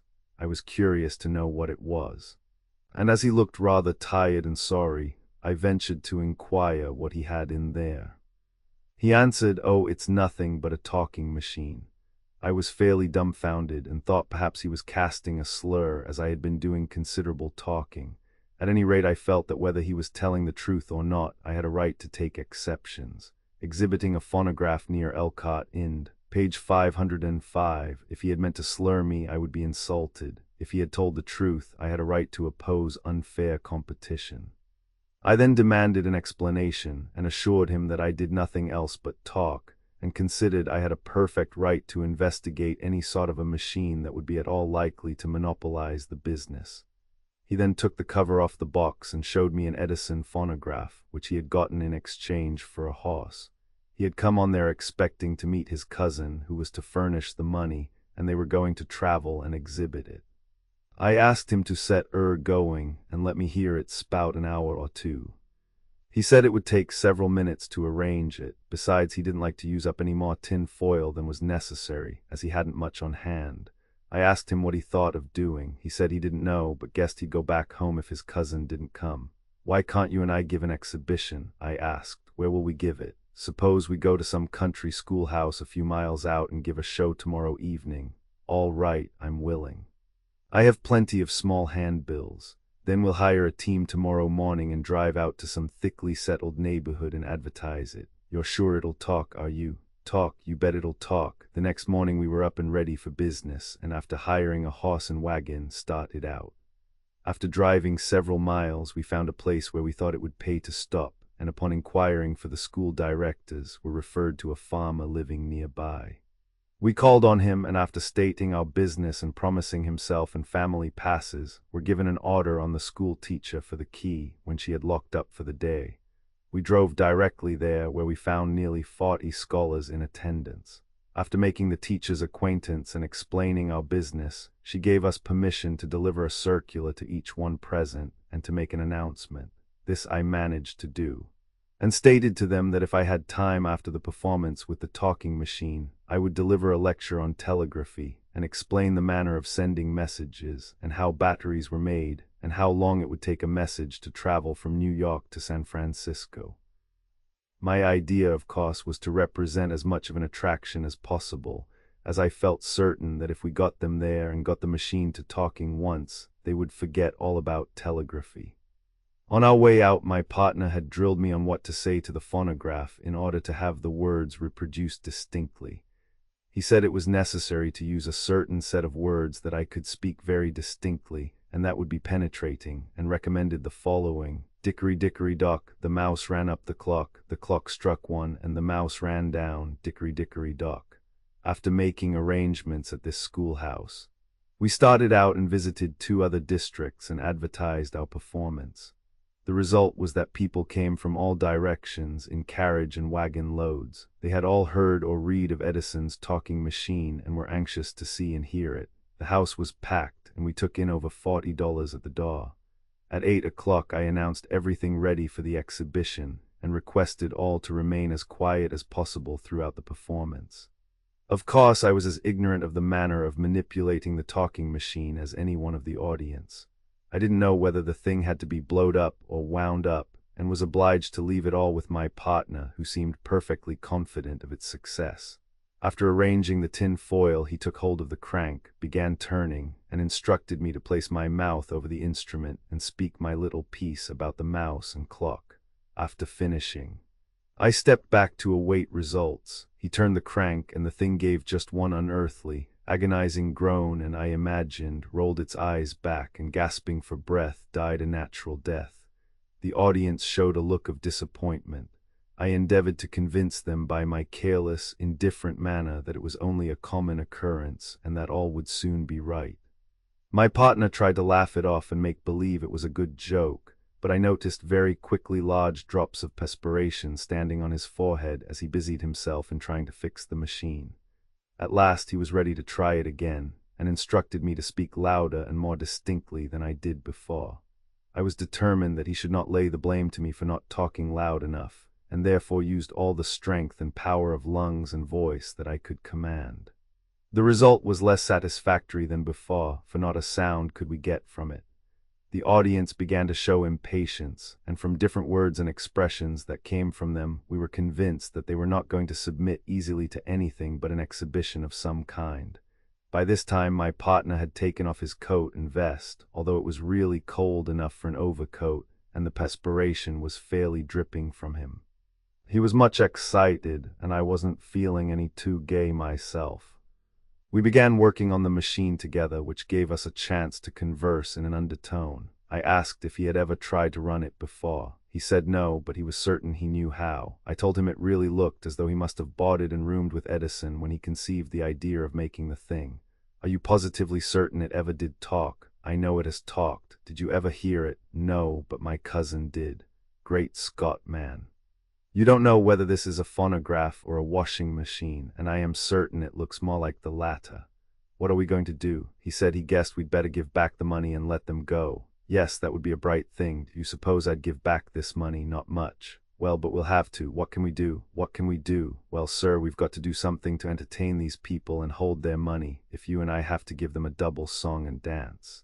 My gracious, Johnston, I can't dance, but you have got to dance. I can't dance either, but this is a groundhog case, and we've got to dance and sing too. I guess I'll announce to them that you will favor them with a song and single clog, and then we will appear together. As I stepped to the table, I heard him say, I'll take my hat and run. Then, stepping to the front, I said, Ladies and gentlemen, I hope you will be patient with us a few moments. The trouble is just this: we brought the phonograph over here in an open wagon, and as the weather has been cold and damp and we forgot to keep the thing blanketed, it took a severe cold which seems to have settled on its lungs, rendering it unable to speak above a whisper. But with your kind indulgence, we hope to doctor it up and be ready to give you a nice exhibition in a few moments. Of course, I expected our audience to laugh at and ridicule the idea of its taking cold, and was surprised that not a single person cracked a smile, but on the contrary, everyone seemed to gaze at the instrument with a look of sympathy. When I returned to my partner, who was still trying to fix it, he was nervous and showed much agitation and said, Oh, what a relief. I would have sunk through the floor if you had announced what you said you were going to. Do you think you can fix it? It don't look like it. Say, Johnston, suppose you deliver that lecture on photography. On telegraphy, you mean? Oh yes, telegraphy, go ahead, but it won't take 3 minutes to tell all I know about that. Well then, by Jove, we've got to give back the money. Not much, no giving back the money with me, and as I sold the tickets and have the cash, you can rely on that. You have got to do something to entertain these people. You can sing, can't you? Indeed, I cannot. Can you whistle? No, sir. Can you do anything? Can you speak a piece? Johnston, if my life was at stake, I couldn't do a thing. The old talking machine anyhow, I wish. Say, I'll tell you what we'll do. I'll announce to them that the phonograph is too sick to talk, and we'll give them a choice of 3 things. Either a lecture on phrenology or telegraphy, or an imitation of a Yankee peddler selling his wares at auction.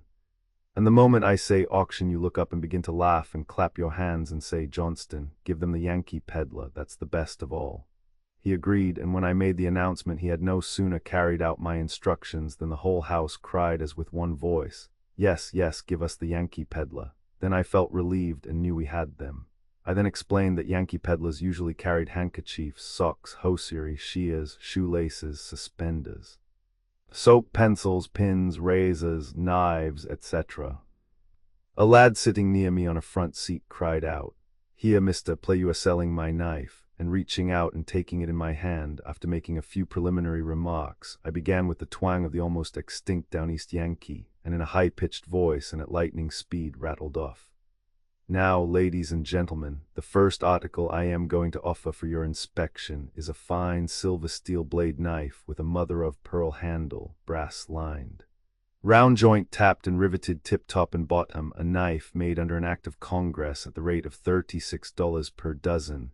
There is a blade for every day in the week and a handle for your wife to play with on Sunday. It will cut cast iron, steam, steel, wind, or bone, and will stick a hog, frog, toad, or the devil, and has a spring on it like a mule's hind leg, and sells in the regular way for.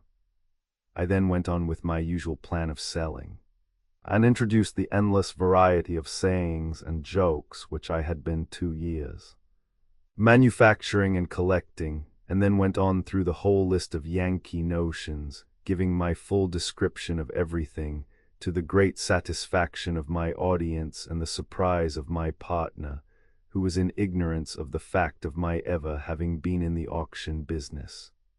And if someone of the crowd would name any article, I would go through the formality of selling it on the Down East Dutch auction style. I kept this up for over 2 hours and kept the crowd laughing almost constantly. This, I considered, was about as much as any show could do, and felt that I was not only entitled to their money, but that I had struck quite a novel way of utilizing my knowledge of auctioneering. After closing the entertainment, the people gathered around, and many of them wanted me to stay in the neighborhood and deliver a lecture the next night on phrenology, but as we were billed at Elcott for that date, it was impossible to do so. We remained overnight with the school director, and the next morning he requested me to delineate the character of his son by an examination of his head. I had always been interested in the study of human nature, and consequently had taken considerable pains to read up and post myself on physiognomy. I had a fair knowledge of temperaments, and altogether was enabled to pass fair judgment on the lad. While I hadn't the slightest knowledge of phrenology, I was more or less familiar with the terms used by them, such as benevolence, veneration, firmness, self-esteem, approbativeness, caution, combativeness, ideality, etc., etc., and began at once to delineate the boy's character. When I placed my fingers on the front part of the boy's head and looked wise, saying large combativeness, the father said, "Great Caesar, do you locate combativeness in the front of the head?" Who in thunder said it was in the front of the head, but you put your fingers on the front part of the head? Yes, possibly so, but if I did, my thumb was at the same time resting on the bump of combativeness. My gracious, anyone knows where that is. This satisfied him, and the whole family were delighted with the boy's prospects when I had finished. We were then ready to leave, and when I asked how much our bill would be, he said he guessed $2 would be about right, and then inquired what my charges would be for examining the boy's head. I told him $2.50 was the usual price, but we'd call it square on our board bill. He said he thought it would be about right to call it even. My partner thought it the most wonderful thing he had ever heard of that I should be able to jump up before that large crowd of people as I did the night before, and conjure up such a lot of talk on notions, and he couldn't see how I did it. He said he believed I was inspired. On our return to Elcott, we divided our cash and dissolved partnership. Chapter 63. In the auction business again, a new conveyance for street sales, my trip through the lumber regions, a successful summer campaign, a winter's trip through the South, my return to Grand Rapids, Mich. A trip to Lake Superior, selling needles as a side issue, how I did IT, state license demanded by an officer, how I turned the tables on him, buying out a country store, a great sale of paper cambric dress patterns, a compromise with the buyers, my return to Chicago, flush and flying high. As my goods had arrived at Elcott, I started out immediately, selling from a trunk, and met with splendid success. I concluded to make a trip north through the lumber country.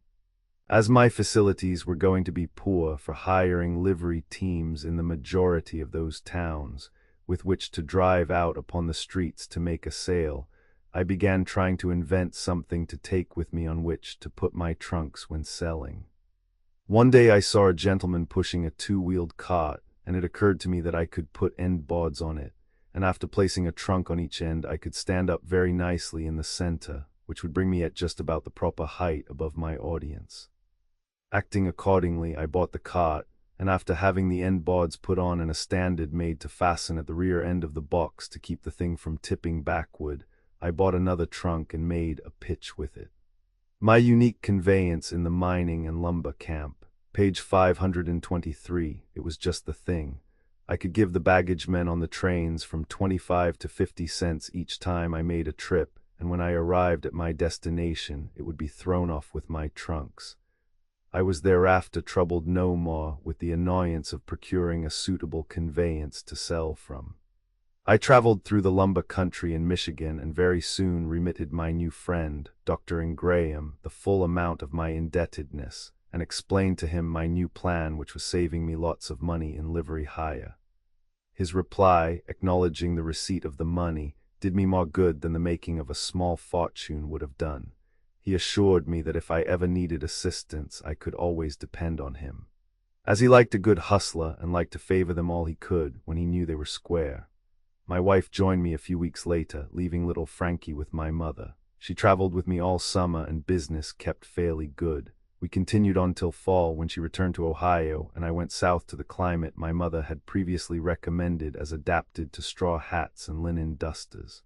I remained there during the winter, meeting with fair success, and returned to Grand Rapids, Michigan, where I remained a few weeks. On May 1st, my wife met me there, when we started on a trip to the Lake Superior country, visiting all the mining towns and meeting with unusually good success. During the entire trip, I paid all our traveling expenses with the sale of needles. This I managed by employing 4 small boys each day in every town to peddle them for me. I put the needles up in 25-cent packages and gave each boy 5 cents commission per package on his sales, and always made it a point to select not more than 1 boy from any particular neighborhood or locality, and instructed him to call on every relative and neighbor he had, and if possible make a sale, and for every extra day I remained in town, I would employ a new set of boys. In this way I managed to reach almost every house in every town I visited, and although my time was almost wholly occupied in keeping my auction stock in shape, I was able to manage this little scheme so as to net me a regular profit of from $3 to $10 per day.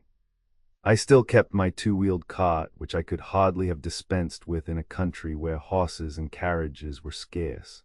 We pushed our way toward the north, with but few incidents worthy of mention. At Sault Ste. Marie, we were obliged to remain 5 days before getting a boat to Marquette, and the first night I opened my sale there was called upon by an officer who demanded a state license. This was the first time I had ever been asked for state license, and the first intimation I had ever had that there was a law requiring it. But as Governor Croswell and staff were then visiting the town, and were at that moment sitting on the porch of the hotel witnessing my sale, it instantly occurred to me that the gentleman was making himself overficious, with a view to making a favorable impression upon the state officials. And as he showed considerable awkwardness in demanding a license by inquiring if I had state license to sell, I quickly sized him up and said, "No, sir, I have no license to sell, but I have soap and fine tooth combs for sale, and the Lord knows you need them more than you do a license." He appeared considerably offended and displaying his star said, "I demand your license, sir. Do you understand the laws regarding your duty as an officer?" "I think I do, sir." "Then, sir, you know you have no right under the law to ask me for a license.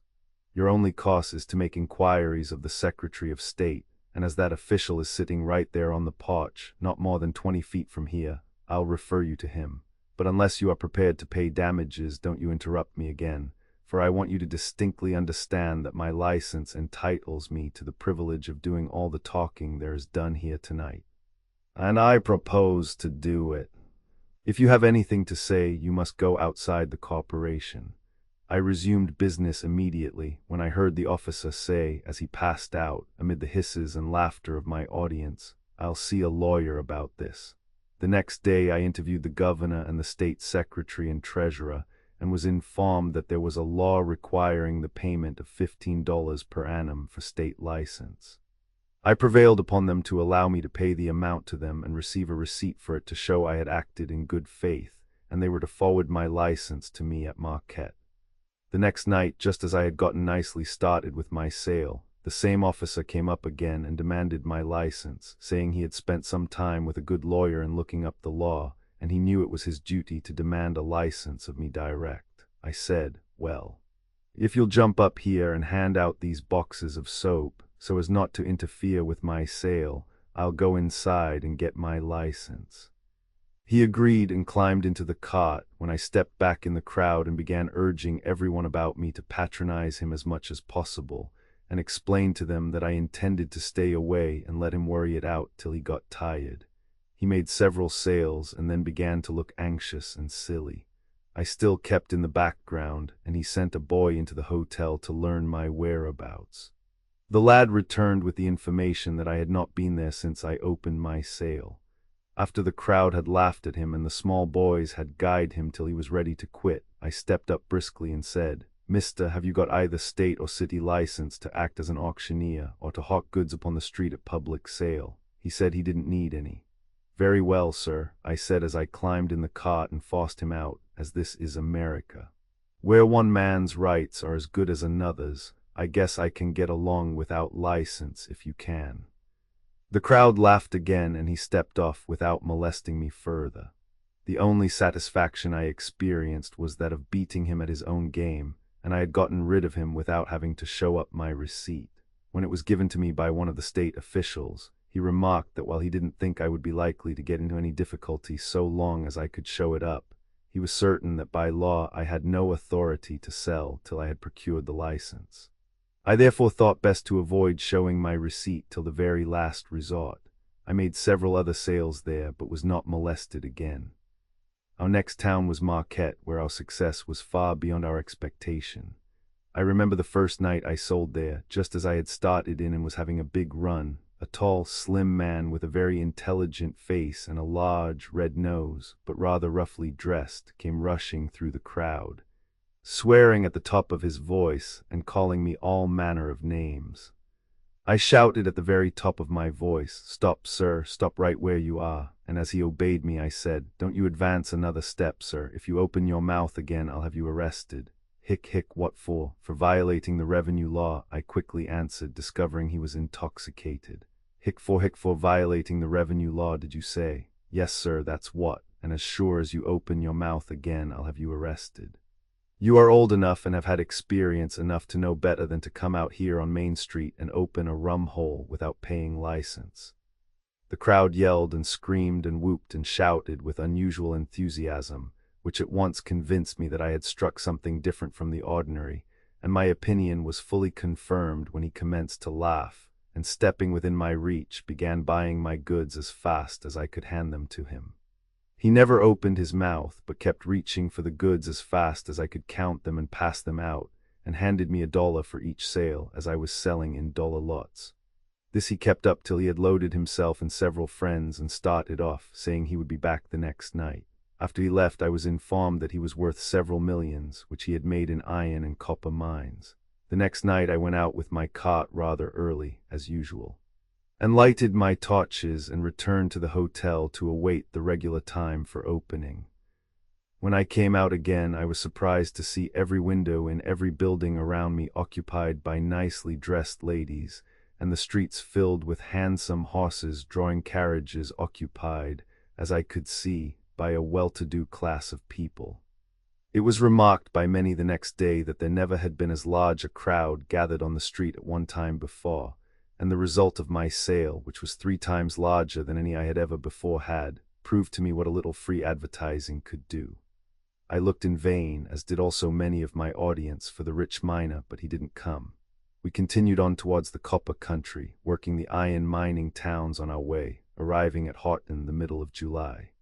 The next day after making my first sale there, I was walking down street, and when passing a store room, a gentleman came to the door and said, "You're just the man that ought to buy me out and sell the goods at auction. What have you got? I have everything: boots, shoes, suits of clothes, overcoats, dishes, notions, and I don't know what I haven't got." I asked his reason for selling. He replied that it was a stock that had gone through a fire, and he had bought it for a few $100s and was then $600 ahead and would sell the balance cheap. I stepped inside and after glancing over the stock asked his price. $600. I'll give you just 25% of that and no more, and started to walk out. I'll take $250. No, sir, taking a roll of money from my pocket and showing it. To him, $150 and your cash in your fingers. All right, count it out, but step to the recorder's office and assure me that there is no mortgage on your stock and that it belongs to you, and after giving me a bill of sale, your money is ready. He did so, and I made the purchase. In this stock was a quantity of paper cambric of all colors, and when the firemen were trying to put out the fire, they had deluged it, and the result was that the water had soaked through it and had carried with it all the colors, leaving each piece variegated. I was at a loss to know what to do with it, and finally concluded to cut it up into dress patterns of 16 2/3 yards, and then give 1 pattern away with each dollar sale that evening when I sold at auction. That night, before opening my sale, I picked up one of the pieces, and handing one end of it to a boy, requested him to run down the street with it till he got it all straightened out. While the boy was holding to one end and I to the other, I went on and explained that I had that day bought out Mr. And as I had no knowledge of the dry goods business and couldn't tell a piece of calico from an Irish tarpaulin, that they must not blame me if I sold them silk for Canton flannel. Besides the paper cambric, I had a lot of other pieces of dress goods which were in good shape and which I intended to sell to the highest bidder. Just as I was about to inaugurate my gift enterprise scheme, some gentleman of German descent cried out in broken English, "Sway dollar." I at once yelled, "Sold for $2, and who will have the next 16 2/3 yards for $2? I'll take 'em, here, give me one." "Give me one," they all shouted at once, and the $2 were as thick as hailstones in less than a second. I stood there and tossed out the dress patterns and caught their $2 bills and silver pieces like a Chinese juggler. After I had cleaned out every dollar's worth of the cambric, I said, "Gentlemen, I am going to be frank with you now, and advise you not to represent to your wives that you have any great bargain in these dress patterns, for they may be better posted than any of us are. But I'll tell you what I'll do, boys. If you are dissatisfied now, I'll give you $2 worth of any other goods I have, and take the dress patterns back. Or if your wives are not satisfied, they can come to the store tomorrow at 10 o'clock, and I'll give them $2 worth of any goods I have in exchange for the patterns." They agreed that that was fair, and all stayed, and I made a splendid sale of notions. The next day at 2 o'clock, I went down to the store and found a crowd of women large enough to fill a small circus tent. Each one had a dress pattern, and as I passed by to unlock the door, each had something to say. The crowd was composed of all classes: Polish, Norwegian, Irish, German, Cornish, etc. The Irish, with their sharp tongues and quick wit, were predominant, and altogether they had considerable sport in relating what their husbands had to say when they brought home the dress patterns, and learned that those same goods had been offered for 1/4 of a cent a yard ever since the fire. I took every piece back and allowed them to trade it out. I employed 2 young men to help me that afternoon and took down each lady's name and then jumped up and made an auction sale to them. We kept each lady's purchase by itself, and after the sale had a final settlement with them, many of whom had bought enough to bring them considerably in my debt. This was one of the very best advertisements for me, as it convinced the people that I would do by them as I agreed, and they all considered it a good joke, and the afternoon sale having made me acquainted with many women, I had no trouble in getting a large crowd every night who bought freely. After making several sales at Horton, I packed up and went over to Hancock and Red Jacket, where I met with flattering success. As nearly as I could estimate it, I cleared about $1,200 on my investment of $150. I sold nearly everything at an advance on the regular first cost, but when I came to look through the boxes and drawers and sought all the goods contained in my new stock, I was much surprised and greatly pleased. I remained at Red Jacket 6 weeks, making sales every night. On the 1st of September, as it had begun to get cold up there, and in fact had twice snowed a very little the last of August, we returned to Chicago, when I immediately called on my friend Dr. Ingraham.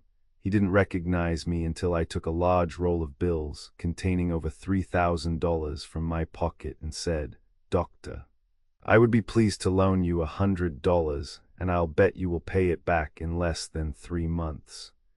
Oh ho, Johnston, you have got to the front, haven't you? How are you? How are you?" shaking me warmly by the hand. Chapter 64. Buying out a large stock of merchandise. On the road again, 6 weeks in each town, muddy roads and poor trade. Closing out at auction, saved my credit but collapsed. Peddling Polish and jewelry, wholesaling jewelry, $50 and lots of experience. My stock in trade, tall hustling and great success. An offer from a wholesale jewelry firm, declined with thanks. Hustling again, great success. Now that I had made considerable money and had it in cash, I determined on doing 2 things. The first was to arrange with some wholesale jewelry house to furnish me with what stock I needed, at a small advance above the manufacturer's price, to travel on the road and supply the retail trade, as I had never given up the idea of someday becoming a wholesale jeweler. The second was to return immediately to Bronson, Michigan and Clyde, Ohio, and pay all of my debts, which had been running a long time. With the first object in view, I set out to find headquarters for purchasing my jewelry, and succeeded in finding a dealer who offered me satisfactory prices. After looking his goods over and coming to an understanding with him, I informed him that I was going east for a few days, and on my return would select a stock of goods and start out. My wife and I then packed our trunks and had bought our tickets ready for a start, when I happened to pick up a paper and read an advertisement offering $4,000 worth of goods for $2,000. I thought it a good idea to make a couple of thousand more before starting east, if I could just as well as not, and called on the advertiser. I first demanded to know if the stock was clear of encumbrance, and when convinced that it was, I looked it over, and although it looked to me like $10,000 worth, I laughed at the fellow for having cheek enough to ask $2,000 for it. He asked how much I thought it was worth. I offered $500. He offered to take $1,800. "Well, sir, we are only $1,300 apart, and I'll split the difference with you and pay the cash." So saying, I flashed my roll of money when he agreed to my proposition. After I had made the purchase, I asked the gentleman, who was a German, why he had sold so cheap. He informed me that his uncle had recently died in Germany and left him a large fortune, and he was anxious to go there and spend the balance of his life. His explanation satisfied me, and I began packing up the goods ready for shipment. We gave up our trip east, and after buying nearly $2,000 worth of almost all kinds of goods, such as tinware, glassware, crockery, woolen goods, etc., to put with the miscellaneous line I had just bought, we started out for the country towns with a large stock, and advertised to sell at private sale only, and to remain but 6 weeks in each town. My reason for giving up the auction sales was this: I had begun to have some trouble with my throat, and was advised by the doctor to do no more auctioneering for at least 6 months. We continued on with our large stock of goods, and traveled through a section of country where the mud was so deep during the fall and winter that it took 4 horses to haul an empty lumber wagon. We tried to get into a country where the farmers could occasionally get to town. But the farther we traveled, the deeper the mud kept getting. It usually took about all the money I could take in at one town to pay freights and the expense of moving to the next. I had established a very good commercial standing with several wholesale houses in Chicago with whom I had been dealing, and felt anxious to make a success, if for no other reason than to sustain my credit. This, I realized, was an important feature in building up a business of any kind. After remaining in Illinois and Indiana till spring, I decided to work my way back into Michigan, where I felt certain of finding good roads, if nothing else. The first day of April found us at Plainwell, Michigan, with a very light stock of goods and a small roll of money. After taking a careful inventory of my stock and figuring up my liabilities, I at once saw that if I could sell out and receive 100 cents on the dollar at what I had invoiced, I could just about pay my debts to the wholesale houses, and I decided to make an auction sale and close out immediately, and thus save my credit. By the 1st of May, I had succeeded in selling out everything I possessed, and after paying up all of my Chicago debts, had but a few dollars left. Of course, my first thought was furniture Polish. But on the very day when I was about to order some of the preparation put up, I happened into the express office, and there saw on the shelf a package of jewelry addressed to my name. It was an order I had given before deciding to close out, and when it came I refused to take it, instructing the agent to return to the shipper.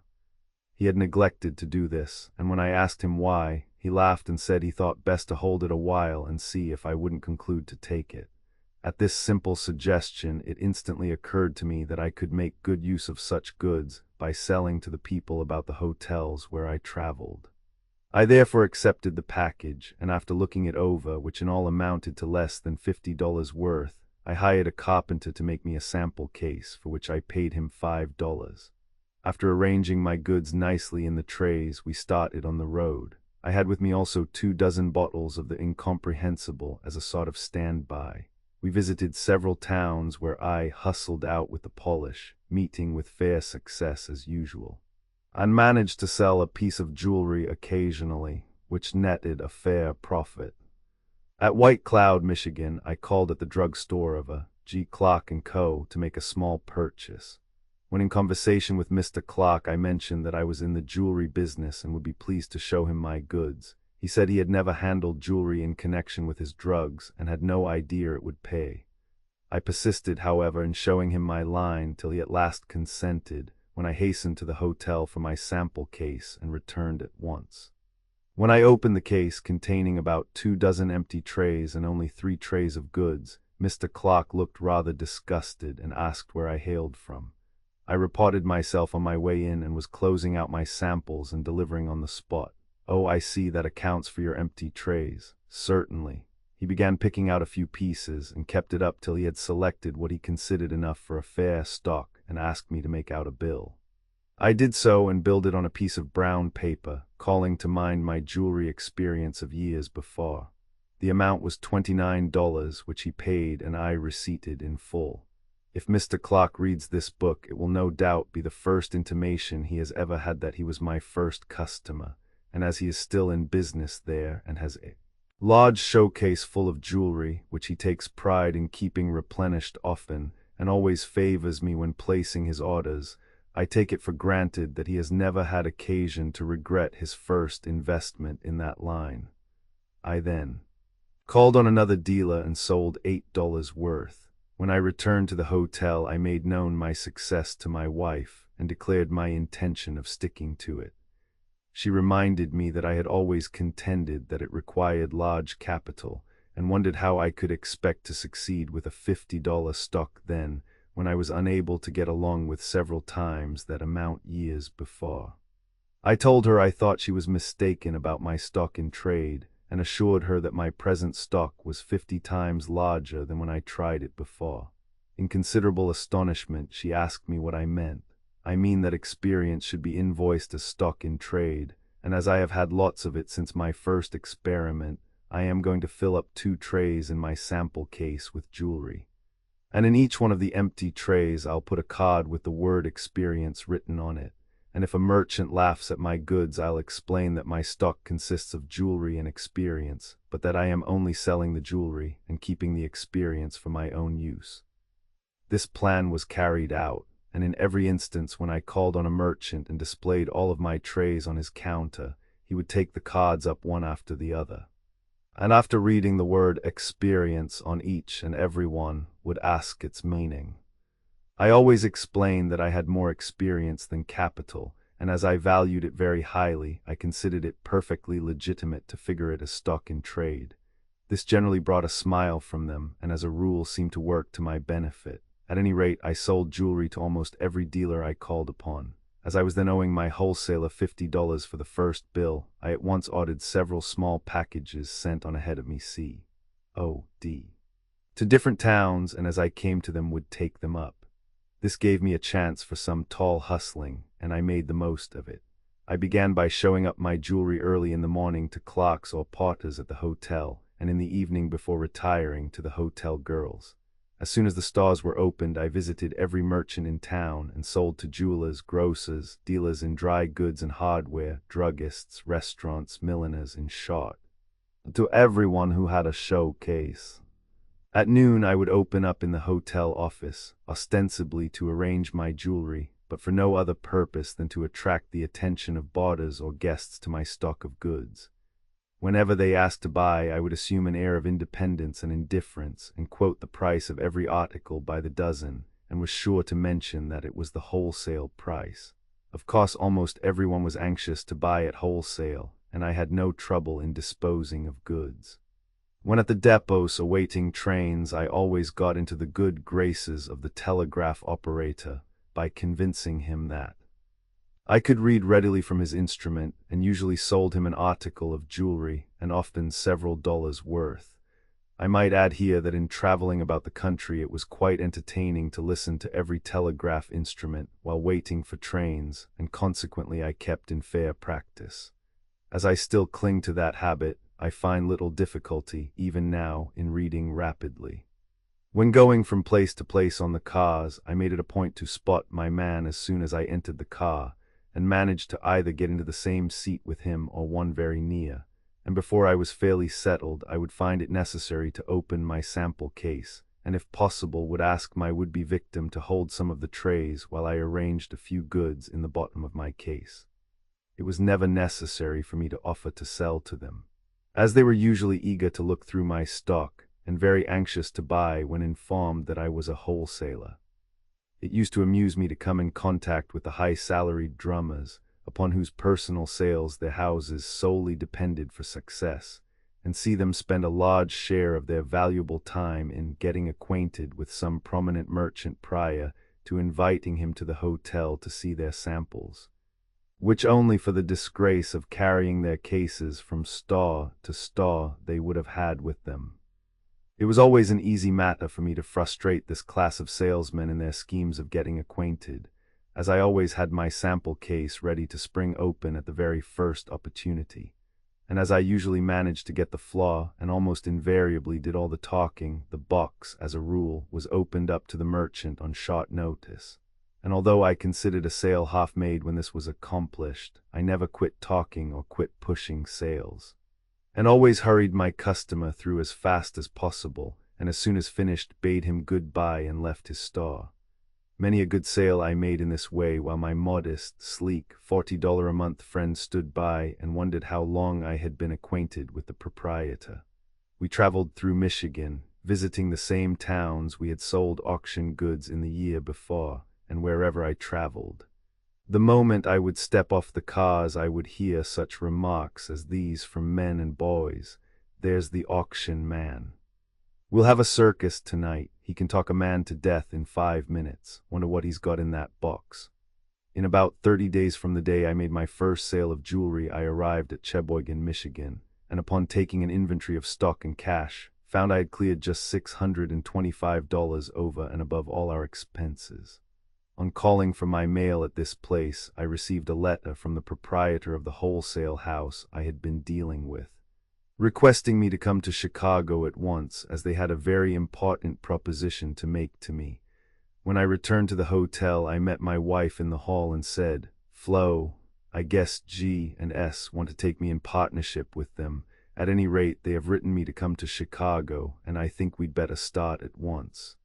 We boarded a small steamer for Traverse City, where we took the steamer City of Traverse, and after about 48 hours' ride arrived in Chicago, and I immediately called on the firm with a feeling of almost absolute assurance that 30 minutes later would find me a member of the concern. After shaking hands and passing the time of day, one of the firm called me into his private office and informed me that they had concluded to put me on the road at a stipulated salary. But I never work on a salary. It's against my principles and ideas of business. Yet you would certainly prefer a sure thing, wouldn't you, Johnston? No, sir, not a bit of it. I wouldn't snap my finger for a sure thing. There is no fun, excitement, or satisfaction in a sure thing, and worse still, no money in it. Well, you wouldn't refuse an extra good offer, would you? Yes, sir, I think I would. Do you mean to say that money wouldn't hire you? Oh, no. I don't say that. Well, now just stop to consider, Johnston, how many years you have been working for yourself, and how much are you worth? Indeed, Mr. S., I am worth more than you are today. How so? Experience. Experience. Do you claim that as capital? Indeed, I do, sir, and worth more than all your store. I have been several years getting ready to make money, while you have been making it before you got ready. I have had too many ups and downs in my early life not to be able to profit by at least some of them sooner or later, and I can't afford now to go to work for you on a salary and give you the benefit of all these years' experience. Not much, sir, and I'll just keep hustling. If I can't win, I can die in the cause. But the probabilities are you will never get enough ahead to start a business of your own and will always keep in the same old rut. But I am not the rutty kind, Mr. S. Besides, I dislike to work for anyone but Johnston. Well, let's see how much it will take to hire you for a year. Very well, you mark on a piece of paper how much you will give, and I'll mark how much I'll take. He agreed and assured me he was going to make me an extra good offer for a new beginner. When we had both put down our figures, we threw our papers on the desk. He had marked $600 a year in expenses, and I had put down $1,000 in expenses. I asked with much astonishment if he didn't mean thousands, and he, with equal astonishment, asked if I didn't mean hundreds. On my assuring him that I meant just what I had put down, he asked on what basis I figured. I answered on the basis of having cleared over $600 the first month on a capital of $50 worth of goods and $1 million worth of experience. Great heavens, have you cleared that much since you commenced? I convinced him by showing my stock and cash on hand. He said he knew, of course, that I had been selling a great many goods, but he supposed I had done so by cutting prices. I at once made arrangements to start out again. The firm offered me a limited credit of $100, which I accepted, realizing that someday I would find it convenient to have someone to refer to in case I should get in shape to begin business for myself. My wife again accompanied me, and we returned to northern Michigan and began with excellent sales. I delivered all my goods on the spot and sold exclusively for cash. We continued on in this manner till fall, visiting almost every town in northern Michigan and Wisconsin, when I had increased my stock to several $100s and was making money fast. Chapter 65. Robbed of a trunk of jewelry, only a small stock left, a terrible calamity, collapsed, an empty sample case my sole possession, peddling Polish again, making a raise, unintentional generosity breaks me up, meeting an old partner, the jobber supplies me with jewelry, hustling again with great success, making $600 in one day, my health fails me, I return to Ohio, a physician gives me but 2 years to live, how I fooled him. As cold weather was approaching, my wife concluded to return to Chicago, and I proceeded towards the northwest. At Duluth I received 2 large packages of new goods, which came C.O.D., and which took nearly my last dollar. I carried with me a leather trunk in which to keep my reserved stock, and as I had but a few moments spare time after receiving the goods at Duluth before the train left for Aiken, Minnesota, I put all of my new goods in the leather trunk, leaving but a small stock in my sample case. I then checked the trunk to Aiken, where I arrived at 1 o'clock in the morning. From force of habit, I had become accustomed to stepping forward towards the baggage car whenever I alighted at a depot to see that my baggage was taken off. And this time not being an exception, I remained standing by till I saw my trunk taken off and set to one side when I proceeded to the hotel. I expected to have a part return to the depot and assist me in carrying it to the hotel. But on reaching there found a cheap fourth-rate house with not less than 50 or 60 drunken woodsmen, and at once decided that the jewelry would be safer at the depot than there, and retired without it. The next morning I presented my check and was informed that there was no piece of baggage there with a corresponding number. I told the baggage man that I saw him take it off and set it on the platform. He was sure he had never seen it, and at once accompanied me to Brainerd, where the general baggage agent's report showed that the trunk had been reported taken off at Aiken.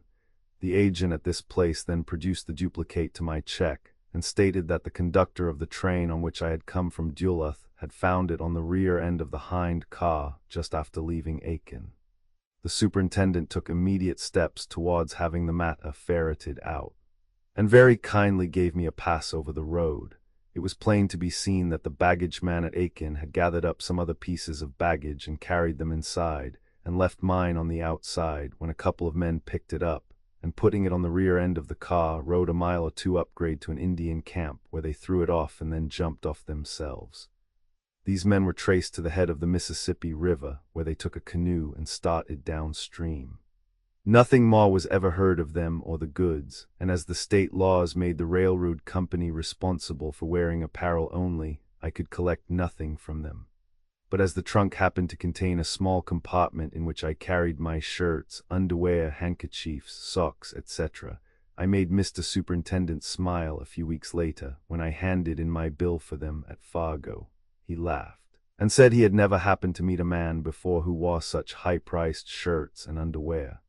After giving up my trunk and goods as lost, I looked over my stock of jewelry in the case, and although it was badly in need of a few extras to make it complete, I considered it enough to commence with again and started out to see what I could do. A collapse near Brainerd, Min. Page 557. I was unable to do anything at Brainerd, and concluded to visit smaller towns where my little stock would look larger. I took an evening train, arriving at a small hamlet a few miles west in time to work the town that evening.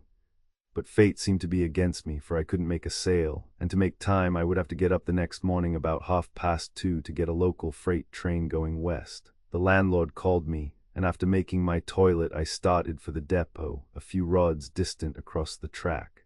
He had cautioned me about the fast express, which would be due in a few minutes going west, and which did not stop there but passed through at lightning speed. On passing out I discovered that a terrible snow and wind storm was raging, and with much difficulty found my way towards the depot. Just as I was crossing the railroad track, the lock on my case gave way and the side lid fell down, and the top cover to which the handle was fastened raised up, letting every tray of jewelry fall in a heap in the middle of the track.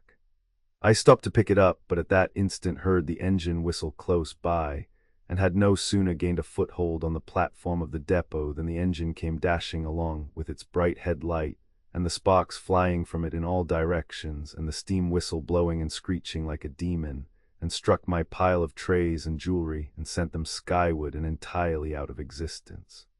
A million things ran through my mind in an instant, but I think about the first I thought of was the incomprehensible.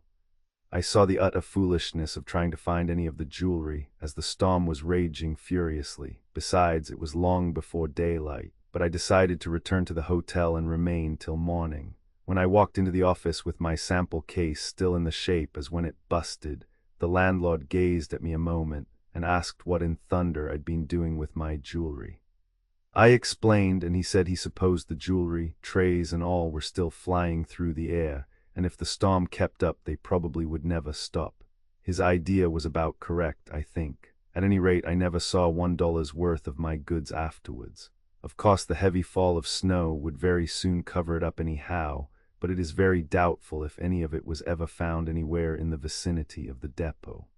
The next day, after satisfying myself that my stock of jewelry had vanished and that I was again busted, I took the train for Brainerd, where I once more resorted to selling furniture polish. While at this town I called at a house, rang the doorbell, and was admitted by a person whom I at once recognized as an old school teacher who had taught our district school at Galetown Corners years before. As he did not recognize me, I thought I would have a little fun with him, and after introducing my polish, I produced a small book containing the names of my patrons at Brainerd and said, "Mister, I have here the names of those who have been buying, which I will read, to show you that it is an article of value and one that is appreciated by almost every housekeeper." So saying, I began to read off the names of people living in the old Galetown school district, such as Mrs. M. Kiefer, Mrs. John Bartlett, Mrs. Kurt Durlam, Mrs. R. E. Betts, Mrs. Alfred Hutchinson, Mrs. James Drown, Mrs. John Lefevre, Mrs. Dave Ramsey, Mrs. Sidney Tuck, Mrs. Caliph Luce, Mrs. Samuel Chapin, Mrs. Great Scott. Do all those people live in this town? Why not? I asked. Why not Caesaration? I used to teach school in Ohio, in a neighborhood which contained the surnames, given names, initials, and all, of every person you have mentioned. I slipped the book into my pocket and told him I could not help that, and then began to show the polish to him and the lady of the house. He was too much excited to give any attention to it, but as he was only a visitor, that did not signify much. He soon asked me to read those names over again. When I had finished, he inquired of his hostess if she knew any of those people. She said no, but as she had not lived there long, she would not be likely to know them. He became more excited than ever, and putting on his overcoat and hat, declared his intention of calling on some of them. Then I said to him, well, this Mr. Kiefer, who lives over here on the back street, has a stepson by the name of Johnston. Perry, I believe, is his given name. Yes, sir, that's right. He was a red-headed lad and came to school to me. Say, show me where they live. And I remarked, another name I remember. The son of one of these families is Willard. Was it Willard Luce? He asked. That's it, is it possible all those families have moved here? I then said, do I look any like that Perry Johnston? He looked me over carefully and said he believed I did. I then explained that I had recognized him at first sight and decided to have a little sport with him. After a short visit, I went on my way rejoicing. After 1 week's time, I left Brainerd for Fargo, Dakota, where I had requested my mail to be sent. I had cleared $33 over and above expenses during that time. After sending 10 of it home to my wife, I reached Fargo with $23, having made the trip with my pass. Here I received a letter from the wholesaler expressing sympathy for my loss and saying he had sent me a large package of goods on 60 days' time. After spending $2 for a few necessaries, which left me just $21, I accompanied 3 traveling men to the theater, one of whom had a pass admitting himself and friends to a box. During the evening, this gentleman mentioned the fact that an actress who would shortly sing was an old schoolmate of his, and as she had had all her wardrobe burnt at Bismarck a few days before, suggested that we each throw a silver dollar on the stage when she appeared. We all agreed. I had forgotten that I had that day accommodated a gentleman by giving him 4 $5 bills for a $20 gold piece. And when the time came, I carelessly reached my hand in my pocket and taking out the gold piece, threw it on the stage and was unconscious of what I had done till I saw it bound and heard it ring and received a bow of recognition and thanks from the actress. It was too late, however, and managing to instantly recover myself from the shock of having fully realized the awful fact that I was again totally collapsed, I shook hands with my 3 friends who were very enthusiastic over my generosity, remarking that they hadn't the slightest idea of my intention of giving so much. I told them I didn't believe in doing things by halves.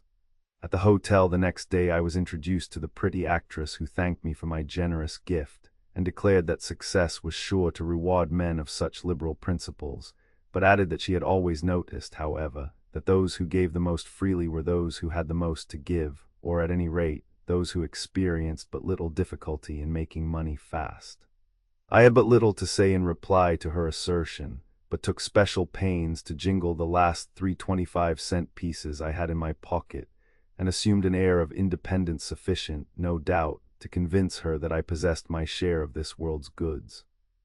When I took the train at Brainerd for Fargo, who should make his appearance as conductor but my old friend Johnny, whom the reader will remember as being my partner and companion at the neat, nice, tidy boarding house while selling auction goods.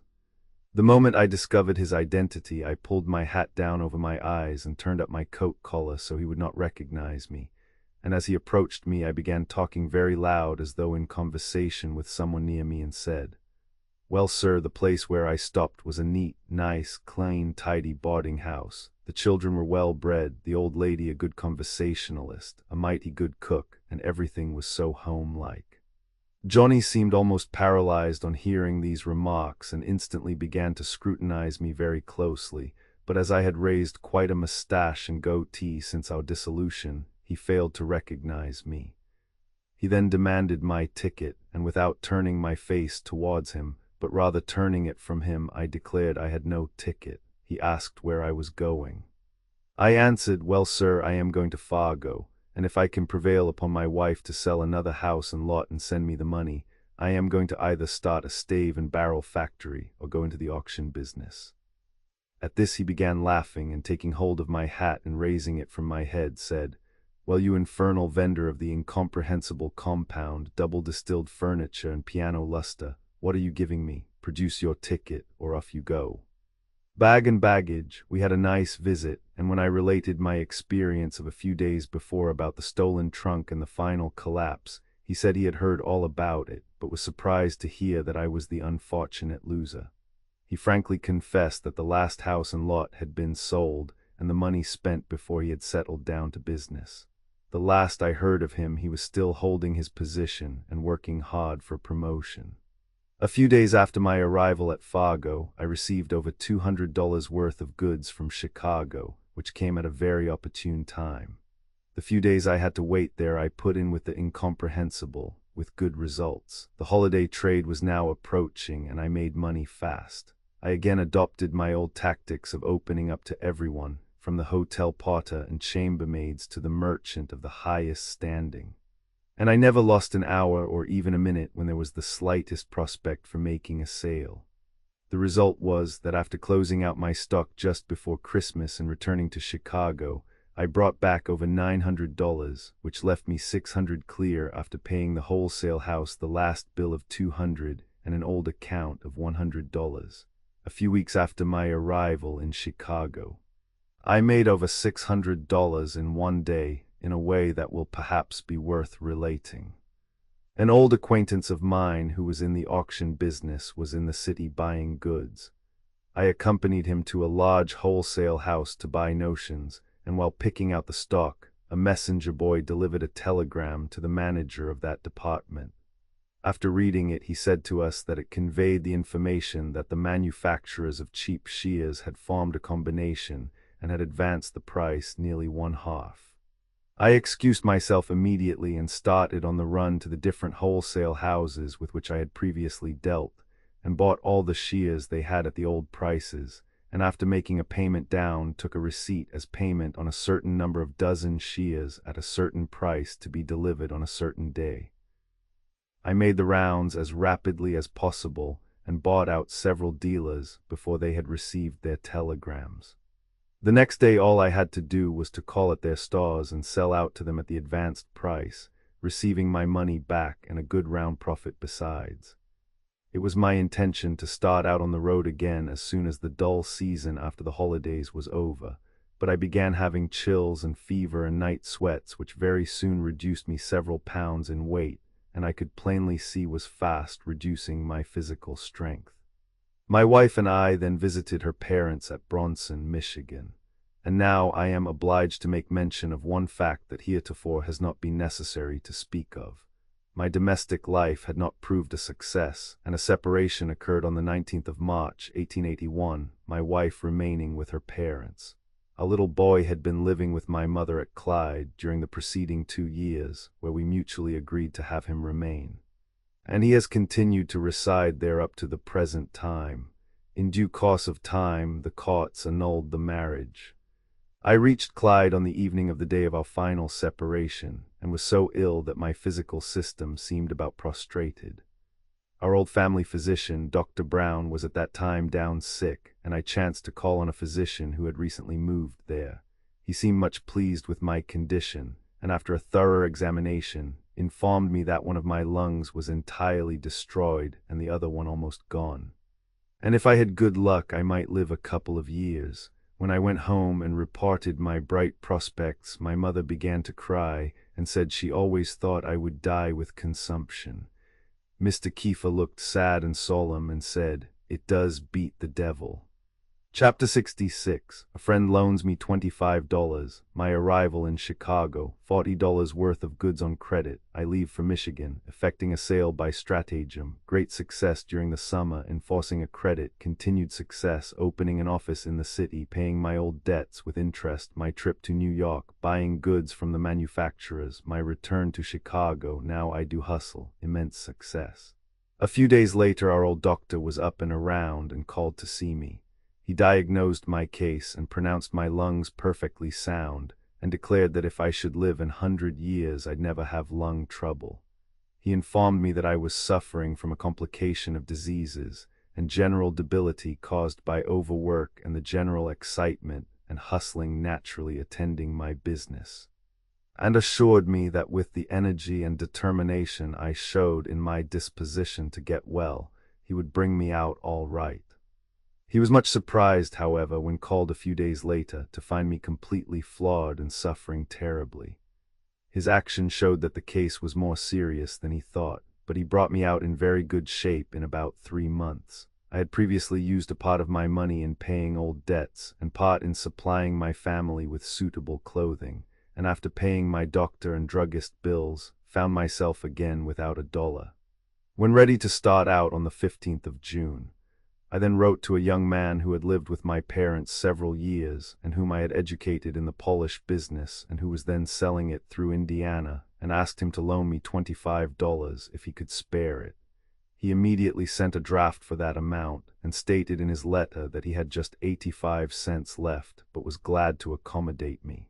In reply to his letter, I assured him that I was certain of success in the jewelry business, and that as soon as I again established myself in it and could see a chance for him, I would send for him and give him the benefit of my experience. About a year later, I brought this about, and having established a fair credit myself, I had no difficulty in also establishing a credit for Albert, which he used to good advantage by hustling and selling lots of goods. Later on, after I had opened a store of my own, I supplied him with goods for some time, extending all the credit he needed. This same young man is now proprietor of a wholesale jewelry house in Chicago, and I dare say that only for his prompt and liberal action in responding to my request for a loan of $25, there would be no such firm in existence at the present time. Therefore it illustrates how a single instance will prove the turning point in a man's life. Albert came to our house while we were living at the old homestead on the farm when he was but a small boy. He was an orphan and had left a farmer living a few miles away whom he had lived with for some time. The night he came there, I happened home from one of my speculative trips, and after talking with the lad, asked my folks what they were going to do with him. They said he could stay overnight, and after breakfast they would send him on his way rejoicing. I urged them to let him stay, convinced that he would be of great assistance on the farm. They concluded to give him a trial, with the satisfactory result as stated above. If the reader will pardon me more for digressing from the subject, I will here relate a little incident that occurred on the day of Albert's arrival in the city. It only goes to show how the average young man will wriggle and tax his brain in order to get out of a tight box. It often afforded us much amusement when narrating it, as being his initiation into the great city of Chicago. He had written me in answer to my letter that he was ready to start at any time, and as I had received an invitation to attend a ball to be given in the city on the south side on a certain day, I wrote him to be on hand at that time and I would meet him. By this time I had begun selling goods on credit and very often run a little short for cash. And it so happened that in this particular instance I arrived in the city at 7 o'clock in the evening with less than $5 in my pocket with which to visit the barber and pay for our suppers and tickets for the ball.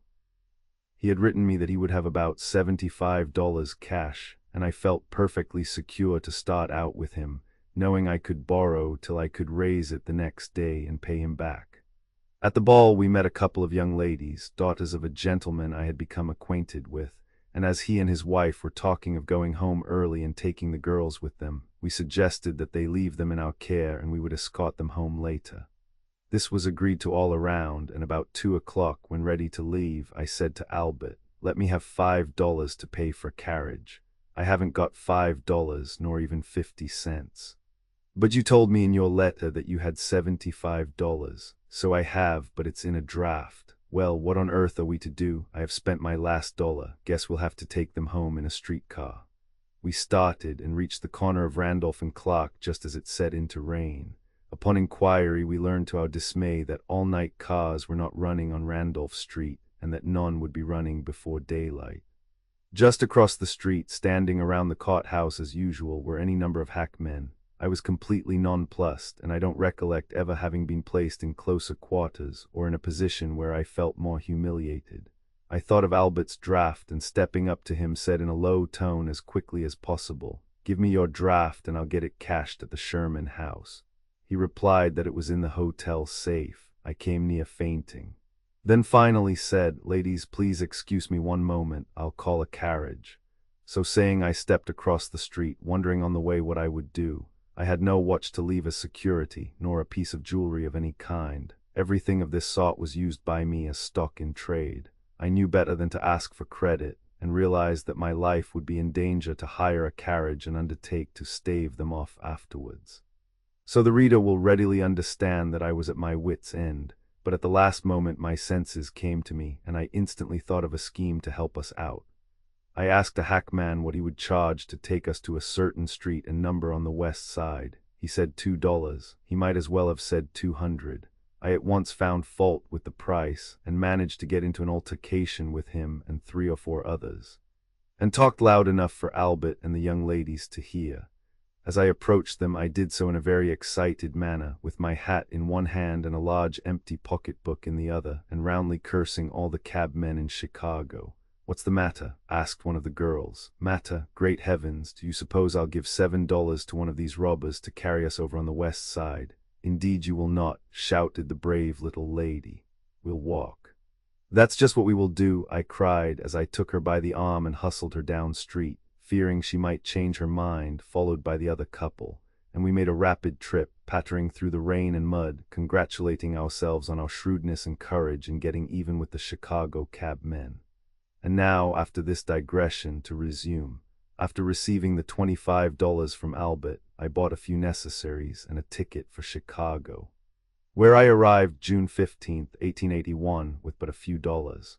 I called immediately on a firm I had dealt with a little the year before, and of whom I could buy goods at 25%, less than from the one I first began dealing with. After explaining my circumstances, giving references, and asking the proprietor if he would sell me some stock on credit, he said he would limit me to $50 to begin with, and would increase it as my capital increased. I considered this reasonable, and selected $40 worth. I made it a point to select just this amount on account of it having exactly the amount of my very first jewelry investment years before at Columbus, Ohio, when I started out peddling. I then a Goodrich steamer for Muskegon, Michigan, arriving there the following morning. I started out with a determination to sell a bill of goods, and although every merchant laughed me in my face when I showed up my stock, I kept hustling, and finally struck one man who bought $20 worth. This enabled me to take a $15 package from the express office which I had ordered COD from the wholesaler after buying my first stock on credit. I now began traveling over precisely the same territory and visiting the same towns and merchants that I had called upon the year before when on my first trip. On my second day out at Holton, Michigan, while sitting in the hotel, a traveling man remarked that the firm across the street was the best in the country to do business with, if a drummer could only manage to show his goods to them. But as they visited the Chicago market every 2 weeks, they would not under any circumstances look at a drummer's goods, owing to the fact that I very much enjoyed calling on those who were the hardest to be convinced. I took special delight in making this firm a visit. I carried my case with me, and after setting it on the counter in front of the proprietor, asked permission to show him my goods. He flew into a rage and declared he would not buy from any drummer. I still persisted, and he continued to sizzle around at a fierce rate. The more he did so, the more I insisted on showing him my goods. Finally, seeing the utter uselessness of trying to get his attention, I very quietly put the key in the lock of my case and unlocked it and returned the key to my pocket. I then took hold of the case, and as I bade him goodbye, swung it around off the counter as if to leave the store.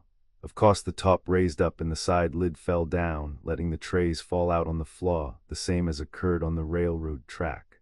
The jewelry scattered all over the floor, and I began to apologize, and told him of my wretched disaster once before with the same case. I was very sorry to annoy him with such an accident. He saw at once that I was to all appearances very much embarrassed, and in a sympathetic manner assured me that there was no harm done, so far as he was concerned, and began helping me to gather up the goods. As I picked up one piece after another, I would call his attention to them and say, "That is one of the best sellers I ever saw. This is the latest style, and here is an article of the most peculiar design I ever saw." In the meantime, he became interested and began asking prices, and finally gave me an order for from 1/2 to a dozen each of a nice assortment of goods. I at once saw that he supposed I was selling by sample, and took his order for about 3 times the amount of my stock in trade.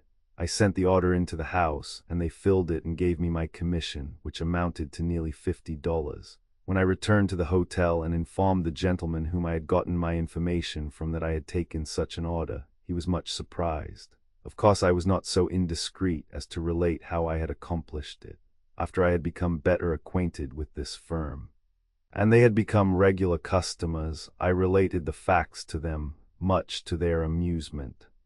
I continued to hustle as before. My health was not first class, but I improved rapidly, and was very soon in a better condition physically than I had been for years.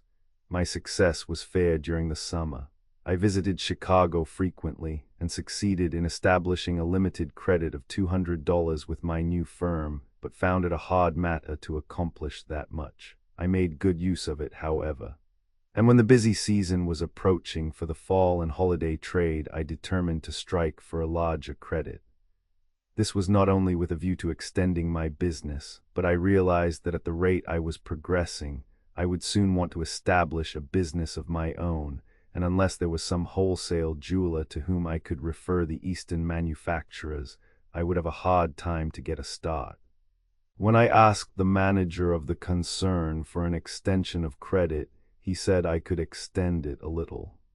I therefore began selecting a stock of goods, which I insisted on having billed as fast as I picked them out. That night, when I had finished and had the goods in my cases, I now carried 2, and had them charged on the books and the bills for them in my pocket, and was about ready to start for the train, the proprietor chanced to discover that I had bought nearly $1,000 worth. He threw up both hands in holy horror, and declared I should never leave the store with all those goods. I informed him that the goods had been properly billed and charged to me, and I had legal possession of them, and as my train was to leave soon, it was my intention to take my departure. I pointed to the front windows and reminded him and about 20 clerks who stood looking on that we were about 3 stories up, and the first man who laid a hand on me or my goods would land through one of those windows on the sidewalk below if I had to go down with him. Saying which, I grabbed my cases, and with the further remark, "Gentlemen, make room for me now. I am ready to start," passed out with not a word spoken, and everything as quiet as death. 2 or 3 of the clerks were good friends of mine, and were only too glad to see me force a credit for myself, and I doubt if they could have been induced to interfere had Mr. Stryker demanded it. The first town I visited on this trip was Oconto, Wisconsin, which I reached the following morning, and before 9 o'clock I had made a cash sale of $150, and went immediately to the express office and remitted it to the house. And as business was brisk, I remitted from $100 to $300 per day to them. In a few days I received a letter from Mr. S., offering me a credit of $2,000 or $3,000 if I needed it. I congratulated myself and no one else for this much-needed and desirable credit, realizing that had I let him have his way, I would have been 10 years gaining his confidence to this extent. I now began to turn myself loose, and with my nice line of goods there was no such thing as failure. I found it as easy to make $100 now as $1 at any previous time in my life. I visited Chicago often to buy new stock. While speaking of Mr. Stryker, pronounced Stryker, a little incident connected with his name occurred about this time, which may prove interesting to the reader. He was about to make a trip to New York, and as Albert and myself were contemplating a visit home, we concluded to accompany him that far on his journey. My folks had often heard us speak of the gentleman, so when we arrived at Toledo, Albert said he would telegraph them to meet us at the depot, as they would no doubt be glad to see him. He therefore sent a message as follows: "Meet us at the noon train with Stryker." The telegraph operator at Clyde bulled the message and copied it: "Meet us at the noon train with Stretcher." It so happened that I met some friends at Toledo who persuaded me to remain there till the next day. Albert and Mr. Stryker went on, and when they alighted from the train at Clyde, the platform was packed with people. It being Sunday, everyone had turned out. The undertaker, Mr. Terry, with his ambulance and a stretcher placed on the platform near where the express car usually stopped, Mr. Kiefer and my half-sisters greatly agitated, and my mother crying as Albert and Mr. S. approached them, both wondering at the unusual excitement. "Where is Perry? What has happened to Perry? Is he dead or only hurt?" These inquiries were made hurriedly, and when informed that nothing had happened, they asked why he had telegraphed for Stretcher. "Stretcher," said Albert, "you're crazy. I didn't telegraph for Stretcher, but said meet Stryker and me at the noon train." When the facts became known, the assemblage seemed to look upon the matter as a good joke upon themselves, and wended their way homeward looking disgusted and disappointed, plainly showing that their morbid curiosity had not been quite satisfied. The next day, when I arrived and had been told of the occurrence, I asked Albert what my mother said. Well, she said she expected Perry would be killed sooner or later anyhow. What did Mr. Kiefer say? Oh, he said it beat the devil. We spent a few days pleasantly at home, then returned to Chicago and to business. I continued to travel over the same territory, visiting my old customers, whom I soon became better acquainted with and secured as regular patrons. I visited them about once every 60 days, and at the same time worked up as much new trade as possible. I will here tell how I made my first sale to a merchant who was notorious for firing agents out, and who has been my customer ever since. I was traveling through Minnesota, and when at the hotel in a small town, became engaged in conversation with several drummers, who were all loud in their condemnation of one of the leading merchants there, who had never treated any one of them civilly. I remarked that I believed I could sell him a bill of goods. One of them said if I could he would buy me a new hat. I went out on the street and stepped up to the first country fellow I met, and handing him a $2 bill, said, "I want you to go down to Mr. S. store and wait till I come in, and as I am about to leave the store, you ask me to sell you a finger ring, and when I offer to do so, you select one and pay for it with this money, and I will give you the ring for your trouble." He agreed to my proposition and immediately went over to the store. With my 2 cases, I followed directly after him, and setting them down, stepped up to the proprietor and asked permission to show my goods. He was very gruff and refused to listen to me at all. I picked up my cases, saying, "Goodbye, sir," when my country friend stepped up and said, "Mister, you are selling jewelry, I see. Can't you sell me a ring?" "Well, yes, I can if Mister is willing to let me show it to you in his store." The merchant said he had no objection, as he had no jewelry to sell and never expected to have. I then opened the case that contained all of my carded goods and spread all the trays out on his counter. Not finding any rings in that case, I was obliged to open the other, and as the rings were at the very bottom, I was compelled to take out every tray before reaching them. These I also spread out on his counter, and finally sold the young man a ring. In the meantime, nearly all of his customers, and the store was crowded, were looking at my goods and handling them over. I stepped up to the merchant, and thanking him for his kindness, handed him $1, merely mentioning the fact very quietly that I had only one price, and that I had sold the ring at just twice the wholesale price, and the dollar belonged to him. He cried out as he took the money, "Good gracious, I hope you didn't charge the man that much profit." I assured him that such a thing was a very common occurrence, and to further satisfy him, I made several sales right then and there, and in each instance gave him half the receipts. Again thanking him for his kindness, I began packing up when he said, "Just wait a moment," and stepping to the stairway, opened the door and called to his wife to come down. She did so, and in less than 2 hours I had sold and delivered to them nearly $300 worth, and had the cash in my pocket. When I reported this sale to the traveling men at the hotel, they could hardly believe me, and were not wholly convinced till they called at the store and saw the jewelry. My trade continued to be first class during the holidays, clearing me considerable money.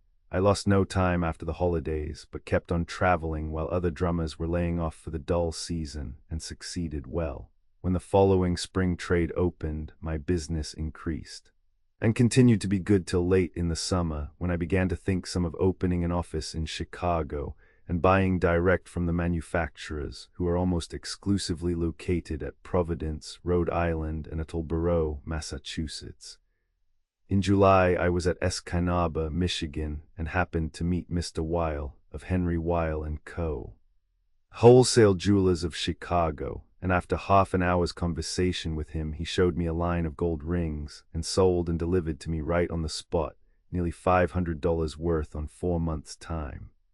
I then made known to him my anxiety to open an office in Chicago and buy direct. He said he could and would help me to do so, and offered me desk room in his office till I could afford to rent a room of my own. The following month I visited the city and called on him, and he gave me a letter of recommendation to the Eastern manufacturers. I also procured letters from several others with whom I had had either a business or social acquaintance, and started for New York, where the manufacturers all had representatives. On my way there I stopped at Bronson, Michigan, and at Clyde, Ohio, and paid all of my old debts with 8% per annum interest for the whole time I had owed them. I paid one man $209 for note of $140, and another man $175 for note of $122, and still another $90 for note of $50, besides various open accounts for merchandise bought and for borrowed money, in all amounting to nearly $1,000. One gentleman I called on had almost forgotten me as well as the debt I owed him. And when I said, "I believe you have an account against me," he looked up over his spectacles and remarked, as though he considered me foolish to refer to it, "Yes, but it has been outlawed for some time." "Did the law balance your books?" I asked. "No, sir, but it canceled the debt." "Indeed it did not, so far as I am concerned, and for once I'll prove myself more powerful than the law by balancing up your books, which is something it can't, or at least won't do."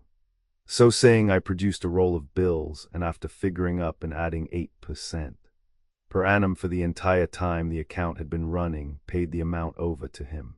He said he had often censured himself for having trusted me to so much, but he was now only too sorry that it hadn't been a great deal more, as it was the first and only money he had ever drawn interest on, and in consequence had never realized how fast it accumulated. After settling everything up in full, I let Mr. Kiefer have, at his request, $150 and proceeded on to New York. I called at my uncle's store immediately, for the first time since my 3-week stay with him when a boy. He was away on a business trip, but the old stand, with all its fixtures, looked exactly as they did the day I left, 17 years before.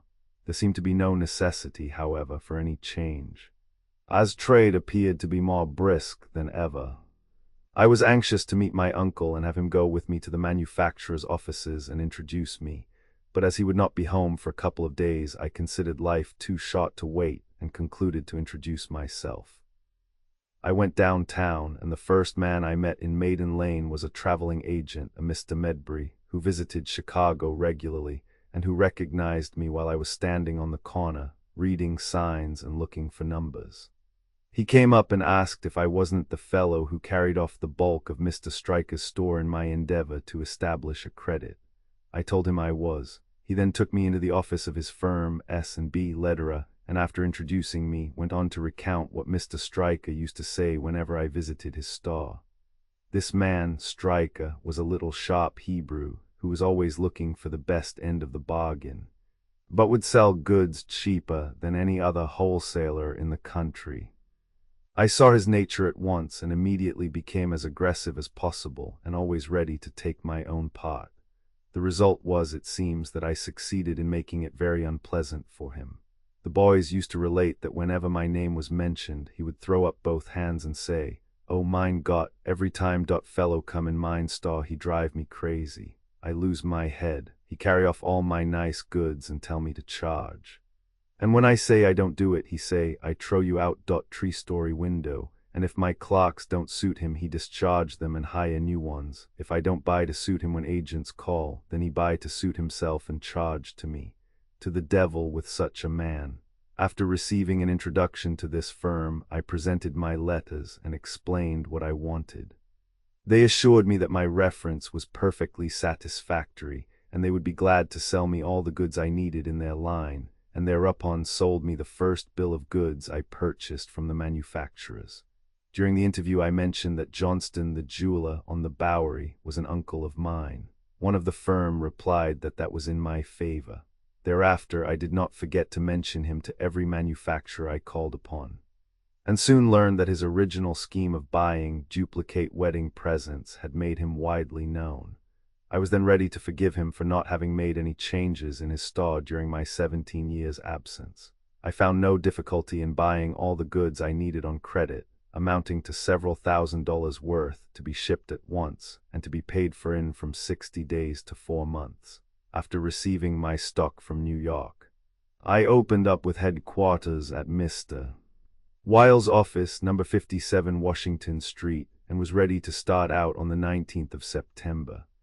Now came the necessity for greater hustling than ever, as I must be prompt in the payment of my bills if I expected to establish myself in the confidence of the manufacturers.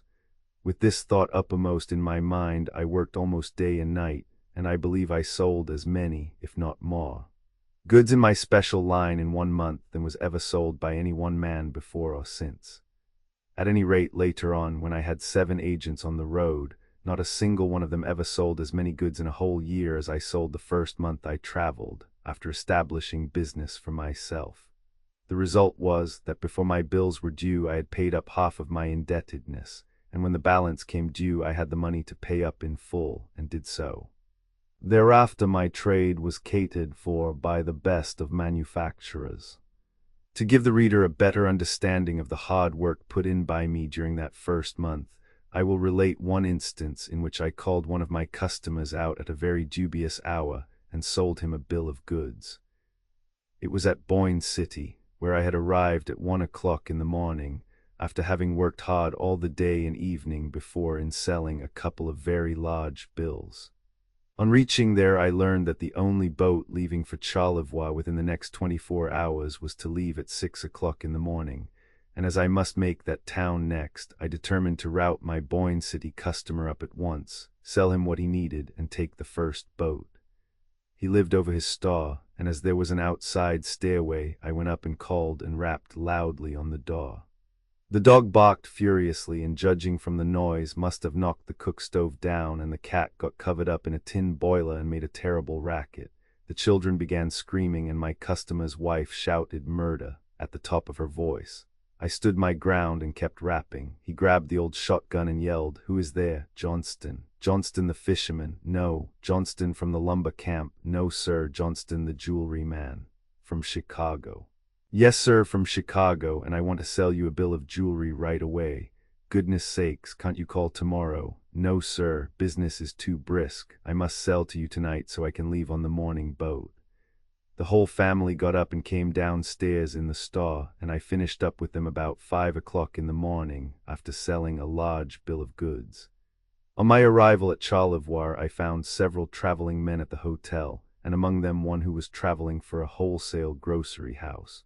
While I was busy arranging my jewelry before calling on my customers, I heard this man say, "I had big sales yesterday. I sold a carload each of rice, nutmegs, cinnamon, and pepper, besides 300 barrels of flour and as many chests of tea." On hearing this statement, I immediately recognized the voice, and remembered having heard the same story before somewhere. Upon looking at the speaker, I also recognized his face, and turning to those present, said, "Gentlemen, I know this man sold that many goods, for I heard him tell the same story at St. Mary's, Ohio, about 4 years ago, and I know it's true, or he wouldn't keep telling it." Of course he was offended and insulted, and denied the charge, but when I recalled to his mind the hat trade I made with him, and the dollar he paid me to boot, he laughed and said he remembered it. But he laughed more heartily when I told him it was a put-up job, and how glad I was to get the dollar. I then gave him a nice rolled plate vest chain, an article he very much needed, and which made him feel that his dollar had been well invested. When the 1st of January came, I found myself in very good shape, with a satisfactory profit for my year's work. I now began thinking about opening an establishment of my own. About this time, Mr. Weil, with whom I still made my headquarters, informed me that he was going to retire from the jewelry business and offered to sell his large safe, all the office fixtures, and a large stock of jewelry to me, and give me all the time I needed to pay for them. As his prices were low enough and terms all that could be desired, I jumped at the chance and in a few days found myself in his debt several $1,000s. When I saw his shrewdness in picking me up, a total stranger, and helping to push me to the front, and to where he could make good use of me himself, I could but admire him for it, and felt more than ever like patronizing him, as it seemed to me like encouraging enterprise to do so.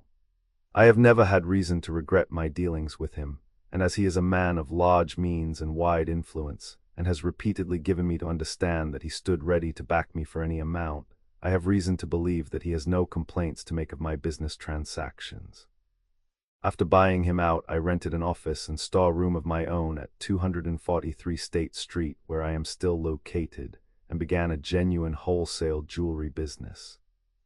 Chapter 67. Employing traveling salesmen, depression in trade, heavily in debt, how I preserved my credit. I take to the road again, traveling by team, deciding a horse trade. My bookkeeper proposes an assignment. I reject the proposition, collecting old debts by stratagem. While traveling in northern Michigan, I came across a young man clerking in a dry goods store in a small iron mining town who expressed a desire to go on the road for me as traveling agent. His employer said, "Oh, Bert is thoroughly honest and trustworthy and naturally a capable fellow, but I think he is rather too unsophisticated to act in that capacity, as I don't believe he has ever visited a town of over 300 inhabitants in his life." I replied that he was just the sort of chap I was looking for.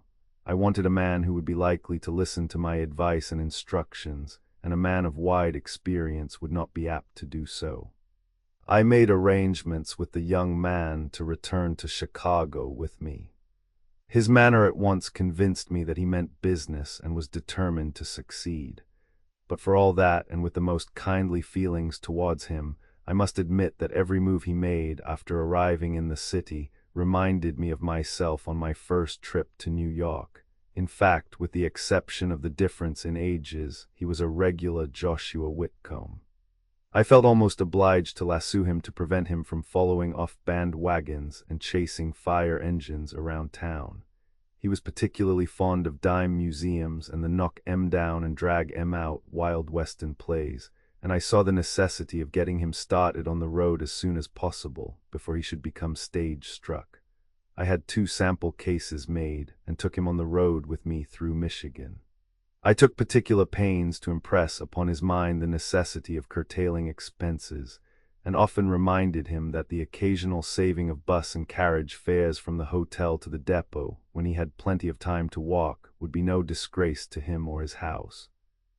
I also pointed out the foolishness of spending money with merchants in treating, or in other words, attempting to bribe them by treating, as that was something I had never yet done myself, and would not be responsible for any such expense. I fully believed that the average salesman lost as often as he gained by this practice.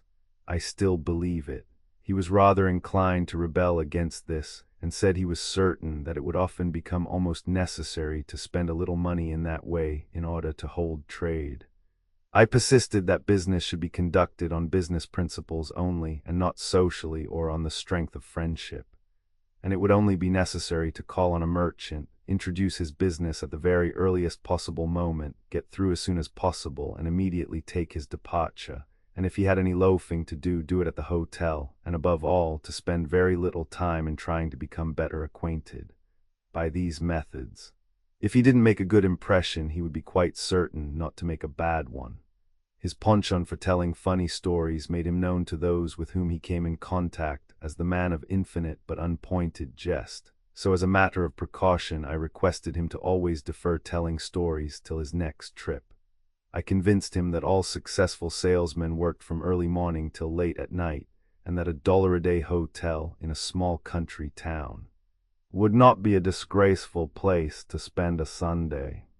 The result was he traveled the first year at a wonderfully light expense, and sold more goods than the average high-salaried salesman. He was not long, however, in becoming sophisticated, and was soon able to roll up as nice an expense account as any of the boys. The second year after I began business for myself, who should call at my office one day and apply for position as traveling agent but my old friend, Dr. Frank, who, it will be remembered, traveled through Ohio with me selling the incomprehensible, and whom I dubbed Doctor after we set the old lady's ankle. I had not heard from him for years, but he had been in Michigan all the time since he left me, and in consequence of having received a letter from me addressing him as Dr. Frank, he had been called Doctor by everyone, and so concluded to become a physician, and had spent one winter at Ann Arbor in the medical college, attending lectures. I hired him at once and sent him on the road. I also engaged 5 other men later in the season and sent each of them out with a large stock of goods.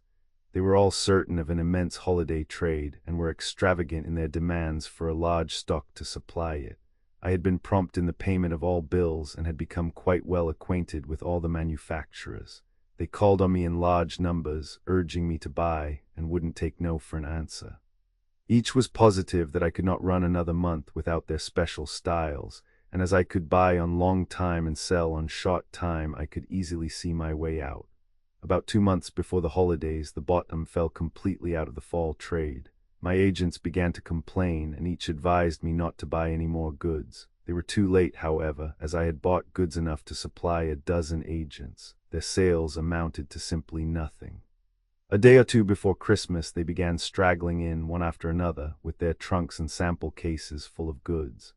My safe and every nook and corner of my office were all filled with goods, and when my bills became due I had nothing but goods. 2 weeks after the holidays, I sent my men out again and kept them hustling. Of course they were bound to sell more or less goods, but it was uphill work. I gave my particular attention to satisfying Eastern creditors, and managed to do so more by writing letters and acknowledging my indebtedness and promising fair dealing than by making remittances. As fast as any one of the last 5 agents I had hired would sell off his goods, I would order him in and discharge him.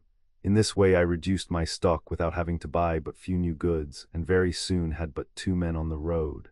These 2 were Dr. Frank and Bert, who were both good men and perfectly reliable.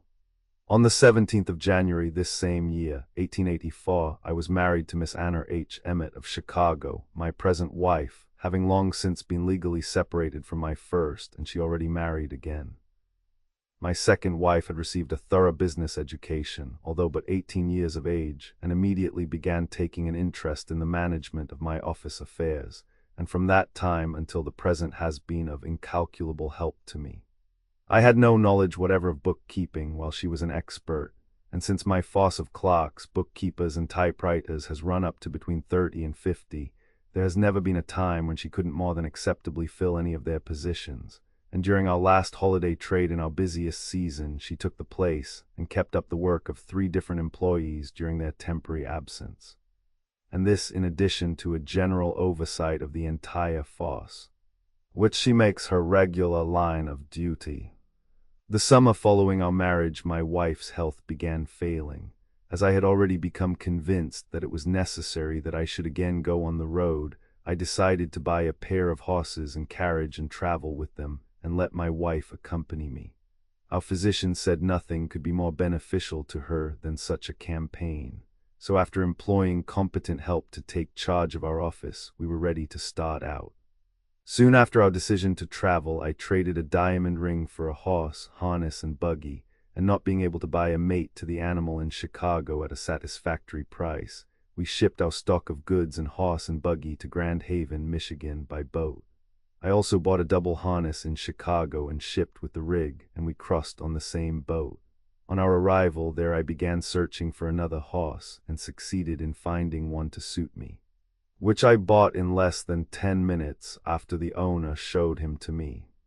I then had a pole fitted to my carriage, and by noon of that day we were under full sail for northern Michigan, deciding a horse trade. Page 606. The first excitement I furnished my wife on that trip occurred about an hour after our departure from Grand Haven and was in the shape of a horse trade. We were traveling through a thick, heavy wood when we met a sewing machine agent.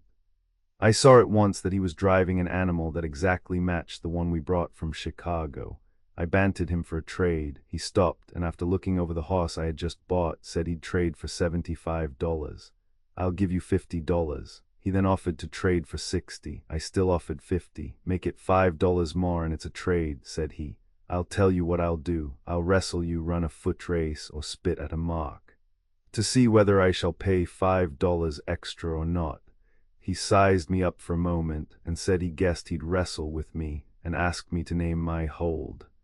I proposed rough and tumble. We then laid off our coats and took hold, and in much less time than it takes to tell it, my heels and hat were flying in the air, and a second later I found myself sprawling in the middle of the road on my back. After rising to his feet, he was about to put his coat on when I asked if he was going to give up. Give up? Great Caesar, didn't I throw you fair and square? Yes, you did that time. But the best 3 and 5 is what wins where I came from. All right, sir, 3 and 5 goes then. By this time we had gotten rested and took hold again. I felt in my bones that my $5 was a goner, but determined to do my best and managed to make it pretty lively for him. Finally, however, he landed me again squarely on my back. While taking a rest, he remarked that side hold was his favorite way to wrestle. I told him that I also preferred side hold. The fact was, I preferred almost anything for a change. I couldn't see that I was likely to lose much at any rate and was glad to accept almost anything. A moment later my wife called time and we took side hold. For some unaccountable reason I felt more confident, and in less than 2 seconds I had him on his back. I then began laughing and told him I had only been fooling with him and asked how he'd like to divide the $5 and call it a draw. He was extremely good-natured and seemed to enjoy the sport as much, if not more, than I did, but said he wasn't the draw kind, and if I expected to get any part or the whole of that $5, I'd have to do some tall wrestling. I have often thought since that the fellow must have known what he was talking about, for when he took hold of me the 4th round, one would have thought he was about to decide a bet of thousands of dollars. I took in the situation at once, and the thought uppermost in my mind was to try to save my neck, regardless of the $5. I was not mistaken when I thought I saw blood in his eye, for sure enough he proved himself a terror, and in less time than any previous round he again had my heels in the air and landed me on my back the 3rd time. I acknowledged myself vanquished, and after paying him the $55, we exchanged horses and separated on the best of terms. A few moments later, after my wife and I had started on with our new horse, I asked her how she liked traveling. She laughed heartily at the absurdity of our plan for deciding the trade, and replied that with the recreation, excitement, and change of climate, she thought that I would improve in health whether she did or not.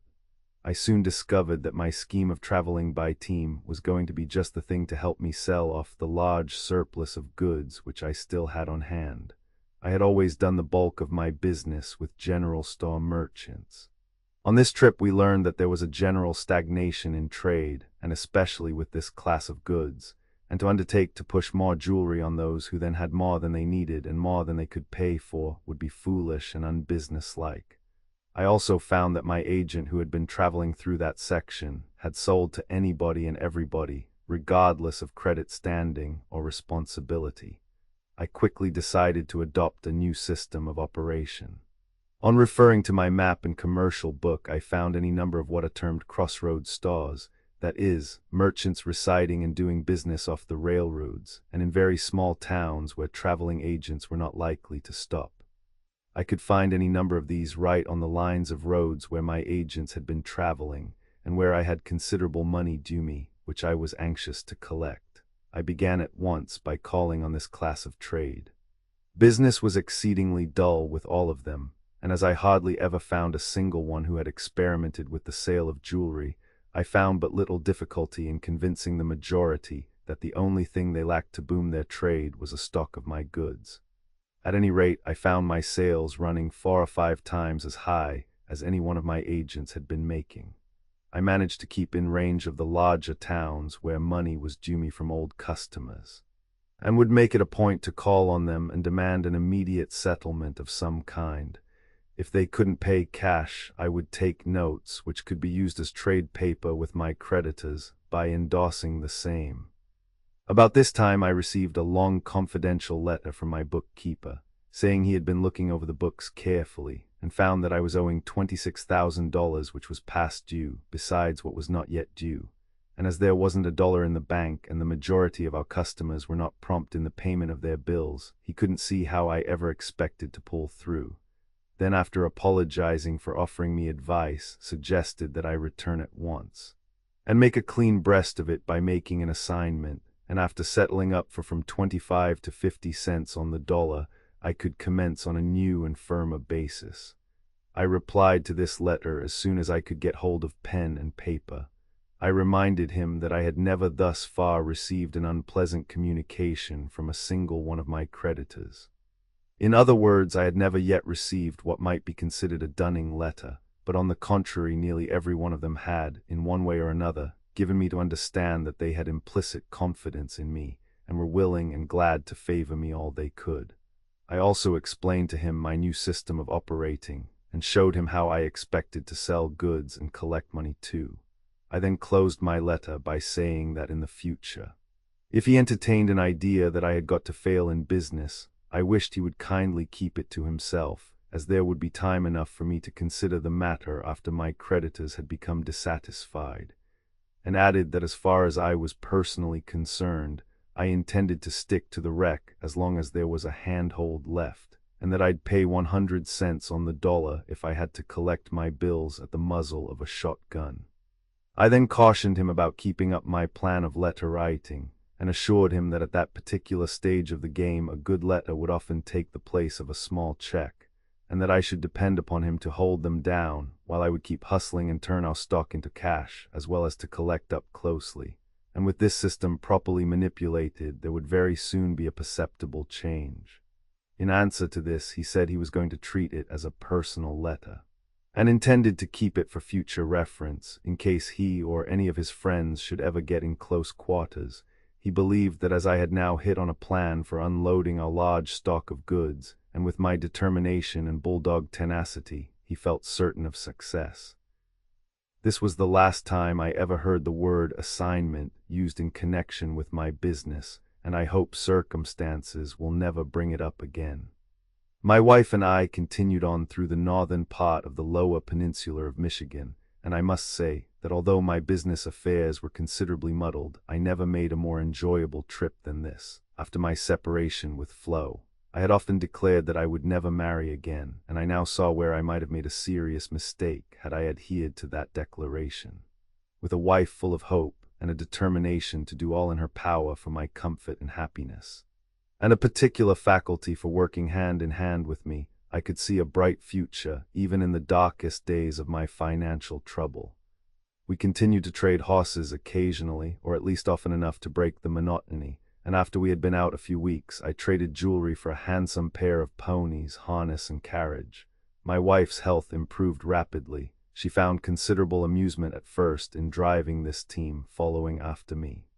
Very often, when we would find it convenient to do so, I would give her a case of goods and let her drive to some distant store and make a sale while I would drive to another town, and we would meet at still another point at night. I agreed to give her 10% on all the goods she could sell to any new customer and on all they would buy in the future. She made several customers in this way, and as we are still selling them lots of goods. They are known to our bookkeepers as Anna's customers, and she never fails to call regularly for her commissions. When she became tired of driving the ponies, I traded them off. We had some queer experiences that summer in making collections. One firm had been owing me $120 for a long time, and at last the entire establishment was turned over to the man's wife and the business carried on in her name. This was at Farwell, Michigan. We drove up in front of the store, and I went in to see what the chances were for collecting. I was informed by the wife that her husband was absent from the store. I told her my name and called her attention to the fact that she had in her showcase a lot of jewelry my agent had sold her husband on credit. She said that didn't make any difference. She had bought him out and those goods were hers. I then said, "Madam, I am going to have you arrested." "What for?" "For grand larceny." Her clerk laughed me in the face, but she changed color, and calling me into the back room said, "Where did you ever know me before? Were you ever in Pittsburgh?" "Where did I know you? Were I ever in Pittsburgh?" "Well, you'll find out where I knew you and whether I was ever in Pittsburgh before you get through with me. I'll have you locked up inside of 10 minutes if you don't settle with me, saying which I started out. She called me back and in much agitation said, "Now see here, there is not a soul in this town knows that I have ever been married before, and if I have committed larceny by not getting a divorce from my first husband, it will do you no good to have me arrested and will only make me lots of trouble."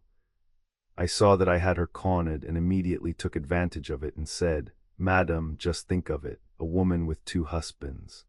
Don't you know that larceny is one of the worst offenses a person can be guilty of in this state? I am surprised that a woman of your intelligence should take the desperate chance of committing larceny, and grand larceny at that."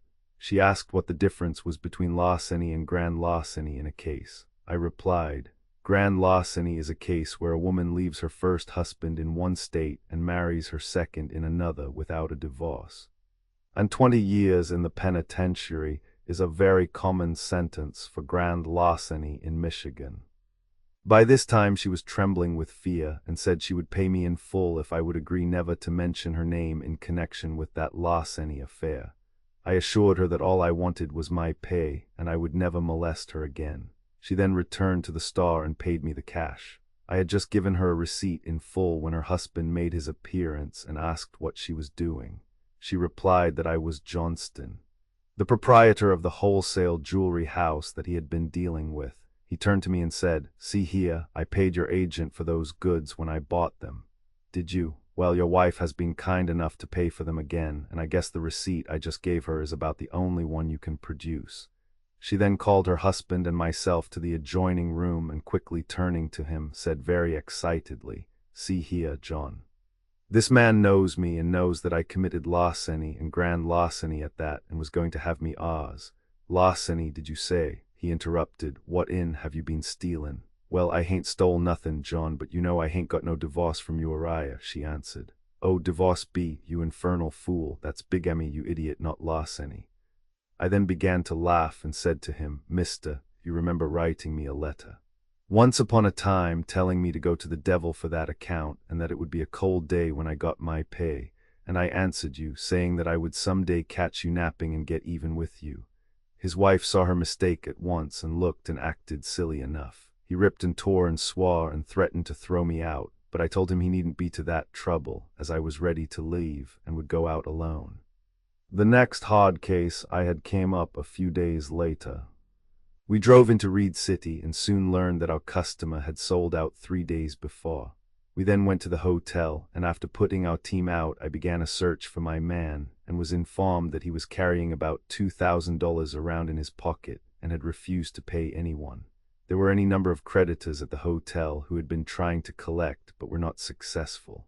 I called on the man who had bought him out, was assured that he had paid him $1,800 cash and furthermore that he carried that money in his pocket.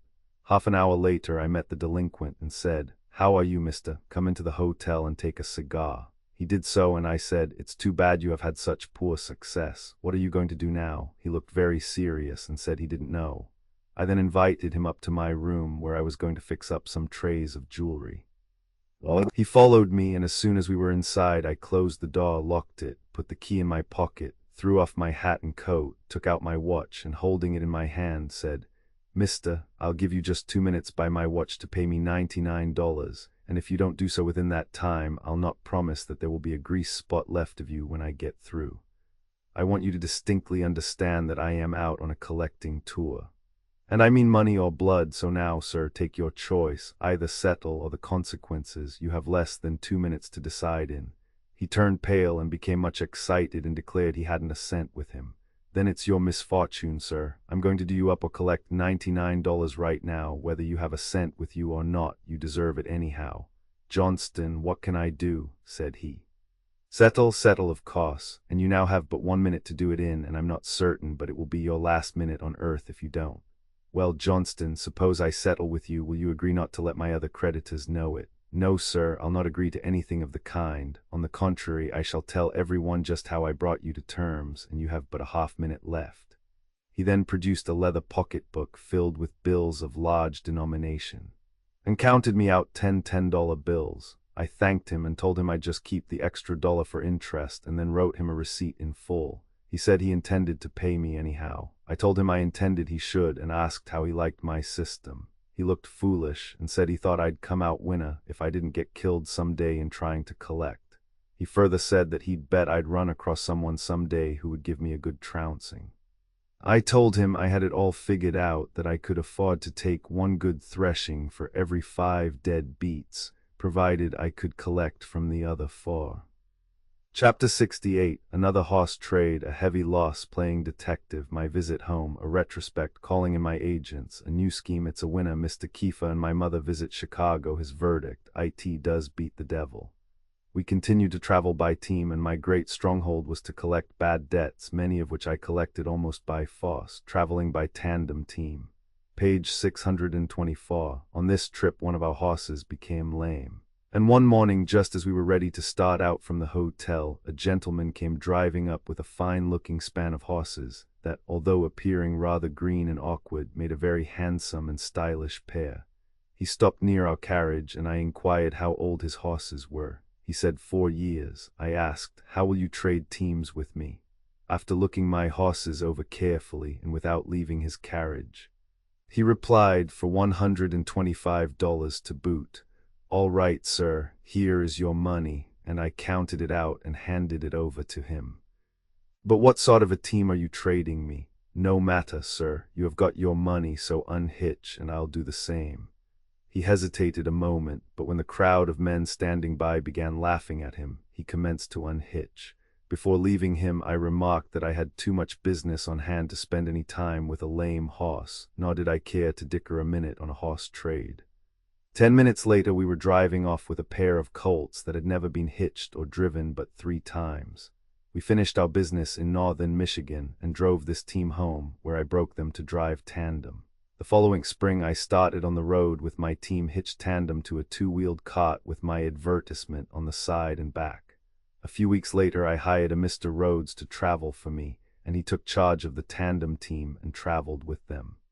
They made a splendid advertisement for my business, and it was looked upon by our customers as quite a novel way to travel.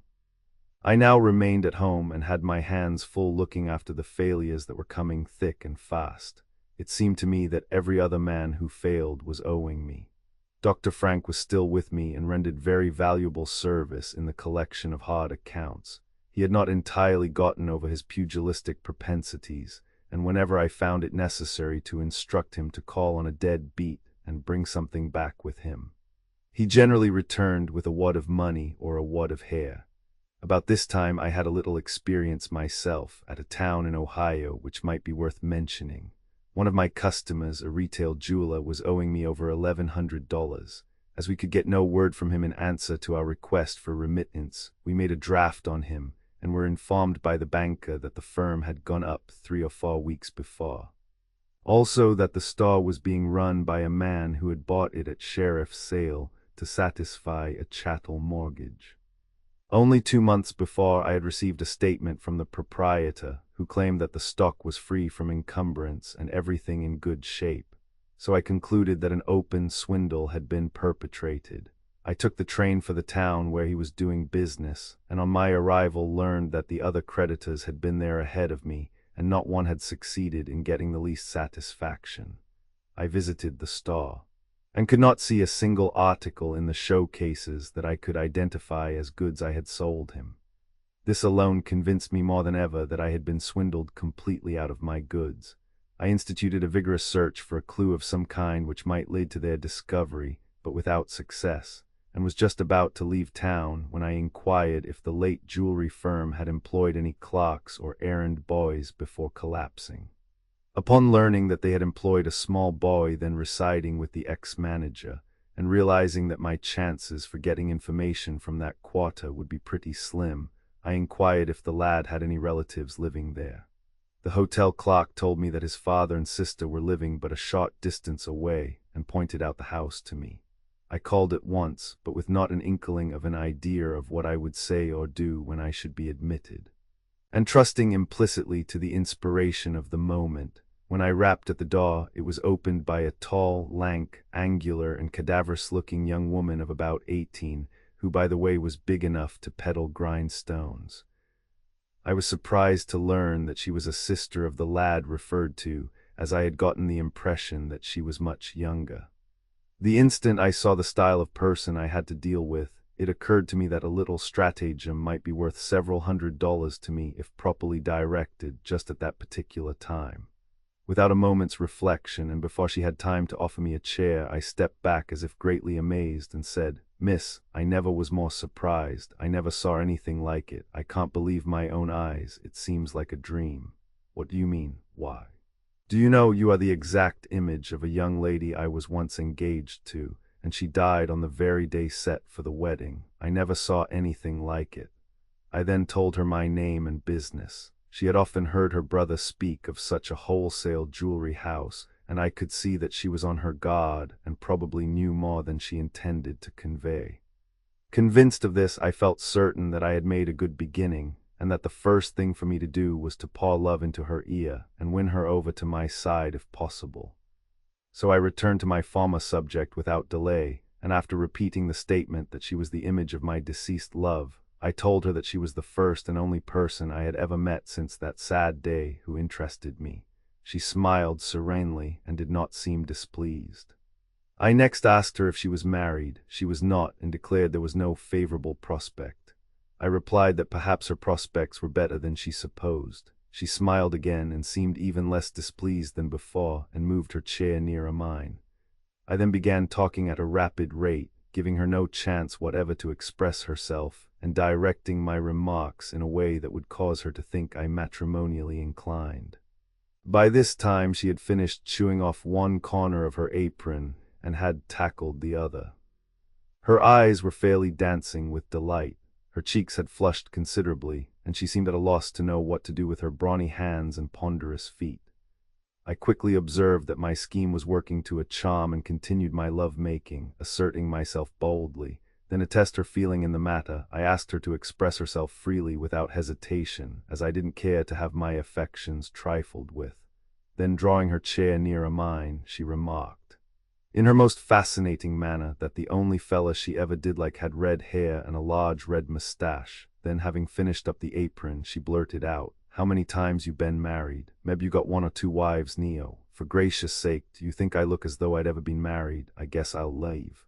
"Well, I don't know's you do, but you look like you'd make an awful nice man." She moved her chair still closer to mine.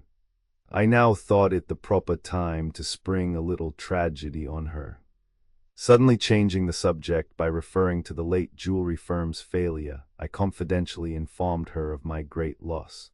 Then I jumped to my feet, and a moment later began prancing around the room, raving like a maniac. After that I related to her how I had placed confidence in those scoundrels, and as my loss was so severe, unless I should be fortunate enough to get my goods back, I would soon be a ruined man financially. Her sympathies were at once aroused, and she began to show signs of a desire to say or do something in my behalf, when suddenly she changed her mind and became silent. I talked more love and immediately got another spell on and pranced around but a few times when she made a dash for me, and as I caught her before she had time to make a complete fall, she straightened up and, placing her hands on my shoulders, said, "Mr. Johnston, dare I tell you what I know? Mr. Johnston, dare I tell you what I know?" Page 635. "Yes, you dare." "Well, I'll tell you something, but please don't give me away." I assured her that her name would never be mentioned. So she told me that I would find several packages of jewelry and watches in the bureau drawers at the house of a certain family then in town. Her brother had told her this. I thanked her and would have kissed her had she not been so beastly homely. I bade her goodbye, promising to return soon, and started for my lawyer's office, consoling myself as I went with the thought that an hour and a half courtship would not be likely to break her heart or drive her crazy when she should learn the facts of the case. After detailing to the lawyer the information I had gained, we decided to proceed to a justice of the peace and get out a search warrant for the goods and a state warrant for the arrest of the ex-manager. My legal advisor explained to me that the searching of a person's residence without finding what we were after might result seriously, as the owner could enter suit against me for damages. While I was not desirous of getting into trouble by such procedure, I was nevertheless anxious to procure my goods and determined to risk it. While the lawyers were making out the papers, I went to the hotel, and while there, was called upon by the ex-manager, who apparently realized that there was something in the wind and showed plainly that he was nervous and excited. He asked my intentions, telling me he would aid me all he could in finding the former proprietor. I requested him to accompany me to the justice's office, and there I showed him the warrants and told him they would be ready to serve in about 1 minute. As we had an officer present to serve the papers, he began to feel himself getting into close quarters. So calling me to one side, he asked if I would be willing to drop the matter if he would turn over to me $1,100 worth of goods. I'll take $1,500 worth and drop it. That amount will pay me for all my trouble and expense. But I haven't got only $1,350 worth. I'll give you all I have, and the stock consists of the choicest line of solid gold jewelry and watches. I accepted his offer, of course. The goods were as he represented, the very choicest line of watches and jewelry. I then selected a handsome present for my new girl and returned with it to her house. Before letting her know just how I had fooled her, I determined to ascertain, if possible, the whereabouts of the former proprietor of the store, as I wanted a bill of sale from him, fearing that the ex-manager's title might not be good, and the acceptance of a bill of sale from him would be taking chances. Upon arriving at the girl's house, I told her of my success, and asked if she would not see her brother at once and try and get the information desired. She surprised me by saying that her brother had left the house but a few moments before, and had told her that the man I wanted was at Salina, Kansas. I then surprised her by the information of the fact that I had been playing detective, after assuring her that no one in town knew or should know from what source I got my information. I atoned for all the deception used and for what prevaricating I had done by handing her the gift of jewelry, which made her eyes fairly pop out of her head. She seemed to have instantly forgotten all about our previous love-making, which convinced me that she was better satisfied with the present than she would have been with me. On my way home, I stopped off at Clyde to visit my folks, staying one night. I carried the watches and jewelry with me. And having telegraphed that I was coming, Mr. Kiefer met me at the train with a horse and carriage, and we took the goods to the house. I had a nice visit with the old folks and my little son, and after showing them the watches and jewelry, related the incidents of my trip, how I got possession of the goods, and just how it all happened.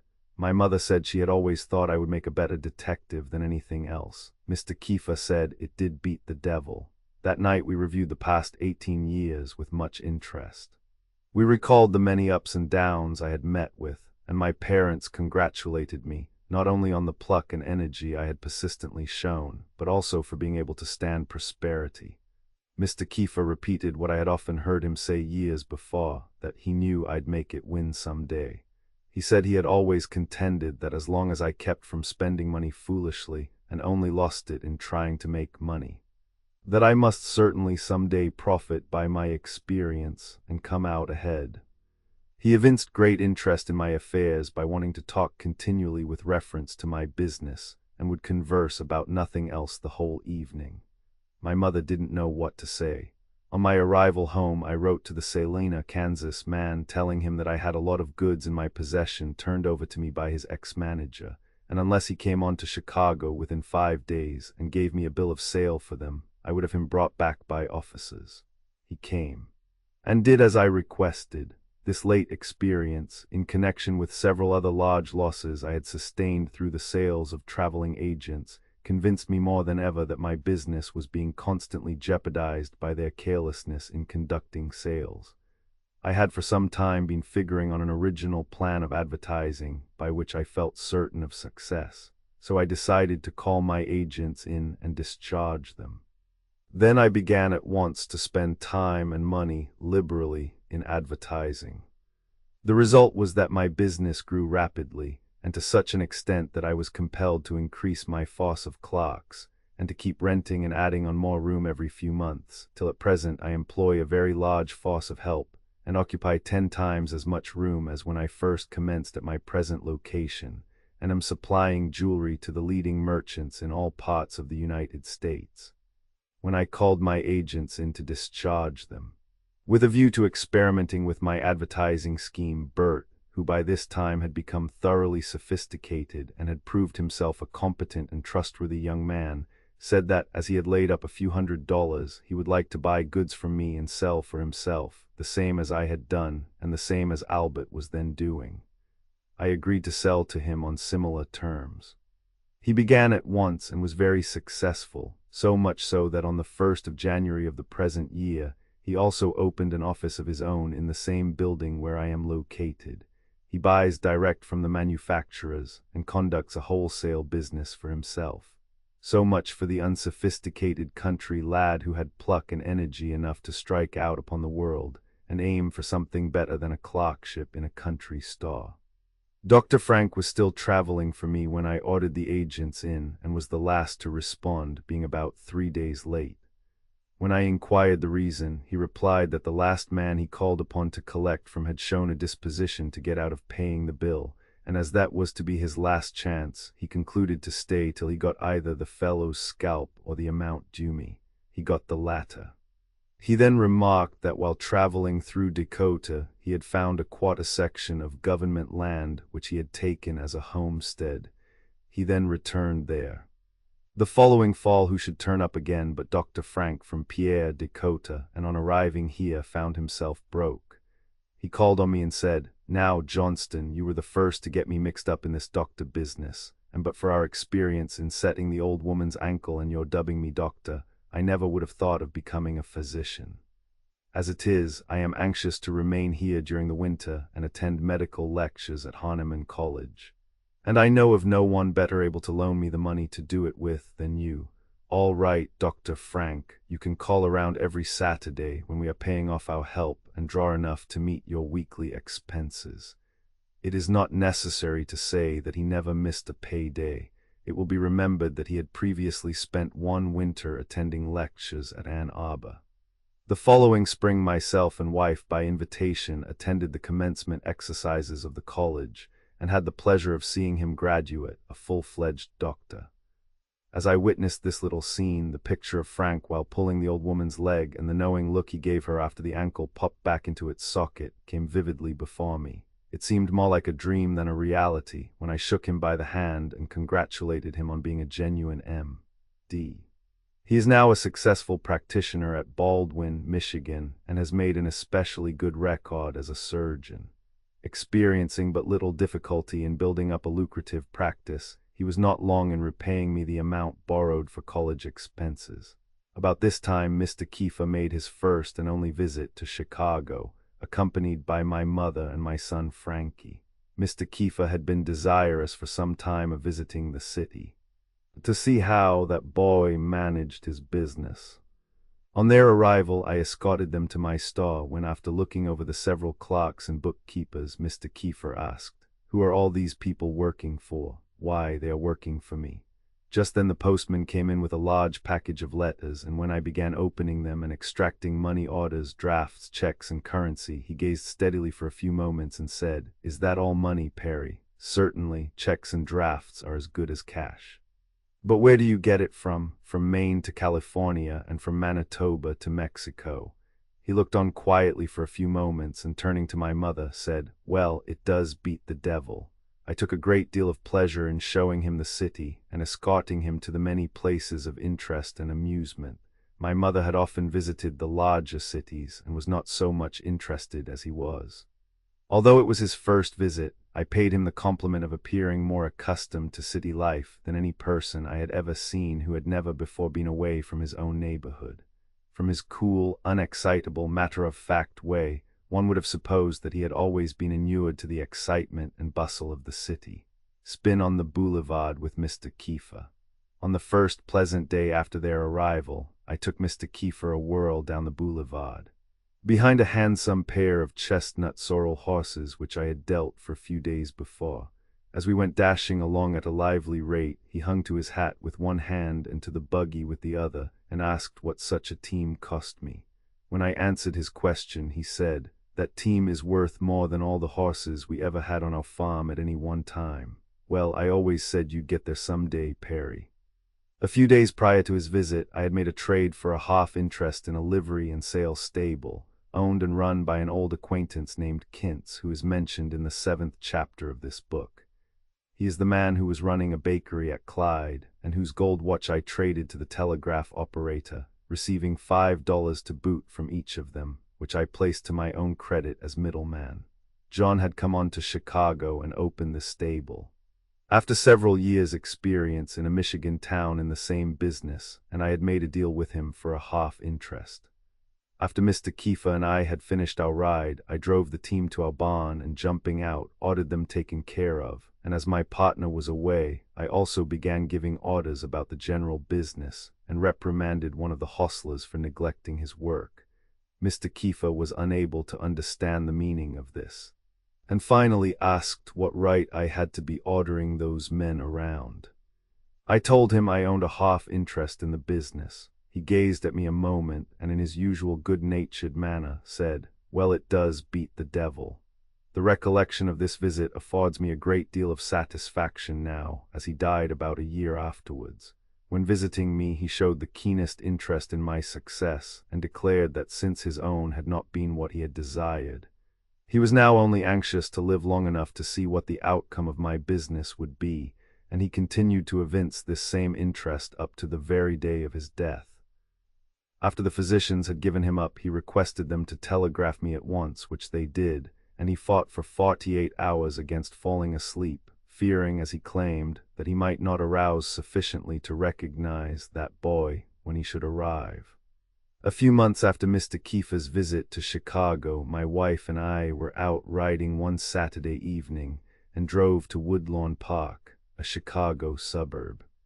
She casually remarked that she would like to own a home out there and go to housekeeping as she was tired of boarding. Just as she had finished expressing herself, we met a gentleman on the street and I asked him if he knew of any property for sale there. He replied, "My name is W.D. True. I am a real estate man and have 3 houses right nearby for sale," and though it was then quite dark, he offered to show us one of them if we would drive over on Sheridan Avenue. We did so and he showed us through the house, to a great disadvantage, however, as we had no light except an occasional match which he would strike when calling our attention to some special feature. I asked his price and terms, and in less than 50 minutes from the time I first met him, I had bargained for the property and instructed him to call at my office Monday morning with papers to sign, and get a check for the amount of the first payment. He appeared rather incredulous and seemed doubtful of my sincerity, and when he called on Monday morning as requested and closed the deal as agreed upon, he looked me over carefully as though not quite certain of my sanity and finally said, "Well, Mr. Johnston, I have been in the real estate business for a long time and have transacted business with many different men, but there are 2 things I have done with you that I never did before." "What are they?" I asked.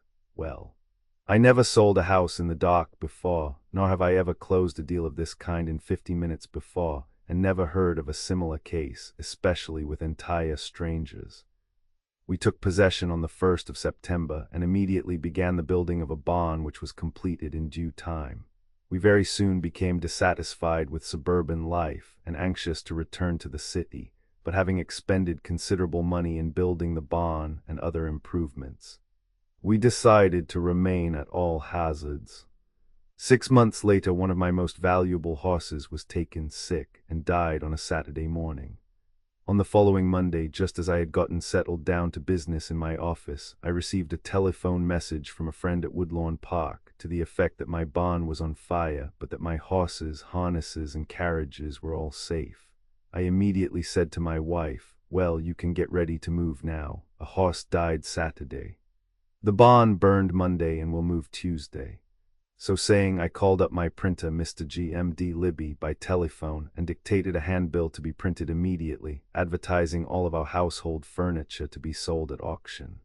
The bills were run off at once, and before the fire engines and crowds had left the scene of the fire, I was on the ground distributing circulars. The question was frequently asked who was going to be the auctioneer. I would reply that I thought of trying it myself. This amused the questioners, and I had a large crowd in attendance, many of whom no doubt came to hear me in my first effort at auctioneering. The evening after the sale, I called out of the grocery stores in the town, and several men were discussing me as an auctioneer, and all agreed that for beginner I did mighty well.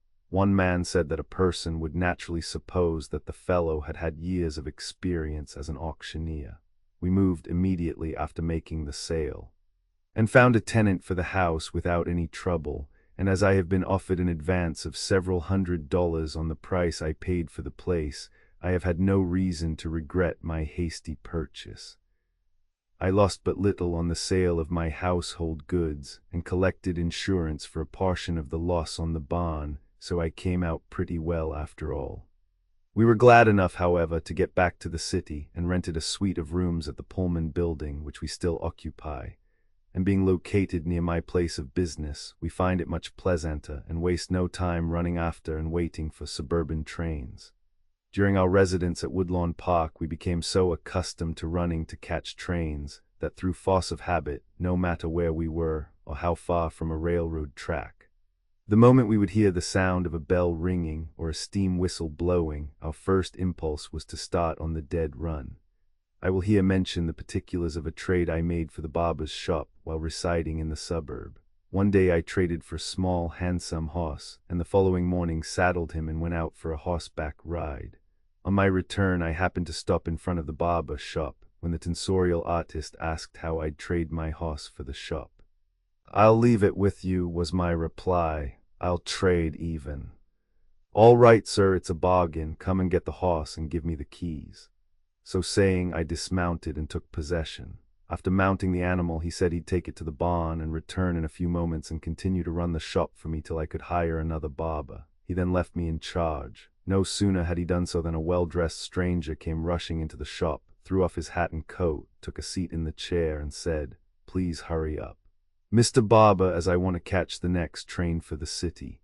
Expecting the barber to return at once, I thought it a good idea to try and hold my first customer till he should arrive.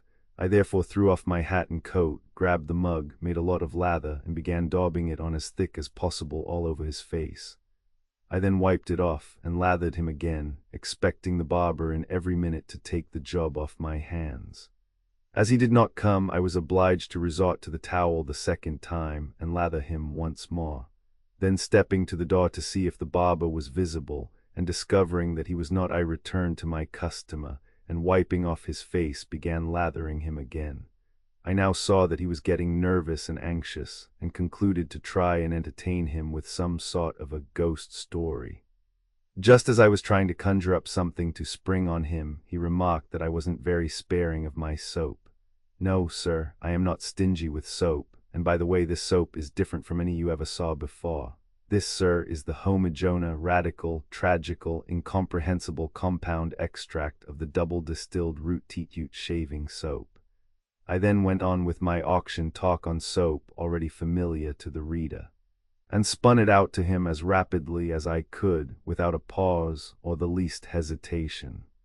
While doing so, instead of making my usual gestures, I kept the brush full of lather, and with increased enthusiasm slashed it on, first on one side and then on the other, till I had gone through a large part of my auction talk. Meanwhile, I had been constantly thinking of a story told me, when but a small boy, of a young man in a country town who had been placed in almost exactly the same predicament that I was in at that moment. I made up my mind. If worse came to worse, I would get out of my scrape the same as the other fellow did. Therefore, having nearly finished my soap talk, I wiped his face once more and had made up a lot of new lather to give him one more round, when I squared myself in front of him in a confidential way and said, "And another thing about this soap that I haven't told you about is—" "Well, by heavens, man," he interrupted, "you have got to hurry." I saw that the poor fellow was fairly paralyzed and didn't know whether to try and make his escape or not. "Sure enough," I replied as I lathered him up again and went on with more talk about my soap. I felt certain that the barber would return before I could finish lathering him this time, but he did not, and I was obliged to wipe off his face again, and had succeeded in giving one more coat of lather when he raised up in the chair and said, "Great guns, ain't you ever going to shave me?" "Oh," I answered with apparent surprise, "do you want to get shaved?" "Why, of course I do." "You infernal fool, what do you suppose I—" "Oh, well," I replied, recalling the aforesaid story to mind, "you get shaved across the street, we only lather here." "Oh, well, you get shaved across the street, etc." Page 656. He jumped from the chair, snatched a towel from the rack, wiped off part of the lather, seized his hat and coat, and was swearing like a pirate as he rushed out with his ears and neck full of lather. Just as he passed out, the barber came in, and I called, "Next," at the top of my voice. After crossing the street, he started for the depot, but continued to gaze towards the barber shop with a look of vengeance as he wiped off the lather with his handkerchief. The barber was at a loss to understand the meaning of such actions on the part of a customer, but I readily explained to him that the fellow was mad because he didn't like our kind of soap. A few moments later, one of the regular customers came in and had just taken his seat in the chair. When I noticed marked on the mirror in front of him, "Shaving, 10 cents," I stepped to the glass and, wiping the cipher off, made a 5 in its place. Our customer quickly asked what that meant. I replied, "That means that this shop has changed hands, and from this time on, prices on all work done here will be sufficient to warrant success." He jumped to his feet, declaring that he would not allow any man to come such a game on him, and that he'd never pay 15 cents for a shave. He left the shop in high dudgeon, and the barber declared I'd ruin the business in less than 10 days. I kept the price up, however, and after hiring a man to run it, made it a paying investment. A few months later, I sold out to the man who now runs it. About a week after my experience in the barber shop, my horses and carriage had been driven around in front of my place of business, and myself and wife were about to take a drive.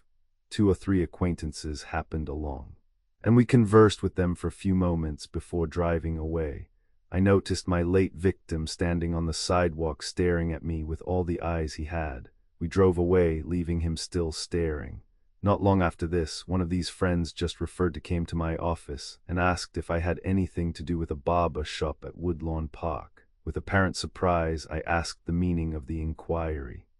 He said the day we went out for a drive, a strange gentleman stepped up to him and asked what that man's name was and what he was doing with such a team. My friend answered, "Why, that is Johnston, the wholesale jeweler, and he owns that team." "Wholesale nothing," was the reply. "He is the barber at Woodlawn, or thinks he is at least, and I'll bet he never owned a dog, to say nothing of a team like that." He was assured that he was mistaken. He became excited and offered to bet any amount that that fellow was the barber at Woodlawn, and he guessed he knew what he was talking about, and that he would know that fellow among a million. Before bringing this volume to a close, I wish to say, for the benefit of those who may have met with reverses and are possibly on the verge of giving up all hope of achieving success, that during my 20 years of hustling, I found the great secret of every success I met with was energy. Never quit, never give up, never look on the dark side, and no matter how dismal the prospects seemed or how rocky the past had been, I never allowed myself to become disheartened or in any way discouraged. The average man is too willing to let well enough alone. Instead of making his business a constant study with a view of devising some new method of conducting it, he is liable to sit down with a self-satisfied conviction that so long as he is holding his own, he should be satisfied. No man can make a greater mistake than to adopt these old fogey ideas. The idea of being satisfied with their lot, I believe, has kept many men from progressing. It requires no energy whatever to conclude to let well enough alone. It is a very easy resolution to make and not a hard one to keep, and like the bad luck excuse, is likely to afford much satisfaction to those who are not ambitious to push ahead.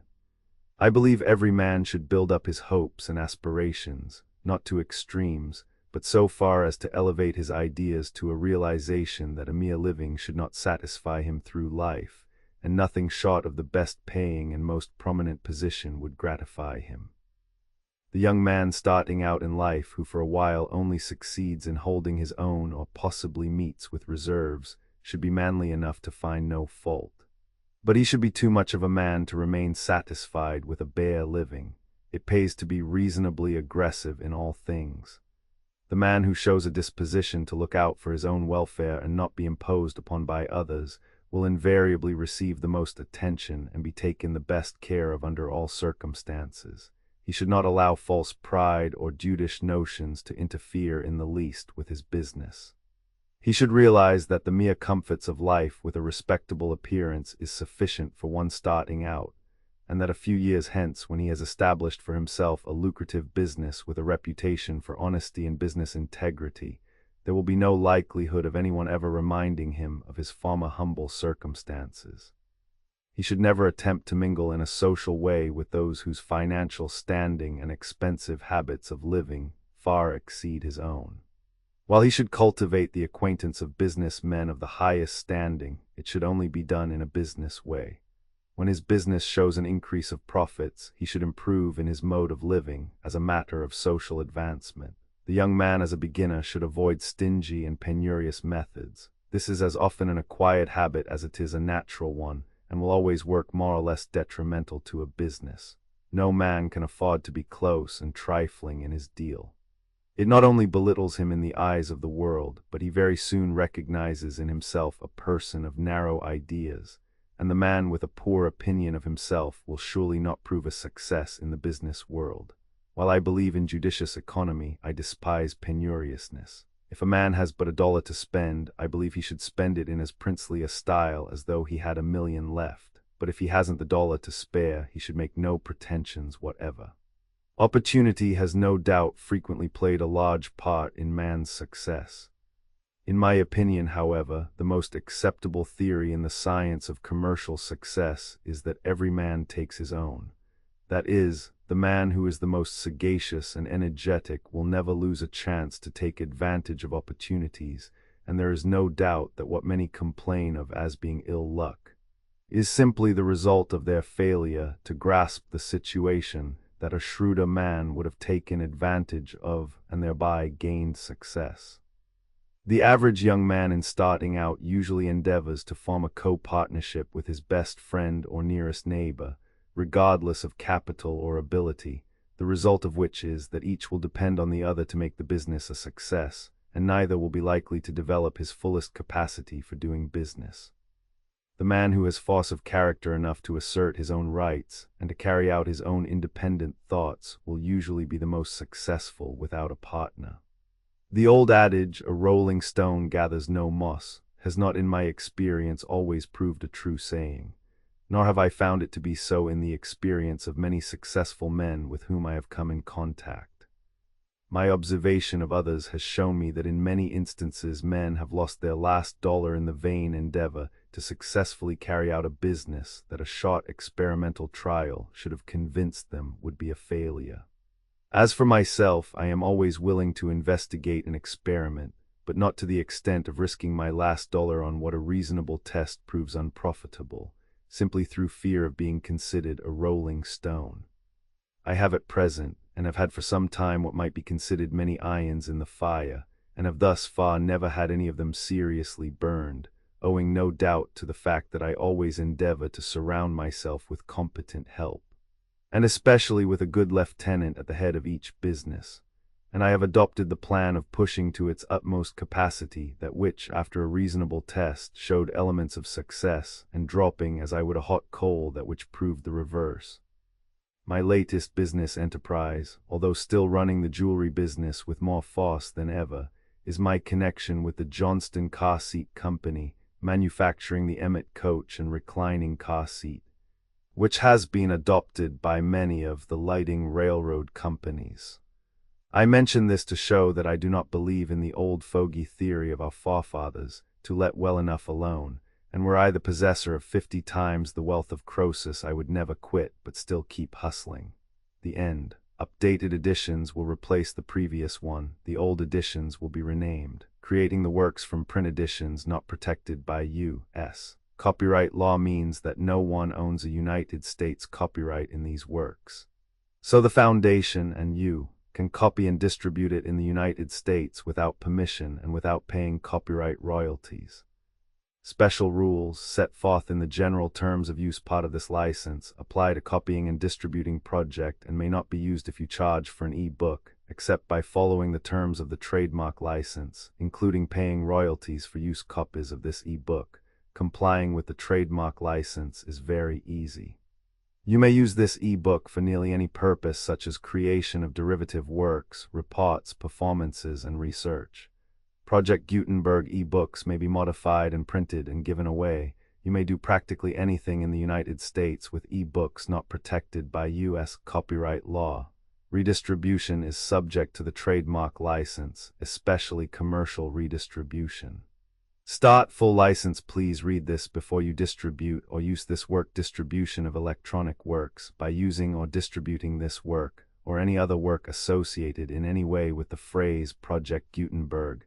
You agree to comply with all the terms of the full www.gutenberg.org/license. Electronic works. Electronic work. You indicate that you have read, understand, agree to, and accept all the terms of this license and intellectual property, trademark/copyright agreement. If you do not agree to abide by all the terms of this agreement, you must cease using and return or possession. If you paid a fee for obtaining a copy of or access to by the terms of this agreement, you may obtain a refund from the person or entity to whom you paid the fee as set forth in paragraph 1. E8. Used on or associated in any way with an electronic work by people who agree to be bound by the terms of this agreement.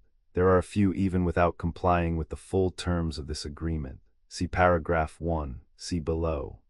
There are a lot of things you can do with Project Gutenberg electronic works if you follow the terms of this electronic works.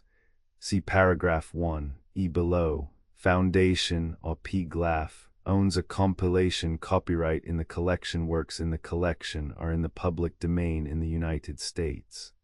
If an individual work is unprotected by copyright law in the United States and you are located in the United States, we do not claim a right to prevent you from copying, distributing, performing, displaying, or creating derivative works based on the work as long as works in compliance with the terms of this agreement. For keeping the comply with the terms of this agreement, by keeping this work in the you share it without charge with others. 1. D. The copyright laws of the place where you are located also govern what you can do with this work. Copyright laws in most countries are in a constant state of change. If you are outside the United States, check the laws of your country in addition to the terms of this agreement before downloading, copying, displaying, performing, distributing, or creating derivative works based on this work or any representations concerning the copyright status of any work in any country other than the United States. 1. E1. The following sentence with active links to or other performed, viewed, copied, or distributed.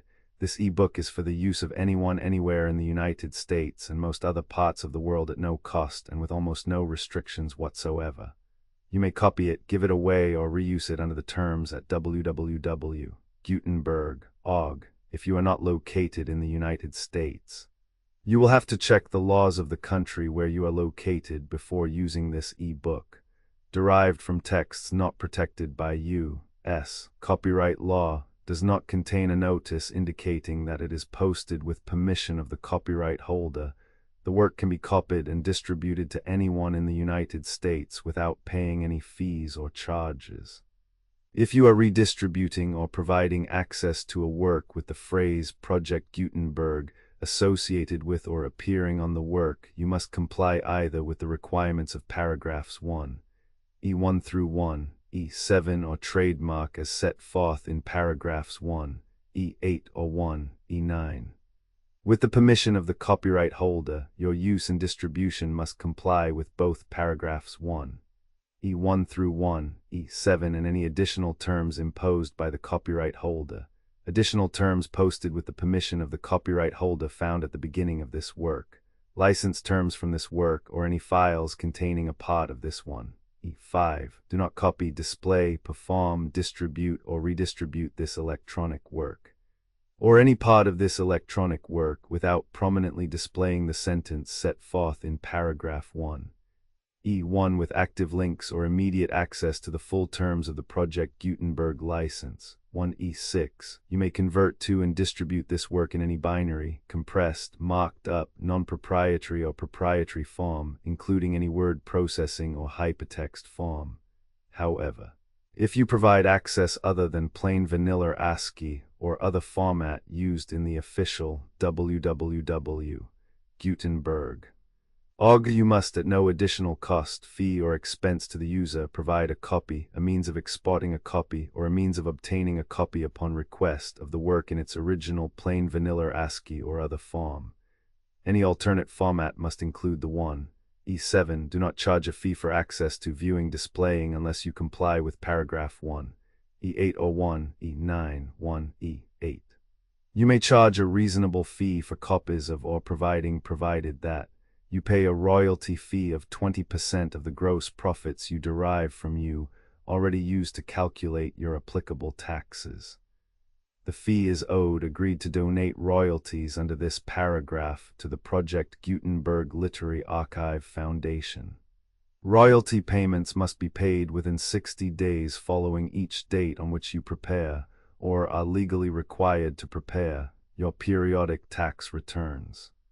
Royalty payments should be clearly marked as such and sent to the Project Gutenberg Literary Archive Foundation at the address specified in Literary Archive Foundation. You provide a full refund of any money paid by a user who notifies you in writing or by email within 30 days of receipt that S/E license. You must require such a user to return or destroy all copies of the works possessed in a physical medium and discontinue works you provide. In accordance with paragraph 1. F3, a full refund of any money paid for a work or a replacement copy, if a defect in the electronic work is discovered and reported to you within 90 days of receipt of the work. You comply with all other terms of this agreement for free. 1. E9. If you wish to charge a fee or distribute a Project Gutenberg trademark electronic work or group of works on different terms than are set forth in this agreement, you must obtain permission in writing forth in section 3 below. 1. Effort to identify, do copyright research on, transcribe and proofread works not protected by U.S. copyright law in creating the project electronic works and the medium on which they may be stored may contain defects, such as but not limited to incomplete, inaccurate or corrupt data, transcription errors, a copyright or other intellectual property infringement, a defective or damaged disk or other medium, a computer virus, or computer codes that damage or cannot be read by your equipment. 1. F2. Limited warranty, disclaimer of damages except for the right of replacement or refund described in paragraph 1. F3. The Project Gutenberg Literary Archive Foundation, the owner of the Project Gutenberg trademark, and any other party distributing a Project Gutenberg trademark electronic work under this agreement, disclaim all liability to you for damages, costs, and expenses, including legal fees. You agree that you have no remedies for negligence, strict liability, breach of warranty, or breach of contract except those provided in paragraph 1. F3. You agree that the foundation, the trademark owner, and any distributor under this agreement will not be liable to you for actual, direct, indirect, consequential, punitive, or incidental damages, even if you give notice of the possibility of such damage. 1. F3. Limited right of replacement or refund if you discover a defect in this electronic work within 90 days of receiving it. You can receive a refund of the money, if any, you paid for it by sending a written explanation to the person you received the work from. If you receive the work on a physical medium, you must return the medium with your written explanation. The person or entity that provided you with the defective work may elect to provide a replacement copy in lieu of a refund. If you receive the work electronically, the person or entity providing it to you may choose to give you a second opportunity to receive the work electronically in lieu of a refund. If the second copy is also defective, you may demand a refund in writing without further opportunities to fix the problem. 1. F4. Except for the limited right of replacement or refund set forth in paragraph 1. F3. This work is provided to you as is, with no other warranties of any kind, express or implied, including but not limited to warranties of merchantability or fitness for any purpose. 1. F5. Some states do not allow disclaimers of certain implied warranties or the exclusion or limitation of certain types of damages. If any disclaimer or limitation set forth in this agreement violates the law of the state applicable to this agreement, the agreement shall be interpreted to make the maximum disclaimer or limitation permitted by the applicable state law. The invalidity or unenforceability of any provision of this agreement shall not void the remaining provisions. 1. F6. Indemnity. You agree to indemnify and hold the foundation, the trademark owner, any agent or employee of the foundation, anyone in accordance with this agreement, and any volunteers associated with the electronic works, harmless from all liability, costs and expenses, including legal fees, that arise directly or indirectly from any of the following which you do or cause to occur. A. Distribution of this defect you cause. Electronic works in formats readable by the widest variety of computers, including obsolete, old, middle-aged, and new computers. It exists because of the efforts of hundreds of volunteers and donations from people in all walks of life. Volunteers and financial support to provide volunteers with the remain freely available for generations to come. In 2001, the Project Gutenberg Literary Archive Foundation was created to provide a secure archive foundation and how your efforts and donations can help. See sections 3 and 4 and the foundation information page at www.gutenberg.org. 501c. 3. Educational corporation organized under the laws of the state of Mississippi and granted tax-exempt status by the Internal Revenue Service.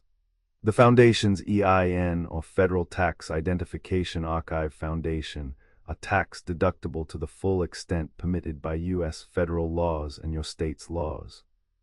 The Foundation's business office is located at 41 Watchung Plaza #516, Montclair, NJ 07042, USA, +1 862 621 to 9288. Email contact links and up-to-date contact information can be found at the Foundation's website and official page at www.gutenberg.org/contact Literary Archive Foundation public support and donations to carry out its mission of increasing the number of public domain and licensed works that can be freely distributed in machine-readable form accessible by the widest array of equipment, including outdated equipment.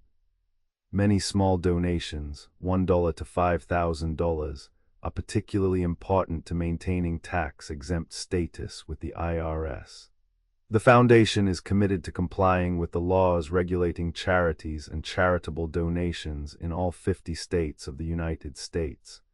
Compliance requirements are not uniform, and it takes a considerable effort, much paperwork, and many fees to meet and keep up with these requirements. We do not solicit donations in locations where we have not received written confirmation of compliance. To send donations or determine the status of compliance for any particular state, visit www.gutenberg.org/donate. While we cannot and do not solicit contributions from states where we have not met the solicitation requirements, we know of no prohibition against accepting unsolicited donations from donors in such states who approach us with offers to donate. International donations are gratefully accepted, but we cannot make any statements concerning tax treatment of donations received from outside the United States. U.S. laws alone swamp our small staff. Methods and addresses. Donations are accepted in a number of other ways, including checks, online payments, and credit card donations. To donate, please visit www.gutenberg.org/donate. Professor Michael S. Hart was the originator of the Project Gutenberg concept of a library of electronic works that could be freely shared with anyone. For 40 years, he produced and volunteer support editions, all of which are confirmed as not protected by copyright in the U.S., unless a copyright notice is included. Thus, we do not necessarily keep e-books in compliance with any particular paper edition. Most people start at our website, which has the main PG search facility, www.gutenberg.org, Archive Foundation, how to help produce our new e-books, and how to subscribe to our email newsletter to hear about new e-books.